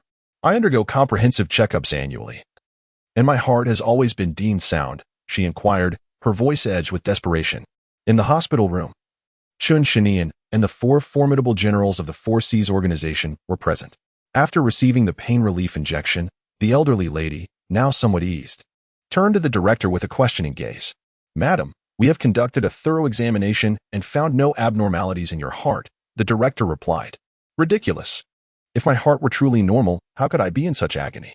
You incompetent physicians, summon a capable doctor. If you do not uncover the source of my suffering, I shall see this hospital dismantled. The elderly lady, incensed by the director's words, nearly erupted with fury, pointing an accusatory finger at him. She was on the brink of death from pain, yet these doctors insisted there was nothing wrong with her body. Was this not an egregious deception? Being duped at home by Gao Weiwei and Chen Ping'an was one thing, but to be misled by doctors in a hospital was intolerable, igniting an uncontrollable rage within her. Chun Shinian and the four generals of the Four Seas organization regarded the director with palpable hostility, their expressions suggesting that should he fail to provide a satisfactory explanation, they would tear him apart. Madam, we have summoned all the esteemed specialists from Longqing to conduct a thorough examination for you, and they have unanimously concluded that there are no abnormalities in your health. The smile that once graced the director's face has vanished, leaving behind only cold sweat and unease. It is said that this venerable lady holds immense prestige within the Four Seas organization, and should she be provoked, there is a genuine possibility that they could dismantle the hospital. The elderly matron, who had already experienced a significant reduction in her pain, felt her heart seize once more at the director's words. Get out, you incompetent quacks, leave me at once, she bellowed, enduring excruciating pain. The director, startled, hastily retreated from the ward. At that moment, he even began to suspect that the matron was deliberately causing disruption. Otherwise, how could both machine and manual examinations yield no results? Once the director exited the room, the matron's chest continued to heave with indignation. Furthermore, as the analgesics gradually wore off, her heart began to ache with increasing intensity, causing cold sweat to bead upon her brow. Madam, Gao Weiwei mentioned that Chen Pingan, before his departure, stated that there was indeed an issue with your health. He also suggested that if the hospital could not assist, you could seek him out. Shall we consider visiting him? One person recalled Chen Pingan's remarks before his departure and hesitantly proposed this to the matron. Upon hearing this suggestion, the crowd's interest was immediately piqued. However, just as they were about to speak, Chen Shinian was the first to intervene and halt the others. Old madam, perhaps your ailment is the result of Chen Pingan's clandestine machinations. Otherwise, how could he have foreseen your discomfort? If you were to confront him now, wouldn't tea that played directly into his hands? Chen Shinian had long uncovered Chen Pingan's true identity. 5 years ago, he was already the chief physician at Jiangzhou People's Hospital, reputed for both his skill and commendable reputation. However, he later faced incarceration for violating a woman's consent, coercing a female university student, which led to the revocation of his medical license. There is a possibility that this scoundrel could indeed cure your heart ailment, and subsequently leverage this to coerce you into granting him dominion over the Four Seas Demon King Order, leaving him without any chance of redemption. Yes, it must be Gao Weiwei and that scoundrel who have poisoned the Lantingyi Su. Upon hearing Chen Shinian's words, old madam also suspected that Chen Pingan and Gao Weiwei had indeed tainted the Lantingyi Su. Without delay, she commanded her 4 formidable generals to transport her in a wheelchair to the Four Seas group to confront Chen Pingan and Gao Weiwei. However, Chen Pingan had barely settled in his office when he was summoned by his secretary, Fang Xiaoran, to Gao Weiwei's presidential office. Upon entering the office, he found not only Gao Weiwei but also old madam accompanied by her 4 generals and Chen Shinian awaiting him. Old madam, seated in her wheelchair, bore a visage of anguish. A mere glance at Chen Pingan revealed that she was suffering from the effects of the poison within her body, and having just consumed analgesics, she would have certainly succumbed to the pain otherwise. Moreover, Chen Pingan was acutely aware that this poison exhibited a fleeting analgesic effect upon the initial consumption of painkillers. However, once the effects subsided, the pain would intensify, rendering subsequent doses of the medication futile. The perpetrator who had poisoned the matriarch had arrived. Why had the 4 great demon generals not apprehended the miscreant? Upon witnessing Chen Pingan's presence, Chen Shinian could hardly contain his urgency as he bellowed at the 4 great demon generals. Their brows furrowed at his command. After all, they were the 4 most powerful figures within the Four Seas organization, second only to the Demon King himself. When had it become the place of a frivolous youth like Chen Shinian to order them around? What are you 4 still dawdling for? Act. The matriarch, unperturbed by the unfolding situation, issued her orders as soon as Chen Shinian's voice fell. Despite their dissatisfaction with Chen Shinian, the 4 exchanged glances and, after a silent agreement, promptly surrounded Chen Pingan. I dare anyone to lay a finger on him, Gao Weiwei warned coldly from the side. The 4 great demon generals hesitated momentarily at her words. Yet the matriarch interjected, capture that ungrateful wretch as well. I shall bear the consequences. With the matriarch's command, the 4 felt unshackled from their reservations and advanced once more towards Chen Pingan, intent on seizing him. Realizing her warning had fallen on deaf ears, Gao Weiwei grew frantic. Shadow, should anyone dare to touch him, show no mercy. As the voice of Gao Weiwei faded, an eerie ripple surged through the air, and a shadow materialized before Chen Pingan, shielding him protectively. The moment the shadow emerged, the 4 formidable demon generals were taken aback, instinctively retreating.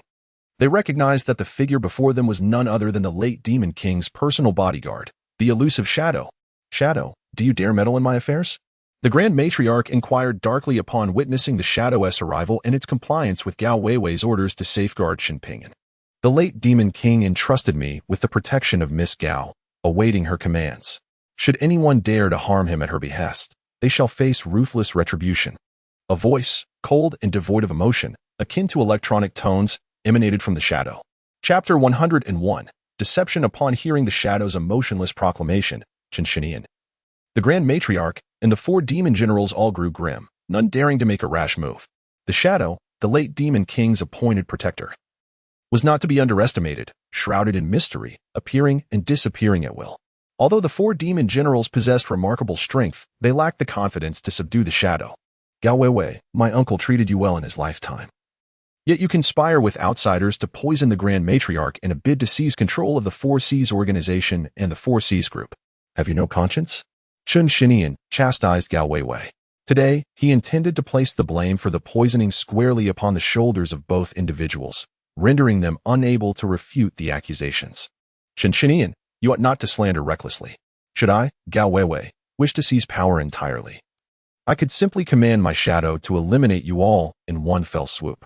Why resort to poisoning the matriarch and then seek her counsel? Gao Weiwei retorted coldly. Qinpingyan, in a futile attempt to defend himself, proclaimed, "What nonsense! Do you think I, Gao Weiwei, fear the whispers of others? Believe me, I could end your life right now, and who would dare speak ill of me afterwards?" With that, Gao Weiwei produced a flying dagger and resumed her manicure.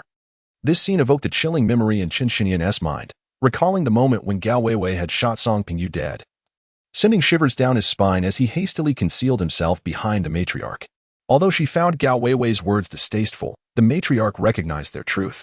Given Gao Weiwei's audacious nature, she was indeed capable of outrageous acts, such as handing the 4 Seas Demon King's token to her boyfriend. Would she truly care for the opinions of others? From your exhibited symptoms, it is unequivocally apparent that you have been afflicted by the peculiar poison known as the soul-chasing death powder from the western regions. And you were poisoned a fortnight ago. It has only now manifested. What? I was poisoned 2 weeks ago? And what is the soul-chasing death powder from the western regions? Who dared to poison me? Qinpingyan's words astonished the matriarch, leaving her in disbelief. If my deductions are accurate, the perpetrator is likely among those responsible for the demise of the former Demon King, Qin Changxing. After speaking, Qinpingyan cast a significant glance at Qinpingyan, prompting the others to follow his gaze. You scoundrel, what do you mean by looking at me like that? Do you suspect that I murdered my uncle and poisoned the matriarch? If I, Qinpingyan, possess such capabilities, would I still need to be beholden to Gao Weiwei? Noticing the playful glint in Qinpingyan's eyes, Qinpingyan erupted in anger, shouting at him.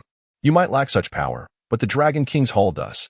Qinpingyan recalled overhearing the conversation between Li Qiushui and the old servant who betrayed her the previous night, and he coldly responded to Qinpingyan. Upon uttering those words, Qinpingyan's expression drastically changed. You, what nonsense are you spouting? I have no connection to the Dragon King's Hall. Do not slander me recklessly. I have never even heard of such a place. Qinpingyan's words caused Qinpingyan to panic completely, and he hurriedly defended himself.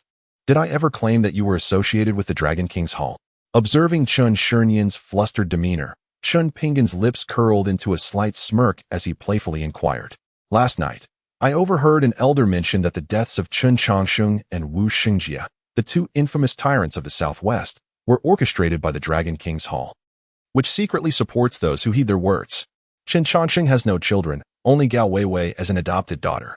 Yet she intends to pass the 4 Seas Demon King's order to herself, clearly indicating she is not the one the Dragon King's Hall wishes to back.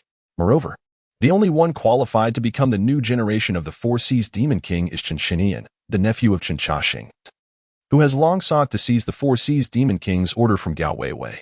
Thus, I seized the opportunity to test Qinpingyan, never expecting to stumble upon such unexpected revelations. As Qinpingyan spoke, Qinpingyan was left utterly bewildered. The elderly matriarch, along with Gao Weiwei and the 4 formidable warriors, cast furious glances at Qinpingyan.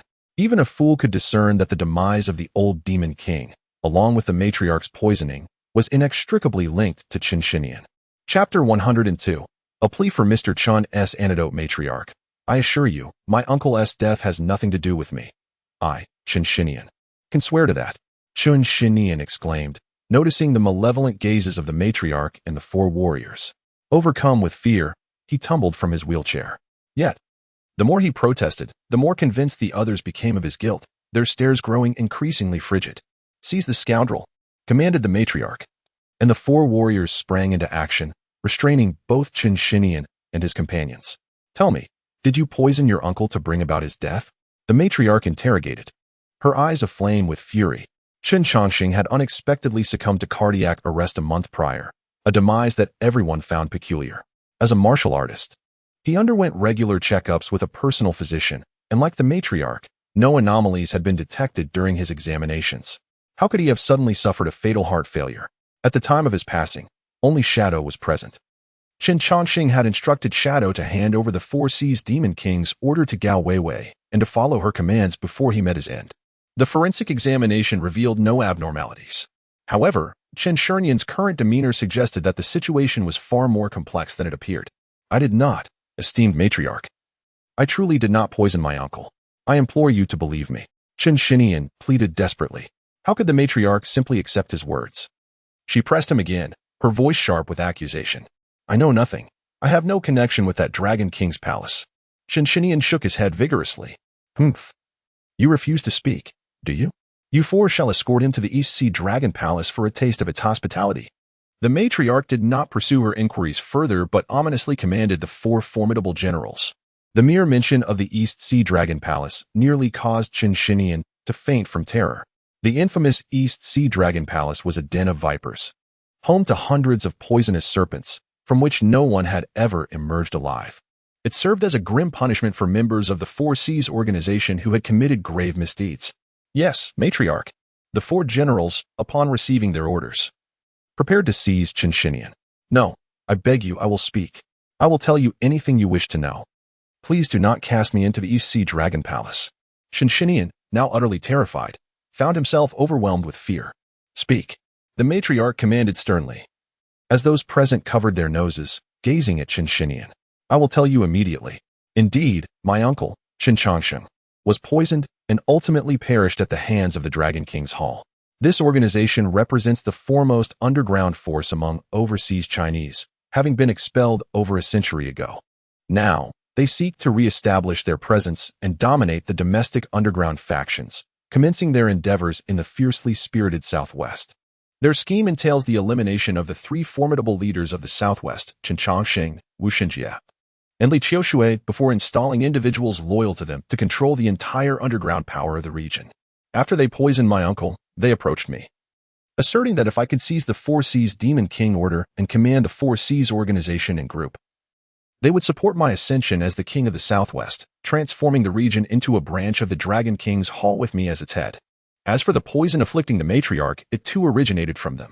They intended for it to manifest after I acquired the Demon King order, thereby eliminating any opposition to my leadership of the Four Seas organization as it joined the Dragon King's Hall. However, for reasons unknown, the matriarch's poison activated prematurely. I vow, my uncle's demise has no connection to me.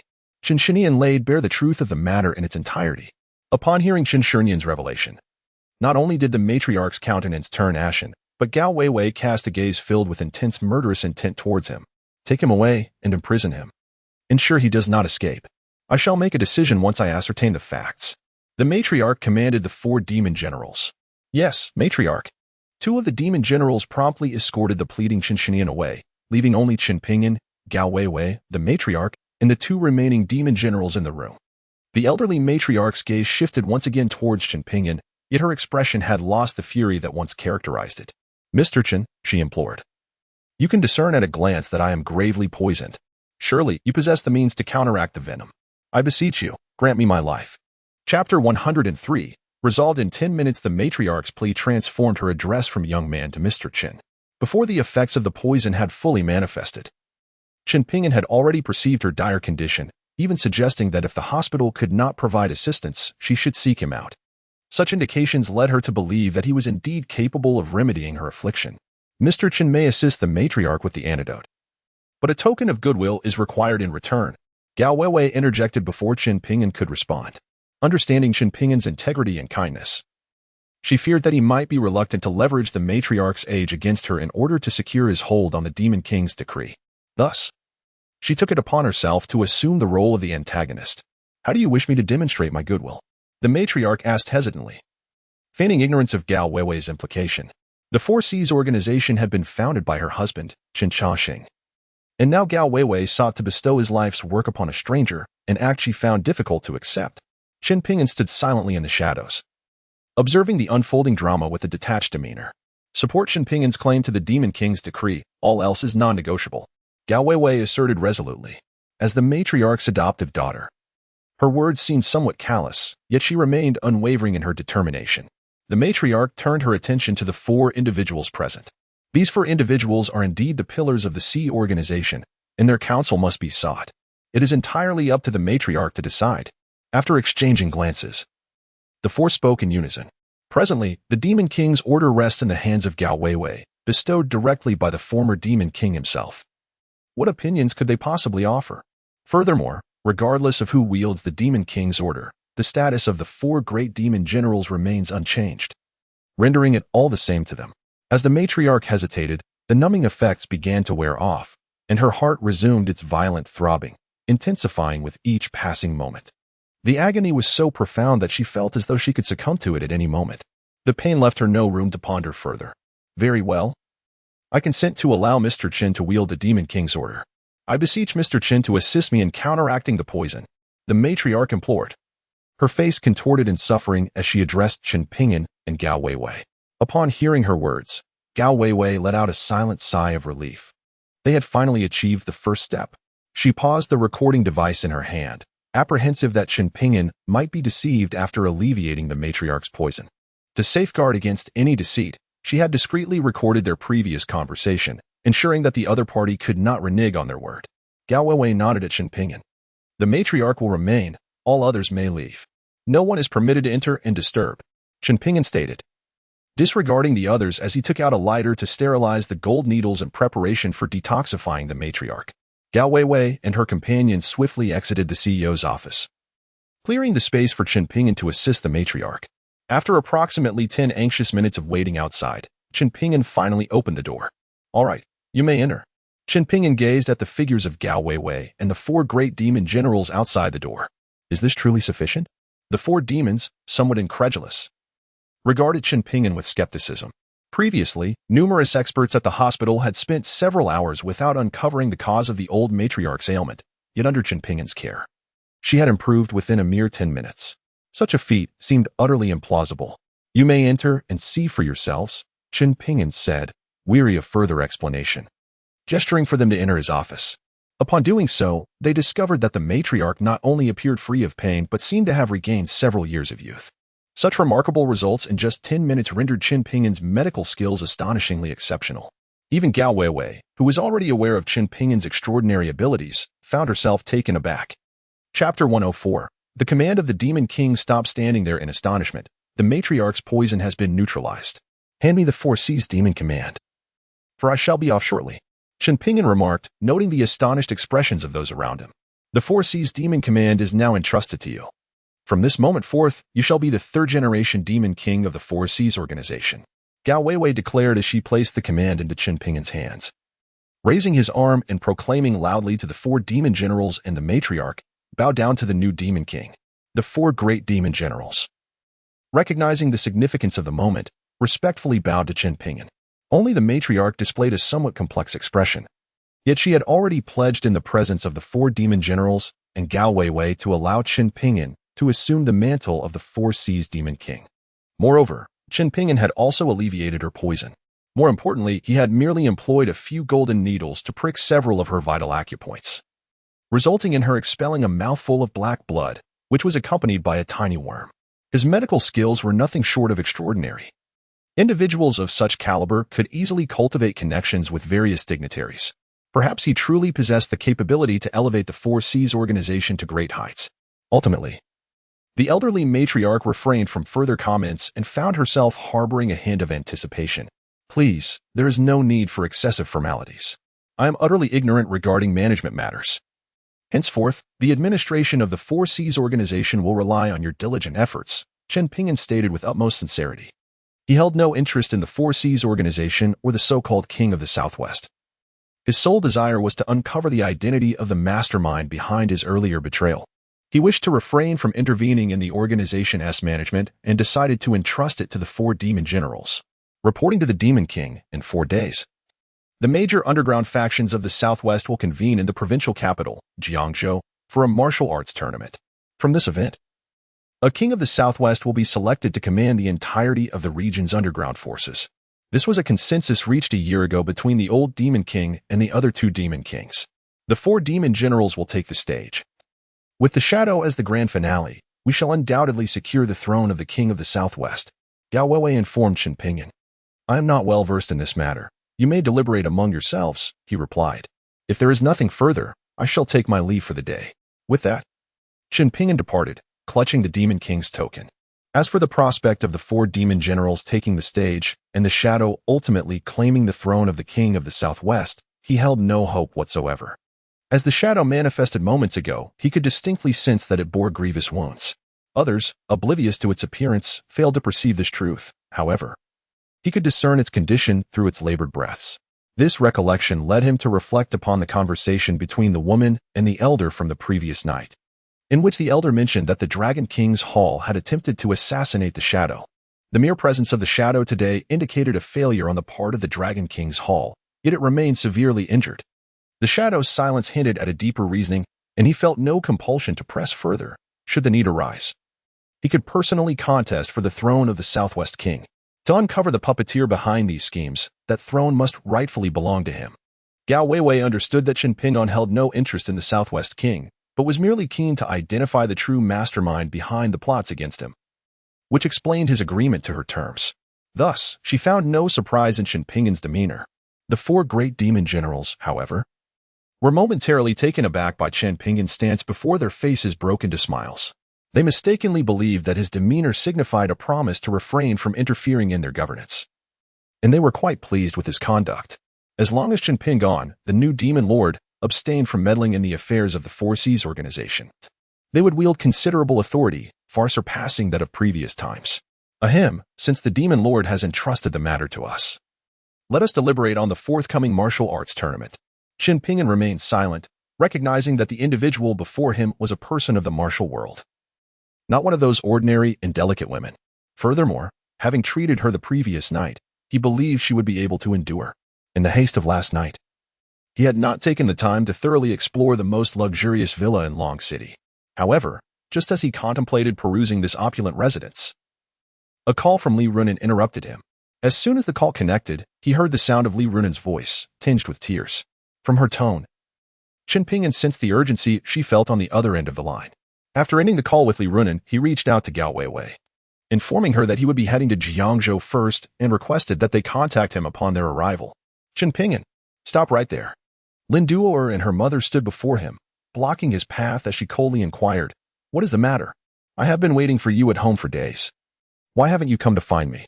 Lin Duoer, having successfully intercepted Chen Pingyan, confronted him with indignation. After a thorough discussion with her mother, they concluded that Chen Pingyan wished to rekindle their relationship.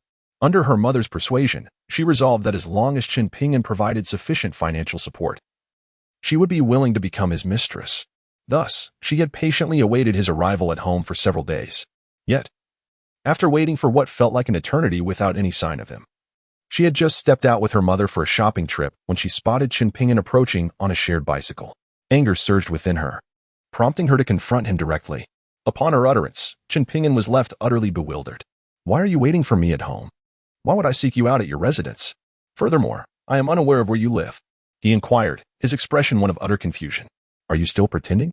Do you dare assert that your reason for coming to Longsheng is not because you heard I was here, and thus you intended to find me for reconciliation? I suspect you have already inquired about my address, yet now you claim ignorance. Do you think I would believe you? Lin Duo coldly exposed Chen Pingyan's falsehood, casting a scornful glance in his direction. Chapter 106, Entanglement. Her bewildering remarks only deepened Chen Pingyan's confusion, rendering him incapable of comprehending the intentions of this seemingly deranged woman. Did she truly come to Longsheng specifically to seek him out? How egotistical. Chen Pingyan could not fathom how he had ever consented to be involved with such an inexplicable individual. Enough. I completely fail to grasp your meaning. What is it that you truly desire? Please, be direct and refrain from this roundabout discourse. My time is precious, and I have no inclination to engage in this idle chatter. Chen Ping'an interjected impatiently. You. Lin Duo believed Chen Ping'an was still feigning ignorance and was prepared to berate him further for his hypocrisy, only to be restrained by her mother. Duo, cease this foolishness.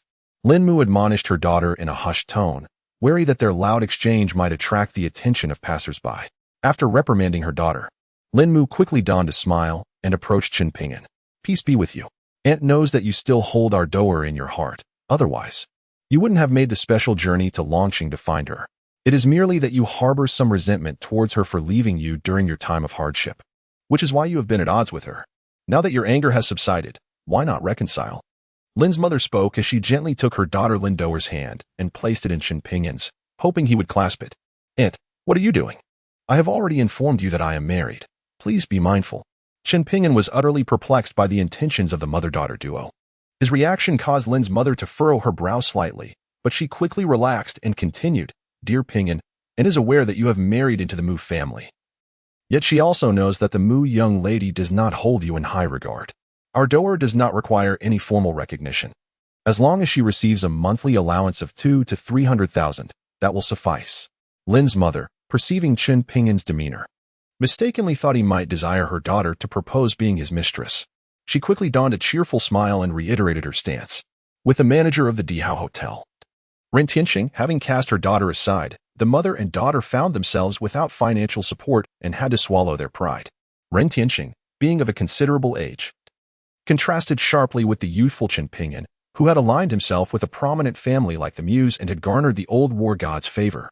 If Chen Ping'an were willing to provide a bit more financial support, having her daughter as his mistress would certainly be preferable to staying with Ren Tianxing. No need for formal recognition? Does that imply she is to become my mistress? After listening to Lin's mother's words, Chen Ping'an looked at the mother and daughter of the Lin family with astonishment, incredulously asking, What do you mean by little third? Such harsh words. This is merely a rekindling of old flames. Do you not understand? Lin's mother promptly corrected Chen Ping'an, saying, A little third is still a little third. No matter how you dress it up with words, she remains what she is. Moreover, her demands are rather excessive. Isn't she asking for 20,000 to 30,000 every month? Is she truly worth that price? With that kind of money, I could easily support a young and beautiful university student instead. I am in a hurry and have no time to engage in idle chatter with you. Please step aside. Upon finishing his words, Chen Ping'an attempted to bypass Lin Duo and her mother to leave. Stop right there. Chen Ping'an, do you truly not cherish our past? Lin Duo, seeing Chen Ping'an about to depart, immediately spread her arms to block the front of his car, preventing him from leaving. It was you who chose to leave me. From the moment you proposed breaking up, our fate was sealed. There is no old affection left to speak of. Step aside, or I shall report you for coercing me into infidelity. Although Chen Ping'an's tone was not loud, his expression darkened. If you choose to disregard our past, that is your decision. However, I followed you for 3 years, wasting 3 years of my youth. You owe me compensation for that lost youth. I do not ask for much, just 10 million a year, totaling 30 million for 3 years. Once you pay me this compensation for my lost youth, I shall no longer entangle myself with you. Otherwise, I will create a scene at the Mu family home and demand that the young lady of the Mu family pay this sum. You may consider your options. Lin Duer's keen perception revealed that Chen Ping'an was not inclined to support her lavishly, as her mother had speculated. Seizing the opportunity, she boldly demanded compensation for the 3 years of her youth spent with him, threatening that if he refused, she would create a scene at the Mu family residence, compelling them to cover the expense. She was confident that Chen Ping'an understood the implications of his choices. Upon hearing her words, Lin's mother nearly applauded her daughter's ingenuity. It was a brilliant maneuver. Initially, after listening to Chen Ping'an's remarks, she believed her previous analysis had been gravely flawed, thinking there was no hope left. Little did she know her daughter possessed such intelligence and adaptability to devise such a clever strategy in such a brief moment. Lin's mother surmised that Chen Ping'an, being a son-in-law of the Mu family, would undoubtedly fear the repercussions of their confrontation, thus willingly parting with his money to avert embarrassment. Meanwhile, Chen Ping'an found himself amused by Lin Duer's audacity. It was he who had been pursued by her initially, and she had been the one to propose their breakup. Their relationship had merely involved innocent hand-holding and leisurely strolls. They had never even shared a bed. He had naively wished to reserve their first intimate encounter for their wedding night, refraining from any physical contact. Yet now, she was demanding 30 million in compensation for her so-called lost youth. Was this woman out of her mind? What's so funny? Lin Duer fumed, glaring at him in indignation. I find it amusing that both of you, mother and daughter, seem to be quite mentally unstable. Shall I summon an ambulance from the Qingshan Mental Hospital for you? Chen Ping'an, uninterested in engaging with such a disturbed woman, simply continued riding away after speaking. If you dare to leave. Do you believe I want to cause a commotion at the Mu family manor shortly, making it impossible for you to remain there? Lin Duer, witnessing Chen Ping'an's indifference as he departed, stomped her feet behind him and shouted threats, drawing the attention of passers-by. If you're intent on causing a scene, you better do it soon, lest you find yourself without the opportunity later. Although he was quite affluent at present, should the other party acknowledge their mistakes or offer some conciliatory words, he would undoubtedly provide her with a sum of money, considering their past together. However, such threats would yield him no financial assistance. He would rather donate all his wealth than give her anything. Mother, let us go. We shall create a ruckus at the Mu family manor and make that Qin regret his actions. Lin Duer, nearly exploding with rage at Chen Ping'an's nonchalant demeanor, swiftly dragged her mother towards the Mu residence. In their minds, the Mu family was certainly unaware of Chen Ping'an's previous conviction for coercing a female university student. And when they revealed his past, the Mu family would surely shun him. Moreover, they could exploit this situation to extort money from the Mu family. Should the Mu family refuse to comply, they would publicly disclose the actions of the Mu family's son-in-law, revealing that he had a criminal record for coercing a university student, thus inviting ridicule upon the Mu family. Chapter 108. A transaction negotiated before long. Lin Duer and her mother arrived at the entrance of the Mu family manor, resolutely knocking on the grand door. Recently, the master of our household has ceased receiving guests, so please refrain from knocking at the door. The servant of the Mu family opened the door with an expression of impatience, gesturing dismissively to shoo away the two visitors. In recent days, numerous individuals from various circles have come to call upon the Mu family, yet the esteemed elder has chosen to maintain a lofty air, refusing to meet any of them. Today alone, 3 groups of visitors have arrived, and the elder has even stationed 2 guards at the entrance to turn away guests. The servant mistakenly assumed that Lin Duer's mother and daughter were also here to visit the elder and promptly attempted to send them away. We are not here to seek an audience with Master Mu. My daughter is the former girlfriend of your family as son-in-law, Chen Ping'an. We urgently need to speak with your young lady, Mu Wanqing. Let her come out to see us, or she will come to regret it, shouted Lin Duer and her mother, emboldened by the compromising information they held about Chen Ping'an.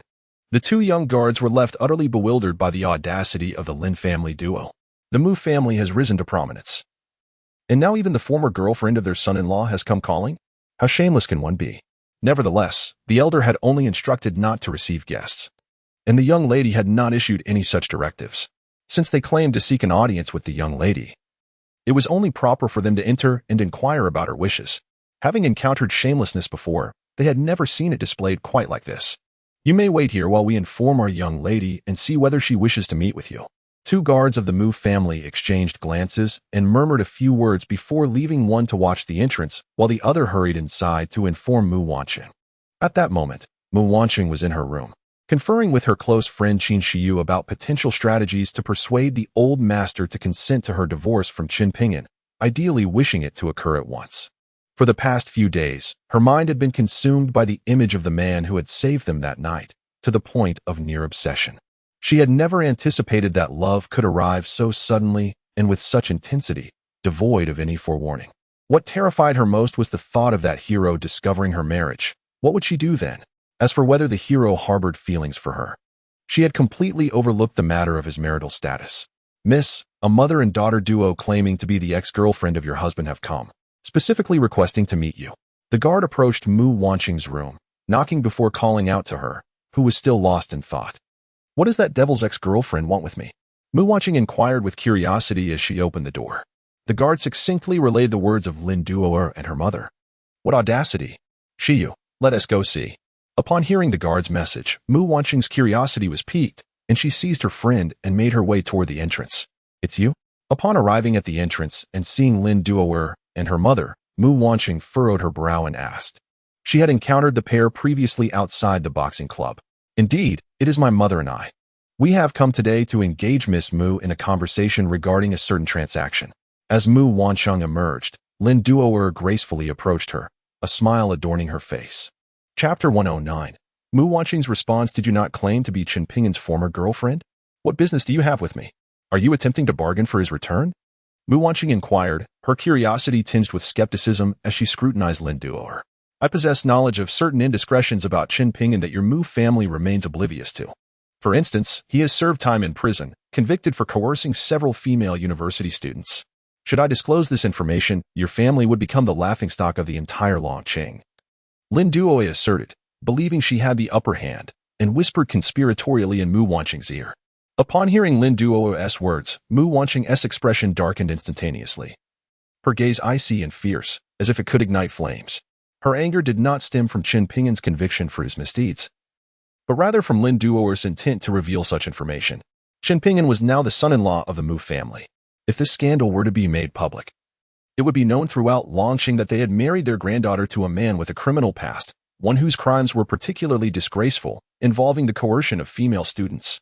The Mu family currently held a prestigious position in Longqing. The revelation would undoubtedly cause a stir, turning them into the subject of ridicule and gossip. What do you intend to do? Mu Wancheng glared at Lin Duo, her voice laced with frost. 30 million. Just grant me 30 million. And this matter will remain buried within me. I shall never mention it again, nor shall I disclose it. As soon as Lin Duoer's words fell, a sharp glint flickered in Mu Wancheng's eyes. Of course, you might perceive this 30 million as exorbitant and hesitate to part with it. However, you must comprehend that the Mu family is currently basking in glory, poised to ascend among the top 3 families in Longqing. If you allow a mere 30 million to tarnish your family's reputation and consequently hinder your entry into the upper echelons of Longqing society, how regrettable that would be. You are far more aware than I of what holds greater significance, the 30 million or your family's honor. Noticing Mu Wancheng's rising ire, Lin Duo hastily continued. 30 million is no trifling sum. I must consult with my best friend. Mu Wancheng uttered a quick remark and pulled her confidant, Qin Shiyu, aside to seek her counsel. Orange, this is a fortuitous opportunity for you. Little did they know, Qin Shiyu, after hearing Mu Wancheng's words, uttered something that left her utterly bewildered. Are you foolish? Aren't you currently troubled by your grandfather's refusal to consent to your divorce? If this individual were to unveil Chen Pingin's past, making it known throughout Longqing, your grandfather would surely acquiesce to the divorce for the greater good of the Mu family. Qin Shiyu regarded Mu Wancheng with a look of incredulity, elucidating the implication. But in doing so, my family's reputation would undoubtedly suffer. Although Mu Wancheng acknowledged the merit of Qin Shiyu's proposal, she expressed her concerns.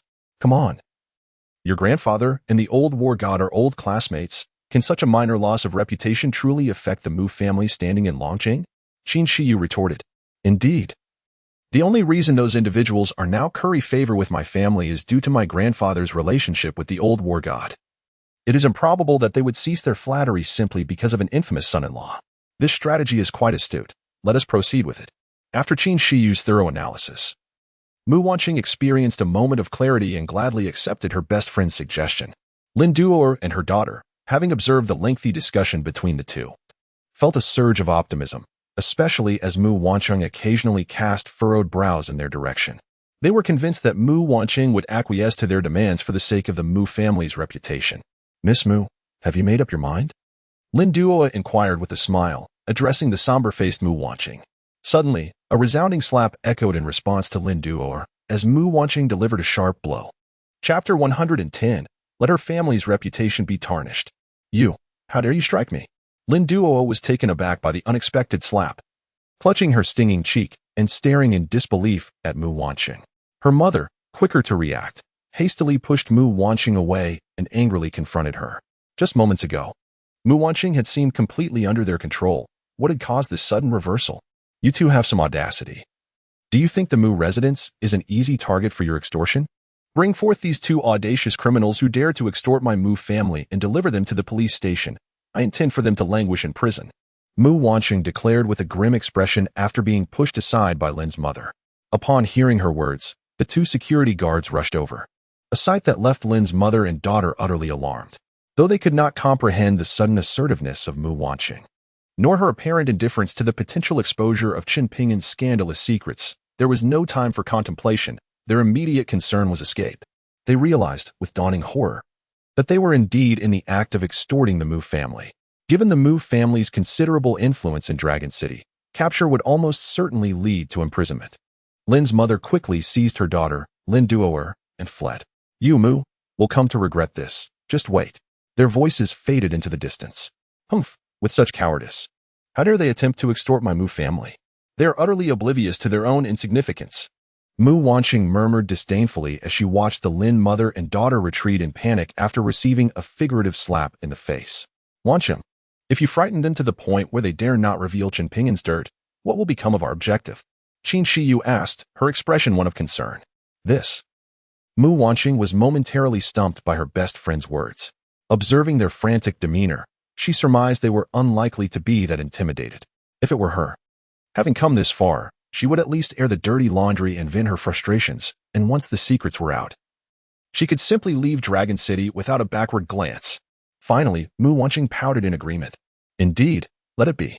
Qin Shiyu did not wish to linger on the topic, swiftly diverting the conversation. Her light-hearted jest, however, ignited a spark in Mu Wanqing. Recently, she had been endeavoring to uncover the identity of the gallant hero who had rescued them that night, but to no avail. The Soul Lead suggested that this formidable figure might indeed have ventured to the provincial capital to participate in the martial arts tournament, just as her friend had speculated. After being struck by Mu Wanqing, Lin Duo, upon leaving the Mu residence, immediately seized her mother's arm. Mother, that Mu Wanqing is utterly insufferable. Not only did she refuse to pay, but she also laid hands on me. I shall expose Qinpingan's dark secrets and tarnish their family name. Lin Duo exclaimed, her inflamed cheek reflecting her indignation. Duo, please remain calm. The Mu family is currently at the height of their power. If we were to unveil Qinpingan's scandals now, we would certainly incur their wrath, leaving us without shelter in Longqing, her mother cautioned, alarmed by her daughter's words. Mother, it's just the Mu family. What is there to fear? The provincial capital is no playground for their insignificant clan. Lin Duo retorted defiantly, her mother's admonition failing to quell her desire for retribution. Her words sparked a glimmer of realization in her mother's eyes. Chapter 111. Save Our Child. Li Runin drove the luxurious Mercedes provided by her company, embodying a sense of returning in triumph. Yet, this feeling was considerably dulled by the shadow of her father's severe illness. Both Li Runin and Qinpingan bore an unusually heavy heart. How is Uncle doing now? Sitting in the passenger seat, Qinpingan noticed that Li Runin was in a state of heightened anxiety, her body tense and rigid. Even with the air conditioning on, beads of perspiration formed on her hands gripping the steering wheel. Qinpingan spoke up to divert her attention. Suddenly, they discovered a significant traffic accident ahead. Several vehicles had collided in a chain reaction on the highway, with car parts scattered over hundreds of meters. Some injured individuals, aided by kind-hearted bystanders, were struggling to emerge from their vehicles, awaiting ambulances. Others were engaged in rescue efforts, making phone calls to report the incident and summon help. While some were wailing in despair, the cries of women and children echoed on the highway, rendering the scene profoundly tragic. Park the car ahead and place the warning signs. Then wait for me outside the highway guardrail. As a doctor, Qinpingan instinctively instructed Li Runin to park properly upon witnessing the chaos. However, he soon recalled that Li Runin's father was gravely ill in the hospital. After exiting the vehicle, he quickly prevented Li Runin from following him, urging her instead to remain in the car, and then dashed towards the site of the accident. Be careful. Li Runin knew that Qinpingan, as a physician, could not turn a blind eye to such a crisis. Realizing her presence would be of little assistance, she shouted after him and resumed driving towards Jiangzhou to bid farewell to her father one last time. Qinpingan waved his hand in acknowledgement before reaching the scene of the calamity, where two clusters of injured individuals were gathered. One scene involved a wounded individual being rescued from an Audi, whose license plate suggested it belonged to a person of considerable influence. A crowd had gathered around, including a woman claiming to be a doctor, who was administering urgent care to a middle-aged man, drenched in blood and gravely injured. In contrast, the other cluster of injured individuals attracted fewer onlookers, and no passing doctors stepped forward to assist. Without a moment's hesitation, Qinpingan sprinted toward the area devoid of medical attention. Help! Someone, please save my daughter. The most critically injured was a little girl, approximately 4 or 5 years old. Her mother, cradling her blood-soaked child, wailed in anguish on the ground. As Qinpingan approached the young woman, he paused in surprise upon recognizing her. Jiang Chuin? He ventured tentatively. The beautiful young woman holding the girl was none other than Jiang Chuin. one of the women who had conspired with Gao Weiwei against him 5 years prior. It was astonishing to see that, in his absence, she had married and had a child who was now so grown. Faced with the sight of the bloodied girl and the despair etched on Jiang Chuyan's face, Chen Pingyan found himself unable to harbor resentment. A fleeting thought of sympathy crossed his mind. Yet, he quickly squatted down, determined to save the child, regardless of past grievances. The priority was to rescue the girl before addressing anything else. Chen, Senior, you are a doctor. Please save Tong Tong. I implore you, save her child. In the depths of despair, as Jiang Chuyan wept uncontrollably, her gaze fell upon Chen Pingyan, and instinctively, she faltered in panic. Yet, as she recalled that Chen Pingyan was a physician, a flicker of hope illuminated her face. She hastily knelt before him, pleading with tears in her eyes, uttering a phrase that sent a shiver through Chen Pingyan's entire being. Was this blood-soaked little girl truly his daughter? Chapter 112. Fury, what did you just say? She is my daughter? Chen Pingyan questioned incredulously. Could it be that on that fateful night 5 years ago, the 7 of you conspired against me, engaging in a charade far too real? Jiang Chuyan, overwhelmed by urgency, responded, Indeed, after that night, I was sentenced to prison, and soon after, I discovered I was with child. Before I had even graduated from university, I gave birth to Tong Tong. She is undeniably your daughter. We were wrong in our actions back then, but the child is innocent. I implore you, save her. With no time to ponder the past, Jiang Chuyan divulged the origins of the little girl. Who could have instigated such treachery, compelling you to sacrifice your own bodies to ensnare me? Chen Pingyan inquired, crouching down to cradle the girl in his arms. As he examined her for injuries, he interrogated Jiang Chuyan. Despite his seething resentment towards the 7 women who had betrayed him, he recognized the child's innocence, whether or not she was truly his daughter. He would spare no effort in her rescue. Moreover, he discerned no signs of deceit in her eyes. In other words, the girl before him, teetering on the brink of death, was undoubtedly his own flesh and blood. He could not bear to witness her demise right before his eyes. He could scarcely fathom who possessed such formidable power to compel all 7 of them to willingly sacrifice so much to ensnare him. I cannot speak. As Jiang Chuyan observed Chen Pingyan examining their daughter's injuries, she felt a slight sense of relief. However, when confronted by Chen Pingyan regarding the mastermind behind past events, she, like Gao Weiwei, refused to divulge any information. The 7 of them had previously agreed that the influence of that mastermind was far too great. They could never reveal the events of that time, lest it lead to his ruin. At that moment, Chen Pingyan's demeanor shifted to one of fury. While prying open his daughter's eyelids to inspect her pupils, he discovered that Jiang Tongtong's eyes were devoid of corneas. Not just one, but both. With his experience, he recognized immediately that this was not a congenital condition, but rather something that had been removed. This meant that Tong Tong was now blind. He was aware that Jiang Chuyan's family's circumstances were not particularly favorable. Could it be that she had sold their daughter's corneas for money? With rage etched across his face, Chen Pingyan looked up at the tearful Jiang Chuyan and trembled as he asked, Where are Tong Tong's corneas? His tone was laced with a sense of lethal intent. If his suspicions were correct, and Jiang Chuyan had indeed sold their daughter's corneas for financial gain, he would ensure that this ungrateful woman, who could not even spare her daughter's eyes, would pay a price far worse than death. Tong Tong's cornea. Tong Tong's cornea. It has always been this way since birth. You are talking nonsense. I am a physician, and I can discern whether her cornea is congenitally absent or has been removed later. Do you think I cannot tell the difference? Chen Pingyan could not restrain his fury as he bellowed at Jiang Chuyan. If you do not clarify this matter today, I shall not let you go. The murderous intent in Chen Pingyan's eyes seemed palpable, his tone chilling to the core. The situation surrounding Tong Tong's cornea is rather intricate. I implore you to treat her first. Once she is healed, I will explain everything in detail, if that is agreeable. Jiang Chuyan, terrified by the lethal glare of Chen Pingyan, collapsed onto the ground, grasping his hand and pleading earnestly. Upon hearing her words, Chen Pingyan regained his composure. Before him, Tong Tong lay with a shard of metal embedded in her chest. Having lost copious amounts of blood and succumbed to unconsciousness, teetering on the brink of death. Fortunately, the metal fragment had not pierced her heart, but was merely adjacent to it. Chapter 113. Heartache. Chen Pingyan first employed a special gold needle, combined with the blood-stanching acupuncture techniques from the 9 Dragons medical canon, to halt Tong Tong's bleeding. He then gently transferred his vital energy into her body through the gold needle, nurturing her frail form. It must be said that the synergy of vital energy, the acupuncture methods from the 9 Dragons medical canon, and the miraculous effects of the gold needle produced astonishing results in healing. Under Chen Pingin's care, Jiang Tongtong's condition miraculously stabilized, passing through the perilous phase and rapidly improving thereafter. In less than 5 minutes, the once feeble Jiang Tongtong gradually opened her eyes. However, she could see nothing, unaware that her longed-for father stood right before her. "Tongtong, you're awake? Does your body still hurt? Is there anywhere you feel uncomfortable?" Jiang Qun, upon seeing her daughter awaken, immediately embraced her with fervent concern. "Mom, I just dreamed that Dad came to see me. He bought me lots of ice cream and toys."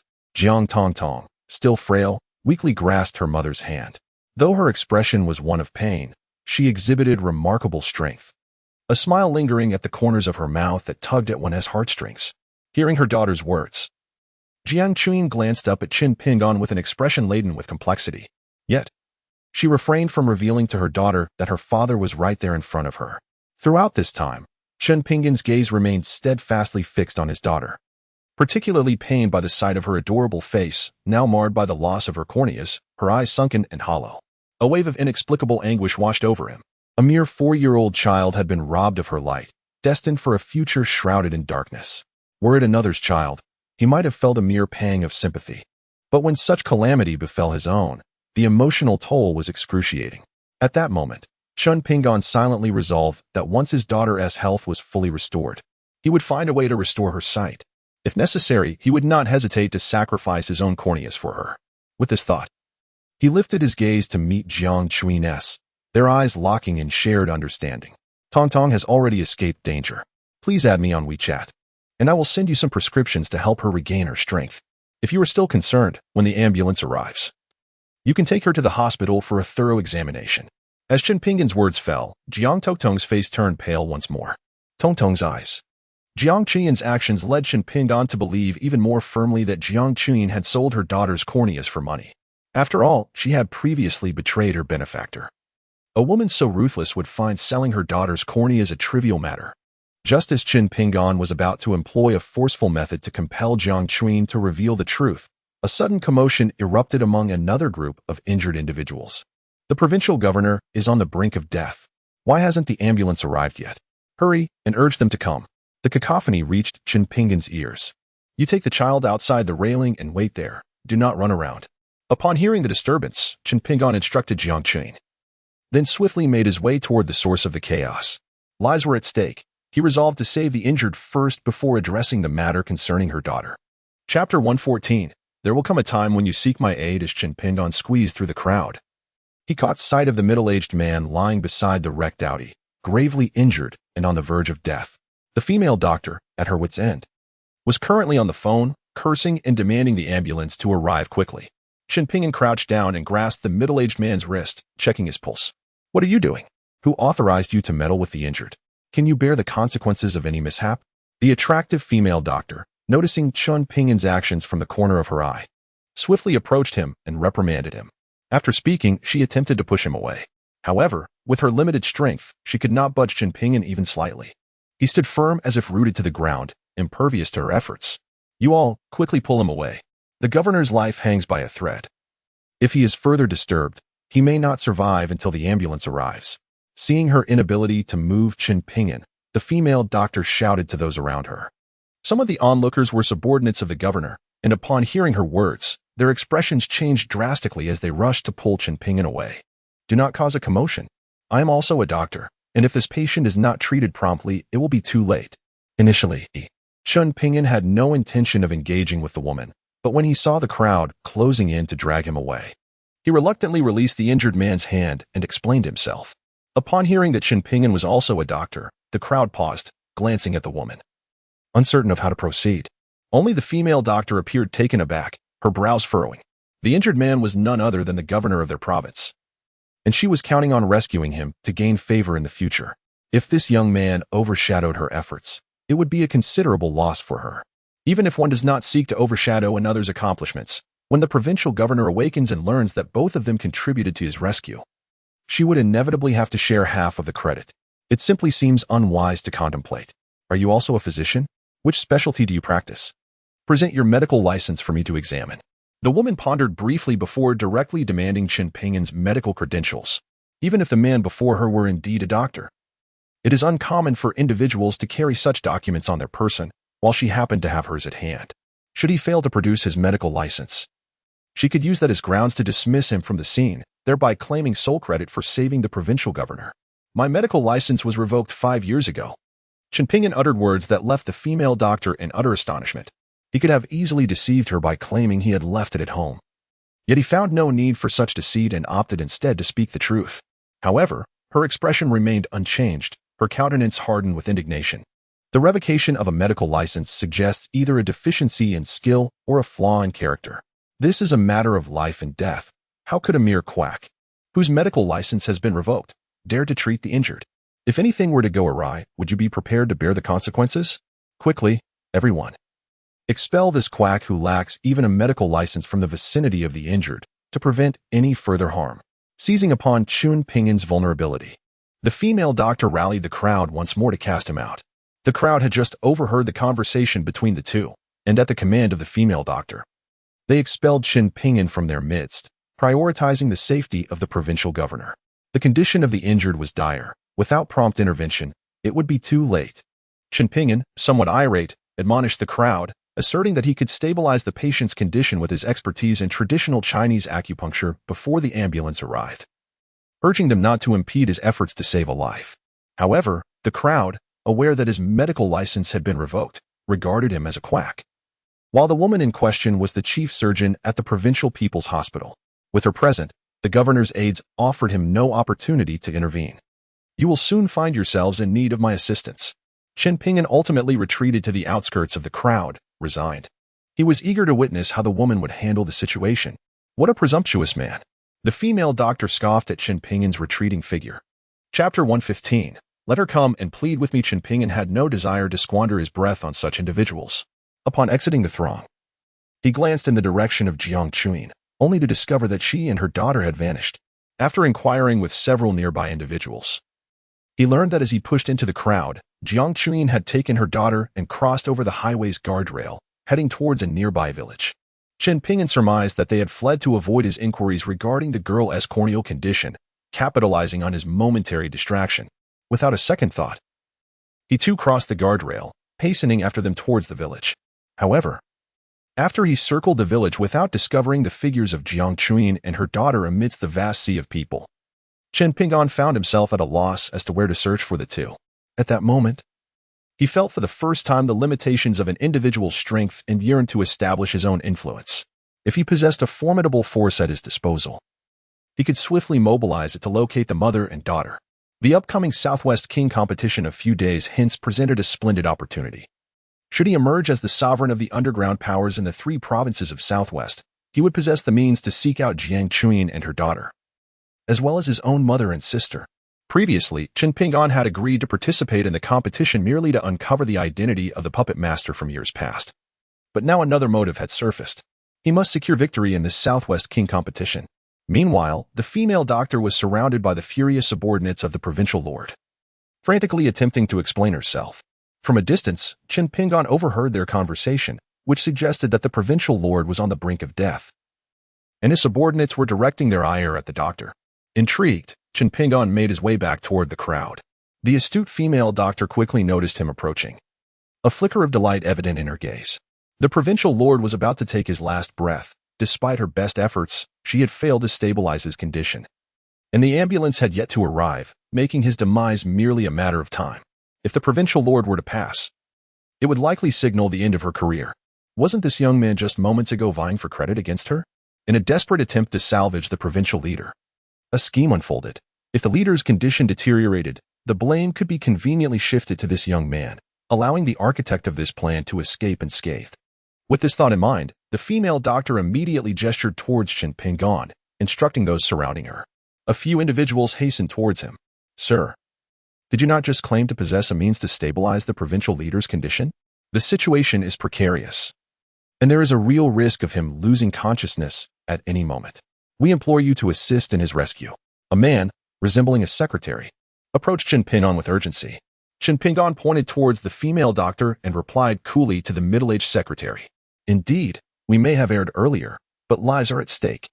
I beseech you to disregard our previous words and take action to save the provincial leader. The secretary, visibly embarrassed, apologized to Chen Pingan and implored him further. I tend to be rather unforgiving. However, I am willing to set aside past grievances, provided you meet one condition. You must personally come to plead with me. Otherwise, even if the mightiest of figures were to intervene today, I would remain unmoved. Chen Pingan raised an eyebrow and pointed towards the female doctor amidst the crowd as he made his demand. His words rendered the secretary, the female doctor, and all others present momentarily speechless. Chapter 116. A glimmer of hope. However, upon reflection, the others deemed Chen Pingan's request entirely reasonable. Moments ago, he had selflessly attempted to save the provincial leader, only to be rebuffed by the female physician surnamed Xie, who had derisively labeled him a quack. Even a figurine possesses a modicum of temper. Had any of them endured such treatment, they might have made similar demands, or perhaps even more outrageous ones. Upon hearing Chen Pingan's words, Xia Shanshan's blood pressure surged. She shot him an indignant glare and furiously retorted, "If you do not beseech me, I shall not intervene." Chen Pingan's remarks ignited Xia Shanshan's ire. "Dr. Xie, the provincial leader's condition cannot be delayed any longer. Please consider the greater good," implored the secretary, hastening to stand before the female physician. Upon hearing the secretary's plea and glancing back at the provincial leader, who lay on the ground, perilously close to death, Xia Shanshan, in a bid to avert disaster, clenched her teeth and reluctantly approached Chen Pingan. "Please, esteemed healer, assist in saving the provincial leader," she uttered. Though her thoughts were laced with disdain, she resolved to endure this moment, believing that should this fool take the bait and attempt to save the leader, her objectives would be fulfilled. If the provincial leader were to perish under his care, she could absolve herself of all blame. "What I requested was for you to plead with me, not merely to ask. Please demonstrate your sincerity." Chen Pingan corrected Xie Shanshan's approach. "You were put in a difficult position by Chen Pingan in front of so many people." Xie Shanshan felt a flush of heat on her face, and she longed to slap Chen Pingan. However, she ultimately restrained herself. "Please, esteemed physician, intervene to save the governor. This should suffice, right?" After speaking, Xie Shanshan swiftly moved away, denying Chen Pingan another opportunity to trouble her. Chen Pingan sensed that the governor was on the brink of collapse and chose not to dwell on their earlier conflict. He approached the governor, squatted down, and took his pulse once more. A moment later, he gazed at Xie Shanshan with surprise. Despite her rather foul temperament, this woman possessed some medical knowledge. When he had been forcefully ejected moments ago, the governor had been barely clinging to life, able to last at most another 10 minutes. The pulse indicated that Xie Shanshan had administered some emergency measures. Had it not been for the unforeseen delay of the ambulance, the governor might have indeed held on until its arrival. Nevertheless, this was not the time for such reflections. Observing the governor's impending demise, Chen Pingan retrieved a set of golden needles to commence his treatment. Xie Shanshan, witnessing Chen Pingan's use of golden needles, displayed a look of disdain. In her view, traditional Chinese medicine was nothing but a charade. Even those practitioners with a modicum of skill were merely elderly physicians relying on their experience. Chen Pingan appeared to be of similar age to her. How could he possibly grasp the essence of traditional medicine? She awaited the moment when he would be flustered and at a loss. However, just as Xie Shanshan was contemplating how to witness Chen Pingan's embarrassment and make him take the blame, the subsequent scene utterly astonished her. How could this be possible? Absolutely impossible. Chapter 117. The fool with a large bust. The provincial governor before her was merely gravely injured, not yet at death's door. Chen Pingan infused his internal energy into the governor's body through a golden needle, nourishing the internal organs, and naturally, the governor's condition stabilized, ceasing to deteriorate further. It seemed the governor's injuries had indeed improved. In critical moments, it appeared that the ancient wisdom of traditional Chinese medicine was truly effective.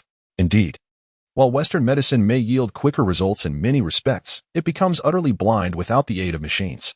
Those surrounding them, though novices themselves, could still discern the notable change in the governor's expression, and they began to murmur amongst themselves. The governor's subordinates regretted listening to Xie Shanshan's earlier advice to dismiss Chen Pingan. Otherwise, the governor might have already regained consciousness by now. The murmurs of the crowd rendered Xie Shanshan's face pale. Furthermore, in comparison, her own medical skills appeared utterly inadequate. She was the true quack. Infuriating, Xie Shanshan couldn't help but curse silently. Initially, she merely intended for Chen Pingan to serve as a scapegoat, yet now her plan had backfired. At this moment, she deeply regretted having sought Chen Pingan's assistance in saving the governor, pleading with him to do so. However, If the individual were to succumb without any attempt at resuscitation, it would have far more severe repercussions on one's conscience. This truly is an insurmountable dilemma. Contemplating this, she promptly crouched down and gently pried open the provincial leader's eyelids to conduct an examination. To her astonishment, upon completing the inspection, she discovered that the injuries had indeed stabilized and were progressing favorably. This fellow, with merely a few golden needles, had not only usurped her credit, but had also eclipsed her brilliance.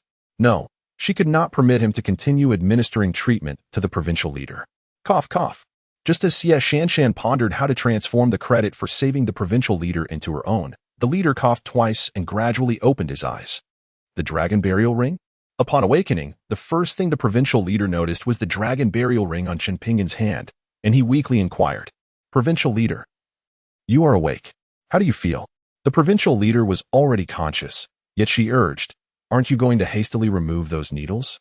After speaking, Xie Shanshan reached out to extract the 3 golden needles that Chen Pingan had inserted into the provincial leader's body. Chen Pingan had employed the 3 talents needle technique from the 9 Dragons medical canon to administer the needles. By arranging the golden needles within the provincial leader's body in a 3 talents formation, this arrangement would lock the vital energy he had infused into the provincial leader, nourishing his body. Chen Pingan was still deeply focused on nurturing the provincial leader's body with his internal energy, entirely oblivious to her intention to remove his needles. Stop. Seeing Xie Shanshan's actions, Chen Pingan's expression changed dramatically as he hurriedly called out to prevent her. Yet, it was already too late. After one of the golden needles was removed by Xie Shanshan, the 3 talents array was instantly disrupted.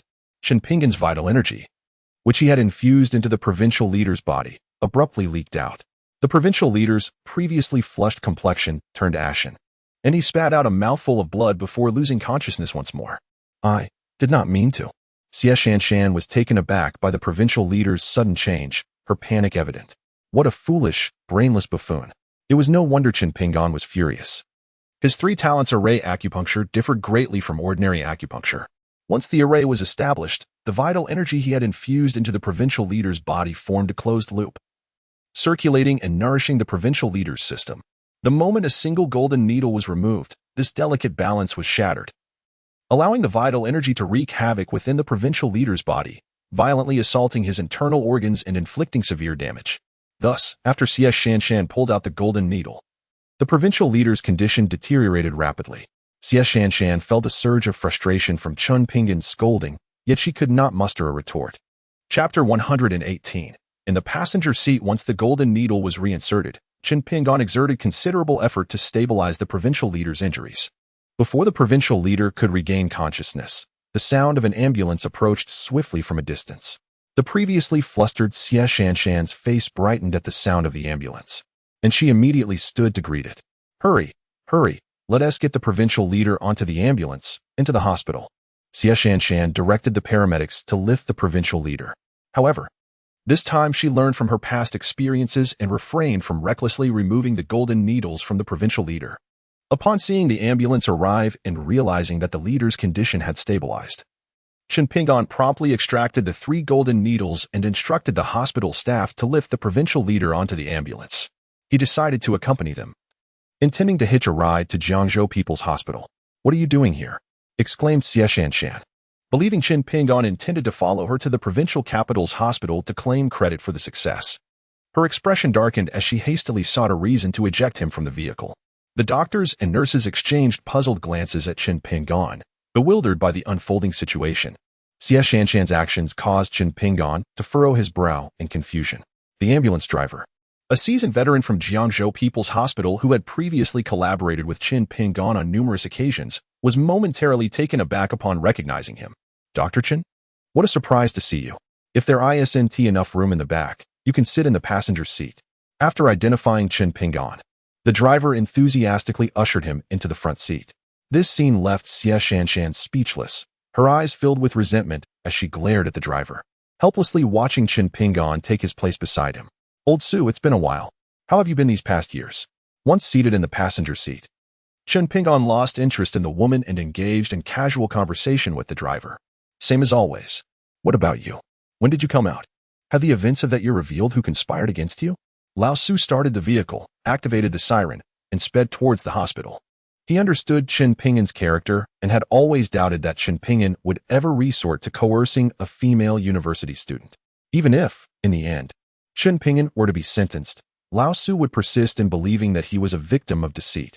Meanwhile, Xie Shanshan could only gaze at Chen Pingin's silhouette, seething with frustration yet utterly helpless. As it was an ambulance, there were injured patients aboard, and their identities were far from ordinary. Upon exiting the highway, a law enforcement team was already stationed at the exit, and a green channel had been established ahead. At that moment, the hospital had mobilized personnel waiting at the entrance. As soon as the ambulance came to a halt, the provincial governor on board was swiftly ushered into the emergency room by Xie Shanshan and others. After bidding farewell to the driver Lao Su, Chen Pingin immediately called Li Runin. Runin, I've arrived at Jiangzhou People's Hospital. Are you and your parents there? He inquired urgently once the call connected. Pingin, my mother and I are by the operating room. You need to hurry. Li Runin's voice, tinged with tears, came through the line, accompanied by the sound of her mother arguing with someone. Chen Pingin's heart sank. He hurried towards the operating room. He had worked there before his imprisonment, so he was quite familiar with Jiangzhou People's Hospital and quickly arrived outside the operating room, where he immediately spotted the tearful mother and daughter, Li Runin and her mother. Chapter 119. You scoundrels. At that moment, Li Runin and her mother were being obstructed by the hospital security outside the operating room. Li Runin and her mother cried out as they struggled with the security guards, desperately attempting to rush into the operating room. However, being women, they were quickly subdued, their heads pressed against the wall, rendering them immobile. Stop! Chen Pingin shouted, rushing forward to deliver a swift strike to the necks of the two guards, who collapsed unconscious before they could react. Pingin, hurry in and save my father. Upon seeing Chen Pingin, Li Runin clutched his hand, her voice tinged with desperation. What has happened? Chen Pingin asked anxiously, noticing her distress. The hospital staff said my father is beyond saving. They tricked my mother into signing a consent form for the donation of his body. Now they are preparing to dissect him for his organs in the operating room. Please, you must help save my father. Li Runin cried as she briefly recounted the situation. Chen Pingin's expression darkened immediately. He helped Li Runin to her feet and, without a word, strode to the door of the operating room. Drawing upon his previous memories, he input the code and opened the door, leading Li Runin and her mother into the operating room. Inside, several doctors and nurses were gathered around an operating table, ready to perform an autopsy on a male corpse. Stop! You cannot touch my father's body. Li Runin rushed forward, forcefully pushing the staff aside as she shielded her father's remains. The doctors and nurses, caught off guard by the sudden intrusion, were unprepared, and several of them fell to the ground. Who permitted your entry? Your family has previously signed an agreement for the donation of the body, and your change of heart is of no consequence now. Security, what are you doing? Hurry and remove the family members. The head of the operating room shouted towards the entrance, realizing the urgency of the situation. The patient had just succumbed, and it was imperative to procure the organs swiftly. Otherwise, they would deteriorate beyond viability, rendering any subsequent retrieval futile. You need not shout. I have already incapacitated the security personnel. Chen Pingin calmly responded to the person in charge. It was only then that the official noticed Chen Pingin standing behind Li Runin's mother. Chen Pingin? Are you out? The person in charge, upon seeing Chen Pingin, displayed a look of astonishment and stammered his inquiry. Indeed, your surprise is palpable. Chen Pingin replied as he approached the lifeless body of Li Runin's father, checking his pulse while addressing the official. This individual was none other than Huang Jinghua, his former colleague from the same department, albeit an adversary with whom he had a strained relationship. Seeing Chen Pingin examining the body on the operating table, Huang Jinghua's expression shifted dramatically. Stop him at once, he shouted to the others as he rushed to intervene. Initially perplexed by the intensity of Huang Jinghua's reaction, Chen Pingin's countenance soon darkened with fury. He realized that Li Runin's father was not, in fact, deceased, although he had lapsed into shock. The medical facilities at Jiangzhou People's Hospital were still capable of effecting a rescue.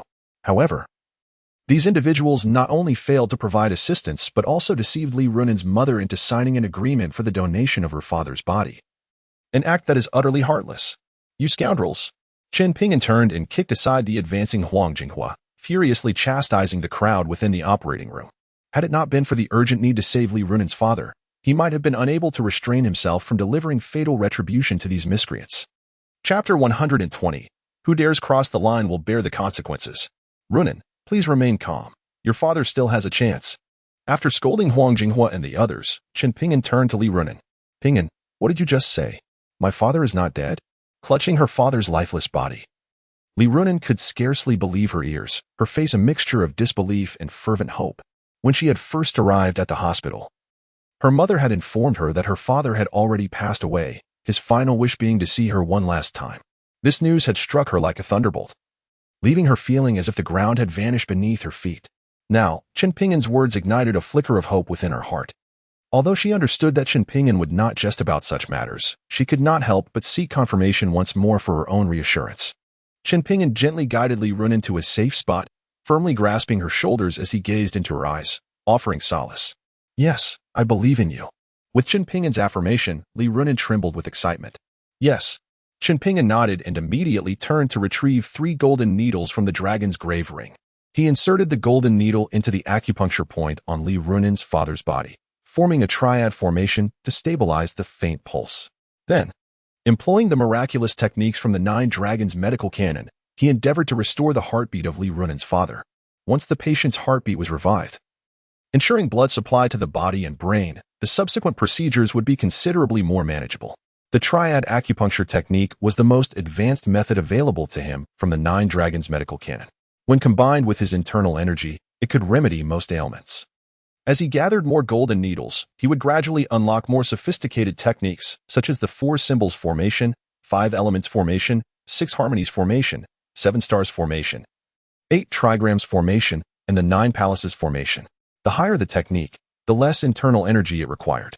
Upon acquiring 9 golden needles to unlock the 9 palaces formation, he could even perform miraculous feats without the need for internal energy or other methods. Merely the 9 golden needles would suffice to revive the deceased. At such a time, even the king of hell would be powerless to intervene on behalf of those he sought to protect. Act quickly to stop him. Huang Jinghua urgently instructed his men to intervene against Qin Pingan. Hearing Huang Jinghua's command, Qin Pingan set down the golden needle and drew a line with a scalpel 2 meters from the operating table. Listen closely. Anyone who dares to cross this line will bear the consequences. Qin Pingan coldly warned Huang Jinghua and the others. You're talking nonsense. Don't believe him. I doubt he would dare to do anything to us, especially with so many of us here. Huang Jinghua angrily retorted as he pushed a similarly built doctor beside him to lunge at Qin Pingan. Pingan, be careful, Li Runan urgently called out. However, Qin Pingan had already taken action before she could utter a word. He let out a cold snort and hurled the scalpel in his hand towards the doctor who had lunged at him. A chilling scream echoed through the operating room, sending shivers down everyone's spine. The doctor who had charged at Qin Pingan found himself kneeling before an invisible line, unable to cross it. As onlookers fixed their gaze upon the scene, a collective gasp filled the air, for they realized that the scalpel thrown by Qin Pingan had impaled the doctor's foot directly into the ground.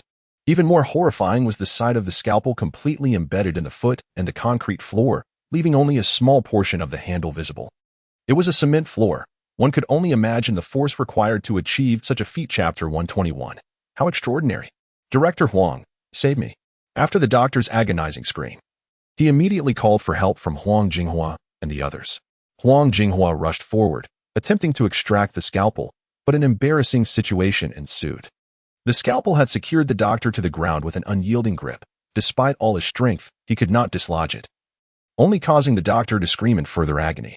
Quick, help him with the bleeding. I will inform the dean and call the fire department. Huang Jinghua instructed the nurses to apply pressure to the doctor's wound while dialing the dean's number. At that moment, the dean was in a meeting room discussing the provincial leader's injuries with Xie Shanshan and others. Director Xie, did you not previously state that the provincial leader's injuries were severe, with multiple organ ruptures and significant blood loss, necessitating an immediate organ transplant? What is the current situation? The governor's internal organs appear to be in perfect condition, having seemingly emerged from the threat period. The over 50-year-old director gazed sternly at Xie Shanshan, questioning her. The other experts from Jiangzhou People's Hospital looked on with bewilderment at Xie Shanshan, their youngest specialist. After all, the patient's illness was already at an advanced stage, making recovery impossible. Even with their utmost efforts, they could only extend the patient's life by approximately a week. Furthermore, the patient's family did not seem affluent. This course of action could not only save the governor but also alleviate substantial medical expenses for the patient. Initially, they suspected a malfunction in the diagnostic machines, having replaced several of them, only to find after consultations with multiple specialists, that the machines were functioning properly. Perhaps I was too anxious upon discovering the patient's identity, leading to a misdiagnosis. Upon examining the governor, she had indeed found the injuries to be severe and life-threatening. How could he suddenly be well? Suddenly, the image of Chen Pingon treating the governor with golden needles flashed in her mind. Could it be that the man's acupuncture healed the governor's wounds? It seems miraculous that 3 needles could mend such grave injuries. Yet, she could find no other explanation. However, she could not possibly disclose to everyone that she had encountered Chen Pingon on the highway, and that he had treated the governor with his remarkable traditional Chinese medicine. She not only refrained from informing the dean about Chen Pingon's situation, but she also conspired with the secretary of the provincial governor, ensuring that everyone remained silent on the matter. The secretary, already displeased with Chen Pingon's previous demeanor, had promised Xie Shanshan that this affair would not be leaked. In light of the considerable benefits she had received from her, Xie Shanshan, what am I to say about you? The dean was left dumbfounded by Xie Shanshan's words. Could one simply absolve themselves of all responsibility with a mere misdiagnosis? He was nearly driven to the brink of fury. Most critically, the critically ill patient who had been transferred to their hospital just yesterday was already on the operating table, where Huang Jinghua and others were in the process of harvesting organs. This was a crime, and should this scandal come to light, not only would the hospital's reputation be tarnished, but his own career would be at stake, even leading to imprisonment. Just as the dean was seething with anger at Xie Shanshan's words, his phone suddenly rang. Chapter 122. Chen Pingon has returned. The dean glanced at the caller ID. And to his dismay, it was Huang Jinghua, who was involved in the organ harvesting of the critically ill patient. A sense of foreboding washed over him as he quickly answered the call. As soon as the line connected, Huang Jinghua's panicked voice echoed through the receiver, startling the dean. Bewildered, the dean inquired about the commotion. It was then that Huang Jinghua clarified the situation. What? Chen Pingon has emerged. He even barged into the operating room to stop the procedure? You must contain him. I will rush over immediately. The dean hung up the phone and hastily departed the conference room, making his way towards the operating theater. Upon hearing the name Chen Pingon, everyone was struck with astonishment, immediately rising from their seats and hurrying towards the operating room, much like the director. Chen Pingon? Is he not the prodigious doctor who was sentenced after coercing several female university students? As soon as Xie Shanshan heard those 3 syllables, she grasped the arm of a colleague beside her and inquired urgently. Furthermore, he ascended the ranks solely through his own merit, devoid of any connections, and was hailed as the youngest genius doctor in their province. Yet, 5 years ago, due to momentary folly, he had forced several female students and was subsequently imprisoned, losing his medical license. Many long-serving employees in the hospital found it hard to believe that he could commit such acts, yet the stark reality lay before them, rendering acceptance impossible. In a bid to mitigate the repercussions of the incident, the hospital forbade any discussion regarding him and destroyed all records pertaining to his existence. She had long harbored a desire to see what this controversial young doctor looked like. With this thought, Xie Shanshan joined the throng rushing towards the emergency room. Upon their arrival at the door of the operating theater, they discovered 2 fainted security guards sprawled on the ground. The group, their expressions grave, proceeded into the operating room. How could it be? You. Upon entering the operating room alongside the others and spotting Chen Pingon, who was treating Li Runen's father at the operating table, Xie Shanshan could not help but exclaim in surprise. She had never anticipated that the renowned prodigy spoken of by so many was, in fact, the very man she had encountered on the highway. No wonder the other party's medical skills are so remarkable. Even the provincial governor's injuries left her at a loss. Yet he managed to stabilize and heal them with just a few golden needles. But isn't he a Western doctor? How has he transformed into a traditional Chinese physician? Xie Shanshan stared blankly at Chen Pingon, who was entirely focused on saving lives, her mind in a chaotic turmoil. Chen Pingon, cease at once. The dean, oblivious to Xie Shanshan's inner turmoil, hurried to intervene as he saw Chen Pingon attempting to save Li Runen's father. He rushed to stop him, barely sparing a glance at the doctor pinned to the ground. Their hospital had previously declared that patient deceased and had the family sign a consent form for organ donation. They could only salvage the situation to avoid a larger scandal, which would surely bring dire consequences. After the dean spoke, he promptly sought to prevent Chen Pingon from proceeding, but was quickly restrained by Huang Jinghua. Dean, be cautious. Chen Pingon had drawn a line, warning that anyone who dared to cross it would bear the consequences. Xiao Lu was just pinned to the ground. Huang Jinghua pointed at the line before the doctor. Chapter 123. awaiting the outcome thanks to Huang Jinghua's reminder. The dean and others finally noticed the doctor impaled by the scalpel. This was the doing of Qin Pingan? Upon witnessing the doctor's dreadful condition, the dean and Xia Shanshan gasped in astonishment, just as Huang Jinghua had initially. Is this something achievable by human strength? Under normal circumstances, even with a hammer, one could hardly drive a surgical knife so deeply into the ground, not to mention pinning a person's foot to the earth. Huang Jinghua remained silent, merely nodding in acknowledgement, affirming that this indeed was the handiwork of Qin Pingan. The director, now hesitant to act recklessly, was even more reluctant to notify the authorities, for a major uproar would leave him at a loss for how to handle the aftermath.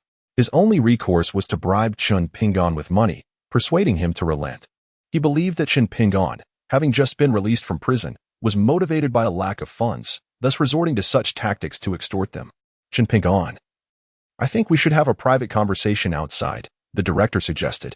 I have nothing to discuss with you. Prepare yourselves for imprisonment. Qin Pingan retorted.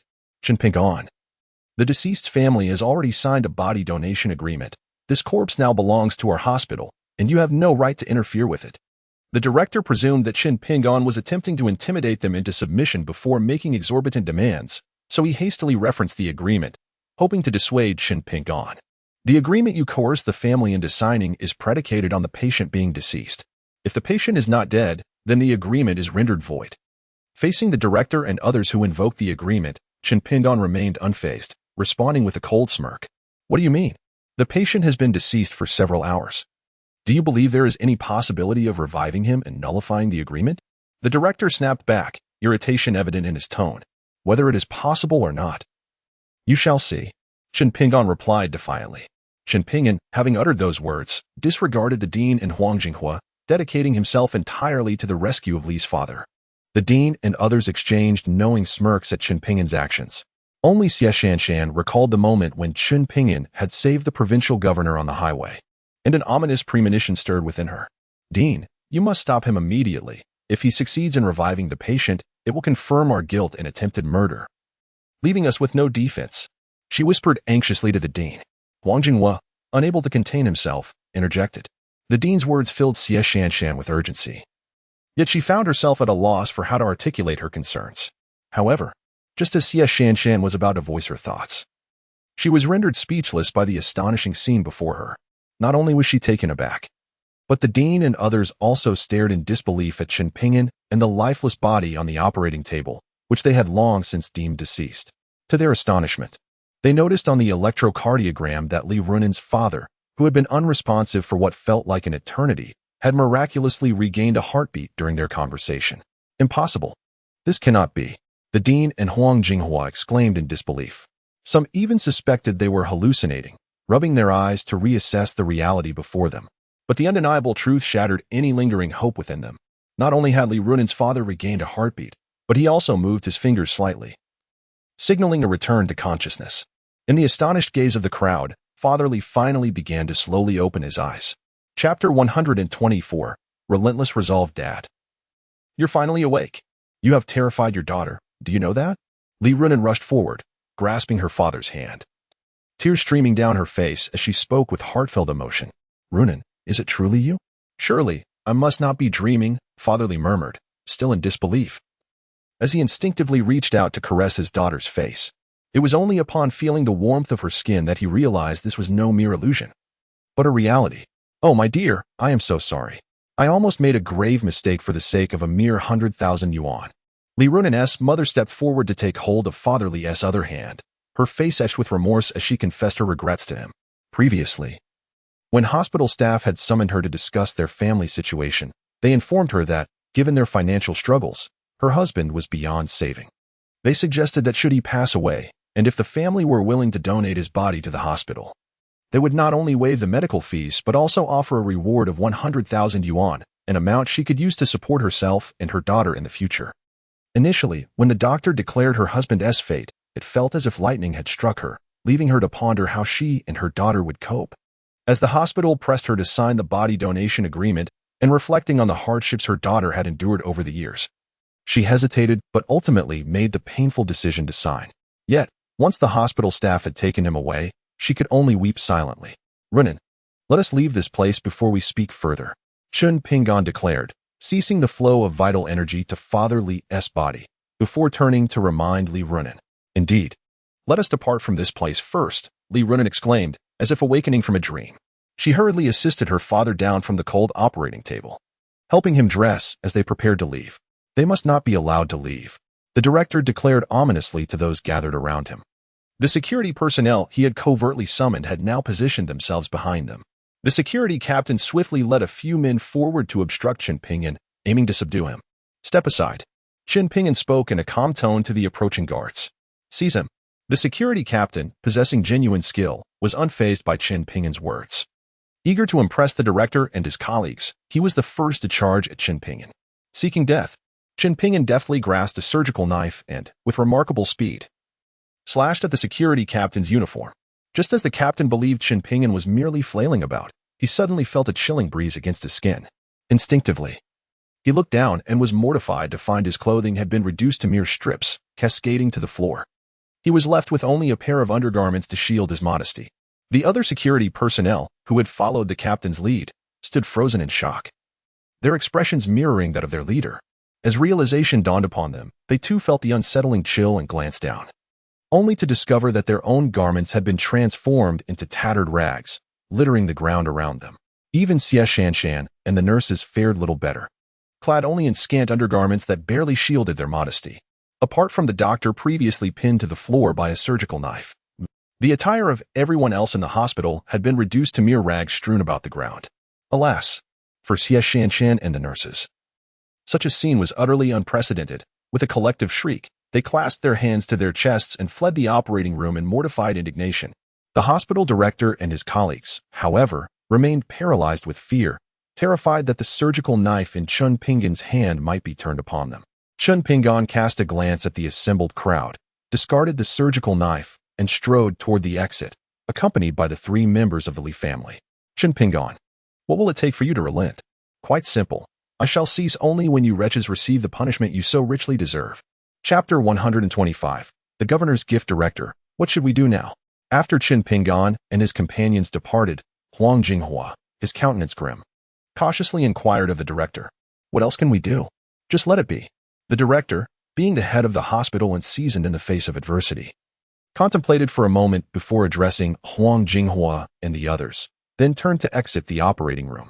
Should a calamity arise, he had already devised a strategy. He would simply shift the blame onto Xie Shanshan.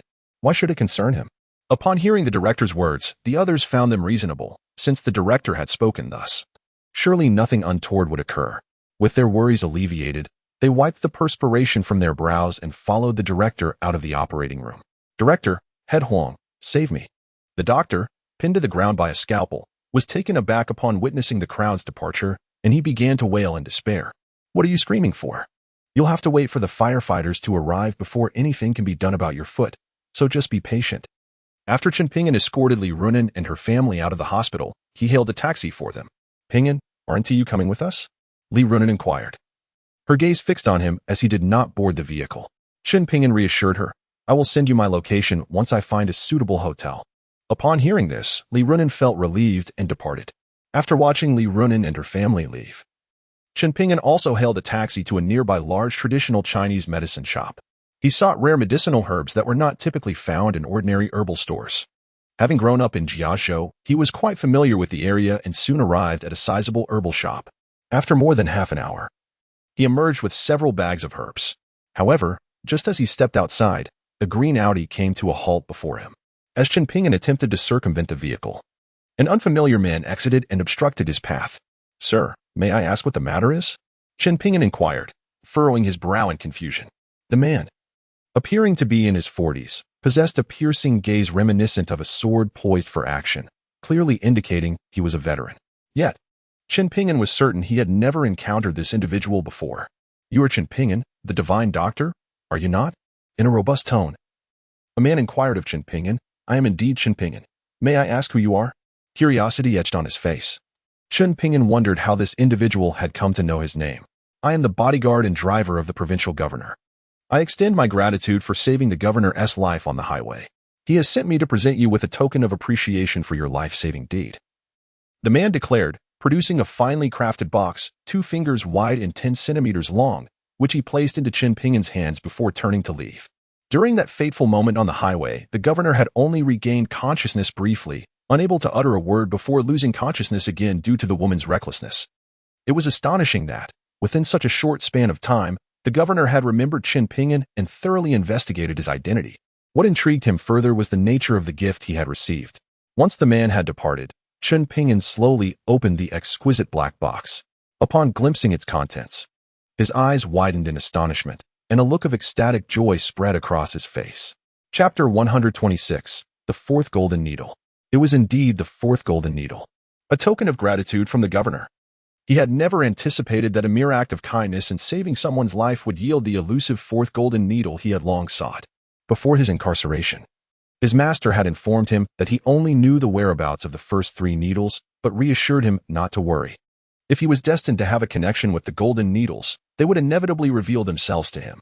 Initially, Chen Pingin had thought his master was merely deceiving him. Yet here he was, marveling at the reality of the situation, truly extraordinary. It appears that I must engage in more acts of kindness in the future. Only then will good fortune follow.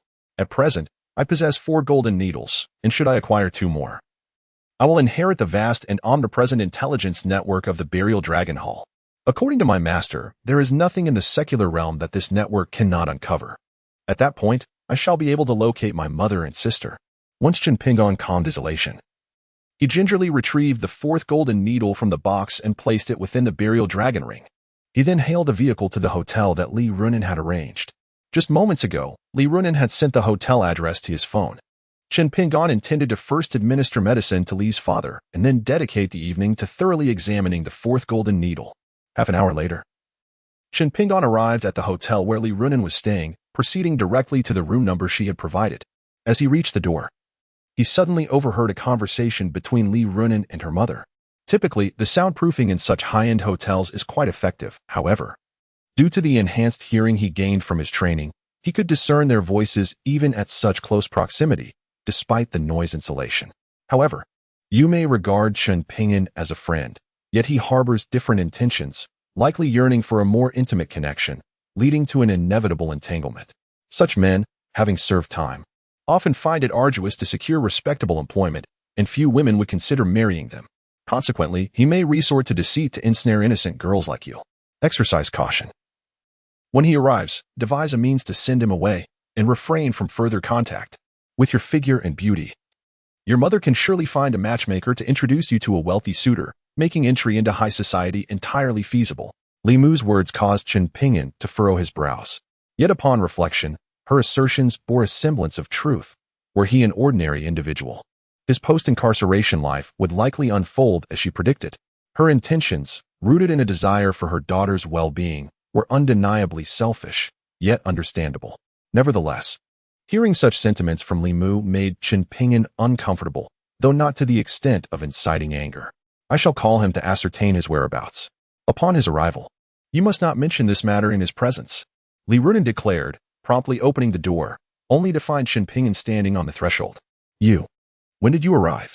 In a flustered state, Li Runin hastily shut the door to shield her mother from the sight of Chen Pingin, before stammering her inquiry. I've been here for a while. Upon hearing this, Li Runin's face drained of color. Did you overhear my conversation with my mother? Chen Pingin nodded, not denying the situation. Allow me to explain. Actually, my mother. Li Runin's words were abruptly interrupted by Chen Pingin. You need not explain anything. I comprehend your mother's perspective. The hearts of parents are filled with concern for their children. She merely misinterpreted our relationship for your future well-being. However, to prevent any further misunderstandings, I shall refrain from entering shortly. Your father's chronic ailment has been stabilized through my acupuncture techniques. Administer this herbal concoction to him, and he shall be cured after 2 courses. Upon finishing, Chen Pingin placed a substantial bundle of herbs into Li Runin's hands and turned to depart. Chen Pingin, Li Runin instinctively called out to him. Is there something else? Thank you for saving my father. If you truly find yourself unable to marry. The last phrase faltered on Li Runin's lips, unable to be articulated. Chapter 127, The Book of Wonders. Rest assured, I do not pursue those within my own circle. More importantly, I am already wed. Farewell, Chen Pingin uttered before exiting the hotel, leaving Li Runin standing there in a daze. He is married? Did he not just emerge from prison? Li Runen muttered in bemusement.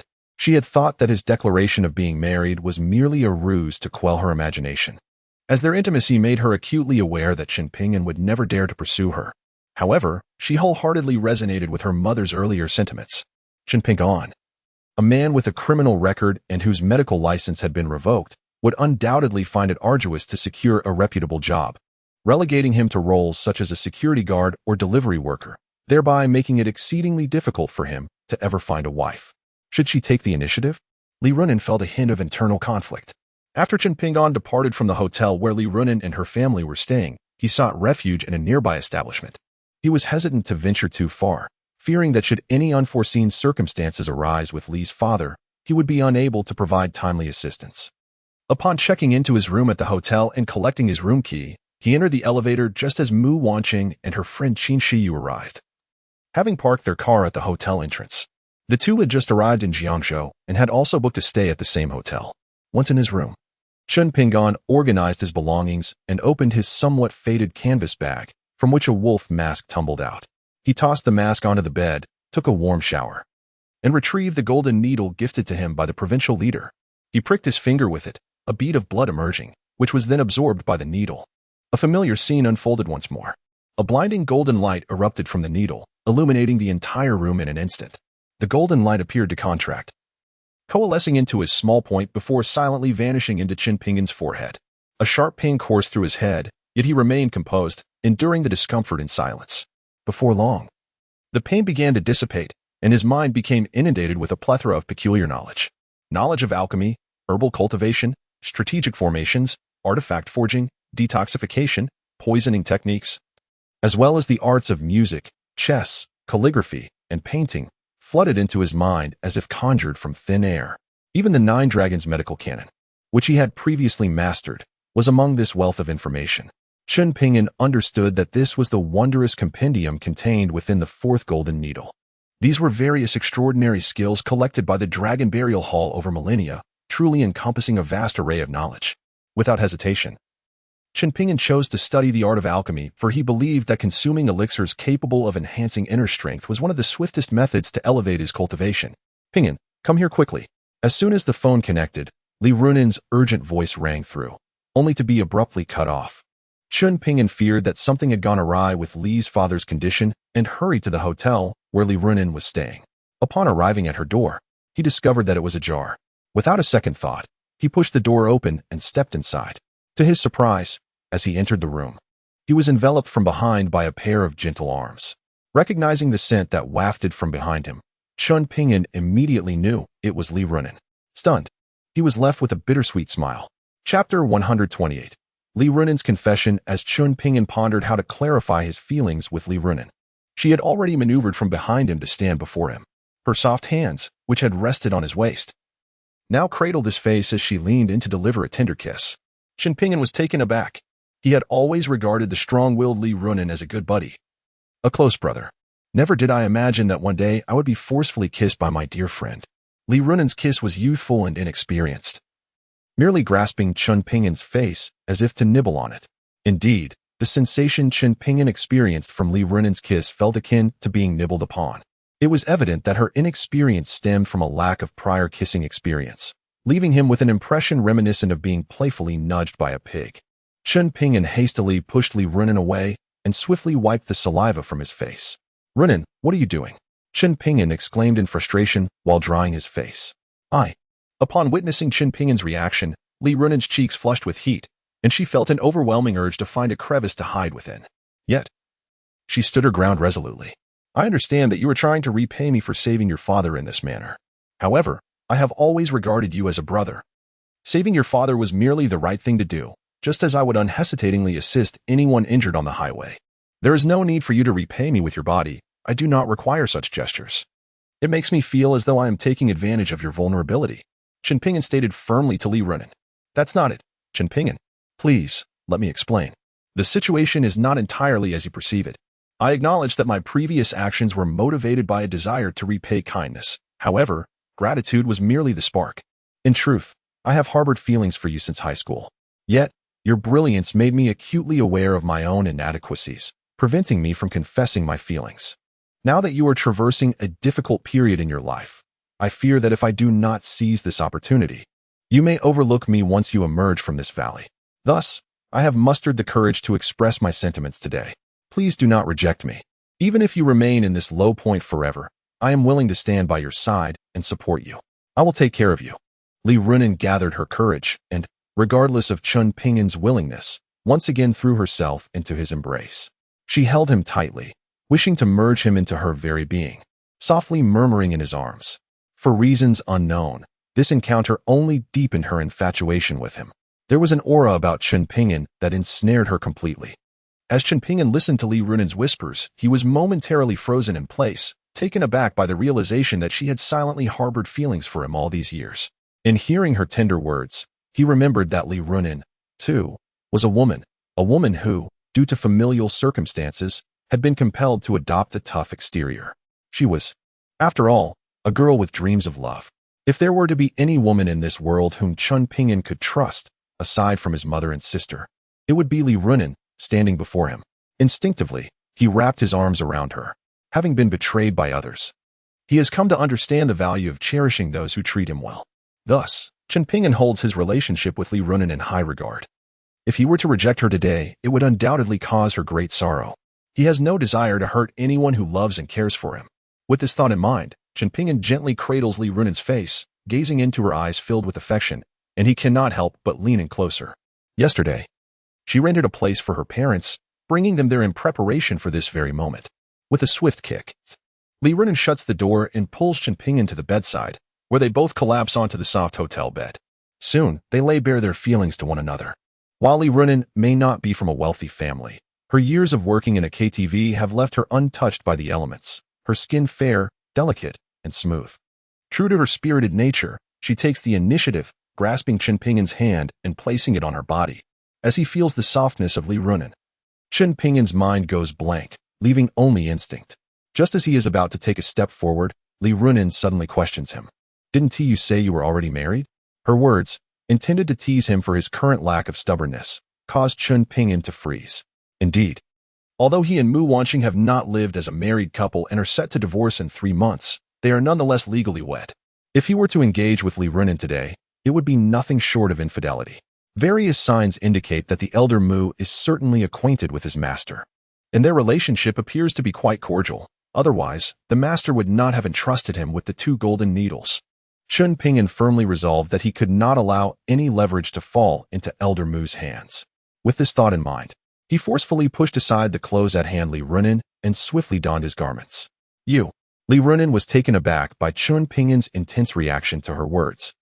Momentarily rendered speechless, "Runin, grant me a few months. After this period, I shall provide you with a satisfactory answer. I have urgent matters to attend to and must take my leave," Chun Pingin declared, and without waiting for Li Runin to dissuade him, he promptly turned and departed. He recognized that the pleasures of intimacy with Li Runin would undoubtedly be delightful, yet he was compelled to exercise self-control. Otherwise, he would inevitably encounter significant troubles in the future. After leaving the hotel, Chun Pingin sought a tranquil spot to calm the flames of desire stirred by Li Runin before making his way to the herbal shop. He endeavored to focus his thoughts on the art of alchemy, diverting his attention. Chun Pingin intended to practice with the 2 simplest elixirs, the Peiyuan pill and the Yangyin pill.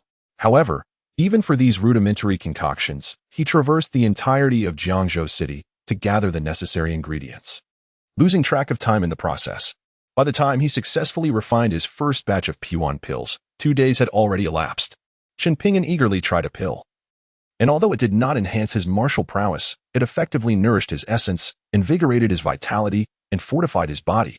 Within mere minutes of consumption, he felt the fatigue of the past 2 days dissipate, leaving him brimming with energy. It is worth noting that he had not closed his eyes for 2 consecutive days and nights. Even someone of his advanced cultivation could hardly endure such strain. Yet, this modest essence-replenishing pill revitalized him immensely, devoid of any side effects, far surpassing the efficacy of any so-called health supplements available on the market. The successful refinement of the essence-replenishing pill instilled Chun Pingin with great confidence regarding the advanced elixirs that lay ahead. After the initial excitement, he realized his phone had powered down due to a lack of battery. Upon charging and restarting it, He discovered that Gao Weiwei had called him numerous times and sent several messages, urging him to meet her at the most renowned underground boxing venue in Jiazhou, the Golden Belt Boxing Gym. At that moment, Chen Ping'an recalled that the Southwest King Championship was scheduled to commence at 9 o'clock that morning at the same venue. Checking the time, he noted it was nearly 11 o'clock, meaning the championship had already begun for over an hour. He hastily made his way to the Golden Belt Boxing Gym. Chapter 130. Apologize to me, and I might consider letting you in. We possess tickets. Why are we being denied entry? Indeed, if you do not provide us with a satisfactory explanation today, we shall take legal action against the Golden Belt Boxing Gym. As Chen Ping'an alighted from his vehicle at the entrance of the Golden Belt Boxing Gym, he was greeted by a throng of individuals brandishing tickets, embroiled in a heated dispute with the security personnel. To his astonishment, he spotted his wife, Mu Wancheng, alongside Qin Shiyu, amidst the crowd. What is transpiring here? Chen Ping'an inquired curiously of a nearby young man. What else could it be? We've been swindled. The youth replied, exasperation evident in his tone. The underground forces from the 3 southwestern provinces are holding the Southwestern King Championship at the Golden Belt Boxing Gym today. Many of us purchased tickets online after receiving the news, eager to witness the grandeur of the championship. Yet, the security has barred our entry, claiming the venue is at capacity, refusing both entry and refunds. Can you imagine the indignation? At that moment, Mu Wanqing and Qin Shiyu took note of Chen Ping'an, their expression shifting to one of shock. The first thought that crossed their minds was that he had been following them, having trailed from Longqing to Jiazhou. With this realization, they approached Chen Ping'an, their faces flushed with anger. Chen Ping'an, how dare you follow us all the way from Longqing to Jiangzhou? Do you have no shame? I have already made it clear that there can never be anything between us. My heart belongs to another, and we will be divorcing in 3 months. I advise you not to squander your time on me. Should you continue this unwelcome pursuit, do not expect me to treat you kindly. Mu Wanqing glared at Chen Ping'an, her voice laced with fury. She is now eager to sever ties with Chen Ping'an, unaware that the gallant hero she admires is, in fact, the very Chen Ping'an before her. Huh, Miss Mu, how extraordinarily thick-skinned you are. Which of your eyes witnessed me tailing you? To think I trailed you all the way from Longqing to Jiangzhou, you truly are self-absorbed. Chen Ping'an chuckled at Mu Wanqing's narcissistic demeanor. You still dare to argue? If you weren't following us, what are you doing here? Mu Wanqing nearly shed tears at Chen Ping'an's public rebuke, yet amidst the crowd, she stifled her emotions and stubbornly questioned him again. Need I spell it out? I am here to participate in the Southwest King tournament. Am I supposed to be chasing after you? You wish to enter the tournament, do you not? In light of our acquaintance, if you apologize, I might consider allowing you entry. Chen Ping'an replied with utmost seriousness to Mu Wanqing and Qin Shiyu. Huh, someone like you probably can't even get in yourself. Yet you boast of bringing us along. You think we are oblivious to your ulterior motives? Clearly, you intend to trick us into apologizing and then slip away. As soon as Chen Ping'an finished speaking, Qin Shiyu chimed in to support him. Oh, the opportunities one have bestowed upon you have been squandered by your own negligence. Do not blame me for my lack of compassion now. Chen Ping'an shook his head and proceeded to dial Gao Weiwei's number. Moments later, Gao Weiwei emerged from the Golden Belt Boxing Gym, her expression grave, adorned with a sign bearing the organizer's name prominently displayed upon her impressive bosom. Upon sighting the sign, the security personnel promptly parted the crowd gathered at the entrance, granting her a clear passage. Gao Weiwei approached Chen Ping'an, scrutinizing him from head to toe. Once assured of his unscathed condition, she spoke. What could possibly be the matter? There are many people here. Let us discuss this inside. After Chen Ping'an made his remark, he walked toward the entrance, with Gao Weiwei hastening to follow suit. The security guards, recognizing Gao Weiwei's escort, treated Chen Ping'an with utmost deference. This spectacle left Mu Wanqing and Qin Shiyu utterly astonished. Shiyu, is that not the illustrious Gao Weiwei, the striking CEO of the Sihai Group? Mu Wanqing exclaimed. What business does she have with Chen Ping'an? Moreover, it is remarkable that a CEO of such a vast corporation would personally escort him inside. As Mu Wanqing witnessed Gao Weiwei, one of the 4 renowned beauties of Longqing, personally welcoming Chen Ping'an, she stammered to her friend, Are you foolish? Did I not mention that Chen Ping'an is currently employed as a security guard at the Sihai Group? This Southwest King Championship is one of their sponsored events. Let us not dwell on why Gao Weiwei is personally attending to him. We must have Chen Ping'an lead us inside, as that is of utmost importance. Qin Shiyu reached out and playfully tapped Mu Wanqing's head, explaining, Oh, how could I have forgotten? Chen Ping'an is currently working as a security guard at the Sihai Group. It seems he is here today to protect the high-ranking officials attending the Southwest King Championship. No wonder he was so arrogant just now, Mu Wanqing murmured to herself.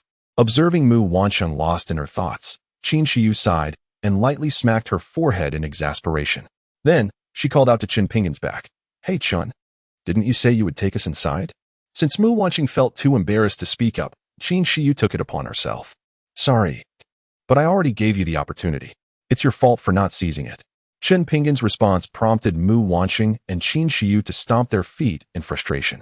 Qin Shiyu, didn't you claim that your Qin family is a prominent family in Jiangzhou? Hurry up and utilize your status as a Jiangzhou heiress to find a way in.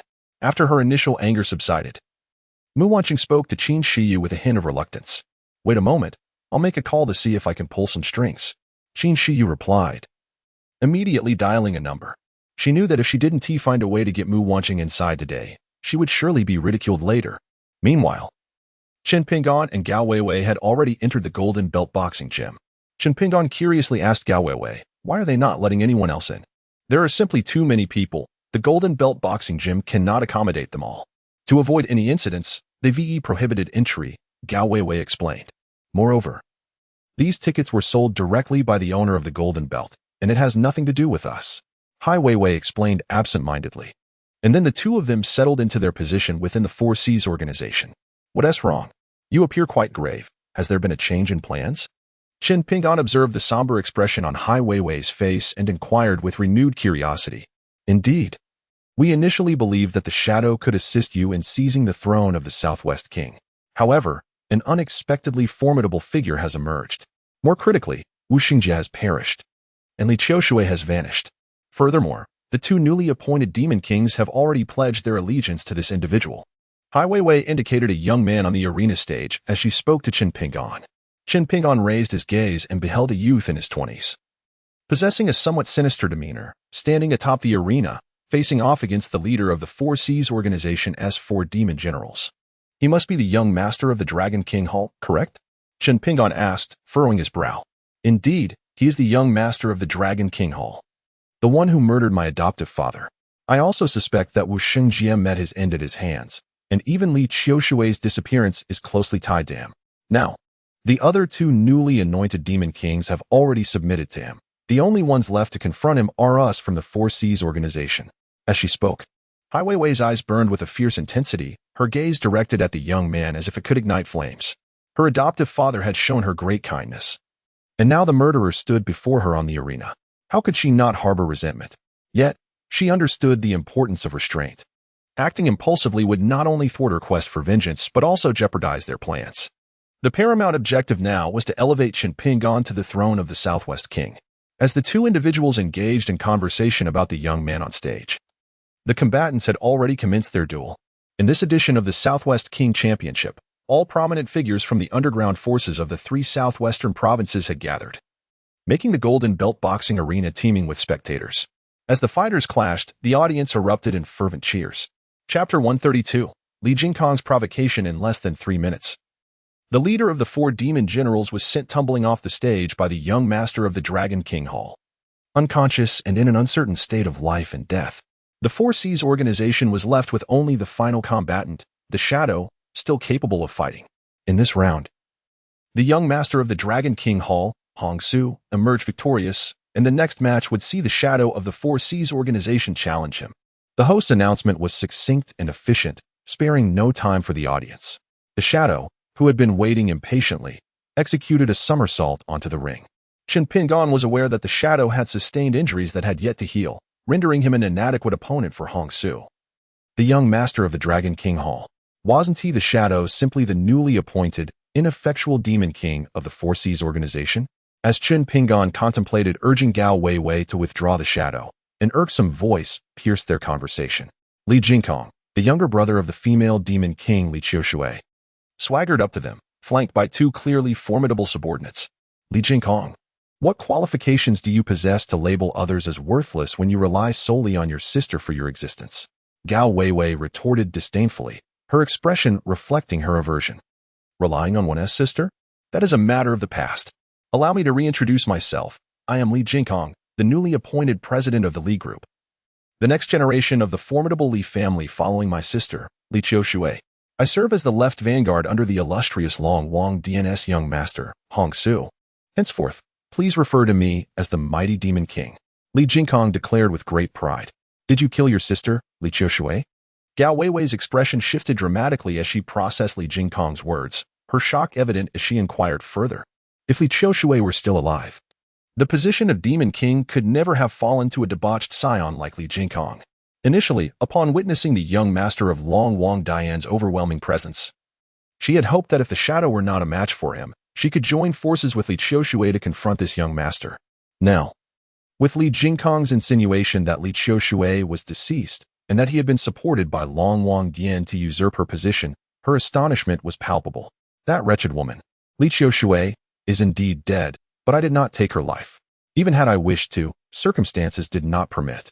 It was the young master who dispatched someone to eliminate her. That insolent creature dared to defy the young master. She deserved her fate. Li Jingkong continued, lamenting his sister's demise before turning to threaten Gao Weiwei.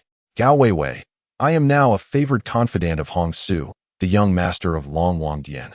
I offer you one final opportunity. Should you choose to align with me once the young master ascends as the king of the Southwest, I shall advocate for the preservation of your Sea-High organization. However, if you prove unwise, the Sea-High organization will become a relic of history starting tomorrow. And you and that worthless fool shall meet a dire end. You revere the very man who murdered your sister. You are nothing short of a beast. Beast like you're unworthy of pursuing me, begone. Gao Weiwei spat, dismissing any further dialogue with such a creature. Li Jingkong, possessing an audacity of remarkable proportions, remained rooted to the spot despite her command. Ultimately, his gaze shifted towards Chen Pingon as he resorted to intimidation. Listen closely, if you have any sense. Vacate my Weiwei's presence at once, or I shall have you mutilated and fed to the crocodiles.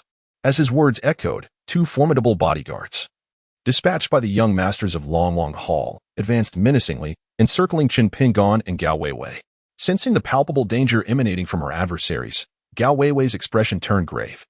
After a moment of contemplation regarding her own capabilities, she realized that while she could contend with one, facing both simultaneously, especially while safeguarding the defenseless Chen Pingon, rendered her hopelessly outmatched. Hold them off for a moment, and you must escape, she whispered urgently, ensuring only Chen Pingon could hear her directive. The prospect of claiming the throne of the Southwest King had evaporated. Ensuring Chen Pingon's survival had become her foremost priority. Chapter 130 Ghost. Do not worry. Such a beast requires no intervention from you. My sister will take care of him. Chen Pingon initially shook his head, then offered a slight smile to Gao Weiwei. Haha. That shameless Li Qiushui has long descended into hell. If you possess any ability, summon her from the depths to confront me. Before Gao Weiwei could respond, Li Jingkong erupted into uncontrollable laughter upon hearing Chen Pingon's retort. I neglected to inform you that I possess the art of summoning spirits. Allow me to immediately call forth your sister-ass soul to confront you. Upon uttering these words, Chen Pingon began to chant incantations, rising to perform peculiar movements akin to the legendary ritual dance of spirit invocation. Chen Yu, are you a ghost? Gao Weiwei, witnessing Chen Pingon's irreverence at such a critical moment, felt a wave of disappointment wash over her. Just as she was about to reprimand him, she noticed Li Jingkong staring at Chen Pingon with a face full of terror. Curiously, Gao Weiwei turned her gaze back to Chen Pingon, only to discover that Li Qiushui had mysteriously appeared behind him, her complexion ashen, resembling someone who had just clawed their way up from the depths below. The air around her was thick with a chilling aura, startling Gao Weiwei and those around her. Was it not said that Li Qiushui had been slain by a subordinate of the Dragon King's heir, Hong Su? How could she possibly be here? Could it be that Chen Pingon, in his spirit summoning, had indeed called forth the ghost of Li Qiushui? Gao Weiwei glanced back at Li Jingkong, who had just moments ago exuded arrogance, but now trembled, his legs giving way, and soon he fell to his knees before Chen Pingon. No, it was to the ghost of Li Qiushui, standing behind him, to whom he knelt. You beast! Li Qiushui, behind Chen Pingon, scolded the kneeling Li Jingkong with fury. Sister, please allow me to explain. It was the young master Hong Su from the Dragon King's Hall who compelled me to join their ranks. If I refused, they threatened to take my life, forcing me to reunite with you and our parents in the afterlife. I have no desire to die. Li Jingkong, under the impression that the sister standing behind Chen Pingon was truly the spirit of his sister summoned from the underworld, trembled and stammered, bowing his head in supplication to her. Uncle Zhong, the steward, had previously informed him that his sister, Li Qiushui, had been slain by Uncle Zhong himself. warning him to behave lest he too be sent to join her in the afterlife. Cease this pretense of sorcery. Even if you were a ghost, we would ensure your soul is shattered. The two bodyguards flanking Li Jingkong shouted angrily at Li Qiushui and then rushed forward, launching a coordinated attack against her. These two were elite fighters dispatched by the young master Hong Su to shadow and control Li Jingkong under the guise of protection. They were formidable, dismissing any notion of spirits seeking death. Though previously gravely injured, after the miraculous treatment by the divine healer Chen Pingon and several days of recuperation, her wounds had nearly healed. Confronting these two was a trivial matter for her.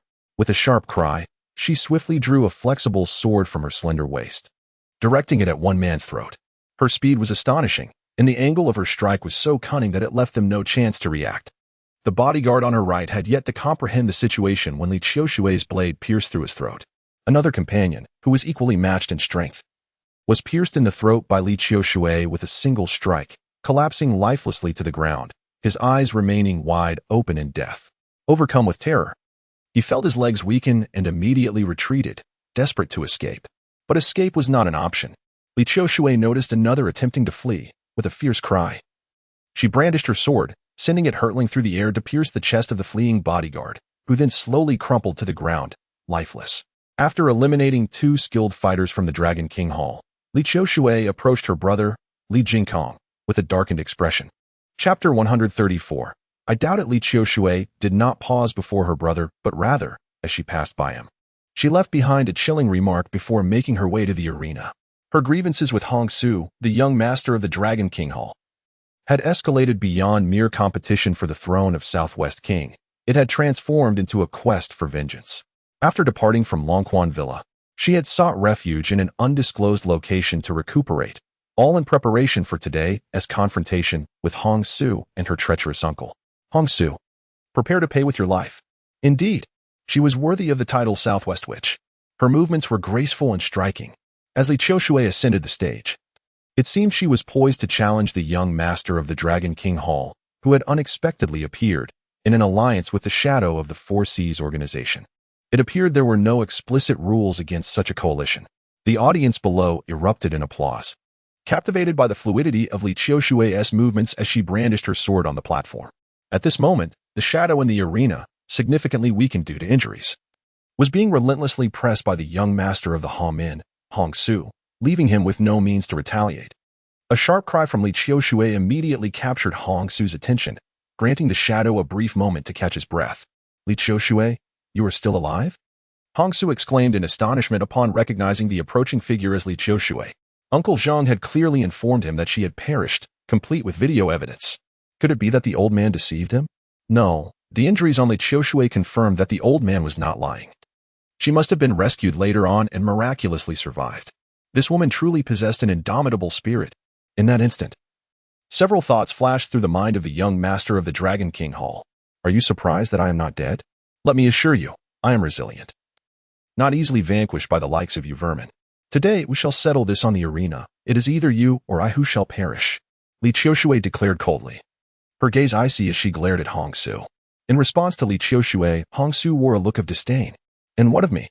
The assailants from that fateful night were undoubtedly your Dragon King Hall members. I intend to settle that score as well.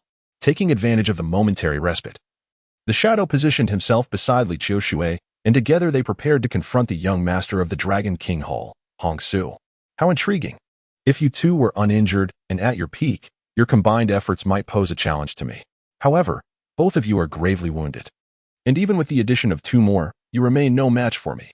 Enough of this idle chatter. Prepare to meet your doom. Li Qiushui, weary of further conversation, unsheathed her sword and charged directly at the young master of the Dragon King Hall.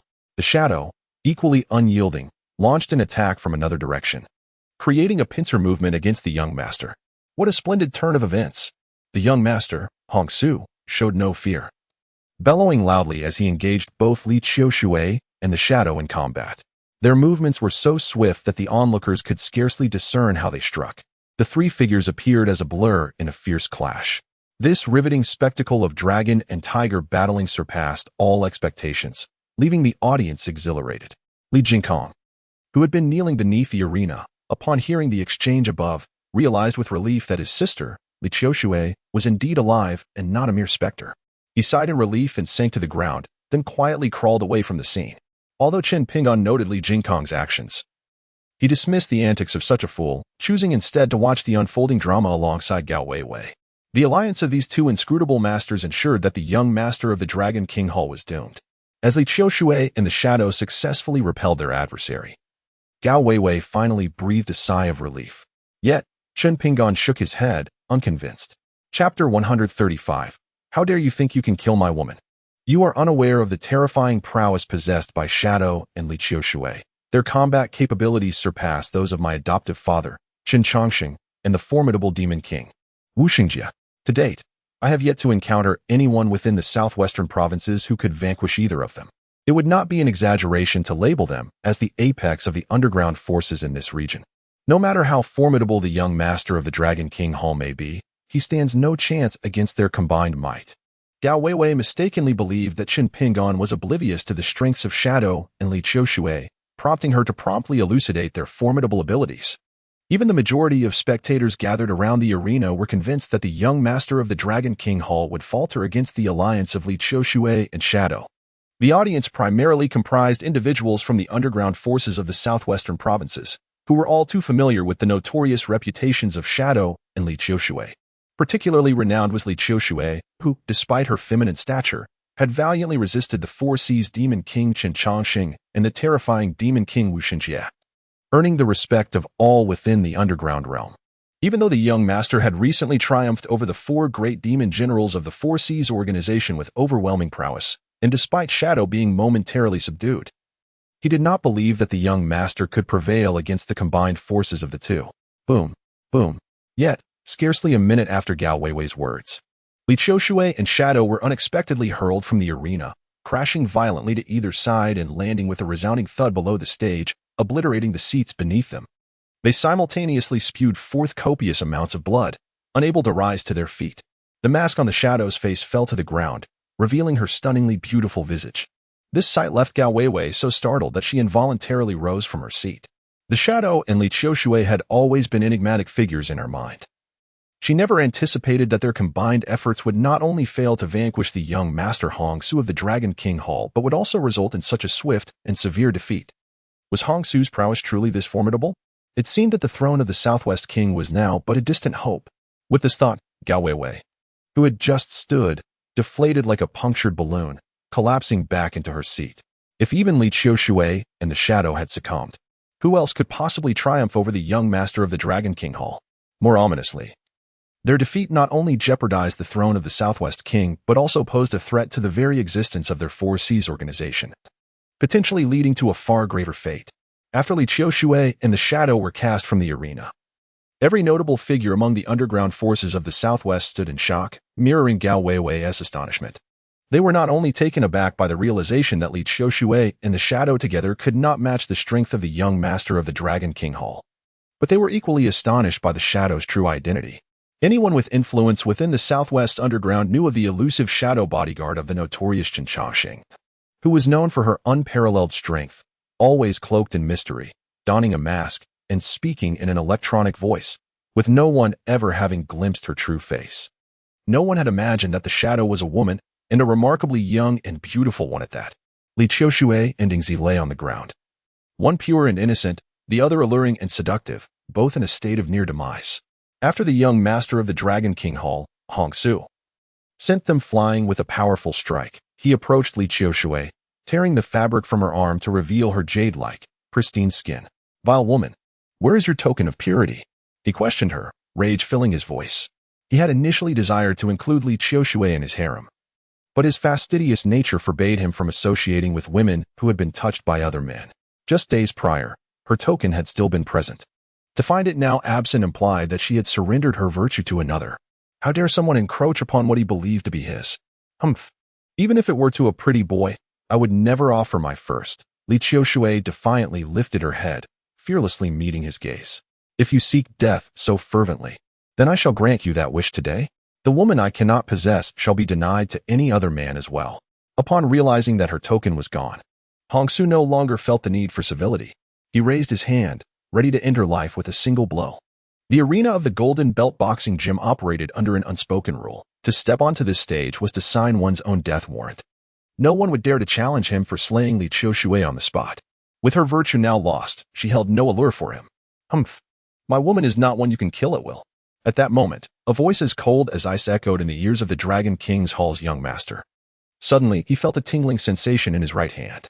Lowering his gaze, he discovered that a golden needle had been inexplicably inserted into his wrist. Chapter 136. The entire scene in shock. The young master of the Dragon King's Hall turned to find Qin Pingyun, who had silently appeared behind him, gazing coldly. Is it you, you worthless fool? The young master, eager to infiltrate the underground forces of the Southwest, had thoroughly researched the three great demons of that realm and their associates. He instantly recognized the youth before him as the pretty boy associated with Gao Weiwei, who had even surrendered the Demon King's order of the Four Seas organization to curry favor with him. Confusion clouded his mind.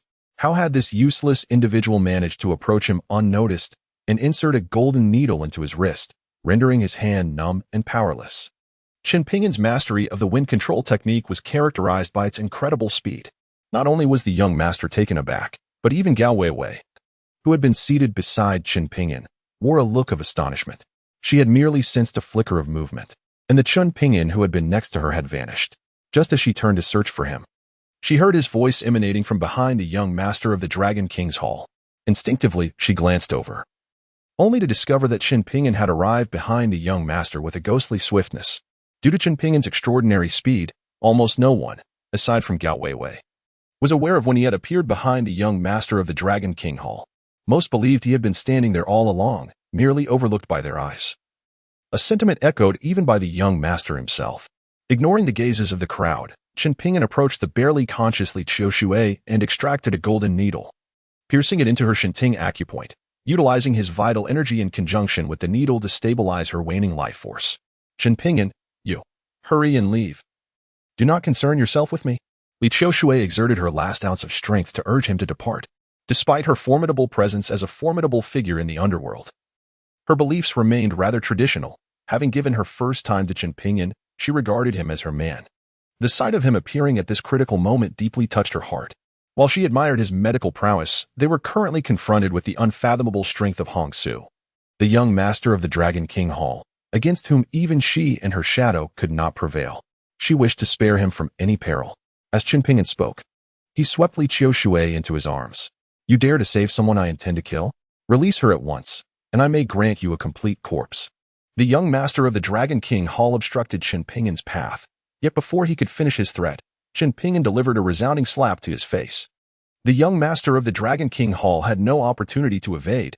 He was struck so forcefully that he spun several times in place, dizzy and disoriented. With the left side of his face swelling visibly, resembling that of a pig, clutching his battered visage, the young master stood there in shock.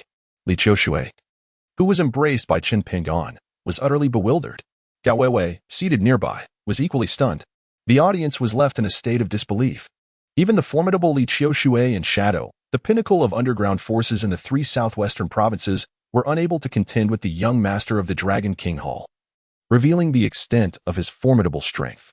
Yet, this unremarkable youth had rendered the young master completely defenseless.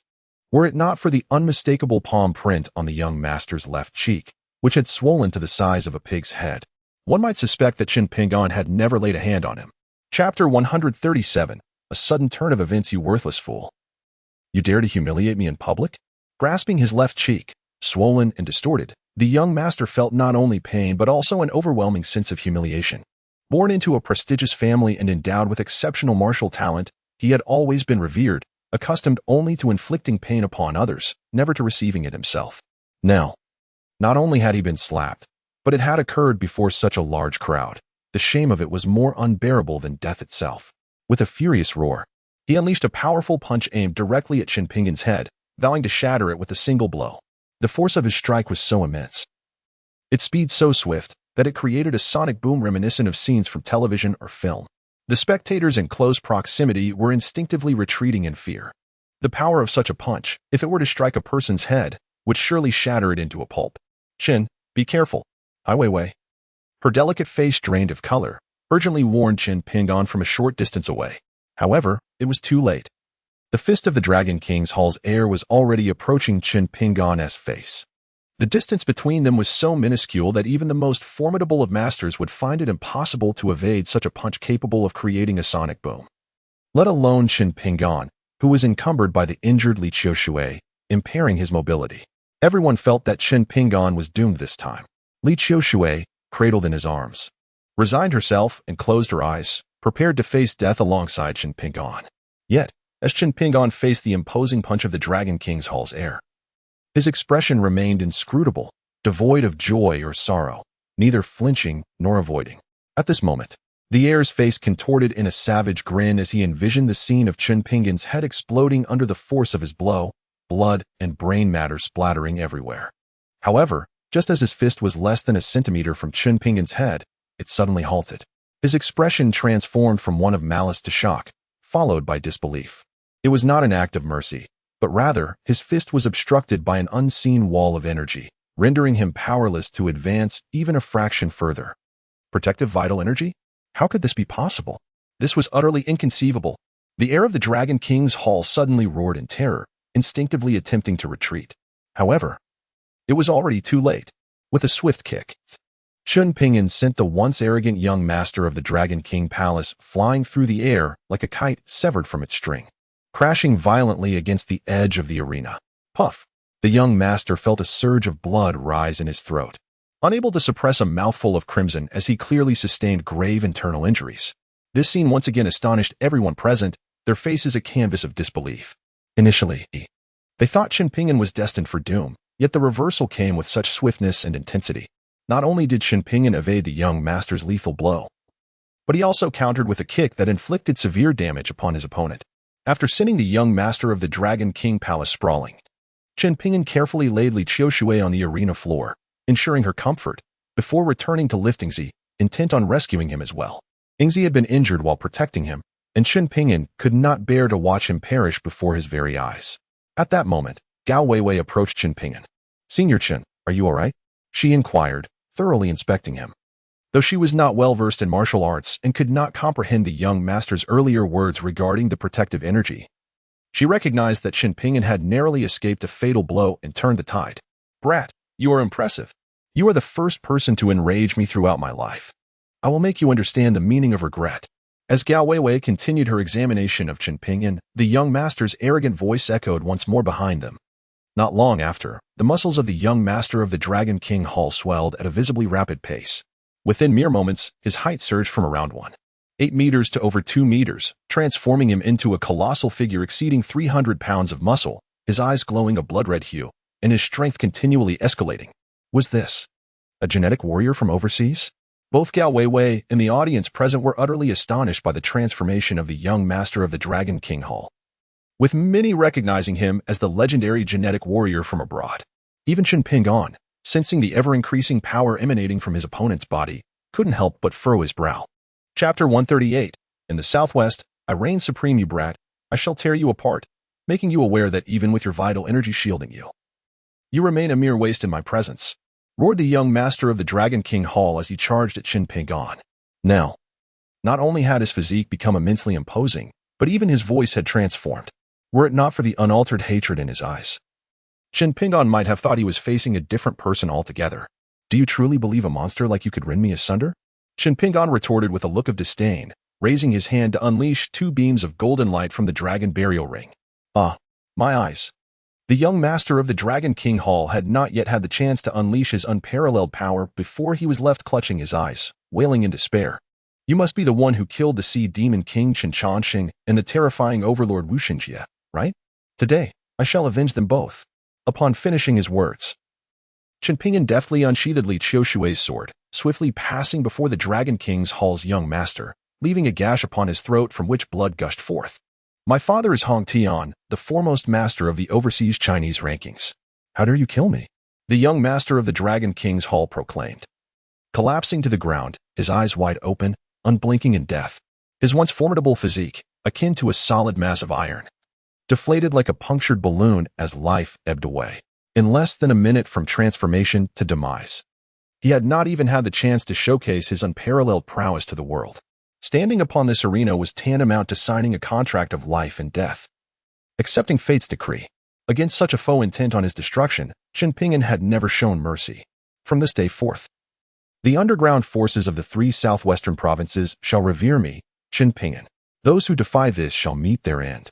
Before the host could declare Qin Pinyin the victor, he surveyed the crowd and spoke with gravitas. The audience shuddered in unison. Long live the king of the southwest. Gao Weiwei, regaining her composure, immediately raised her voice in fervent salute to Qin Pinyin. King of the southwest. King of the southwest. Almost all present were members of the underground forces of the 3 southwestern provinces. Led by Gao Weiwei, they erupted into a chorus, each voice rising in fervor, creating a resounding wave of support. Even transformed into a super gene warrior, the young master of the Dragon King's Hall was no match for Qin Pinyin. For this man, killing him was as effortless as slaughtering a dog. Who would dare to ascend the stage and challenge him? With such a master leading the underground forces of the 3 southwestern provinces, stability akin to a mountain shall reign, and none would dare defy. Humph! You, a mere boy, have the audacity to slay the heir of the Dragon King's Hall. You have found yourself entangled in a grave predicament. The Dragon King's Hall will not spare you, nor the entire underground forces of the 3 southwestern provinces. Just as the crowd erupted in cheers for the election of their southwestern king, a chilling voice resonated throughout the Golden Belt boxing arena. At the utterance of those words, the venue fell into an abrupt silence, with many faces betraying a look of panic. The name of the Dragon King's Hall was well known among the attendees. Being the foremost organization of overseas Chinese, it was unimaginable that, 20 years later, the Dragon King's Hall would stage a resurgence, with the heir taking the lead. One could only fathom the magnitude of their resolve. Over these 2 decades, the prowess of Hall Master Hong Tian had undoubtedly evolved beyond measure. Although Qin Pinyin before them was formidable, he remained relatively obscure when compared to those renowned experts of the heavenly ranking, who had basked in fame for decades. He was likely not of the same caliber. Humph, a cowardly fool courting death. After Gao Weiwei spoke, her flying knife shot towards a corner with deadly precision. An elderly man clutching a headset staggered from the dimly lit corner, collapsing into a pool of blood. Uncle Zhang? The crowd was astonished to discover that this figure was none other than Uncle Zhang, the loyal servant of the female demon, Li Qiushui. Chapter 139. I am the Southwestern King. Leave the remaining matters to you. I shall escort these 2 to receive treatment, Qin Pinyin said to Gao Weiwei, turning to beckon his 2 female subordinates to carry the unconscious Li Qiushui and Shadow towards the entrance of the Golden Belt boxing arena. As I reached the entrance, I encountered Mu Wanqing and Qin Shiyu approaching. Qin Pinyin, halt. The 2 brushed past each other, yet Mu Wanqing called out to Qin Pinyin. Do you have something to discuss? I ask you, has the Southwest King competition concluded? Who has been crowned the Southwest King? Mu Wanqing inquired, pointing towards the empty arena with a look of confusion. Qin Shiyu had gone to great lengths to secure their entry, managing to persuade the security to let them in. However, upon their arrival, they were met with the haunting cheers of the audience calling for the Southwest King, only to find the stage devoid of any competitors. Qin Pinyin had swiftly eliminated the Dragon King's heir, leaving no one brave enough to challenge him, resulting in an early end to the tournament. They were oblivious to who had ultimately triumphed and claimed dominion over the underground forces of the 3 provinces in the southwest. I am. Qin Pinyin replied succinctly. What do you mean by that? Mu Wanqing retorted. I am inquiring who emerged victorious as the Southwest King. Is such a straightforward question truly so difficult to answer? I am the Southwest King, Qin Pinyin declared, dismissing them as he departed, cradling the unconscious Li Qiushui in their arms. His proclamation left Mu Wanqing in a state of astonishment. Shiyu, did you hear what Qin Pinyin just said? He claims to be the Southwest King. Is he truly that formidable? Mu Wanqing exclaimed, wide-eyed as she pointed at Qin Pinyin's receding figure. Incredulity etched across her face as she turned to Qin Shiyu. Foolish girl. I remarked, with that demeanor, he is hardly worthy of serving as a mere shoeshiner for the Southwest King, let alone claim the title himself. Next, he might assert he is the Jade Emperor. Would you believe that? Beside us, Qin Shiyu was utterly taken aback by Mu Wanqing's astonished expression and retorted with an eye roll. Indeed, how could he possibly be the Southwest King? This scoundrel is merely teasing me. This rascal was a doctor before his imprisonment. And judging by his departure with the injured individual, it was evident that he was tending to someone grievously wounded after a failed challenge against the Southwest King. Would the Southwest King engage in such menial tasks? Mu Wanqing pondered aloud. Stop musing and let us hasten to find your gallant hero. Qin Shiyu, rendered speechless by Mu Wanqing's antics, promptly tugged her towards the arena. They intended to inquire about the recent events at the ring. However, upon reaching the arena's edge, they stumbled upon a mask lying on the ground. "Look, Orange, this mask must belong to your heroic figure," Qin Shiyu exclaimed, picking up the Shadow's mask. In this era, individuals donning masks were exceedingly rare. It could undoubtedly belong to that hero. "Let us quickly find someone to inquire," Mu Wanqing said, taking the mask and deducing it was indeed left by the aforementioned hero. With that thought, the two of them approached a cleaning lady tidying up the area. "Good day, ma'am. Might you know to whom this mask belongs?" Mu Wanqing asked while grasping the cleaning lady's hand. This mask belongs to a formidable master. However, he encountered an even more skilled adversary, resulting in a defeat so profound that he lost his mask in the fray. He has since been carried away for medical attention. The cleaning lady, oblivious to the Shadow's true identity, recalled the earlier scene with a lingering sense of trepidation and remarked to Mu Wanqing and Qin Shiyu, "What? The hero has been injured? Do you know where he is being taken for treatment?" Her words led Mu Wanqing and Qin Shiyu to firmly believe that the injured individual was indeed the hero they had been searching for, igniting a wave of urgency within them. "I cannot say. They left not long ago. You may wish to check the major hospitals," the cleaning lady replied before resuming her tasks. Without a moment's hesitation, Mu Wanqing turned and dashed outside.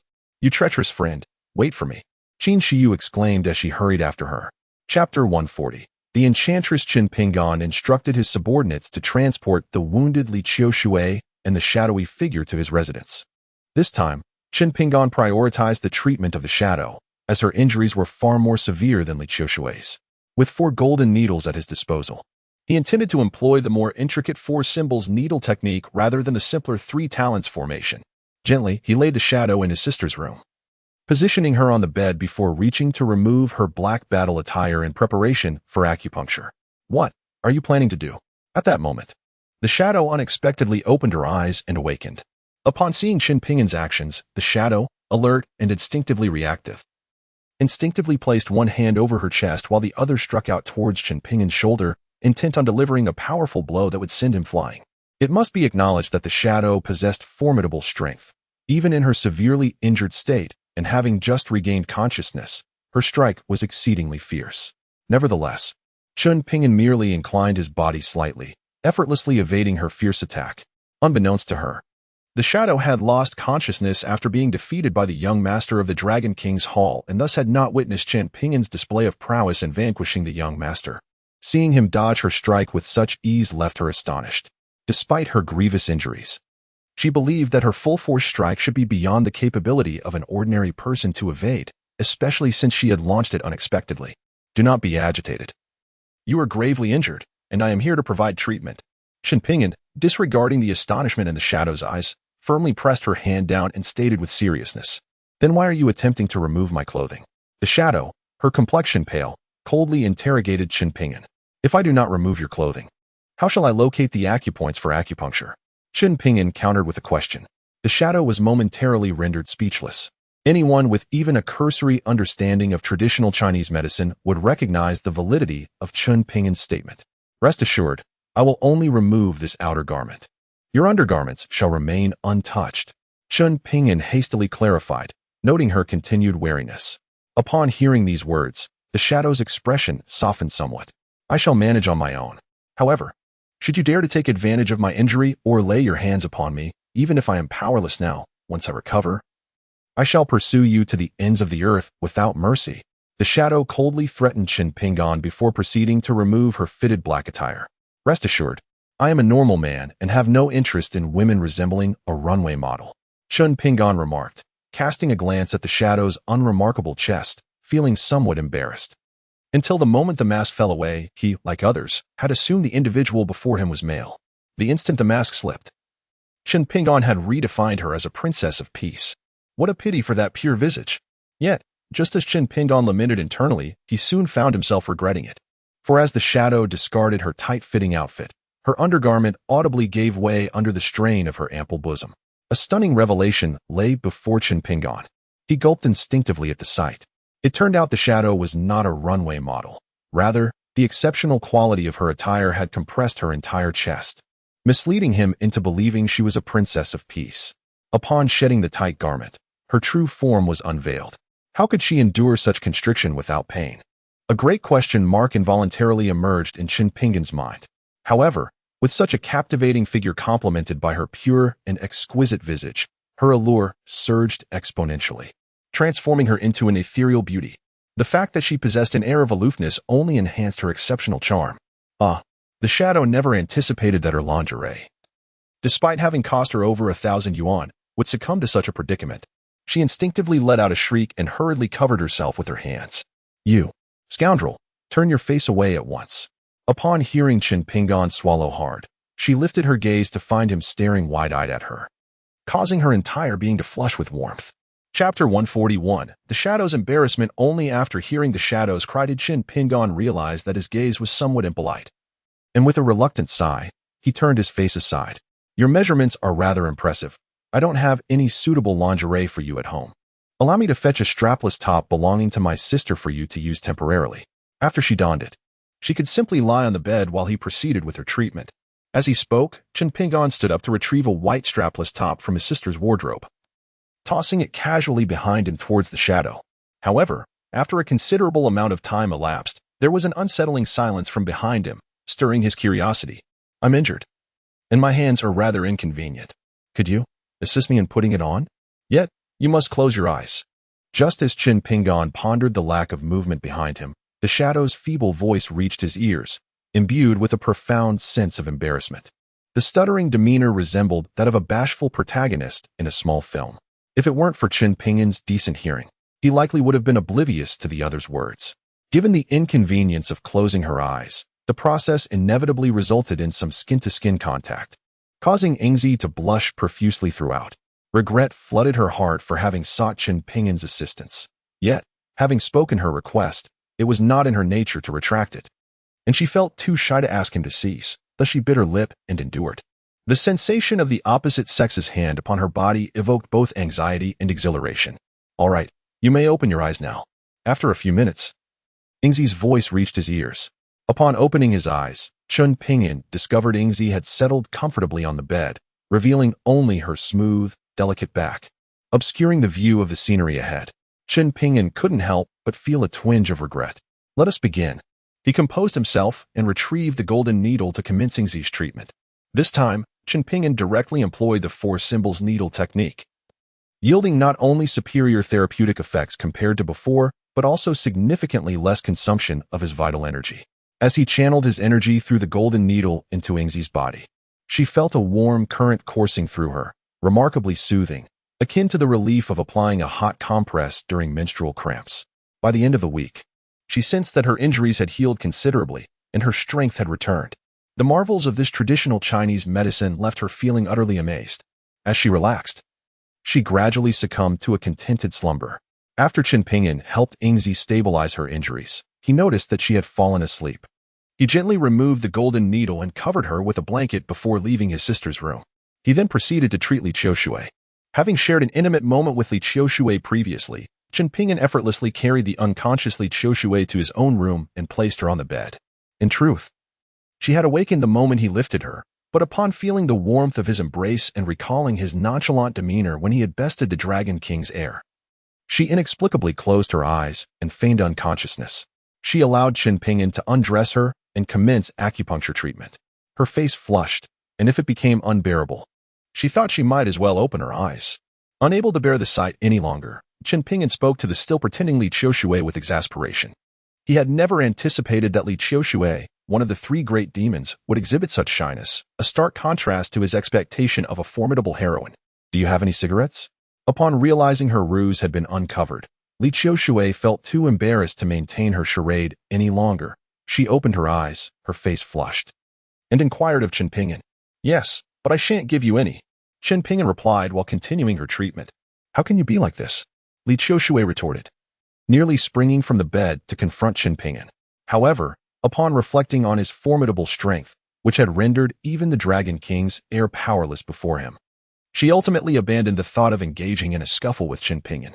This young man is indeed an anomaly. Despite his youth, his strength is astonishingly formidable. Initially, I believed he was not a martial artist and lacked any martial skills. Reflecting on the time I was manipulated by Uncle Zhang to assassinate Qin Pingan fills my heart with shame. Chapter 142. The treasure of Li Qiushui's heart. What kind of behavior is it for a young girl to smoke incessantly? Moreover, given your current severe injuries, smoking is detrimental to your recovery. It would be wise to quit henceforth. Observing the discontent etched on Li Qiushui's face, Chen Ping'an asserted with authority. During a recent examination, he discovered that her lungs had suffered significant damage due to smoking, indicating she had been a smoker for at least a decade. Considering her youth, it was alarming to think she might have started smoking in her early teens. What a terrifying notion for a girl to take up smoking at such a tender age. If she does not quit, it will not only jeopardize her health, but also potentially affect future generations. Thus, during that encounter, Chen Ping'an allowed her only a single puff to satisfy her craving before extinguishing the cigarette. You are neither my guardian nor my authority. What gives you the right to dictate my actions? Li Qiushui coldly challenged as she noticed Chen Ping'an's intervention regarding her smoking habit. Having started smoking as a teenager, she was now addicted, making the prospect of quitting more excruciating than death itself. Surely, the fact that I am your first man should suffice as a reason for concern? If you persist in this habit, your lungs will deteriorate irreparably. I command you to cease smoking from this day forward.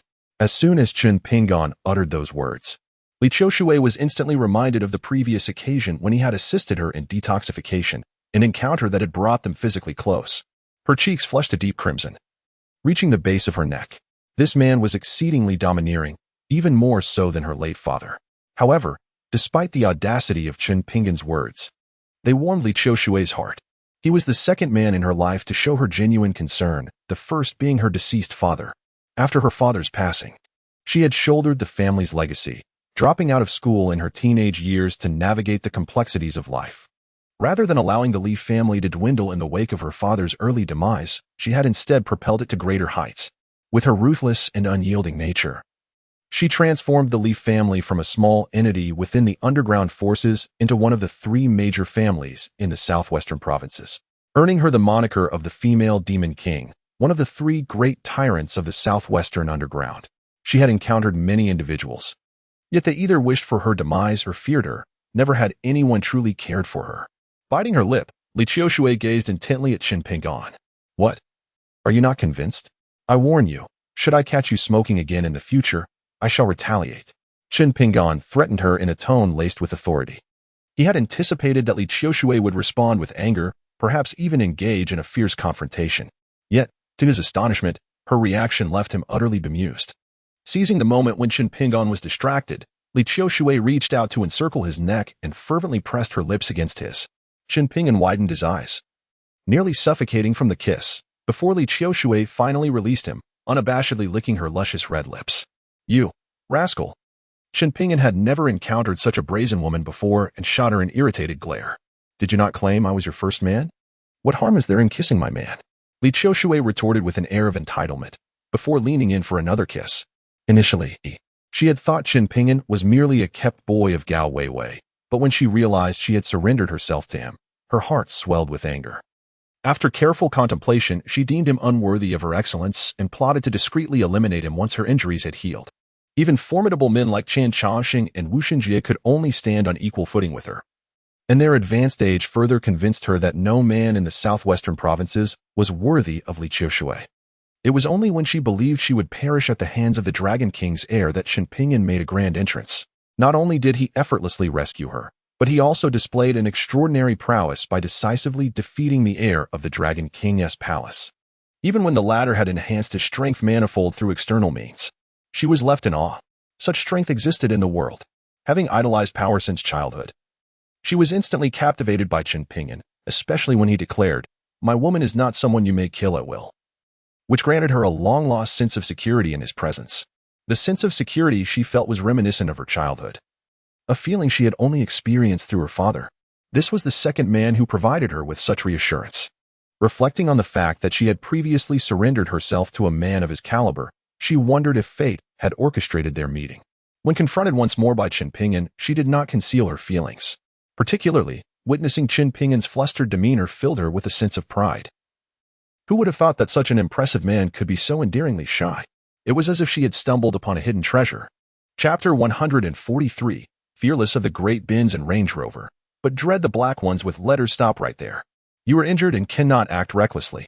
Chen Ping'an swiftly pushed Li Qiushui away. This enchantress might ignite his passions, Although they had previously shared intimate moments, it was under the pretext of saving her. Now, with her injuries, he could not take any liberties. Her fiery wrath could be life-threatening. "What are you two doing?"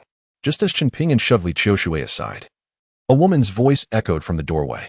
Upon hearing her, both Chen Pingyan and Li Qiushui sprang apart, as if propelled by a powerful spring. Turning to look, they saw Ying, fully dressed, standing at the entrance with a complex expression directed at them. I am treating Miss Li," Chen Pingyan explained, a hint of guilt lacing his words. He couldn't tell how long she had been observing them, nor whether she had witnessed the heated kiss from Li Qiushui. If she had, it would be quite the embarrassment. "Is that so? Does treating Miss Li require mouth-to-mouth?" The shadow coldly questioned him. However, as soon as the words escaped her lips, she regretted them. This young man was not someone of her concern. Why should she care whom he kissed? In fact, she should not have even come to bid farewell to this scoundrel. It would have been far wiser to simply dress and leave upon awakening. Yet, the memory of him having seen her in a vulnerable state and having taken considerable liberties with her made her inexplicably irate as she turned to see him flirting with another woman. After confronting Chen Pingyan, she did not wait for his explanation and turned to stride out. "Your injuries are not completely healed. Where do you think you're going? Mind your own business." Chen Pingyan could only stand before the elevator, watching it descend with a wry smile. His master uncle truly had an abundance of romantic encounters. One room yielded another. Just then, a woman's voice, unmistakably not Li Qiushui's, echoed behind him. Turning, he found Zhao Min, the granddaughter of the old war god, leaning against the wall at his door, her expression a blend of amusement and intrigue. She wore seductive black stockings adorned with numbers, complemented by white high heels. The upper half of her outfit consisted of a loose, high-end white batwing t-shirt, creating a striking visual contrast of black and white. Not afraid of a Benz or a Land Rover, but wary of black with letters. This thought flashed through Chen Pingyan's mind as he beheld her attire. "What brings you here?" he asked, his expression darkening. "My grandfather asked me to deliver some documents to you." Zhao Min initially intended to express her desire to seek out Chen Pingyan today in order to unlock the Ren and Du meridians. However, upon realizing that there were two women present in Chen Pingyan's home, her words faltered at the last moment. After a brief pause, she retrieved a USB drive from her bag and handed it to him. In recent days, her brother Zhao Shikai had experienced a remarkable surge in power after successfully opening the Ren and Du meridians. Previously, her own abilities had surpassed his by a considerable margin. Yet after her brother sought Chen Pingyan's assistance and sequestered himself for several days, he had now overtaken her. The gap in their strengths continued to widen, and no amount of effort on Zhao Min's part seemed capable of bridging it. She found herself filled with admiration for her brother. Reflecting on her grandfather's message that her brother was to convey to her, she resolved to seek out Chen Pingyan, determined to unlock the Ren and Du meridians regardless of the circumstances. However, upon arriving at Chen Pingyan's residence and witnessing the scene before her, an inexplicable discomfort washed over her, prompting her to retreat and concoct a flimsy excuse before departing. Information from the old war god? Chen Pingyan mused, accepting the USB drive from Zhao Min with a puzzled expression. 10 minutes later, he sat in astonishment before his computer. The contents of the USB revealed the truth behind the circumstances that had led to his wrongful imprisonment years ago. He realized that he had unjustly blamed Gao Weiwei and Jiang Chuyin, along with their 6 companions. They had only conspired against him under duress, and astonishingly, the reason for their coercion stemmed from his own situation. They had sacrificed their innocence to protect him, leading to his unjust incarceration. Chapter 144. The truth behind the wrongful imprisonment. From the records of the old war god, it is revealed that 5 years ago, the individual who conspired to imprison me was Liu Xiaoyuan, the 3rd son of the Liu family, one of the 3 prominent families in Jiangzhou, and a suitor of my mother. The Liu family rose to prominence as one of Jiangzhou's elite families 20 years prior when they married off a beautiful daughter into the highest echelons of the capital's aristocracy, who now serves as the matriarch of that esteemed household. Liu Xiaoyuan is the youngest brother of the matriarch of that illustrious family. During her time as a servant in the Liu household, my mother crossed paths with Liu Xiaoyuan, who, despite her efforts to disguise her extraordinary beauty, eventually recognized her allure. Captivated, he pursued her for many years. After enduring repeated rejections, Liu Xiaoyuan, filled with indignation, uncovered the details of my existence and subsequently threatened Gao Weiwei and her 6 companions, coercing them into framing me. He warned them that failure to comply would result in hired assassins eliminating my entire family. Initially, Gao Weiwei and her companions doubted Liu Xiaoyuan's resolve. But upon learning of the Liu family's formidable connections and witnessing Liu Xiaoyuan orchestrate a fatal car accident, their fear took hold. In a desperate bid to protect me, they reluctantly succumbed to his demands and conspired to have me imprisoned. After my incarceration, Liu Xiaoyuan approached my mother with an offer to extricate me from confinement, contingent upon her agreement to become his clandestine lover. Just as Chun Pingan's mother was about to agree to Liu Laosan's request in order to secure her son's release from prison, a mysterious figure appeared and took both her and Chun Pingan's sister away. Even the old war god was unable to uncover the identity of this enigmatic individual or the whereabouts of his mother and sister. No wonder Gao Weiwei had persistently refrained from revealing the truth to him. Had he remained an ordinary person, even if he were to learn the truth, he would have been powerless against the Liu family, a prestigious clan in the imperial capital. Confronting them could lead to his demise at the hands of Liu Laosan. It turned out that they had not wronged him. Rather, he had unwittingly caused them harm, stripping them of their innocence. Yet, they bore no resentment, shouldering their burdens together. Gao Weiwei, in particular, went to great lengths to cultivate the means for self-protection, even going so far as to sever ties with her adoptive mother to ascend to the throne of the southwestern king. In that moment, Chun Pingan was profoundly moved by the 7 women, his heart brimming with guilt. Gao Weiwei and her companions were neither ungrateful nor treacherous. On the contrary, they were deeply loyal and grateful. After reviewing the documents, Chun Pingan dashed out the door, dialing Gao Weiwei's number as he ran. "Gao Weiwei, where are you right now?" he shouted almost desperately once the call connected. "I'm still at the Golden Belt boxing gym, handling some follow-up matters." "Chen Xuezhang, what's wrong? Is something the matter?" On the other end of the line, Gao Weiwei was startled to hear Chun Pingan's furious shout, fearing that something grave had occurred. In a state of panic, she inquired about his well-being. Although she could not comprehend the sudden surge of power that allowed Chun Pingan to effortlessly defeat the formidable Lady Li Qiushui and the Shadow King's heir, her concern for his safety was palpable. She worried that the Shadow King's palace might have other formidable experts lurking in Jiangzhou, poised to confront Chun Pingan upon learning of their heir's demise. "Wait for me right there. I shall arrive momentarily." With that, Chun Pingan ended the call and sprinted towards the Golden Belt boxing gym. Amidst the bustling chaos of the city, his speed surpassed that of vehicles ensnared in traffic or halted at countless traffic lights. A remarkable figure darted through the streets of Jiangzhou, capturing the attention of numerous passers-by, many of whom paused to photograph or record videos for social media platforms like Moments and Douyin. In just over 10 minutes, Chun Pingan reappeared at the Golden Belt boxing gym, standing before Gao Weiwei. "Gao Weiwei, can you now reveal to me the truth of those past events?" he asked, gripping her shoulders and gazing intently into her eyes. Though he had already uncovered the truth, he yearned to hear the same affirmation from her lips. Chapter 145, Loyalty of the Wu Family. Gao Weiwei felt a wave of anxiety wash over her as Chun Pingan's gaze bore into her, particularly as his eyes, usually gentle, now held an unsettling intensity that left her perplexed. After speaking, she nervously lowered her head. Based on past experiences, Chun Pingan anticipated that she would once again seek excuses to evade revealing the truth, which would undoubtedly incite his anger, perhaps even provoke him to lash out. She had mentally prepared herself for the possibility of enduring his wrath. However, after nearly a minute had elapsed, she was still met with an unsettling silence instead of Chun Pingan's fury.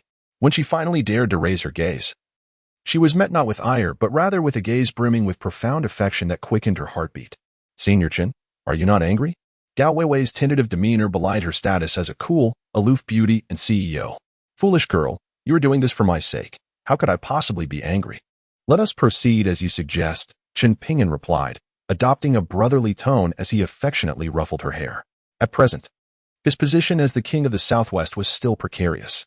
If it were merely a matter of dealing with the Liu family and Liu Laosan, he could manage that alone. Yet, the formidable backing of the Liu family would not remain passive observers. Given his current strength, he was indeed no match for the elite families of the imperial capital. All these considerations had been thoughtfully taken into account by Gao Weiwei. As Chun Pingan's hand brushed through Gao Weiwei's hair, she suddenly experienced a jolt of surprise, her face alight with joy. Years ago, Chun Pingan not only financially supported her education but also provided tutoring during weekends, always affectionately patting her head in that same manner. She relished those moments, feeling cherished like a younger sister under the attentive care of an older brother. After Chun Pingan was wrongfully imprisoned due to their machinations, she had feared that he would harbor resentment towards them, believing that such tender gestures would never grace her again. To his astonishment, today, he once again caressed her head. At that moment, a middle-aged man in his 40s approached them from a short distance. "Uncle Wu, what brings you here?" Gao Weiwei greeted the newcomer politely. "Miss Gao, greetings. Southwest King, I am grateful to you for avenging my father. Please allow me to pay my respects." Qin Ping'an was taken aback by the man's actions and turned to Gao Weiwei with a look of confusion. "Senior Qin, allow me to introduce this individual. He is Wu Tianda, the son of the terrifying demon king Wu Xinjie. Now that Qin Ping'an has slain the heir of the Dragon King Hall, it is as if he has avenged his father, and he has come specifically to express his gratitude. Mr. Wu, please rise. My actions against the heir of the Dragon King Hall were born of personal grievances, not solely in revenge for your esteemed father. So there is no need for such formality." Qin Ping'an courteously assisted Wu Tianda to his feet. In the past, when he had broken Lin Xiaofeng's hand, Wu Xinjie, as a grandfather, had chosen to remain impartial, not only refraining from seeking retribution but also personally coming to apologize. Now, Wu Xinjie's son demonstrated such gratitude, and Qin Ping'an felt a favorable impression toward the Wu family. No, regardless of whether you acted specifically to avenge my father. The heir of the Dragon King Hall fell at the hands of the Southwest King, which indeed serves as retribution for my father. I am profoundly grateful for the favor bestowed by the Southwest King, and from now on, the Wu family shall hold you in the highest regard. Ready to heed your commands." Wu Tianda did not rise immediately, but took the opportunity to express his loyalty to Qin Ping'an. He inquired and discovered that Qin Ping'an was being fully supported by the Sihai organization for the throne of the Southwest King. Moreover, it appeared that the current Qin Ping'an shared a complex relationship with the formidable female demon, Li Qiushui. The three major underground forces in the Southwest had already pledged their allegiance to Qin Ping'an. Such an individual was someone he must find a way to connect with. And pledging loyalty to the Southwest King, thus joining his faction, was undoubtedly the most prudent course of action. Chapter 146, Ensuring Completion of the Task with Wu Ji's Assurance. Qin Ping'an declared, "As long as I, Qin Ping'an, have a morsel to eat, the Wu family shall not suffer from hunger. We shall earn wealth together and share in the wine." Qin Ping'an joyfully assisted Wu Tianda to his feet. Now that the Sihai organization was firmly in his grasp and the Wu family had voluntarily allied with him, it should not be an insurmountable task to subdue the Li family. The three major forces in the Southwest were effectively under his control, and the situation was well in hand. Congratulations to the Southwest King on acquiring a capable general, Gao Weiwei exclaimed excitedly, offering her felicitations to Qin Ping'an. "Miss Gao, you flatter me. In comparison to you and the demoness Li Qiushui, I, Wu Tianda, am vastly inferior. How about this? My sister's flagship hotel, the Imperial Grand Hotel, is located in Jiazhou. Allow me to host a banquet there this noon, where we shall toast to Mr. Qin's victory in the competition and his election as the Southwest King. What do you think?" Although Gao Weiwei's words filled Wu Tianda with joy, he feigned embarrassment on the surface and hastily shifted the topic. Everyone in the underground circles of the three Southwest provinces knew that Wu Tianda lacked ambition. Even during his father's lifetime, it was believed he was unworthy of significant responsibility, leading to the intention of grooming his cousin, Lin Xiaofeng, as the successor. The invitation from Angkor was too enticing to decline. The female sorceress, Li Qiushui, had nearly recovered from her injuries. We decided to include her in our discussions about the forthcoming developments of the underground forces in the three southwestern provinces. Qin Ping'an interjected. 2 hours later, in the opulent private room of the Dihao Hotel, the four of us had indulged in fine wine and exquisite dishes before turning our attention to serious matters. I possess two kinds of pills, the Beauty and Radiance pill and the Vitality Enhancement pill. The former, when taken by women, nourishes and rejuvenates the skin, ensuring a fair and youthful complexion without any side effects. The latter, specially formulated for men, offers extraordinary results, whether it be impotence, premature ejaculation, or deficiencies. A single pill can restore a man's vigor. I grant each of you a month to seize the beauty and wellness market in the southwestern provinces. Gao Weiwei will oversee Jiangnan province. Li Qiushui will take charge of Jiangbei province, and Wu Tianda will manage Jiangzhou province. Qin Ping'an returned the four seas demon king's order to Gao Weiwei, then distributed the beauty and radiance pills and the vitality enhancement pills to the three of them, assigning their respective tasks. The Liu family originally thrived on beauty and wellness products, commanding at least 80% of the market share in these sectors within the southwestern provinces. Thus, our strategy must focus on these two fronts to defeat them and allow the Liu family to experience the bitter taste of bankruptcy. At that point, Even the top aristocrats of the capital would be unable to rescue them. Beauty and radiance pills and vitality enhancement products? The three of them curiously accepted the pills handed to them by Qin Pingan. Gao Weiwei cast a glance at him, her expression a complex tapestry of emotions. The beauty and health product market in the three southwestern provinces has long been dominated by the Liu family. Now, as they seek to venture into these two markets, could it be that they have realized the true identity of the person who once conspired against them? You should try it for yourself, Qin Pingan said with a smile.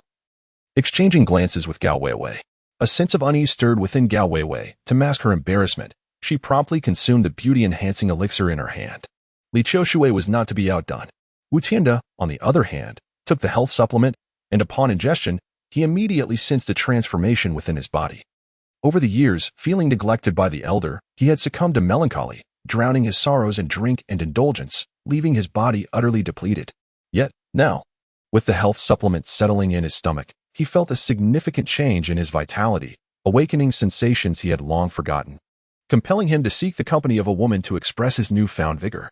The transformation was so pronounced that it left him utterly astonished. Gao Weiwei and Li Qiushui also experienced a change. Shortly after consuming the beauty elixir, beads of perspiration began to form on their skin. Once they wiped away the droplets, they could feel their skin was noticeably fairer and smoother than before. This transformation eclipsed any whitening product available on the market.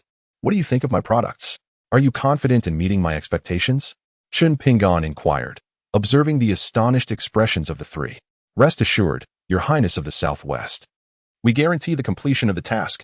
With such remarkable products at their disposal, coupled with their connections, the tasks assigned by Qin Pingan seemed trivial. They firmly believed that once these two products hit the market, they would undoubtedly achieve tremendous success, resulting in substantial profits. In the early morning of a week later, as Qin Pingan rose from his slumber, a knock echoed through his door, heralding the arrival of Wu Tianda, Southwest King. Wu Tianda began, only to be interrupted by Qin Pingan. Hold on, this incessant calling of Southwest King feels quite awkward to me. Wu Gu, since you are older than I, henceforth, simply refer to me as Xiaochen. Qin Pingan remarked, squeezing toothpaste onto his brush. This is simply not acceptable. You are the Southwest King. I cannot disregard the hierarchy. If you truly find this title uncomfortable, I shall address you as boss instead. Wu Tianda insisted, shaking his head vigorously before proposing an alternative. That will suffice, Qin Pingan replied, somewhat satisfied with Wu Tianda's suggestion, nodding in agreement while brushing his teeth. You arrived early today. Is there something urgent? Boss, the beauty-enhancing elixirs you entrusted to us have been distributed among the elite circles of the three southwestern provinces through our connections, and the response has been overwhelmingly positive. The elixirs have surged in demand, with some even fetching astronomical prices of 100,000 each. Wu Tianda reported to Qin Pingan about the work of the past week. After listening, Qin Pingan nodded. He found Wu Tianda's efficiency commendable. Throughout the week, he had been at home refining elixirs, stockpiling resources in preparation for a significant undertaking. Is there more? Noticing that Wu Tianda seemed poised to continue, Qin Pingan inquired further. I have located the information you requested regarding the girl named Jiang Chun from last week. Wu Tianda elaborated. At this point, he paused. Having observed the intense murderous intent etched across Qin Pingan's face, anger twisted his features, and he crushed the toothbrush in his grasp. This scene sent a shiver down Wu Tianda's spine. Continue, Qin Pingan articulated slowly, prompting Wu Tianda to proceed. Upon finishing, Wu Tianda quietly awaited Qin Pingan's instructions.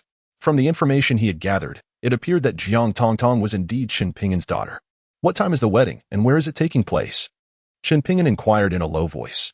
No wonder Wu Tianda had rushed to report. Had he delayed any longer, he might have regretted it for a lifetime.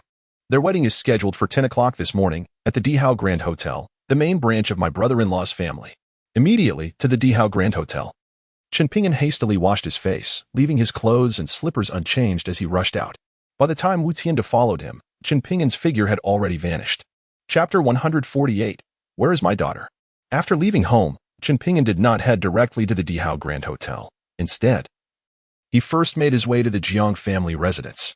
Due to the fact that the Jiang family has placed their daughter Jiang Tongdong under house arrest, it is imperative to rescue her before seeking out Jiang Chuxin. It is currently only 8:30. The wedding between Jiang Chuxin and the dandy of the Liang family is set to commence at 10. There remains sufficient time to liberate the daughter and subsequently head to the Dihao Grand Hotel to thwart Jiang Chuxin's nuptials. Although the Jiang family is merely a third-rate clan in Jiazhou, their villa is grand and imposing. Upon Chen Ping'an's arrival at the Jiang residence, he was greeted by a lavish display of decorations adorning both the interior and exterior of the villa. Despite the Jiang family's disdain for Jiang Chuxing, her union with the Liang family, one of the three premier families in Jiazhou, demands their utmost respect. Furthermore, once Jiang Chuxing weds into the Liang family, the Jiang family's standing in Jiangzhou is poised for significant enhancement, potentially elevating them to first-rate status.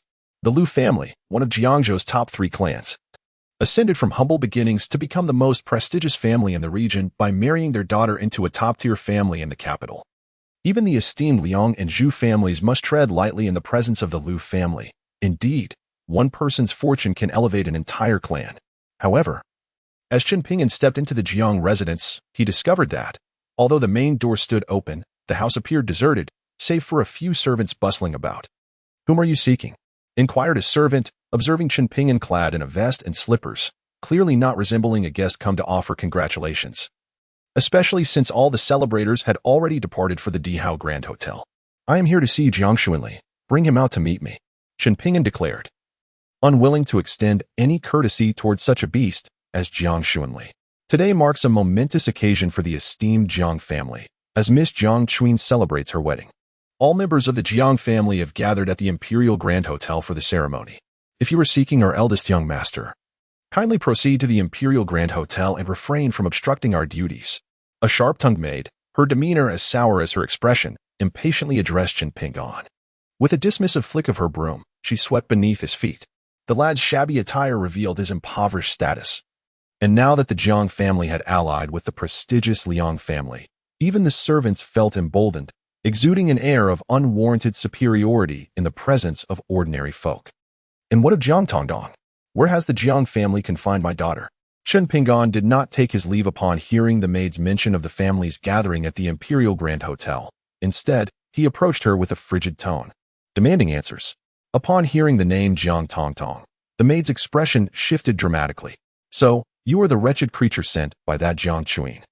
I suspected you were no good from the moment you entered. If you seek that little minx, go to the Liang family and look for young Master Liang. There is no one here for you. Now, be gone." The maid sneered coldly at Chen Ping'an, raising her broom as if to shoo him away. However, just as the broom was about to make contact with him, Chen Ping'an stepped forward and grasped her throat, leaving her face flushed and purple from lack of blood. "What do you intend to do?"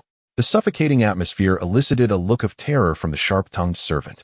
The other servants of the Jiang household, witnessing this scene, gathered around, some brandishing brooms, clubs, and shovels, demanding that Chen Ping'an release her. Indifferent to the commotion, Chen Ping'an fixated coldly on the servant's eyes, delivering a frigid threat. As the servant met his detached gaze, a sense of certainty washed over her. This man was not jesting. That wretched Jiang Tongtong. She is confined in the storage room of the basement. "I can divulge anything you wish to know. Just please let me go." She was merely an employee in the Jiang household. There was no need for her life to be jeopardized. Chapter 149.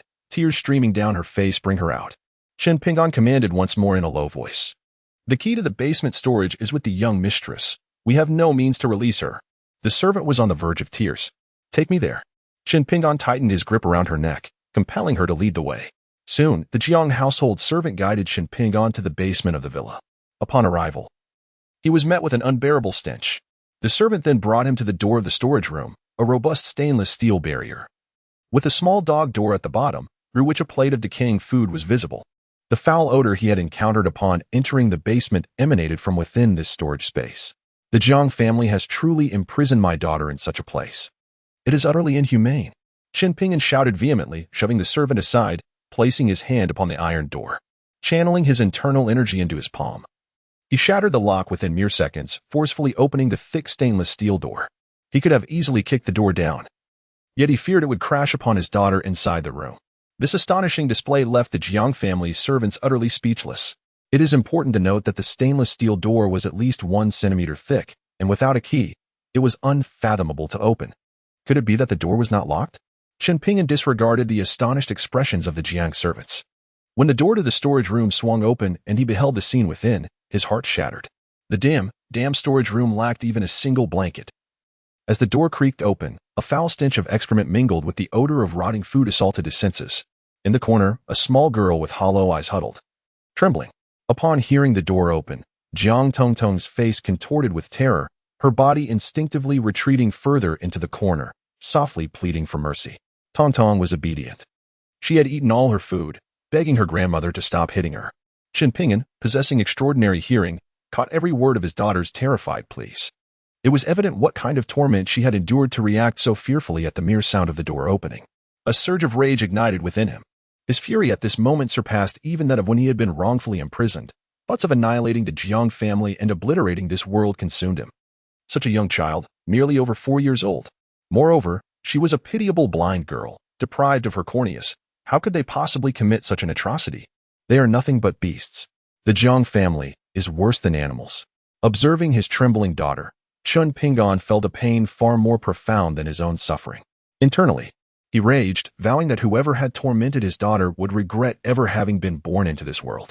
Squatting before his daughter, Qin Pinyin's body shook as he yearned to caress her face, yet his gesture startled the frightened girl, Jiang Tongdong. Please, don't hit me. Tongtong will eat the worst food. She won't shout or cry anymore, and she won't even think of her mother. Please, just don't hurt Tongdong anymore. As she sensed someone approaching, Jiang Tongtong instinctively pressed herself against the wall, burying her head and frantically waving her hands in terror, pleading for mercy. Having believed himself to be resilient, convinced that nothing in this world could ever bring him to tears again, Qin Pinyin found himself utterly unable to contain his grief upon witnessing this scene.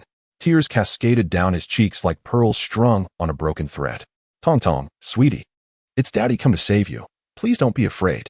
He endeavored to maintain his composure, speaking to his trembling daughter in the softest tone he could muster, hoping to soothe her fears. Your daddy? Upon hearing Qin Pinyin's familiar and gentle voice, which contrasted sharply with her usual tormentors, Jiang Tongtong slowly turned her head, tilting it in confusion.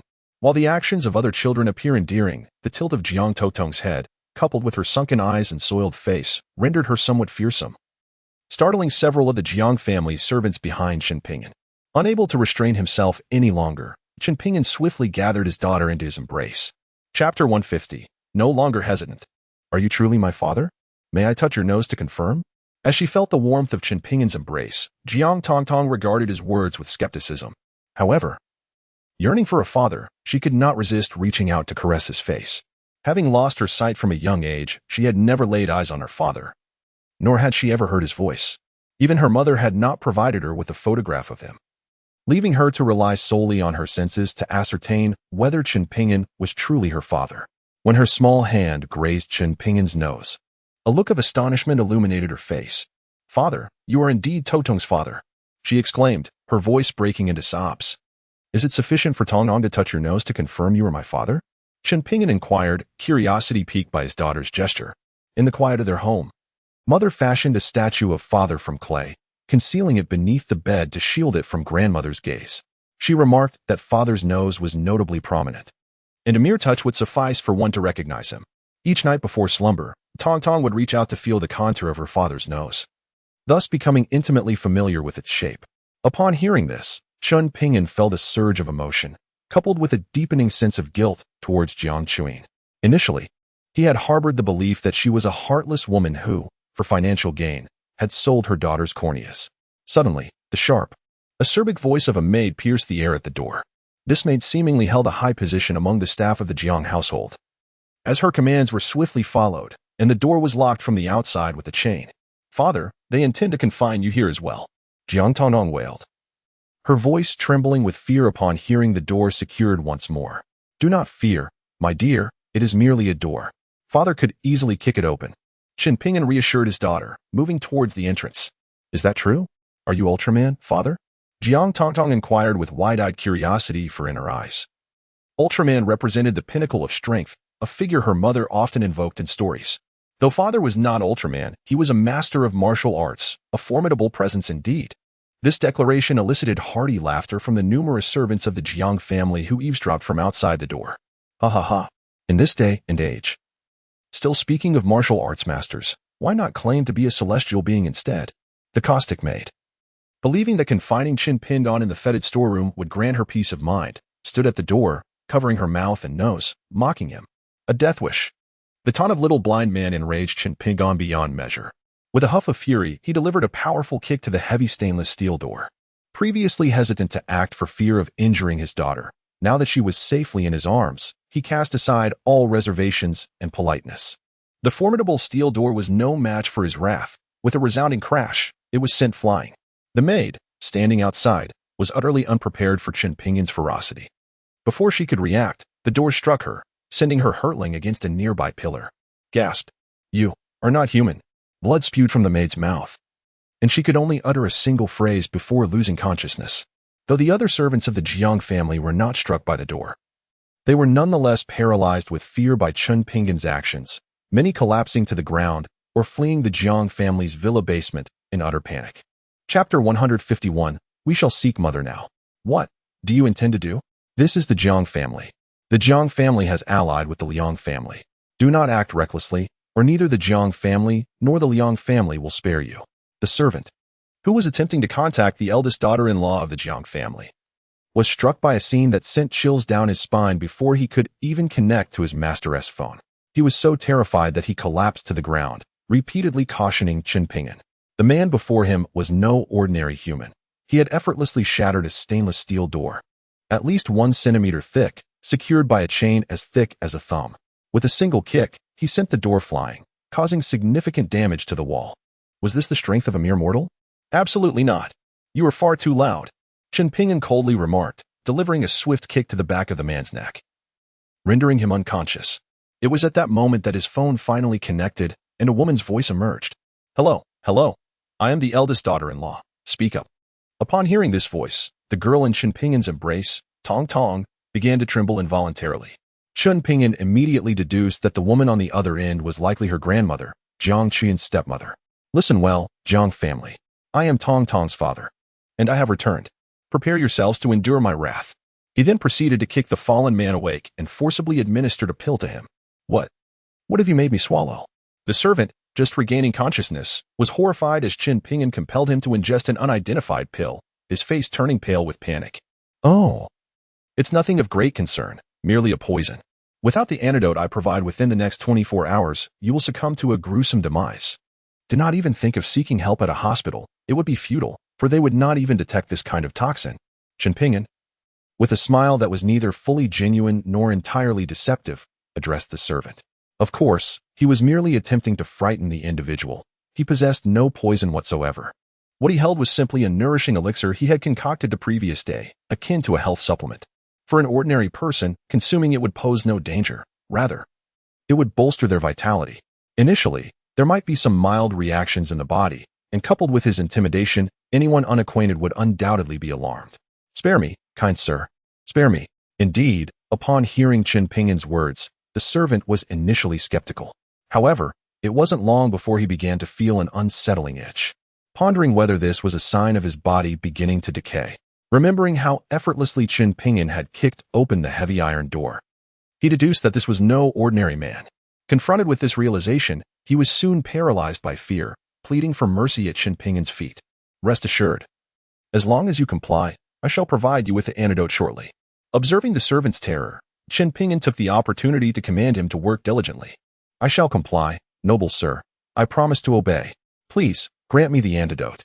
Upon realizing that the request was merely to ensure his cooperation, the servant visibly relaxed. His daughter was in dire need of a bath. Her appearance was quite disheveled. He needed to clean her up before seeking out Jiang Qian. With over an hour remaining until the wedding of Jiang Qian and the dashing scion of the Liang family, time was still on his side. Very well. I shall lead you there at once. Please follow me. Upon hearing that Chen Pingyin merely assigned him these 2 tasks without imposing any excessive demands, he finally exhaled a sigh of relief, even addressing Chen Pingyin with the respectful title of you. An hour later, Chen Pingyin left the Jiang residence accompanied by Jiang Tong, who had just bathed and radiated a delightful fragrance, looking as charming as a little princess. Daddy, where are we going? What about Mommy? Why didn't she come with you to pick me up? After departing from the Jiang family home, Tong asked Chen Pingyin in her sweet, childlike voice. Mommy is busy. Shall we go pick her up now? Chen Pingyin responded, embracing his daughter as they hailed a taxi heading to the Dihao Grand Hotel. Chapter 152. A heart full of reluctance today, the entire Dihao Grand Hotel was reserved by the Liang family, one of the 3 most prestigious families in Jiangzhou province. for a wedding celebration. At 10 o'clock, the renowned playboy of Jiangzhou, Liang Xiaoye, was set to marry the most beautiful woman in Jiangzhou, Jiang Chuyin, at this venue.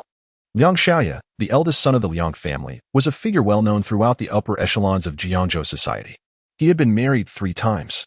Yet each wife had met an inexplicable demise, rumored to have suffered abuse at his hands. Some whispered in hushed tones, referring to him as a perverse fiend. However, the Liang family wielded significant power and influence in Jiangzhou, effectively silencing any dissent, and the families of those women refrained from pursuing inquiries, fearing repercussions.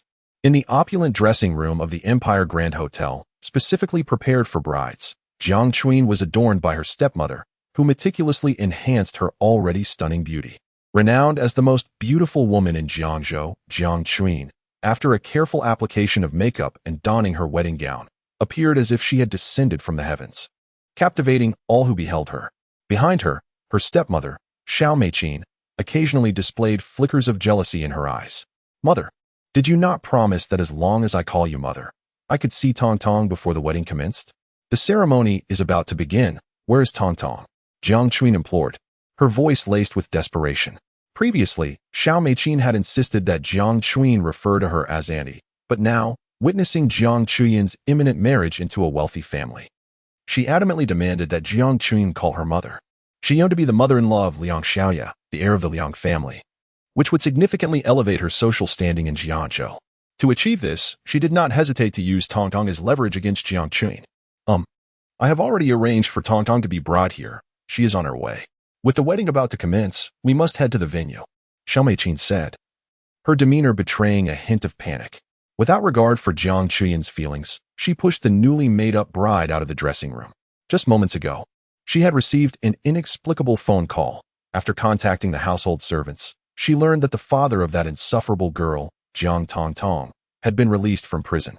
Seizing the opportunity, he had stormed into their home while the Jiang family was absent and taken Jiang Tong Tong away. With no one available to assist Jiang Chuyin, Xiao Meiqin resolved to keep her calm until after the wedding. "You are untrustworthy. If I am not allowed to meet Tong Tong, I shall not attend the wedding." Jiang Chuyin stood her ground, arguing her case. "You dare to defy me? Let me inform you that your daughter is in my possession, and you lack the authority to negotiate with me.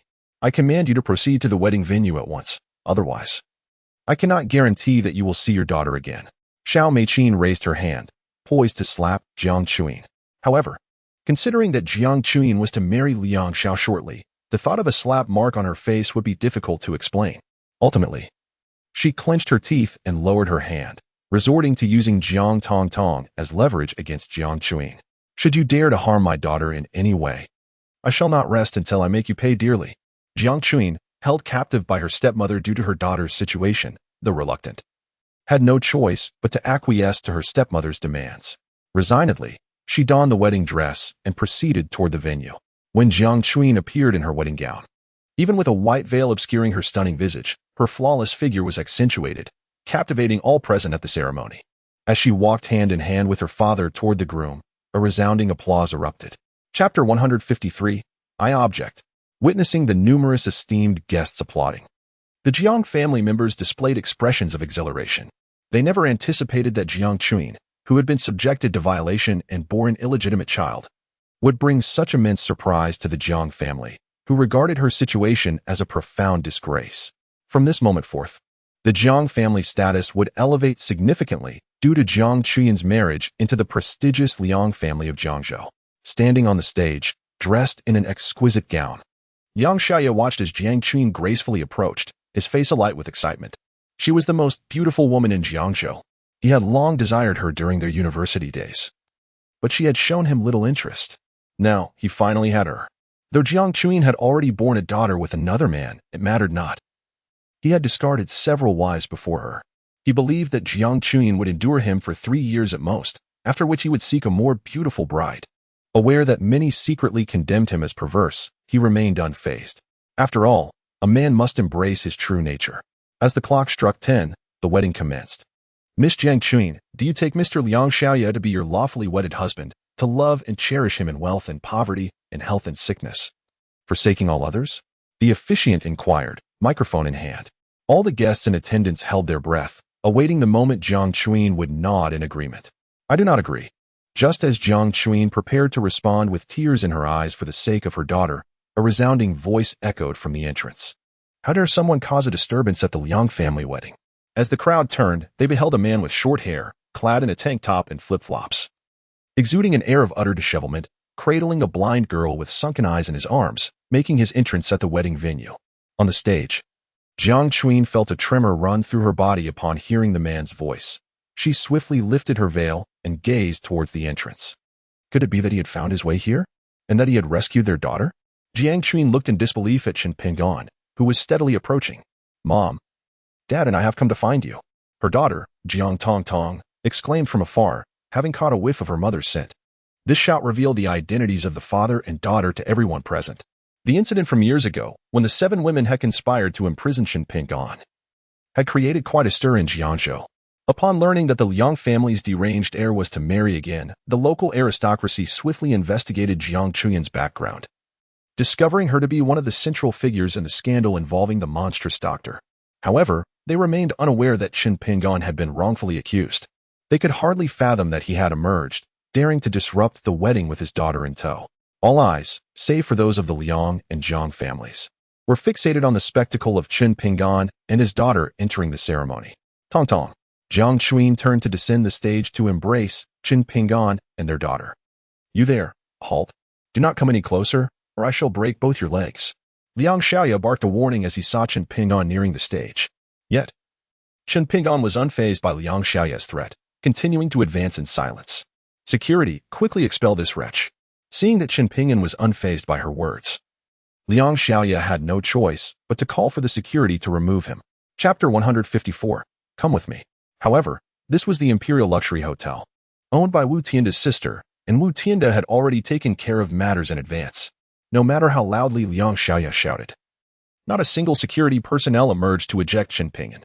Witnessing the hotel staff's inaction, the Liang family grew increasingly furious, seizing the microphone from the host to berate the establishment. At that moment, the owner of the Imperial Luxury Hotel was hiding in a corner, watching the spectacle unfold. Upon hearing his name mentioned by the young master of the Liang family, he felt a surge of panic and glanced anxiously at Wu Tianda beside him. Cousin, what should I do now? The Liang family is one of the 3 premier families in Jiazhou. We cannot afford to offend them. The hotel owner exclaimed in distress. And do you think you can afford to offend the king of the Southwest? Wu Tianda retorted. This, of course, we cannot. The hotel owner was almost rendered speechless by Wu Tianda's inquiry. After the king of the Southwest unified the underground forces of the 3 provinces in the Southwest, his power surpassed that of the Liang and Zhu families by leaps and bounds. Only the Lu family, supported by a top-tier family in the capital, could manage to keep the king of the Southwest at bay. Since you cannot afford to offend either side, then simply enjoy the show, lest you end up displeasing both. Furthermore, we can use this opportunity to assess the capabilities of the king of the Southwest and determine whether he is worthy of our trust and allegiance. If his abilities fall short, we must make early plans. Wu Tianda patted his brother-in-law on the shoulder and fell silent, refraining from intervening on Chen Ping'an's behalf, instead choosing to observe quietly from a corner. As Chen Ping'an approached the front of the stage, the previously composed head of the Liang family could no longer maintain his calm demeanor. He immediately signaled to Jiang Chuan's father, indicating that this was a problem of their own making and he should take responsibility to resolve it. Jiang Xuanli, having just exited the stage, caught the Liang family head's glance and promptly stepped in front of Chen Ping'an. Beast, who permitted you to cause a ruckus here? You want money, do you? I'll give you 100,000, but you must leave immediately and take your disgraceful self with you. Do not ever entangle my daughter again. Jiang Xuanli shouted furiously at Chen Ping'an while pulling a check from his pocket, intending to bribe Chen Ping'an into leaving. A man like Chen Ping'an, freshly released from prison, could only be here to exploit the situation for money. Get lost. Before Jiang Xuanli could finish writing the check, a resounding slap echoed in the air as Chen Ping'an struck Jiang Xuanli across the face, causing his left cheek to swell visibly as he collapsed to the ground. Ignoring Jiang Xuanli, Chen Ping'an advanced toward the stage, standing before Jiang Chuan. The crowd was left utterly astonished by Chen Ping'an's audacity. How bold he was to strike someone in front of so many witnesses, especially Jiang Chuan's father. Even the groom, Liang Xiaoya, was momentarily frozen in shock. While Jiang Chuan seized the opportunity to break free from her captor and rushed toward Chen Ping'an and her daughter Tongdong. Chen Ping'an, who allowed you to come here? Hurry and take your daughter away, or the Liang family will not spare you, and Tongdong. Jiang Qian's tone was filled with urgency. At this critical moment, Chen Pingyan's appearance surprised her. However, thinking of the Liang family's power, she grew anxious for both Chen Pingyan and her daughter, urging them to leave immediately. To me, the Liang family is merely a bunch of clowns, so there is no need to fear. Come with me now, Chen Pingyan declared with an air of authority, immediately grasping Jiang Qian's hand, intending to pull her away. His words sent a tremor through Jiang Qian. She yearned to disregard everything and leave with Chen Pingyan, envisioning a future where their family of 3 lived happily together. It was her oversight that had allowed her daughter to suffer for so many years. She could not be so selfish. With this thought, Jiang Qian gritted her teeth and shook off Chen Pingyan's hand. Chapter 155. You are too loud. You may not fear the Liang family, but I do, and so does my daughter. Besides, what right does a former convict have to make me leave with you? Can you provide for me and my daughter? Can you restore my daughter's brightness? Get lost as far away as you can, and take your progeny with you. Do not disturb my future happiness. Jiang Qian, holding back tears that threatened to spill, shouted fiercely at Chen Pingyan. Listen, kid, did you hear what Qian said? Today is a momentous occasion for Qian and me. I do not wish to resort to violence. So do not force my hand, or I will make you regret ever coming into this world. Had it not been for the multitude of onlookers, he would have swiftly incapacitated Chen Pingyan before him. However, in the next moment, a look of embarrassment crossed his face, for he realized he was utterly unable to budge Chen Pingyan's form. Regardless of how much strength he exerted, Chen Pingyan remained steadfast, not even casting a glance in his direction, his gaze unwaveringly fixed upon Jiang Qian. Are you finished? Chen Pingyan inquired gently after hearing Jiang Qian's harsh words. Instead of responding with anger, and before she could utter another word, he enveloped her in his embrace. With one arm around his daughter and the other around Jiang Qian, he astounded her with his actions.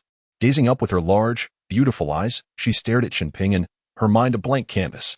Although she had borne his child, this was their first moment of such intimacy. When the 7 of them had conspired against Chen Pingyan, he had been oblivious, having fallen into a drunken slumber. Following that incident, she discovered her pregnancy and severed ties with the other 6 women. Now, for the first time, her heart was so close to this man. Did the Liang family not promise that upon your marriage into their clan, they would exert pressure on the Sun family to return the Corneas to Tongtong? To my knowledge, the Sun family's backing is the Liu family, a powerful clan with the capital's foremost family as their support. The Liang family would not dare to confront the Liu family, nor even their subsidiary families. All the assurances the Liang family has given you are mere fabrications. Come with me, and I shall restore the light to Tongtong's eyes within a month. Trust me. Chen Pingyan gazed tenderly at Jiang Qian in his arms, unveiling the deceit of the Liang family. Upon hearing Chen Pingyan's words, Jiang Qian abruptly freed herself from his embrace, casting a questioning glance at Liang Xiaoya behind her. Is that true? She demanded. And so what? For a woman who has been violated, it is a stroke of luck that I, the esteemed young master of the Liang family, would even consider marrying you. Do not overestimate your worth. With the lies exposed, Liang Xiaoya dropped his facade, revealing his true nature as he sneered at Jiang Qian. We're leaving. Jiang Qian uttered no further words, firmly grasping Chen Pingyan's hand as they turned to depart. You think you can just walk away from the Liang family? Enough with your noise. Liang Xiaoya's chilling voice echoed behind Jiang Qian and Chen Pingyan. However, before he could finish, Chen Pingyan turned, and a coin flew from his hand, slicing across Liang Xiaoya's face, causing blood to splatter. His words were abruptly silenced. Chapter 156. Despairing Jiang Qian, Liang Xiaoya instinctively reached to touch his face, and upon feeling the sticky blood, he stumbled back in shock. Bodyguards of the Liang family, I command you, eliminate this wretched couple.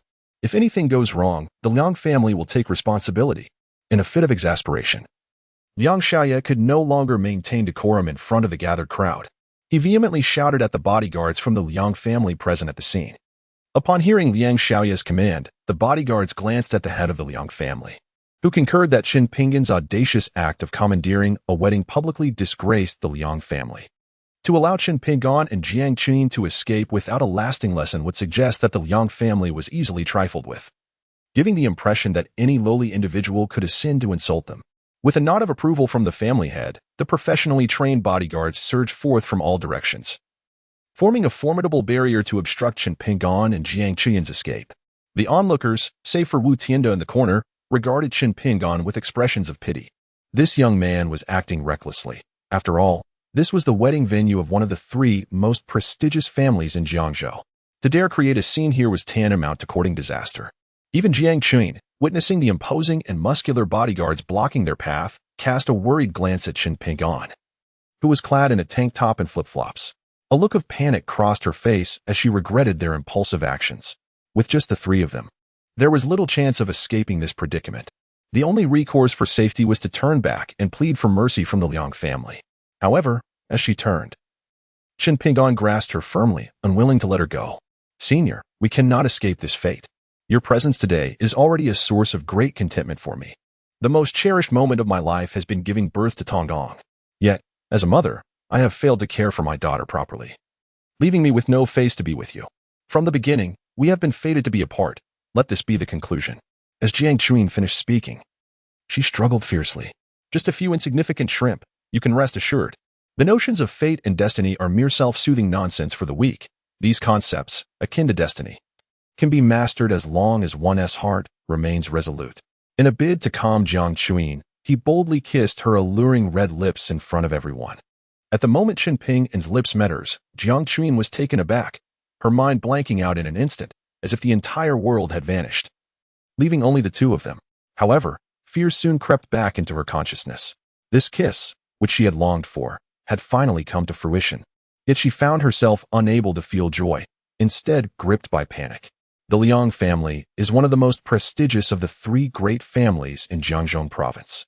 They would never swallow the humiliation of Chen Ping'an publicly kissing a woman who had not yet entered their family. They were doomed. All three of them were doomed. With this realization, Jiang Chuan collapsed weakly into Chen Ping'an's embrace.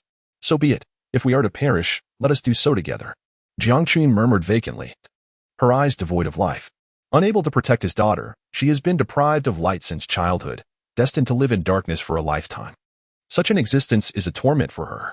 Perhaps in the next life, they can reunite as a family, and he vows to safeguard her properly, ensuring she never endures such suffering again. In Chapter 157, how did he manage it? Liang Xiaoya, standing on stage, was consumed by fury at the scene before her. Losing all rationality, with every ounce of her strength, she hysterically shouted at the bodyguards surrounding Chen Ping'an. The bodyguards, no longer restrained, unsheathed their clubs from their waists and swung them towards Chen Ping'an. How dare the scoundrel publicly humiliate the Liang family? It was outrageous. Jiang Chuan, mentally prepared for death, felt a sense of release instead. As she witnessed the Liang family's bodyguards brandishing their clubs, she did not feel fear. Rather, she smiled, a smile of liberation. These years had been exceedingly burdensome for her. Dying together as a family of three might just be the best conclusion. Since permanence was unattainable, they should cherish and savor these final moments together. Though Chen Ping'an was aware of the commotion around them, he did not glance away, continuing to kiss Jiang Chuan's lips, as if only their family existed in that moment. Even Jiang Tongtong, unable to see, felt no fear in her father's embrace. The three of them appeared indifferent to death, fully prepared to face it together. Their actions led everyone present to believe that the family shared an unspoken bond, ready to embrace their fate as one.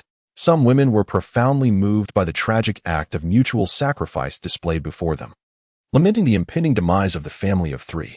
Many felt a deep sense of regret, wishing they could spare this family from their fate if not for the formidable power of the Liang family. However, the scene that unfolded next left all present in utter shock. The bodyguards of the Liang family wielded specially designed clubs, striking fiercely at Chen Ping'an. Yet, astonishingly, Chen Ping'an and Jiang Chuan seemed entirely unscathed, maintaining their passionate kiss without interruption. Could it be that this young man felt no pain? This question echoed in the minds of the onlookers. They perceived the impact of their reinforced clubs striking Chen Ping'an's body as if they were hitting a steel plate. But then, the astute captain of the bodyguards realized that their clubs never actually made contact with Chen Ping'an. An invisible barrier repelled their strikes just shy of a centimeter from him. This intangible force was more resilient than the specially crafted clubs in their hands, leaving the captain utterly bewildered. In those fleeting moments of confusion, Chen Ping'an launched his counterattack. Without any visible movement, a wave of protective energy erupted from his being. The bodyguards were sent flying several meters back by the force of this energy, crashing heavily to the ground, leaving them in disarray. What instilled greater terror within them was the realization that the exceptionally sturdy, specially crafted rod in their possession had, astonishingly, shattered. This revelation left everyone utterly dumbfounded. How could this have occurred? Even Jiang Chuxin, who had been passionately kissing Qin Pingyun, momentarily forgot her actions, her gaze transfixed on the unfolding spectacle. "Whoever is lurking in the shadows, show yourself," bellowed the captain of the security team as he rose, addressing the guests at the wedding venue. As a practitioner of ancient martial arts, albeit a novice, he was aware that certain martial experts could inflict harm from a distance using internal energy. He had not witnessed any movement from Qin Pingyun and initially assumed that a martial adept had intervened to rescue Qin Pingyun and his companions, inflicting injury upon their assailants. Chapter 158. Even television would not dare to portray this. Could it be that the force they had just witnessed emanated from this young man before them? His protective energy? Impossible. This youth, so tender in years, could not possibly have cultivated such a formidable defense. Television would not even dare to depict such a scenario. "Senior, what on earth is happening?" Jiang Chuxin inquired, her expression one of bewilderment. "Who knows? Perhaps we have encountered something supernatural," Qin Pingyun shrugged nonchalantly. "Something supernatural? Could it be that my mother, witnessing our plight, is secretly looking out for us?" Qin Pingyun's words prompted Jiang Chuxin to recall her recently deceased mother, leading her to mutter softly to herself. Although she was skeptical of such superstitions, she could conceive of no other explanation. "Let us depart," Qin Pingyun said, cradling his daughter in one arm while clasping Jiang Chuxin's hand with the other as they made their way towards the exit. The bodyguards of the Liang family were thoroughly terrified by the bizarre scene they had just witnessed, and none dared to step forward to obstruct Qin Pingyun as he swaggered out of the Dihao Hotel, under the watchful eyes of the onlookers. It was only after Qin Pingyun had departed with Jiang Chuyin and her daughter that the crowd felt emboldened to discuss the incident. How could dozens of individuals have been inexplicably flung aside, as if struck by a colossal truck? Who could say? According to the captain of the Liang family's bodyguard team, it seemed that a formidable presence had intervened discreetly on behalf of Qin Pingyun. Speculation ran rampant among the crowd regarding the earlier occurrence. Some who were aware that the captain of the Liang family's bodyguards was a practitioner of ancient martial arts shared the belief that a martial arts master had covertly aided Qin Pingyun and his companions. Particularly, the eldest daughter-in-law of the Jiang family, Xiao Mei-Qin, recalled how a servant had mentioned that Qin Pingyun had effortlessly kicked open the heavy stainless steel door of their basement storage room before absconding with the little wretch. Jiang Tongtong. Upon returning home, she resolved to find an enlightened monk to perform a rite to reclaim her. In stark contrast, the members of the Liang family rose with grim expressions and departed the scene. Despite their numerous bodyguards, they had been unable to prevent Qin Pingyun and Jiang Chuyin from leaving, and they could only cast furious glares at the Jiang family before slinking away. Anxious to avoid further ridicule, this wedding had turned the Liang family into a laughingstock throughout Jiangzhou, a humiliation they could not tolerate. They were determined to make Qin Pingyun and Jiang Chuyin pay a price so severe that it would feel like a fate worse than death. The Jiang family, under the Liang family's scrutinizing gaze, trembled in fear, hastily attempting to explain themselves, but the Liang family offered them no opportunity for defense. The hearts of the Jiang family members plummeted as if plunged into an icy abyss. They had initially believed that with Jiang Chuyin marrying into a prestigious family, their own fortunes would soar alongside her. However, the unfolding events not only thwarted their aspirations of aligning themselves with the Liang family, but also led to the Liang family's humiliation, fostering a deep-seated animosity towards the Jiangs. Henceforth, the Liang family would undoubtedly endeavor to suppress the Jiangs, leaving them not only without an elevated status, but possibly facing ruin and bankruptcy. With the pitying gazes of onlookers upon them, the Jiang family departed from the Imperial Grand Hotel in disgrace. After leaving the hotel, Qin Pingyun hailed a cab driver to the Lakeside Villa District. Chapter 159. Miss, are you certain you want to withdraw all the money from your card? Just a few pieces of luggage. It's of no concern. I will take you both to buy new things. Qin Pingyun recalled the mistreatment his daughter had endured at the Jiang household and was resolute in preventing her from ever returning to such a place, lest it cast a shadow over her heart. It is easier for women to find work these days. You can take care of Tongtong at home while I go out to work. As my salary comes in, our lives will gradually improve. Jiang Chuyin leaned her head against Qin Pingyun's shoulder, her expression a complex tapestry of emotions as she spoke. Like others, she recognized from his short hair that he had recently been released from prison, though she refrained from stating it outright. She understood that finding a decent job would be a challenge for someone with his background. She intended to seek employment while he stayed home with their child. She believed that Qin Pingyun's intellect would allow him to grasp her unspoken intentions. Driver, change course to the prosperous city. Qin Pingyun produced his black card and handed it to Jiang Chuyin, instructing the driver to divert towards his residence. What can you do with such a meager amount? Jiang Chuan initially assumed that the card contained the travel allowance issued to him upon his release from prison.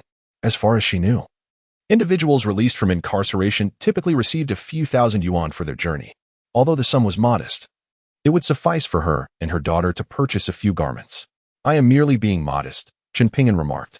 In reality, the black card held over 100 billion US dollars, more than enough to sustain both of them for a lifetime. Allow me to manage your finances. Simply inform me when you require funds, she replied, accepting the card without hesitation, as women are inherently inclined to assist men in financial matters. Before long, they arrived at Chen Ping'an's home, a spacious 4-bedroom apartment. Jiang Chuan, along with Gao Weiwei and others, was already aware of his property purchase in Jiangzhou prior to his incarceration, so there was no surprise. After touring the apartment, Jiang Chuan noted the time. It was nearly 11 o'clock, and she feared her daughter might go hungry if she did not promptly procure some groceries. Glancing down at herself, she realized she was still clad in her wedding dress, which undoubtedly attracted the attention of many passers-by. She wished to buy a new outfit but found that her own funds had dwindled to less than 100 yuan. Reluctantly, she decided to withdraw the travel allowance issued to Chen Ping'an to purchase a change of clothes and thus entered the nearest bank. "Excuse me, please withdraw all the funds from this card," she said, handing the black card directly to the bank staff after taking a number and patiently waiting in line. Just as the bank was preparing to close for the day, upon witnessing the black card presented by Jiang Chuan, the staff member displayed a moment of astonishment. As the card was swiped on the machine, the staff member's expression transformed into one of sheer disbelief upon seeing the balance. "Miss, are you certain that you wish to withdraw the entirety of the funds on this card?" The bank employee stammered. To their astonishment, the card contained a staggering amount of 100 billion US dollars, equivalent to over 670 billion RMB. The notion that this young lady intended to withdraw at all was unfathomable. The bank simply lacked such a substantial sum in cash, not only their institution, but even the entire Jiangzhou city, or rather, the whole Jiangzhou province, combined could not muster 6 or 700 billion in liquid assets. Chapter 160. This person must not be offended. Is there an issue? Is it possible that my card does not contain any funds? Noticing the peculiar expression on the bank employee's face, Jiang Chuan felt a pang of anxiety and cautiously inquired. Could it be that Chen Ping'an had deceived her? That her card held no money at all? Perhaps the bank staff mistakenly believed she was causing a disturbance? "Miss, you are mistaken. Your card does indeed contain funds. Over 6,000. Just then, the employee paused, realizing the gravity of the situation, and added, "Please wait a moment. I will summon our manager to personally assist you with the withdrawal." The employee had intended to disclose the balance, but before the words left their lips, the manager emerged from the office, clearly preparing to conclude their shift. The staff member hurried to seek the manager's guidance, as such a substantial withdrawal was beyond their authority. And even the manager might need to consult the bank president to proceed. Over 6,000? How could a man just released from prison possess such a sum? Is it not commonly stated online that inmates are typically given only 1 or 2,000 for travel expenses upon their release? Could it be that due to the recent inflation, prisons have reformed their policies to provide over 6,000 for released prisoners? No wonder he appeared so composed, claiming that the money was sufficient for him and his daughter to purchase clothing. The bank employee had abruptly departed mid-sentence, leaving out the subsequent figures in the millions, which led Jiang Chuan to mistakenly believe that Chen Ping'an possessed merely over 6,000. Even that modest amount left her astounded, her mouth agape in astonishment as she murmured in delight. For someone in her financially constrained position, this over 6,000 was indeed a monumental surprise. Shortly thereafter, the corpulent bank manager approached Jiang Chuan to verify the authenticity of the black card. "Good day, miss. I am the general manager of this establishment. Might you accompany me to my office for a more detailed discussion? I would be pleased to personally assist you with your transaction." After confirming the card's legitimacy, the manager addressed Jiang Chuan with utmost respect. This scene startled Jiang Chuan, who had always been self-conscious. Am I truly receiving personal attention from the bank's general manager just to withdraw a few thousand? She pondered. Isn't it said online that bank personnel tend to be rather arrogant? Could there be some ulterior motive at play? The more she contemplated, the more plausible such thoughts seemed. Consequently, she shook her head at the manager. "I can conduct my business right here. There is no need to trouble you in your office." Jiang Chuan's refusal left both the manager and the bank teller feeling somewhat anxious. It was evident that she was resolutely determined to withdraw all the funds from her account. With this thought in mind, the manager turned and cast a fierce glare at the teller, demanding, "Speak. Did you just treat the customer disrespectfully or exhibit a poor attitude? I have reiterated countless times that we are in the service industry. The customer is our deity, our source of sustenance. We must treat every client with the utmost respect, as we would a god. Apologize to our esteemed customer at once." The manager berated the teller, leaving them utterly bewildered and aggrieved. "But manager, I did not disrespect the client." The teller protested, their face a picture of innocence. "Do not attempt to argue.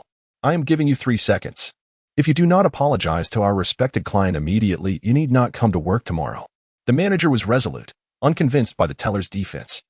If you had not offended the client, why would she want to withdraw such a substantial amount? He had witnessed similar incidents online, where numerous bank employees disrespected clients, provoking them to withdraw their vast sums and transfer them to other banks in anger. Yet, those online accounts of substantial funds typically amounted to mere tens of millions or a maximum of $1 billion. Before him stood a strikingly elegant woman clad in an exquisite wedding gown, possessing a staggering fortune of over $600 billion. This was not merely an abstract sum. It was cash, not stocks or bonds. The magnitude of such wealth was beyond comprehension, undoubtedly placing her among the top 10 on the global rich list. Regardless of her wealth or demeanor, it is evident that she hails from a prominent family of affluence, a socialite one cannot afford to offend. Chapter 161. A mere thousand. The bank teller was on the verge of tears, yet, for the sake of her stable employment, she reluctantly approached Jiang Chuin, bowing to offer her an apology. "I am deeply sorry, esteemed miss. No, there is no need. You have done nothing wrong. So there is no reason for you to apologize." Jiang Chuin was taken aback by the teller's contrition and instinctively helped her up. However, upon uttering these words, the teller nearly broke down, though not from gratitude, but from fear. Those who understood could discern the sincerity in Jiang Chuin's words, while those unaware misinterpreted her tone as anger or sarcasm, easily leading to misconceptions. After being assisted to her feet, the teller discreetly glanced back at the general manager, who was indeed glaring at her with a lethal intensity, as if to say, "Weren't you just arguing? If you hadn't offended the client, would she have spoken to you in such a manner?" The teller found herself in a state of silent torment, unable to voice her distress, tears unshed. "Useless fool. Step aside. I shall deal with you after work." The manager scolded the teller, fearful that Jiang Chuin's ire would be further provoked by her presence. Left with no recourse, the teller could only retreat, her expression one of profound grievance. "Esteemed miss, I have reprimanded the staff member who offended you. In light of her youth and lack of understanding, might you overlook this incident?" The manager, with a renewed smile, approached Jiang Chuin to plead on behalf of the teller. "Madam, you have truly misunderstood. Our bank staff have not shown you any disrespect. I simply wish to withdraw some funds. There is no need for such formality, as it makes me feel quite uncomfortable." Yes, you are absolutely right, Mississippi. It was indeed my misunderstanding. May I inquire how much you wish to withdraw? If it is a substantial sum, I must notify our bank president and kindly ask for your patience as we gather the necessary funds. The manager, intimidated by Jiang Chuin's words, could only acquiesce to her request. However, this response left Jiang Chuin even more perplexed. "I merely wish to withdraw a little over 6,000 yuan, and yet the bank must report to the president? Do they truly lack sufficient cash? Or are they simply searching for an excuse to avoid dispensing the funds themselves?" Yes, that must be it. The more she pondered, the more she became convinced of her theory. "Manager, let us simplify this. You need not gather any funds. I will only withdraw 1,000 yuan for immediate use. If you do not have that amount available, 500 would suffice. Surely, your bank cannot be devoid of even 500 yuan in cash?" After a moment of contemplation, Jiang Chuin addressed the manager. "Esteemed miss, did I hear you correctly? You only wish to withdraw 1,000 yuan? The bank manager, in disbelief, sought confirmation of his understanding. "Yes, just 1,000 yuan. Your bank cannot possibly be without that amount, can it?" As the manager continued to exhibit a strange expression, Jiang Chuin began to feel a sense of impatience. "Indeed, we certainly have 1,000 yuan in cash available at our bank. I shall personally assist you in withdrawing it. Please wait a moment." Upon confirming that Jiang Chuin merely wished to withdraw 1,000 yuan, the manager felt a sense of relief and hastened to assist her with the transaction. He was increasingly convinced that Jiang Chuin had been provoked by the bank staff, prompting her to withdraw all her funds as a form of retribution. The decision to withdraw only 1,000 yuan now reflected her softened demeanor, likely due to his sincere attitude. which prevented her from insisting on extracting the entirety of her 6 billion yuan balance. This modest amount was merely a precautionary measure in a world where most transactions are conducted online. Cash is rarely utilized. And this 1,000 yuan serves as a safeguard against potential mishaps such as losing her phone, running out of battery, or encountering signal issues that hinder scanning. Chapter 162. A warm family of 3 after the bank's general manager personally assisted Jiang Chuyin in withdrawing 1,000 yuan. He respectfully placed the black card and the cash into her hands, subsequently escorting her to the bank's entrance. His actions left Jiang Chuyin utterly astonished. Has the bank's demeanor truly transformed so remarkably? For merely withdrawing 1,000 yuan, not only did the general manager himself facilitate the process, but he also personally accompanied her to the door, bidding her farewell as she departed. Jiang Chuyin couldn't help but marvel at the significant change in the bank's service attitude. Once she had left, the bank's general manager promptly convened a meeting with all staff members who were about to finish their shifts. Although the wedding dress held considerable value, it was of no significance to her or Chen Pingyan. She was utterly indifferent to it. Upon returning home, Jiang Chuyin entered the kitchen to prepare a meal, while Chen Pingyan played with their daughter. It was a heartwarming scene of a family of 3. If only Tongtong's eyesight could be restored, they would surely be blissful. Jiang Chuyin occasionally peeked out from the kitchen to observe Chen Pingyan and their daughter Tongtong in the living room. Soon, 3 dishes and a soup were placed on the table. Chen Pingyan and Tongtong had already settled at the dining table. Dinner is ready. Mom's cooking is the most delicious. After many days of not having proper food, Tongtong could smell the aroma of the dishes, and her mouth watered as she excitedly exclaimed. Witnessing his daughter's enthusiasm, Chen Pingyan was reminded of the time when she had been confined in the basement by the Jiang family, forced to consume spoiled food. He vowed that those who had harmed the mother and daughter would pay dearly. As Jiang Chuyin held the bowl, feeding her daughter, she casually inquired, "Mommy, did Grandpa and the others make things difficult for Tongtong?" Tongtong replied, "Daddy told me not to tell Mommy the truth, or she would cry and be sad. I lied so Mommy wouldn't be upset. That's good. From now on, Mommy will never leave Tongtong again, all right?" Jiang Chuyin said, her voice choked with emotion, tears nearly spilling from her eyes. This was still without her knowledge of the abuse Tongtong had suffered at the hands of the Jiang family. Otherwise, her heart would have broken. "All right, from now on, we will be together with Daddy and never be apart again. Daddy, you shouldn't work so far away, okay? Otherwise, when Tongtong and Mommy miss you, we want to know where to find you." Upon hearing her mother's words, Jiang Tongtong's face flushed with excitement as she eagerly reached for Chen Pingyan's hand, pleading with him in a beseeching tone. Jiang Chuyin also turned her gaze toward Chen Pingyan, her eyes brimming with anticipation.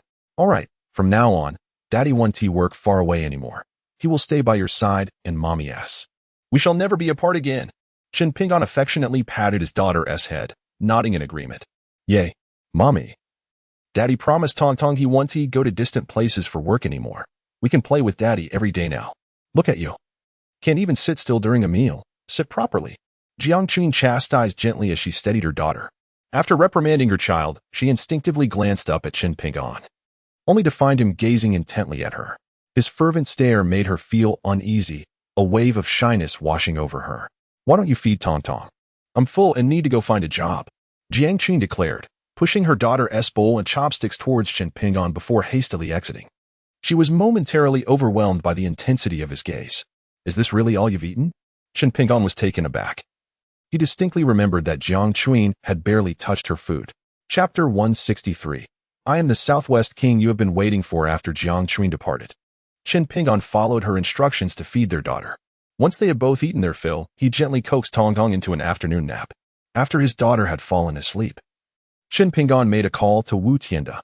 "Please inform the Sun family to gather at home and await my arrival. I have a business proposition to discuss with them. Additionally, prepare 100,000 yuan in cash for each family member. I shall arrive at the Sun residence in half an hour." "Understood, boss."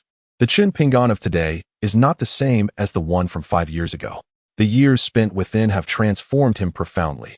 He is no longer naive or merciful. Now, he believes in retribution. Should the Sun family dare to harm his child, they shall face consequences that are doubled in severity. Upon exiting, Chen Pingyan hailed a taxi to the Sun household. At this moment, the members of the Sun family had already received Wu Tianda's notification. Realizing that the newly unified king of Southwest, who had consolidated the underground forces of the 3 southwestern provinces, was coming to discuss business with them in person, though they found it somewhat peculiar that the king insisted on the entire family being present. They could not ignore the fact that his recent power surge had placed him in direct competition with the three foremost families, the Liang, Zhu, and Lu clans. Indeed, the Liang and Zhu families appeared to be somewhat inferior before the king of Southwest, while only the Lu family, backed by a prestigious capital-based aristocracy, could hold their ground against him, enjoying a moment of unparalleled prominence.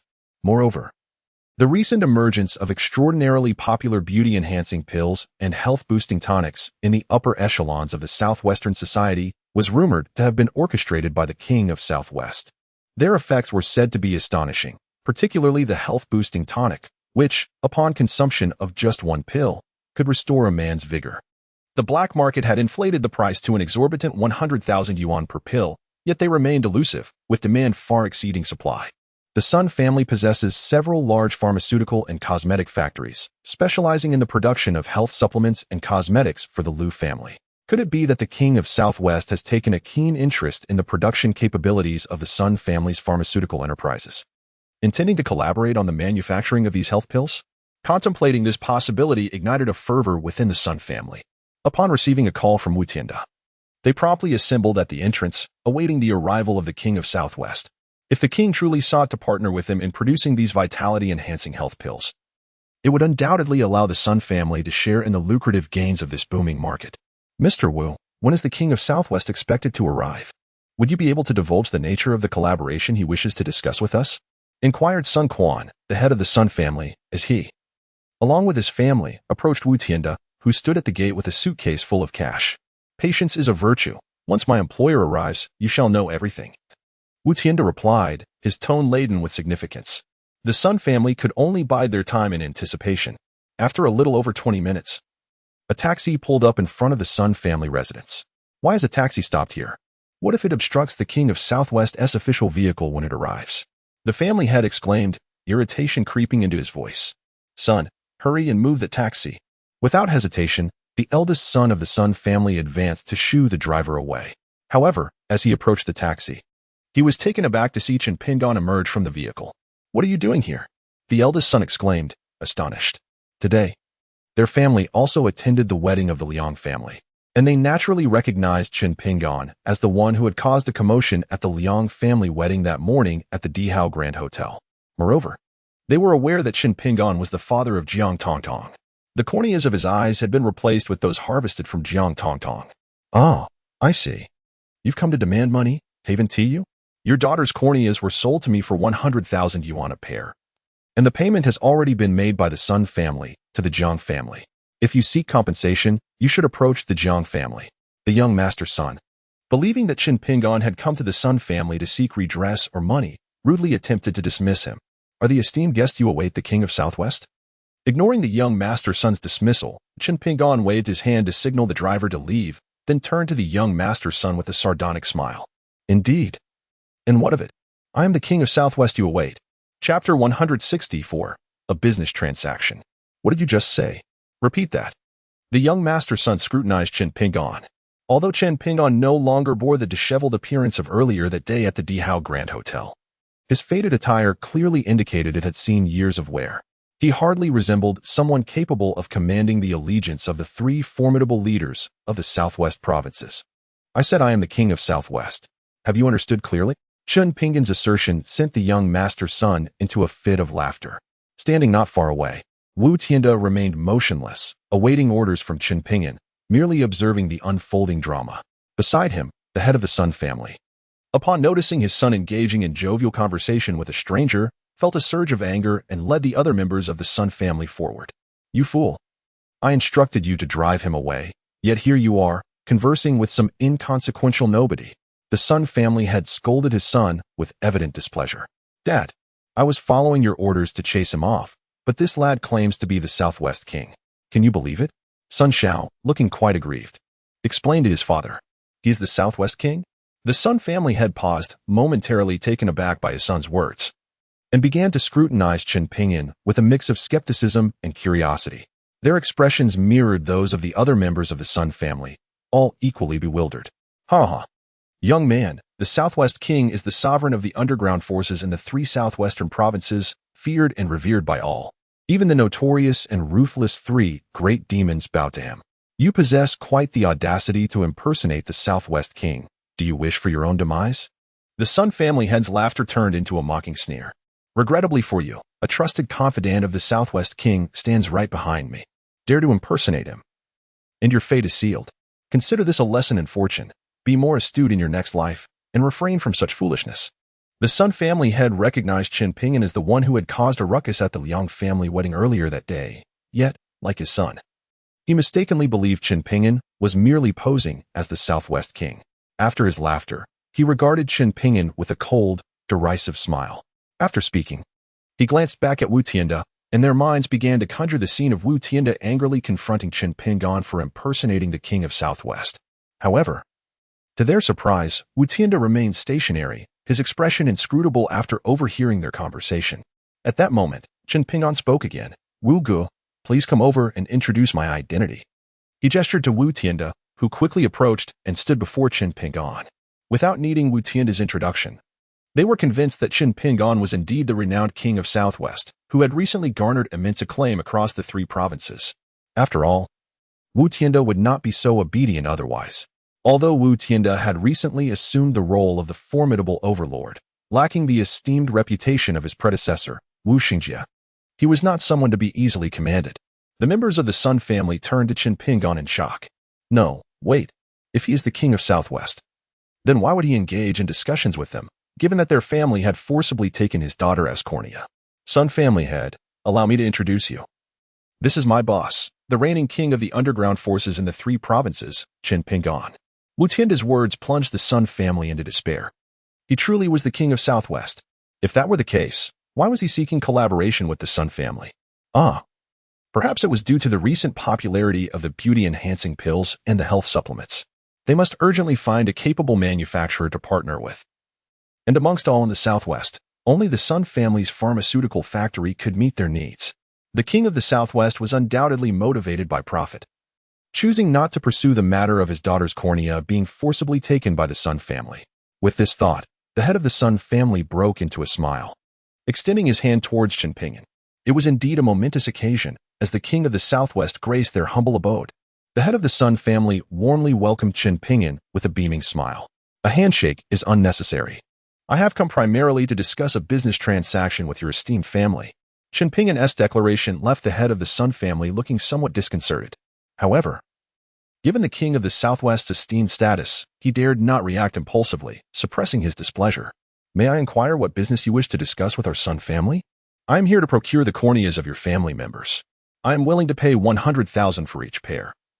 I intend to acquire the corneas of every member of the Sun family today, Qin Pinyin stated, casting a sweeping glance at the Sun family before subtly signaling to Wu Tianda. The previously joyful expressions of the Sun family members froze in disbelief, as they suspected they had misheard.